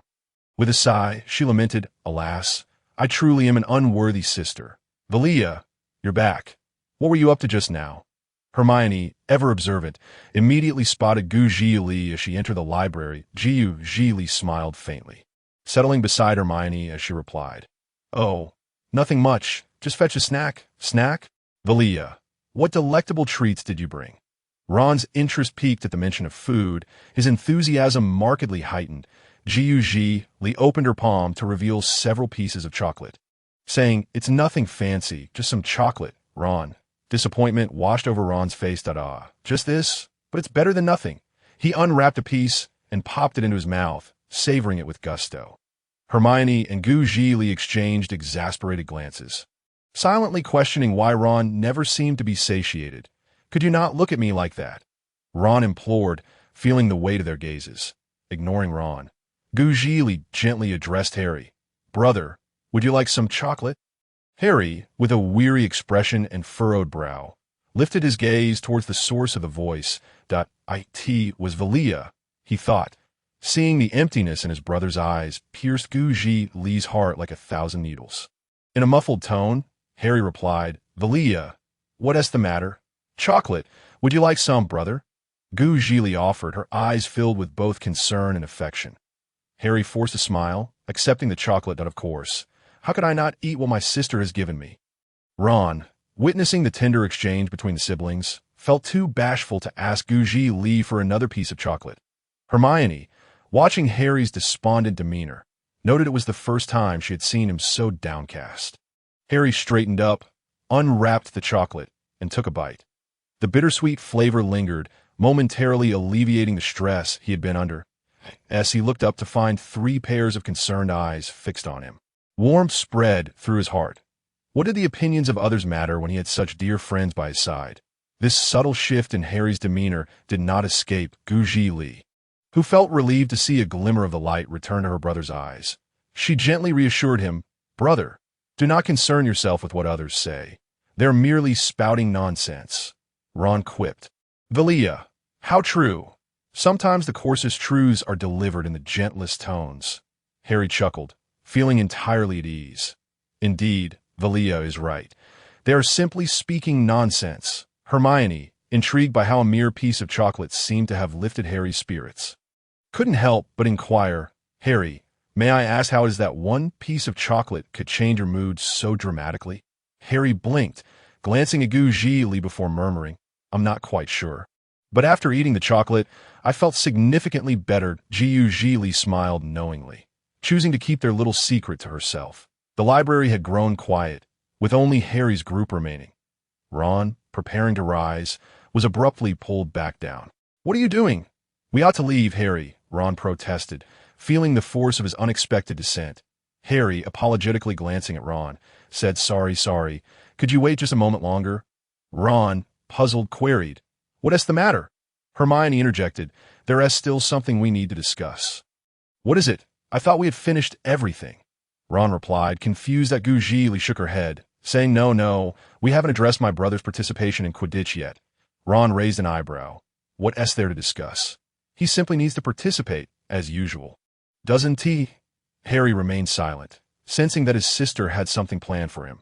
Confirming his suspicion, Zhili spoke. On my way back from the dining hall, I noticed some comments that warrant a serious discussion regarding the gossips at Hogwarts.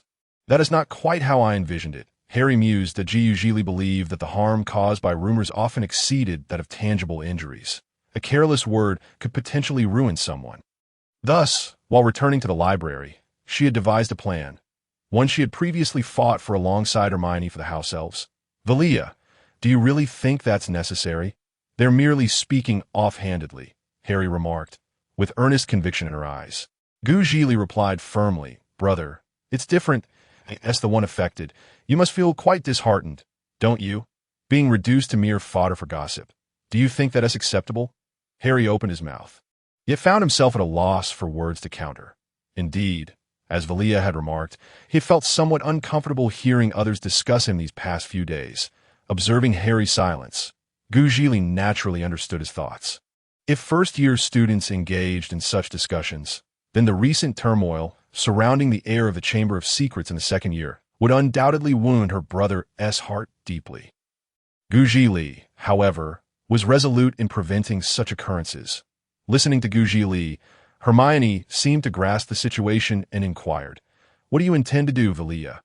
Hermione refrained from asking why, feeling that Hogwarts students should not harbor such a toxic atmosphere. How could individuals possess such malice towards one another? Zhili paused for a moment, grappling with her thoughts. Hermione, with the Quidditch match approaching, while the best course of action would be to break this deadlock through our actions. What if such a situation arises again? What should the targeted individual do then? Hermione pondered, seamlessly completing Zhili's unfinished thought, that Zhili nodded in affirmation of her sentiment. Ron, overhearing the two academic powerhouses converse, felt as if their discussion had escalated from Harry's Quidditch match to a grand plan for world change. He couldn't help but shiver and exclaimed, Wait, slow down. I feel like I can't keep up with your thoughts. With Ron's interjection, Hermione realized that this plan required time for execution, but how to proceed depended on Vilya. The Zhili then slowly explained, Ron, I simply think that the malice directed at my brother these days is rather excessive. After a lengthy explanation, Ron finally comprehended Zhili's intentions and began to take the matter more seriously. Propping his chin on his hand, he remarked, This is indeed a grave issue, Vilya. I find this plan somewhat impractical. Harry mused, perceiving it as rather fanciful. They were merely 11 or 12 years old, first-year students at Hogwarts. How could they possibly succeed? Zhili understood this as well, yet she thought, Brother, forget it. Let us set this matter aside for now. Shall we? It won't be resolved in a moment that Zhili felt it best to wait until the evening when she could devise a preliminary plan before discussing it with the three of them. Only then did Harry relax. It wasn't that he doubted Vilya, but he didn't wish for her to feel increasingly burdened due to him. She scarcely had time to rest or play, as it was. If this plan were to come to fruition, would she not lose even her time for sleep? Zhili, brother, you're overthinking it. By the way, Harry, the match is this Saturday, right? Hermione asked, a hint of uncertainty in her voice. Today's update has been delivered. Please support, follow, and save. Harry nodded, replying, Yes, it's this Saturday. Wood has already informed me in advance. Why do you ask? Hermione shook her head. Oh, it's nothing. I just wanted to confirm the time to avoid any mistakes. Harry responded, Oh. Time passed, and soon it was the morning of the Quidditch match. That morning, the weather was clear yet chilly. The tantalizing aroma of roasted sausages wafted through the dining hall as everyone eagerly anticipated an exciting Quidditch match. Chattering animatedly, the Zhili prepared some bacon and 2 sausages for her brother. Saying, Brother, you should eat more. Harry hesitated but accepted the food from Zhili, feeling somewhat disheartened. Vilya, I really don't want to eat. Then have some toast. Hermione coaxed, No, I genuinely can't eat anymore. Harry declined Hermione's kind offer. Harry, you need to maintain your strength, said Seamus Finnegan. The Seekers are always the primary targets of the opposing team's defense. Harry couldn't help but think that being urged to eat by a crowd was an experience he never wished to endure again. After much persuasion, Harry finally managed to force down 2 sausages at 11 o'clock. It seemed that the entire school had gathered in the stands surrounding the Quidditch pitch. Many students even brought binoculars. Upon seeing this, Zhili suddenly slapped her forehead, realizing she had overlooked an important detail. Hermione, noticing this, quickly pulled out 2 pairs of binoculars from her robe and handed one to Zhili, saying, "Here, I brought this for you." Zhili felt a wave of gratitude. "Oh, thank you, Hermione." The seats were elevated high, yet it was still sometimes difficult to see the match clearly. To surprise Harry, they had secretly crafted a large banner using a bedsheet stained by the little mouse, with bold letters proclaiming Potter must win.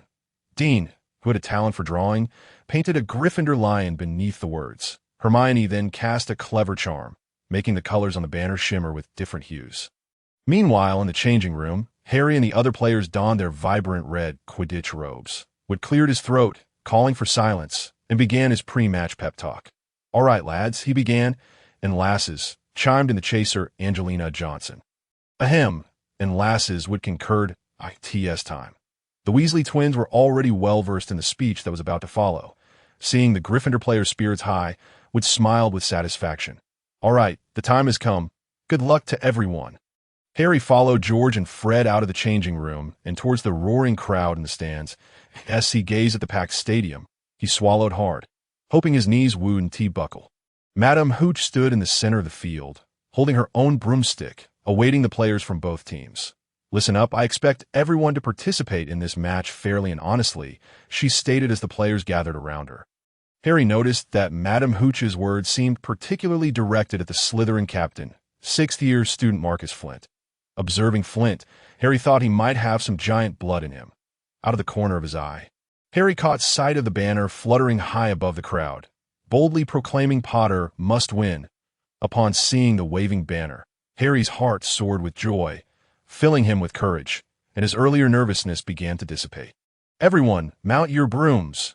Harry climbed onto his Nimbus 2000 at Madame Hooch blew her silver whistle with all her might. In an instant, 15 brooms soared into the sky, ascending high above. The match had begun. Zhili raised her binoculars, carefully scanning the field to identify her brother. To be honest, with so many people, she felt a bit dizzy. The golden snitch was immediately seized by Gryffindor's Angelina Johnson. What an exceptional chaser she was. And undeniably charming, too. Professor. Lee Jordan, a friend of the Weasley twins, was serving as the commentator for the match under Professor McGonagall's watchful eye. After being reprimanded by Professor McGonagall, Lee Jordan reined himself in and continued with the commentary. "She's really flying up there, making a beautiful pass to Aaliyah Spinnet, a talent discovered by Oliver Wood. Last year, she was just a substitute. The quaffle was then passed to Johnson, but oh no. The Slytherin team intercepted it. Slytherin's captain, Marcus Flint, had gained possession of the quaffle and was charging forward. Flint soared like an eagle. He was about to score. No. Wood, the goalkeeper Gryffindor, executed a splendid maneuver to intercept the ball. And now Gryffindor possesses it. Lee Jordan's commentary brimmed with excitement as he passionately supported Gryffindor, his enthusiasm far surpassing that for Slytherin. Gryffindor has scored. The jubilant cheers of Gryffindor reverberated through the frigid air. Intermingled with the roars and groans of Slytherin, Zhili continued her search for her brother's figure. Truly, if she could not locate him, she would feel an overwhelming sense of frustration, even though it was nearly impossible to spot him amidst the whirlwind of players. Draco watched in disbelief as Gryffindor netted a goal, muttering a curse under his breath. Damn it! The sight of the banner fluttering with the words Potter for the win ignited an inexplicable anger within him. What was there to be so proud of?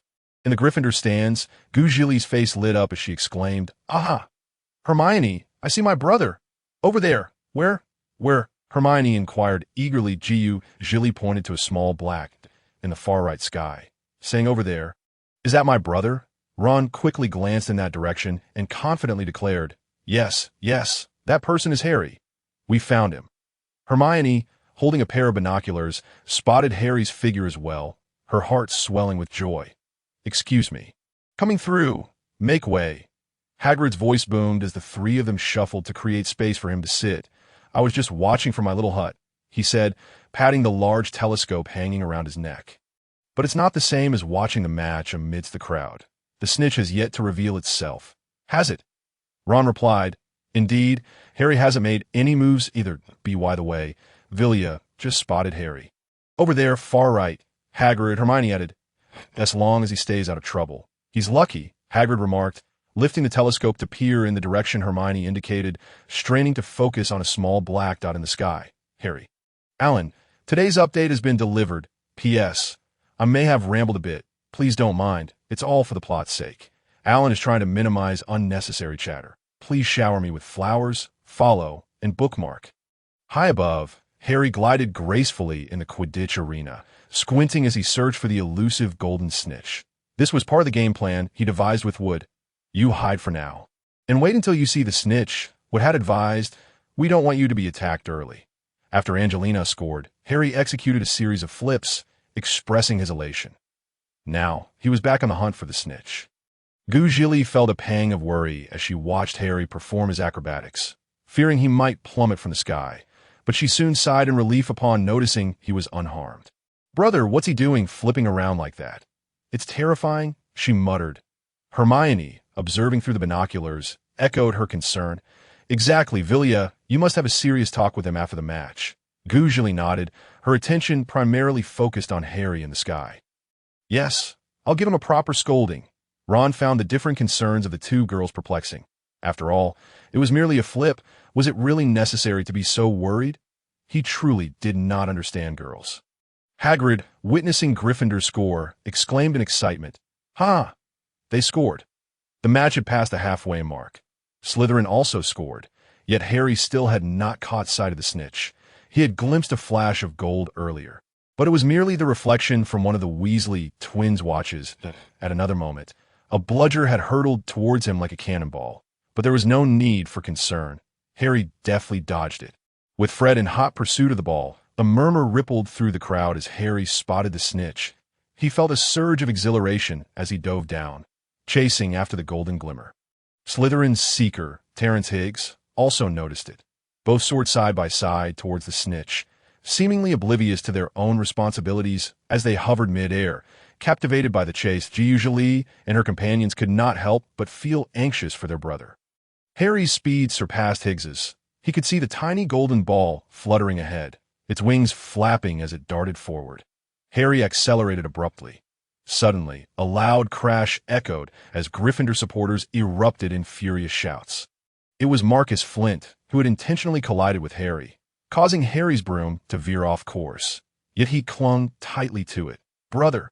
Zhili cried out in anger as she witnessed the collision.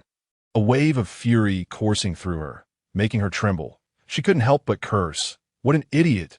Seriously insane.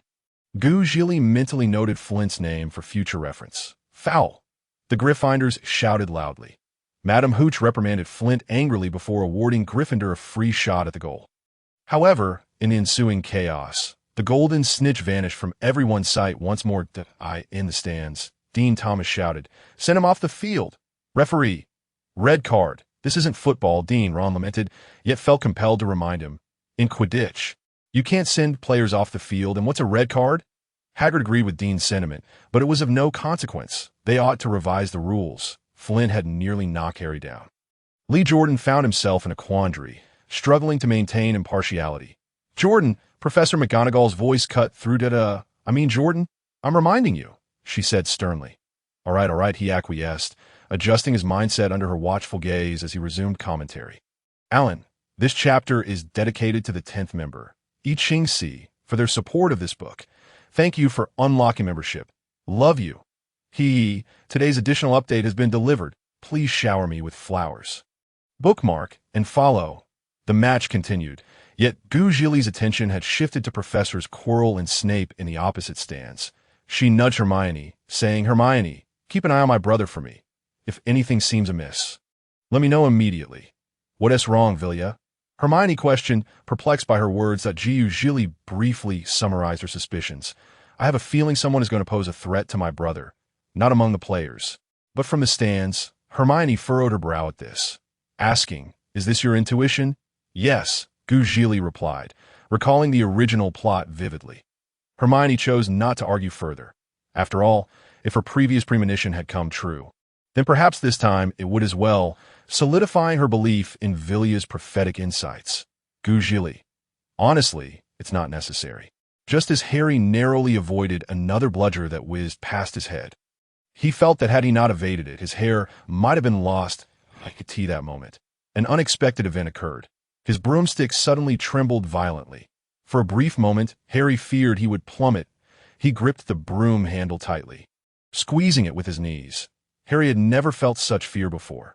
Vilya, Harry, something's wrong with Harry.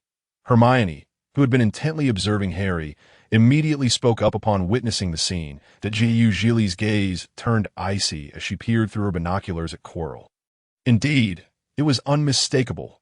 Quirrell's eyes had been fixed on her brother, and they had not strayed since. While Professor Snape was attempting to intervene, I understand now. Hermione, Zhili replied, rising from her seat. Hermione, taken aback, inquired, "What are you going to do?" "Settle the score," Zhili retorted coldly, pushing her way through the throngs of people, calling out, "Excuse me, everyone, please make way. Move aside." Hermione, concerned for Zhili, decided to follow her off the stands. Ron, still trying to grasp the situation, noticed Hermione getting up and, in a flurry, grabbed her arm, exclaiming, "Hey, Hermione, where are you going?" Hermione frowned, replying, "It's nothing."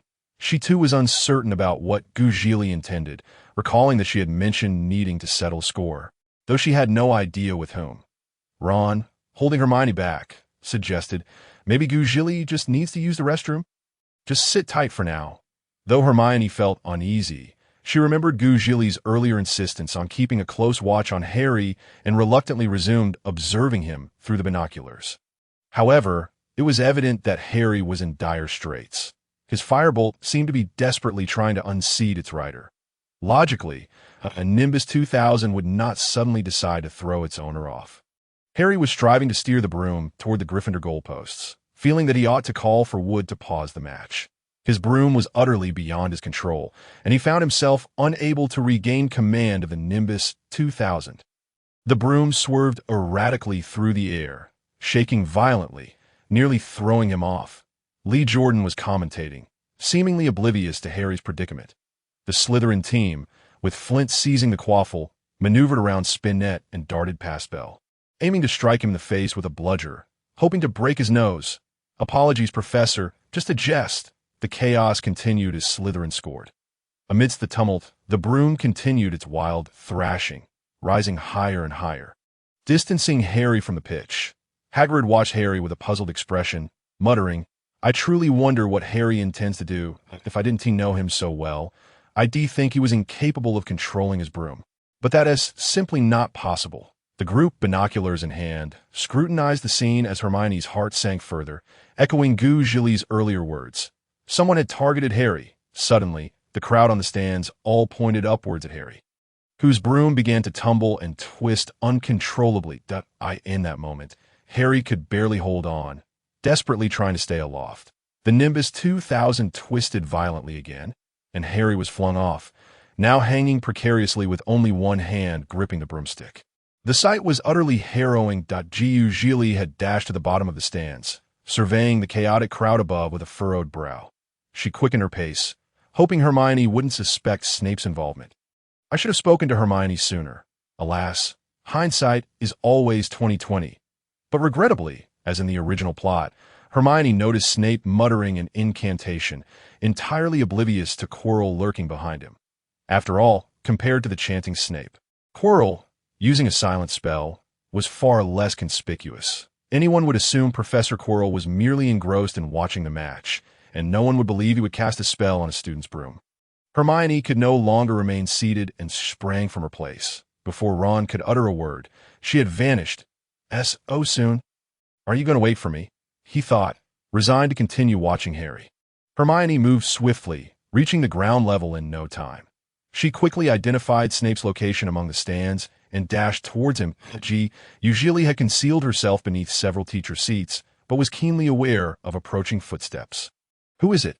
Zhili's alert eyes glinted with icy determination, as if anyone attempting to thwart her would face dire consequences. Zhili, Hermione, spotting her, was momentarily taken aback before exclaiming, "So, when you mentioned settling the score, you meant confronting Professor Snape?" Upon recognizing Hermione, Zhili felt a sense of relief, yet upon hearing her words, she felt compelled to defend Snape. "It's not Snape? Oh, never mind. I'll explain later, if we don't stop this fool. My brother is doomed." Hermione remained silent as Zhili drew her wand, directing it at Quirrell's robes and uttering an incantation she had learned. Incendio. In an instant, Quirrell's purple robes ignited in flames. Yet he remained oblivious. Zhili did not leave, waiting for the right moment. Hermione furrowed her brow in confusion, but remained silent. "Hey, Professor Quirrell, your clothes are on fire." At last, someone noticed the flames consuming Quirrell's robes. He turned to inspect his attire, and indeed, flames were ablaze. With Quirrell momentarily distracted, Harry's broom regained its stability. The stands erupted into chaos. Seizing the opportunity, Zhili ignited another flame near Quirrell's backside. "That should do it. Let us go." Watching Quirrell frantically hopping about, Zhili felt a sense of satisfaction in her actions. Down below, Hermione hesitated, while Zhili recalled that she needed to explain herself. "Hermione, if you have any questions, please ask away." Hearing this, Hermione felt free to inquire, "Zhili, why did you set fire to Professor Quirrell's robes? Wasn't Snape the one casting a curse on Harry?" Zhili realized it was crucial to reshape Snape's image in Hermione's eyes. "No, Hermione, think about it. Don't you see that Snape is trying to save my brother?" Hermione frowned, sensing that the situation was more complex than it appeared, but I clearly saw Professor Snape casting spells on Harry's broom. Zhili paused, acknowledging the truth of Hermione's observation. After a moment's contemplation, she formulated her response. "However, don't you think it's more likely that Professor Quirrell was using a silent spell?" But Quirrell had no reason to target Harry. Snape, on the other hand, has been fixated on Harry since the beginning of term. Zhili recalled how her brother had been the object of Snape's attention in potions class. She sighed. "Well, you do have a point. The reality is that it was indeed Professor Quirrell. I swear it on my honor." "What on earth?" "You can swear on your honor with your face. Let me think this over." Hermione felt bewildered. Though her doubts about Snape lingered, the recent interactions between Zhili and Snape had left her somewhat uncertain. Perhaps this time, it truly wasn't him. Quirrell, now ablaze, exited the stands to change his clothes. Harry's broom had not fully stabilized yet when Fred swooped down beside him, asking, "Are you all right, Harry?" Harry, still shaken, quickly regained his composure and replied, "I'm fine." Suddenly, Harry dove swiftly towards the ground, as if the Nimbus 2000 had once again spiraled out of control.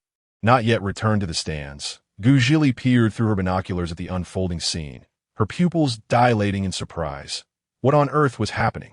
On the sandy ground, spectators observed Harry covering his mouth with his hand, as though he might be on the verge of vomiting, before he landed on all fours, coughing violently.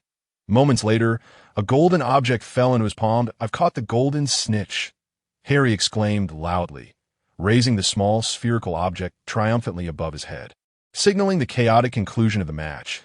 He didn't catch the snitch. He nearly swallowed it. 20 minutes later, Flint continued to bellow in frustration, but his efforts were in vain, for Harry had not violated any rules.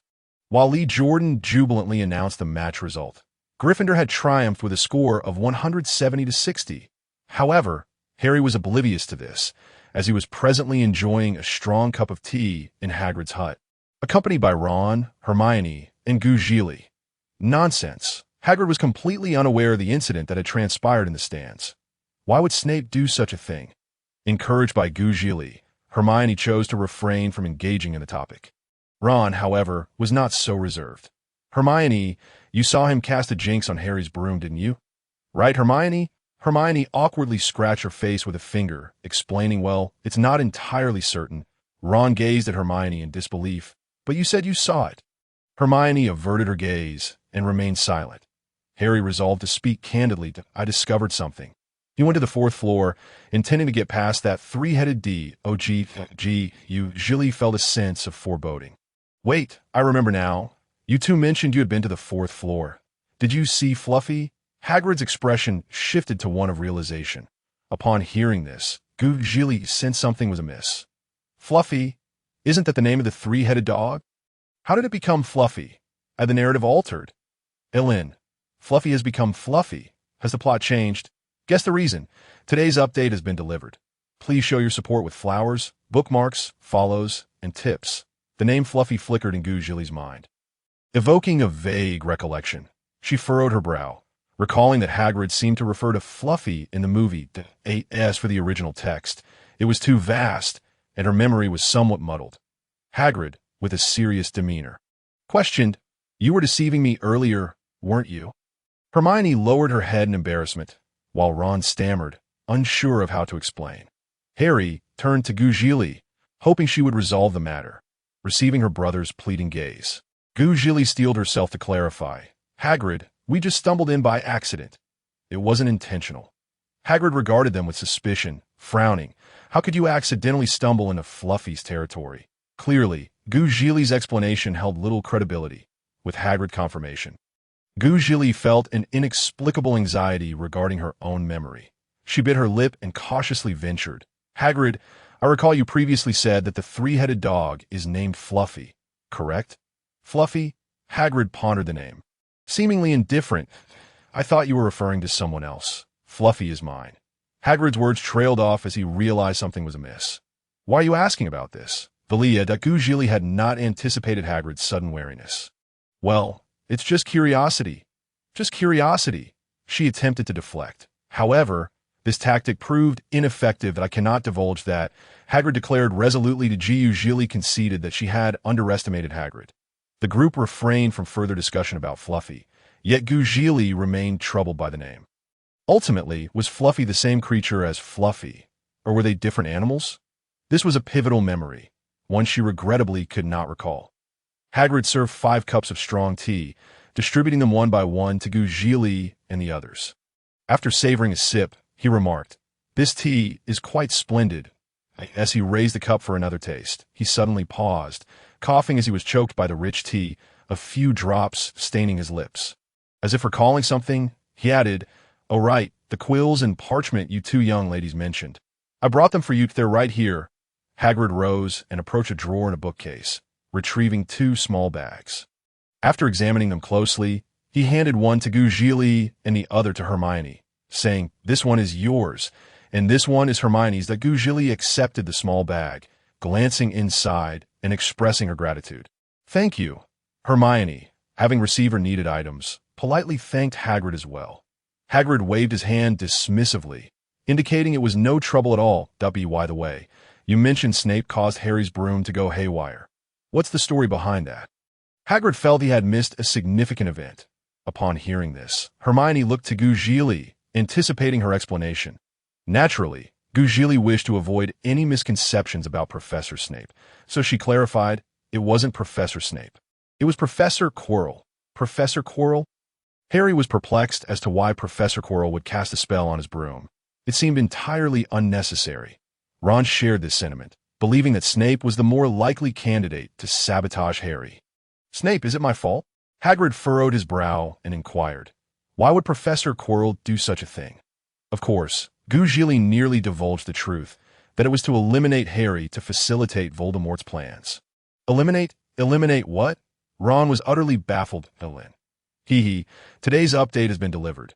Please show your support with flowers, follows, and bookmarks. Zhili fell silent, choosing not to speak.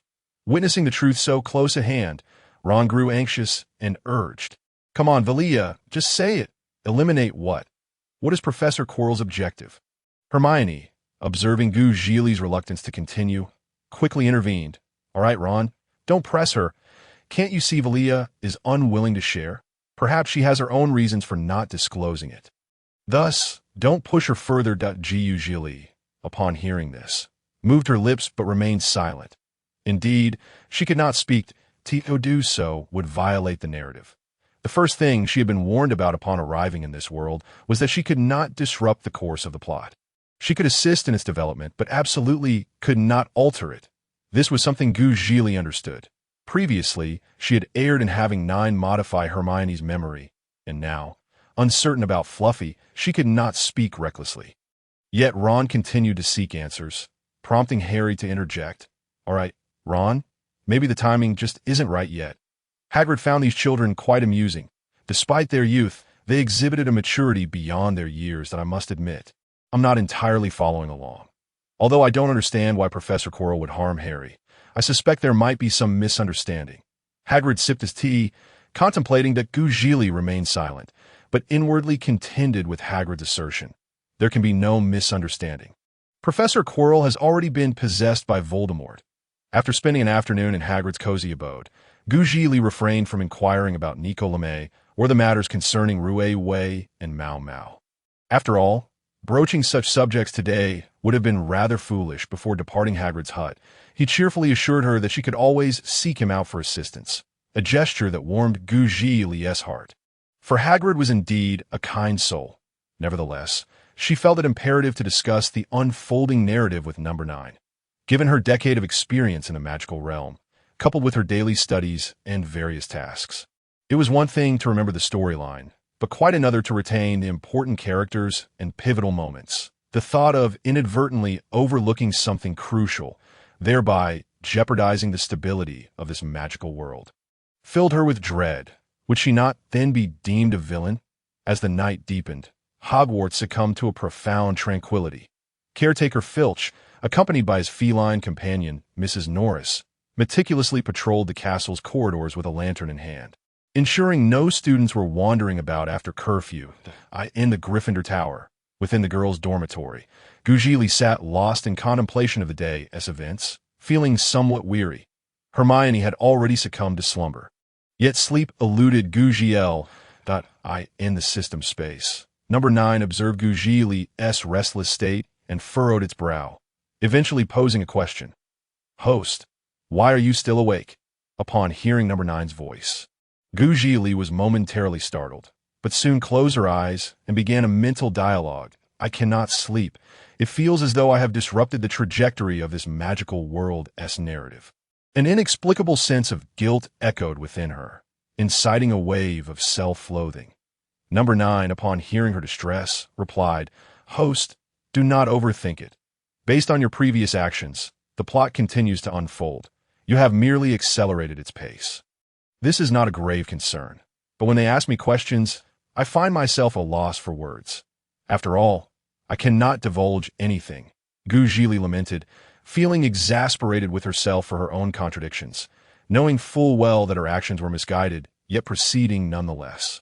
Number 9 fell silent, pondering how a system, nourished by the essence of sun and moon and guiding lost souls, could possibly harbor feelings of sympathy for its host. Lynn interjected.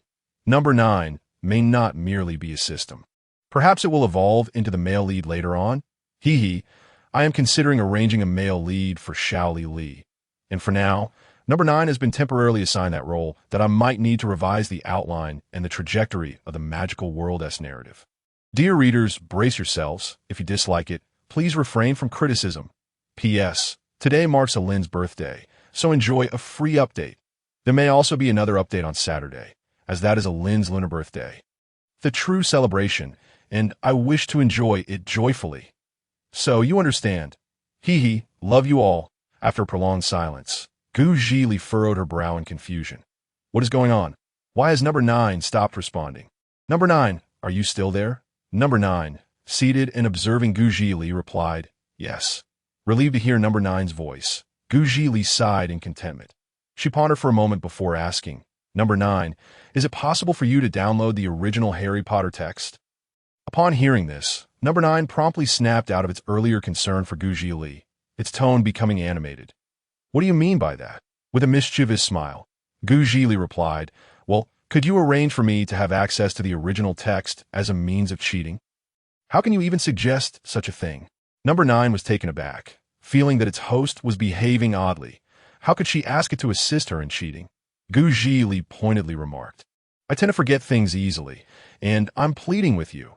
Having never encountered anyone who could feign innocence, Number 9 felt its face flush, becoming flustered that I need to think this over. Really consider it. All right, Zhili responded, pleased that Number 9 was willing to deliberate. understanding that she was, after all, seeking its help. After much contemplation, number 9 ultimately concluded that it could not acquiesce to her request, offering no justification other than a deep-seated instinct as a nine-tailed cat. Host, I must insist that I cannot agree to this. That Team Most, I can offer you reminders about key plot points and what to expect at certain junctures. Such minor assistance I can provide. Zhili was taken aback, her expression one of disdain as she retorted, Number 9, what happened to your promises of being a golden finger? At this point, Zhili had reverted to her usual self, her moments of self-doubt fading away within minutes.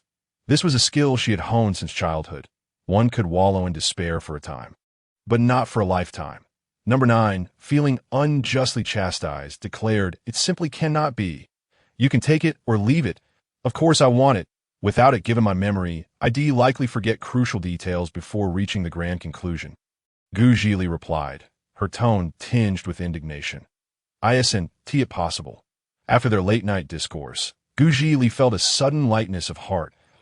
As for Rue Wei and Mao Mao, Professor Quirrell and Voldemort, let them worry about their own troubles. For now, all she desired was to sleep. Sleep was imperative, otherwise her thoughts might spiral. The following morning, Zhili awoke, stretching lazily, feeling invigorated, as if the previous night's despondency had never been hers. Good morning. Hermione, she called out cheerfully as Hermione emerged from the washroom. Good morning, Vilya, Hermione replied, tidying her tousled hair. After making her bed, completing her morning routine, and donning her wizarding robes, the day commenced. Yes, she stepped beyond the confines of her dormitory. Hermione felt compelled to ask, Vilya, about yesterday. Zhili, glancing at Hermione, sensed the need to clarify matters. After all, number 9 had reassured her that her actions had not significantly altered the plot, allowing her to feel a degree of relief. Yesterday, I refrained from discussing such matters in front of Hagrid. Given his familiarity with the two professors, it would be hard to convince him or anyone else that students were in danger. Who would believe a bunch of kids, right? Hearing this, Hermione nodded in agreement. Though a peculiar sensation lingered, an inexplicable oddity she could not quite articulate. At precisely 8 o'clock, in the library, Harry and Ron arrived rather late. Having spent the previous night animatedly recounting their experiences from the Quidditch match. As for the events at Hagrid's, they seemed subconsciously reluctant to address it. You're here at last, Hermione exclaimed upon their arrival. Sorry for the tardiness. Let us get started, Ron promptly declared, eager to dive into their studies. Lynn remarked, today's update has been delivered. Please shower me with flowers, follow, and save. Hermione wasted no time, diving into tutoring Ron. And for the entire morning, the four of them tacitly avoided discussing the previous day's events. Time flew by, and before long, several weeks had passed. The weather grew increasingly chilly, prompting Zhili to wrap herself in her Gryffindor scarf and don gloves. Strolling through the corridors of Hogwarts, she savored each step, relishing the grandeur of the castle. Since the beginning of term, she had yearned to dedicate a day to meandering through Hogwarts, immersing herself in the wonders of magic. Recently, Professor McGonagall had informed them that Christmas was approaching, signaling an upcoming holiday. Regrettably, Hermione would not be able to spend this Christmas at Hogwarts with her. She needed to pack her bags and return home, only to return after the break. This left Zhili feeling rather lonely. Her only confidant would be returning home, leaving her with her brother and the oblivious Ron. What was she to do?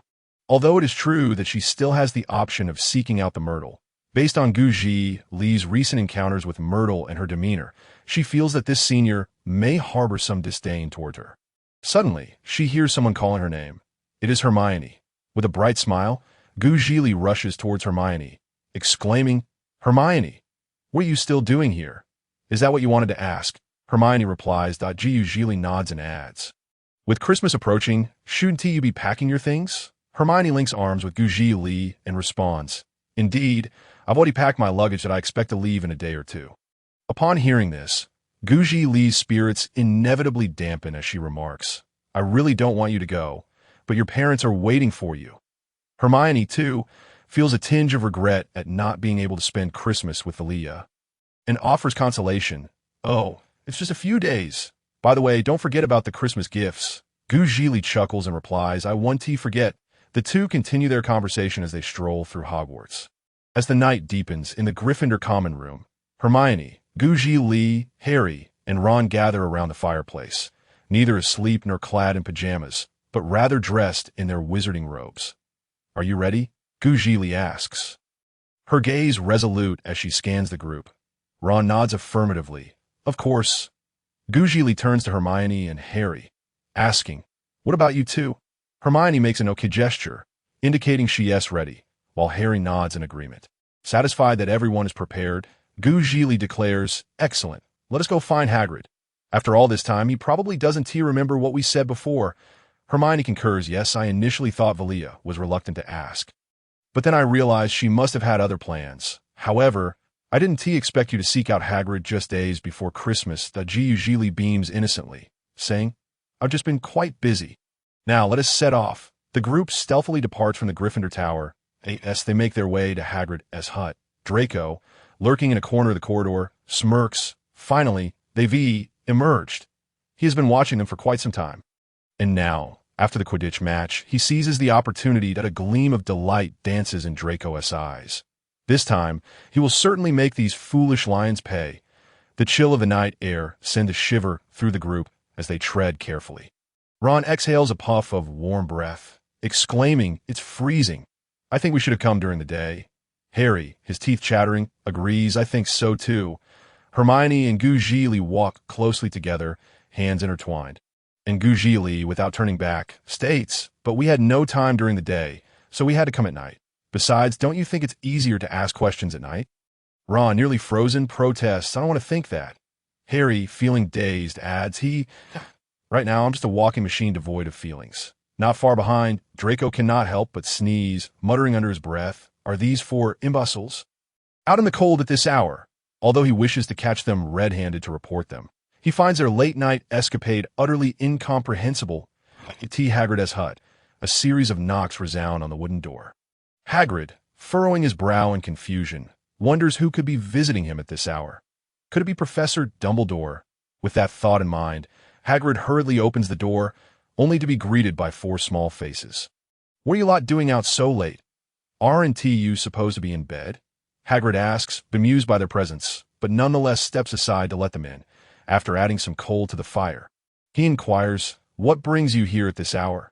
Zhili decides to be straightforward, saying, Hagrid, I wanted to ask about Dumbledore.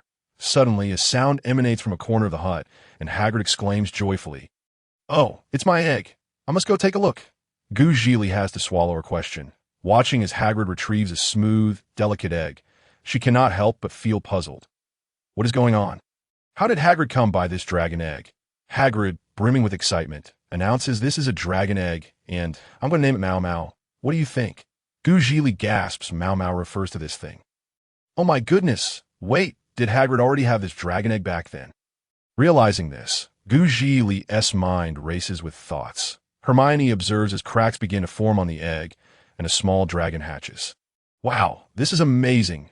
Ron exclaims, spellbound, as it's his first time witnessing a dragon hatch. Harry, equally excited, has never seen a dragon egg, let alone a dragon. Hagrid beams at the little dragon, chattering away, I've wanted to raise a dragon for so long. And I must thank that stranger. Zhili quickly picks up on the key detail, asking stranger, Hagrid, who do you mean? Oh, just someone I met while out shopping from Hogwarts. They insisted on giving me this egg. But that person was a bit odd, Hagrid explains. Just as Hagrid reaches to cradle the small dragon, it coughs a few times, breathing out a plume of flame that almost singes Hagrid's beard. Oh dear, Zhili winces. This dragon, or rather Mau Mau, seems like a rather unsuitable name for this little creature. Hermione jumps back in fright, Ron stares in disbelief, and Harry looks utterly dazed, clearly not having processed the moment the flames erupted. Draco quietly presses his ear against the wooden door of Hagrid's hut, hoping to catch snippets of their conversation. Hearing Zhili's astonishment, Draco furrows his brow. What could they be discussing that elicits such surprise? Frustratedly glaring at the door blocking his view, Draco feels an inner turmoil, but remains crouched, straining to eavesdrop.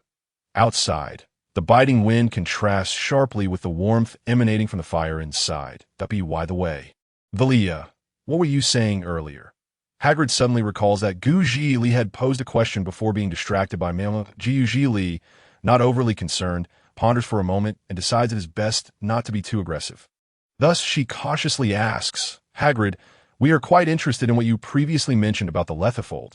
Zhili's eyes flickered as she recalled what Hagrid had mentioned earlier, that the creature known as Mau Mau was now the current Lu Wei. However, the reason for Mau Mau's transformation into the present dragon remained a mystery. What took Zhili by surprise, though, was that everyone else seemed to accept Lu Wei as the three-headed dog without question, except for herself. The previous dialogue was overturned and was once again articulated by Hagrid that Lu Wei, that is what I lent to Professor Dumbledore for oversight. He paused, seemingly realizing he had divulged too much. I cannot disclose anything further. This pertains to top-secret information. Hermione furrowed her brow and remarked, but Lu Wei, Snape intends to steal what Lu Wei is guarding. Harry was anxious about this matter. The Zhili's gaze sharpened. This was amiss. How could Hermione and the others so readily accept that Lu Wei was indeed the former Mau Mau? This was entirely incongruous. Was there some unexpected twist? Not an accident. The voice of 9 echoed in Zhili's mind. She frowned slightly, remaining silent, yet in her thoughts she queried, not an accident? Then what is it? 9 explained, this is something I previously neglected to mention, that if you encounter a plot point that is either identical or altered, the laws of this world will correct it for you. After saying this, 9 felt the impending storm of consequences that Zhili was momentarily stunned, finally grasping the weight of this information, exclaiming, what? Does that mean I could inadvertently revert to the original storyline just by breaking the rules? 9, feigning seriousness, added, not quite. If your alterations are significant, there will be repercussions. What we have here is merely a minor change. Zhili, with an impassive expression, retorted, then pray tell, what constitutes a serious infraction? 9 hesitated, unable to articulate a clear answer, and simply replied, regardless, as long as you behave, refrain from chaos, I can await your completion of this life cycle and guide you back into reincarnation, should you misbehave. However, you'll be sent to a rather unfriendly realm for reincarnates. Zhili felt a twitch in her right eyelid, inquiring, are you implying that this unfriendly realm is hell? Alan. Today's update has been delivered. Please shower me with flowers, follow, and bookmark. 9 pretended to ponder for a moment before menacingly stating, roughly, yes, perhaps it's akin to the Yama's realm or the 18 levels of hell you previously mentioned. Zhili felt her heart momentarily stop, inhaling deeply before saying, in that case, I shall be more obedient. 9 was pleased with Zhili's response. Hagrid remained convinced that Snape would not harm the students. Advising don't overthink it. Zhili glanced at Hagrid and casually inquired, so that top-secret information pertains to what you retrieved from Gringotts Vault 713 that involves Dumbledore and Nicholas Flamel. Wait, Vilya, are you trying to extract information from me? Hagrid initially failed to realize, but upon halfway through his sentence, he looked at Zhili with resignation. This Vilya, how often she tries to pry his words. Zhili innocently shrugged, insisting, I did not. I'm not. Hagrid, do not misinterpret me. Denial triad. Hermione could not stifle a laugh. This triad of denials was likely unique to Vilya. Aha! Harry interjected, Hagrid, you are aware of this matter, right? We can avoid discussing Snape. But surely you can speak about Nicholas Flamel? Hagrid, could he refrain? Dumbledore, I am truly sorry. Hagrid felt utterly exasperated, having revealed too much information repeatedly. He believed he was ill-suited for secrecy, especially in the presence of these four mischievous youths. Why don't you come back tomorrow to ask? Hagrid attempted to buy time. Ron, feeling that since they were already there, it was unnecessary to wait until tomorrow, insisted, Hagrid, just as Ron was about to say something. A panicked voice interrupted him. The 5 of them turned in unison toward the wooden door, where Draco had accidentally fallen to the ground, but quickly got up, threatening, no laughing. Huffed. Ron Weasley, unable to contain himself, was the first to break into laughter. Draco shot him a fierce glare before executing a swift and stylish turn, fleeing Hagrid's hut at remarkable speed. Zhili immediately stood up from her chair, declaring, oh no, quickly chase after Draco. He is going to report us. With that, She sprinted after Draco, who was hurrying toward the office of a professor at Hogwarts. The other three immediately followed suit without a moment's hesitation. Hermione bid a hasty goodbye to the somewhat dazed Hagrid, who was still processing how Draco had ended up here, muttering a distracted farewell in response. "Draco, stop!" Zhili attempted to call out loudly. But realizing this would draw the professor's attention, she lowered her voice to warn him. Draco did not halt, responding without looking back. Not a chance. They raced through the corridors of Hogwarts, chasing one another. Oh no. The voices of alarm rang out, prompting Zhili and her companions to come to an immediate halt. "Quickly, let's go." Upon recognizing who was approaching, Zhili intended to flee. "Everyone stop. Do not move." A somewhat furious voice commanded. Recognizing the familiar tone, the Gryffindor quartet felt a surge of dread, collectively muttering, "Oh no, we're doomed." Alan is about to celebrate a birthday. Today's additional update has been delivered. Please shower me with flowers, follow, and bookmark. Upon seeing that he had collided with Professor McGonagall, Draco immediately reported, "Professor McGonagall, I saw these four out late at night. Not in their dormitory. They should be punished." Professor McGonagall's gaze was icy as she regarded Zhili, who had been attempting to escape, stating, "Miss Vilya, I assume you and your companions were hoping to abscond. Were you not?" Zhili, feeling guilty, fiddled with her fingers, responding, "Professor McGonagall, no need for further discussion. All five of you will follow me to that room, and each of you will explain yourselves," Professor McGonagall commanded, pointing toward a classroom's podium. Zhili thought, "This is the end. It's over for me." At the podium, Professor McGonagall's expression was anything but pleasant. Anyone witnessing their house's students wandering about in the dead of night would be hard-pressed to maintain a good mood. "Did Malfoy say you four left Hogwarts?" Professor McGonagall queried, scrutinizing the four who were now silent and looking down. Draco reveled in the scene, feeling quite pleased, a smugness evident in his expression. "Which of you will explain whether what Malfoy said is true?" Professor McGonagall continued that Zhili pressed her lips together and explained, "We did not leave Hogwarts. They went to find Hagrid." Draco, somewhat eager, added, "They went to see Hagrid." Professor McGonagall shot Draco a sidelong glance before continuing. "Is what Malfoy said true?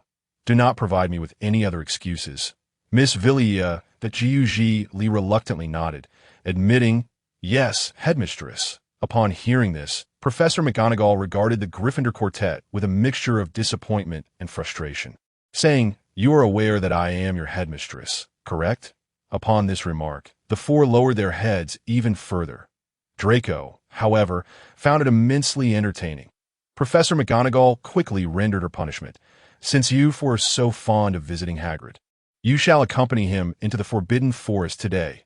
Hearing this punishment, Draco's delight intensified, thinking to himself, into the Forbidden Forest? You will not enjoy the consequences." Of course, he included himself in that, Professor McGonagall added.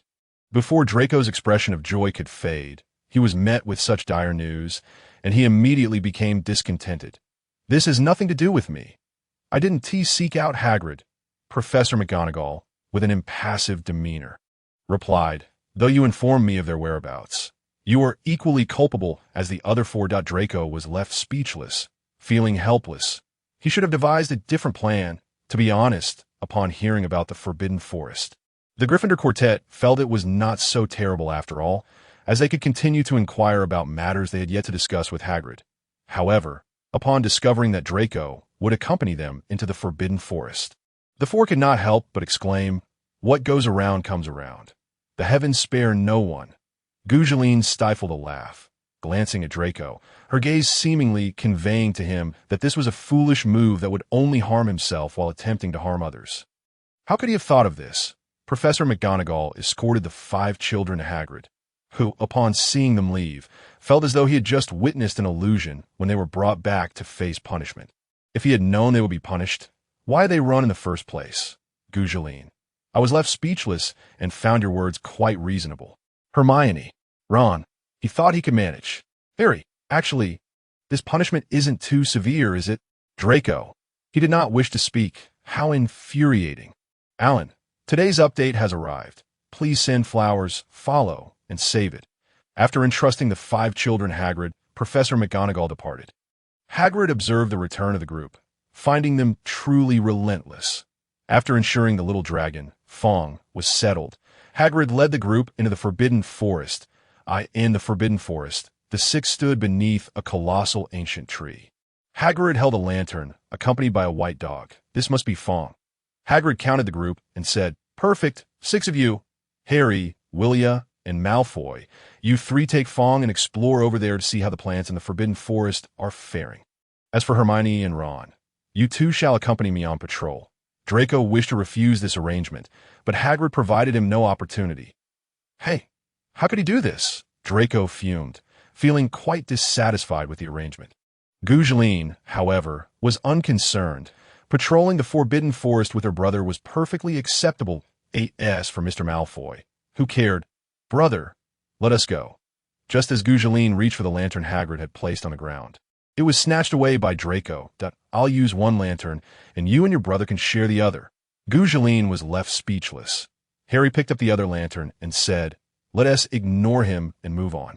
The 3 of them walked deeper into the forest, which appeared dark and foreboding, yet somehow intriguing. Zhili quietly remarked, "Brother, I believe the Forbidden Forest is not as terrifying as Headmaster Dumbledore described." "It's not that dangerous." Harry looked around, noting only the myriad trees, and nodded in agreement. Draco, visibly displeased, glared at the Potter siblings as they whispered to one another. "What nonsense are they spouting?"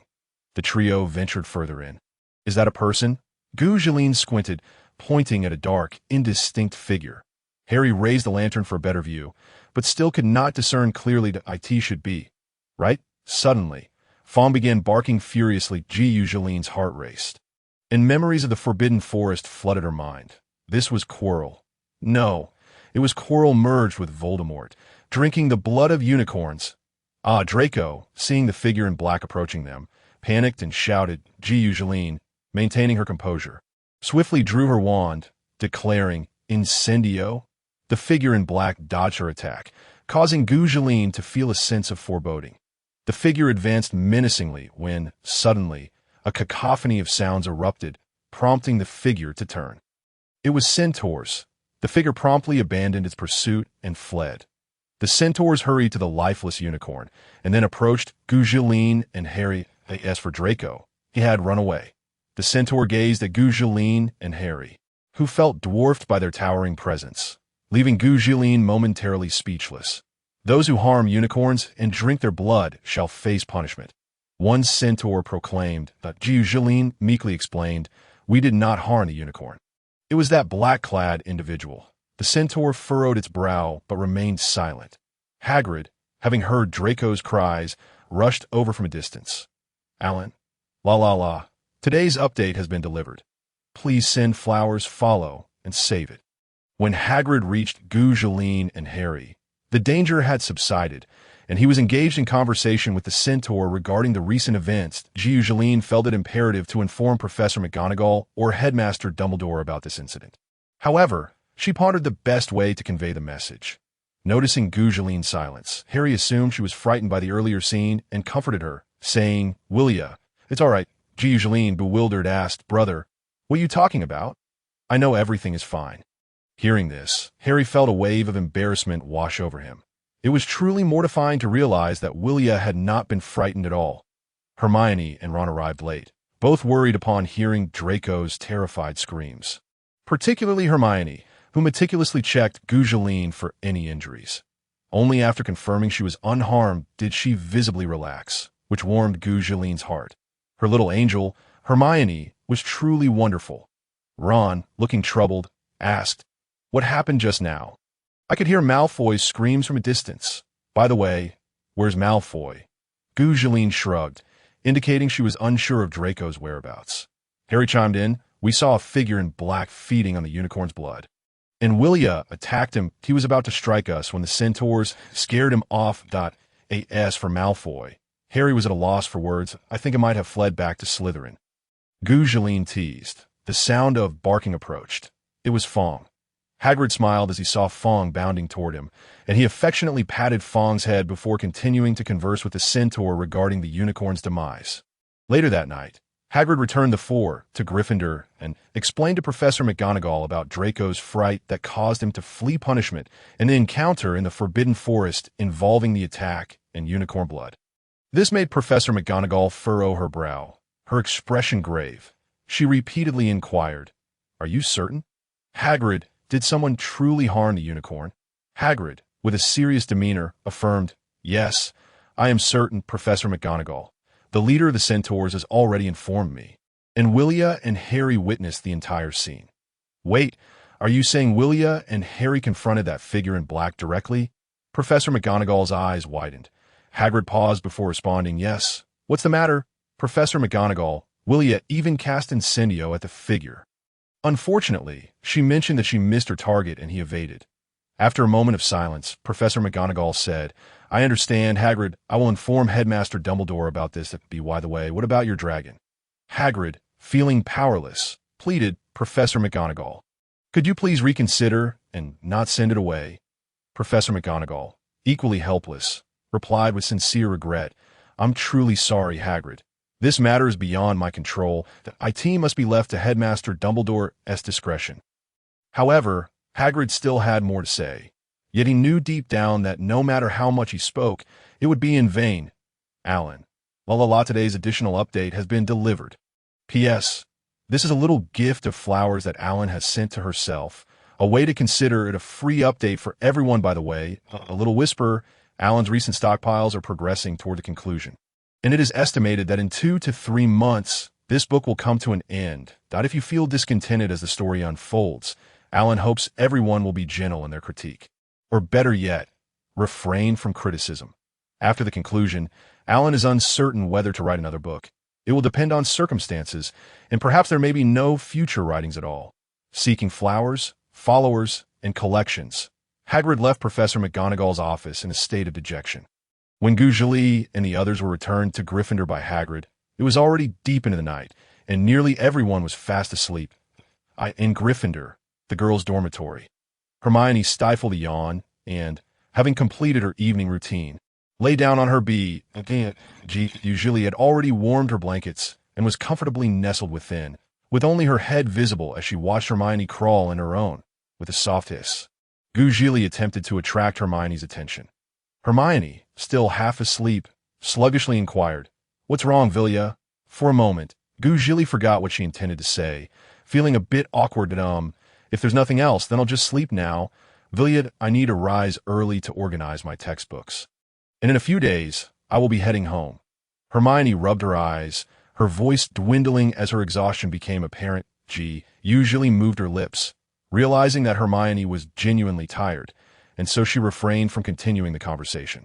The thought that Hermione would be leaving in a few days dampened her spirits. "Good night, my Hermione," Zhili whispered to the already slumbering Hermione. Hermione did not respond.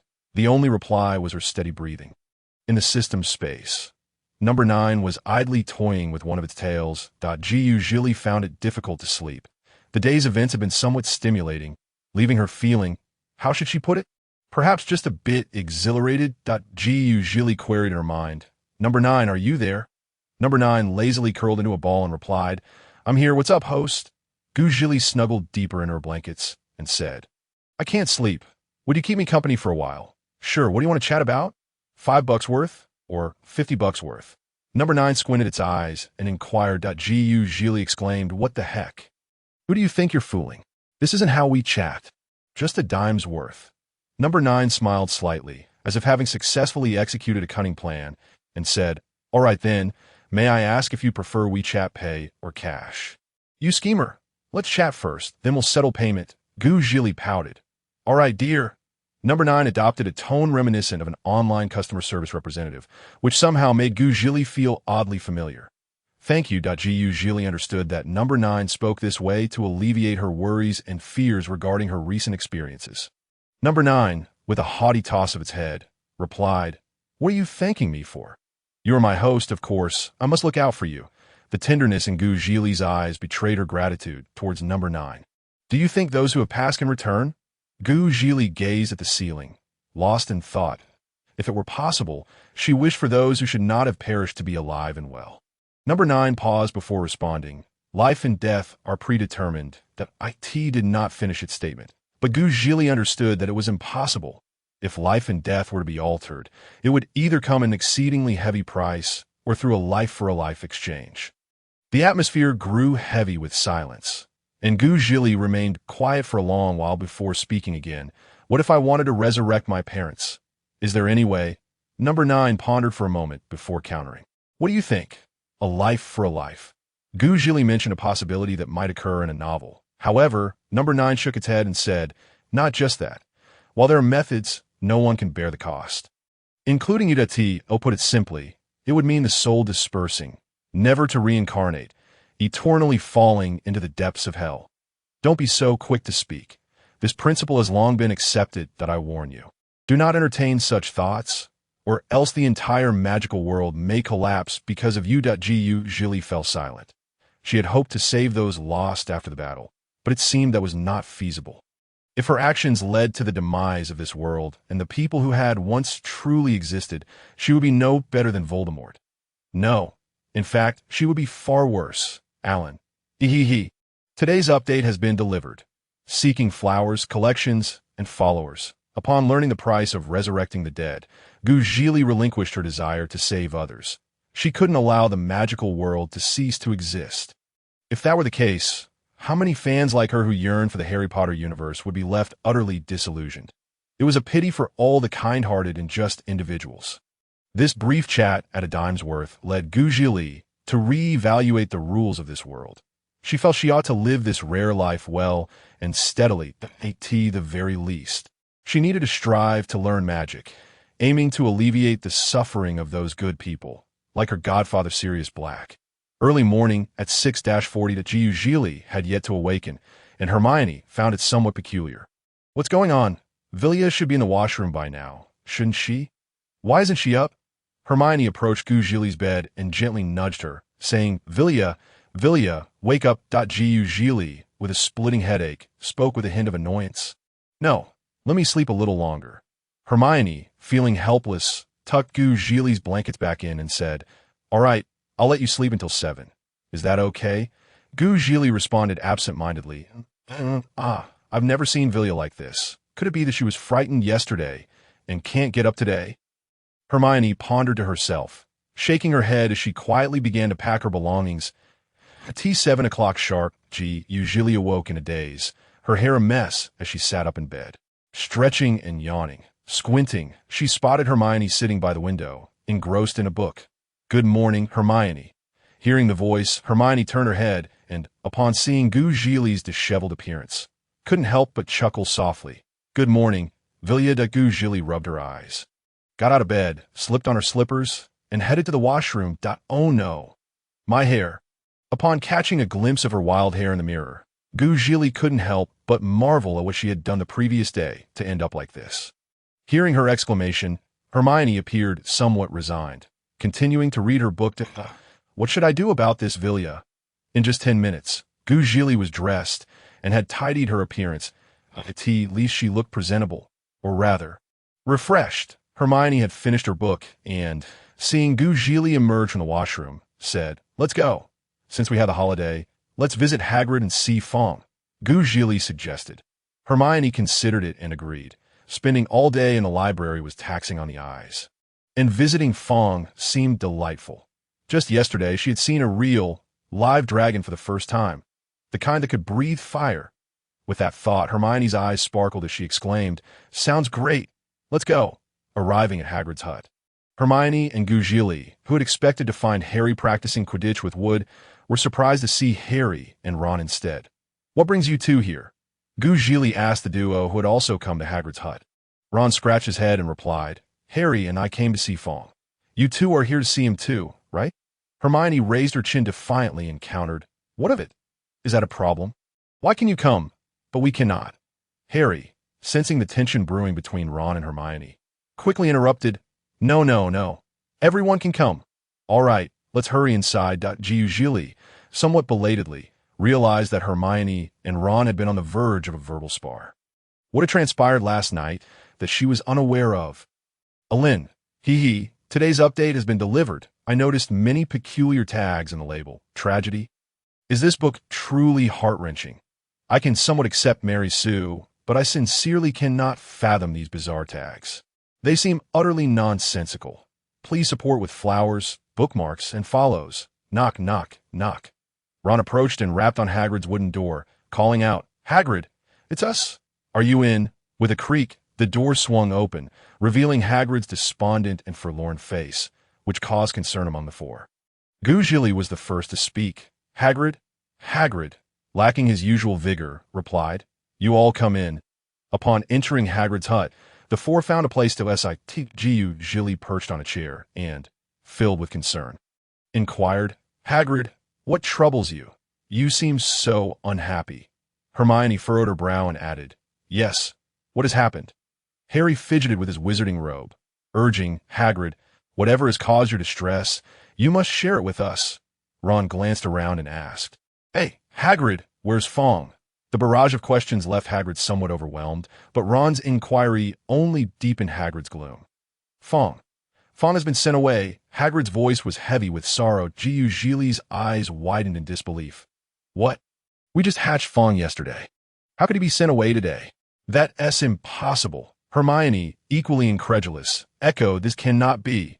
Ron, stunned, lamented, "Why can't Fong stay at Hogwarts?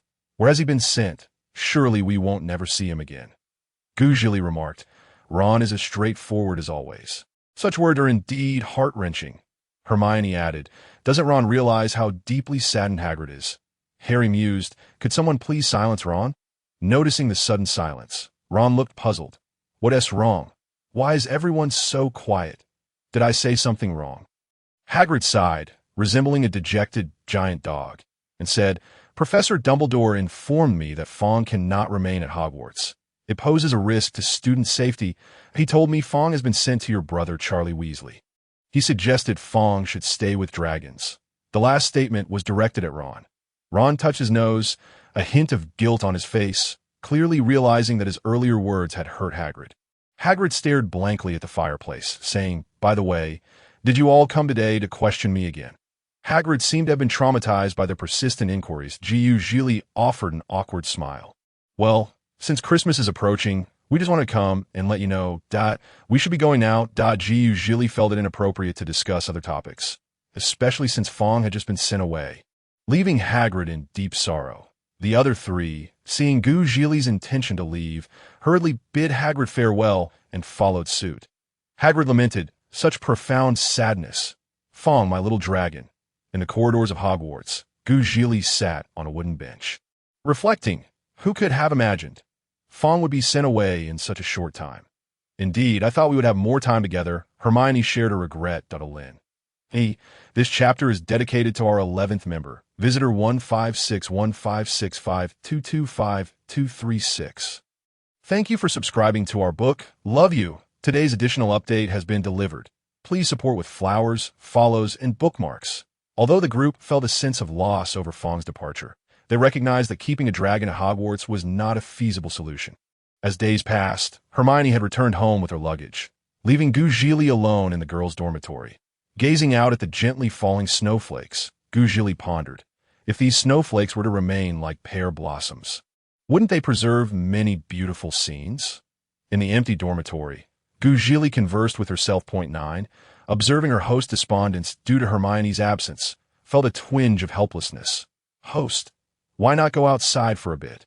Don't just stay cooped up in the dormitory. Zhili rested her chin on her hands, replying, "But aside from the dormitory, library, Professor Snape's office, and the dining hall, where else can I go? Don't suggest I chat with Moaning Myrtle in the bathroom every day. You know, she practically wants to dive into the toilet whenever she sees me." 9 recalled the previous instance when Zhili sought out Myrtle, and Myrtle's reaction was indeed quite dramatic, which made 9 feel somewhat awkward. Well, that's a fair point, but is it really wise to remain in the dormitory? "Christmas is approaching." Zhili, with an expression of indifference, replied, "So what?" 9 felt a bit exasperated with her host's lack of initiative. Facepalming, "Have you forgotten that Christmas is about preparing gifts?" Upon hearing this, Zhili suddenly realized, "Oh right." 9 looked at Zhili, exasperated by her obliviousness. "Zhili, have you been frozen into a fool by this weather?" Zhili, returning to her usual idle demeanor, responded, Not at all. I simply find it rather dull. By the way, this reminder about preparing gifts has sparked an idea. What should I prepare for Hermione? Nine's paws dramatically slapped against its face. Of course, can you not think for yourself? Just figure out on your own. Hermione, Hermione, Hermione. Why can't you think about anyone else?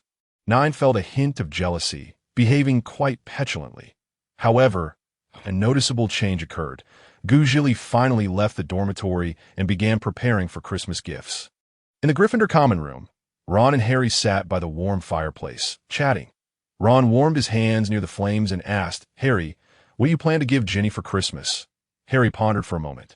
"I haven't decided yet, but since it's my first Christmas at Hogwarts, I feel I should prepare a proper gift for Ginny as her brother. Unfortunately, I still haven't figured out what to get." Harry felt a bit overwhelmed, contemplating what gift to prepare. Ron suggested, "Have you asked Ginny what she wants?"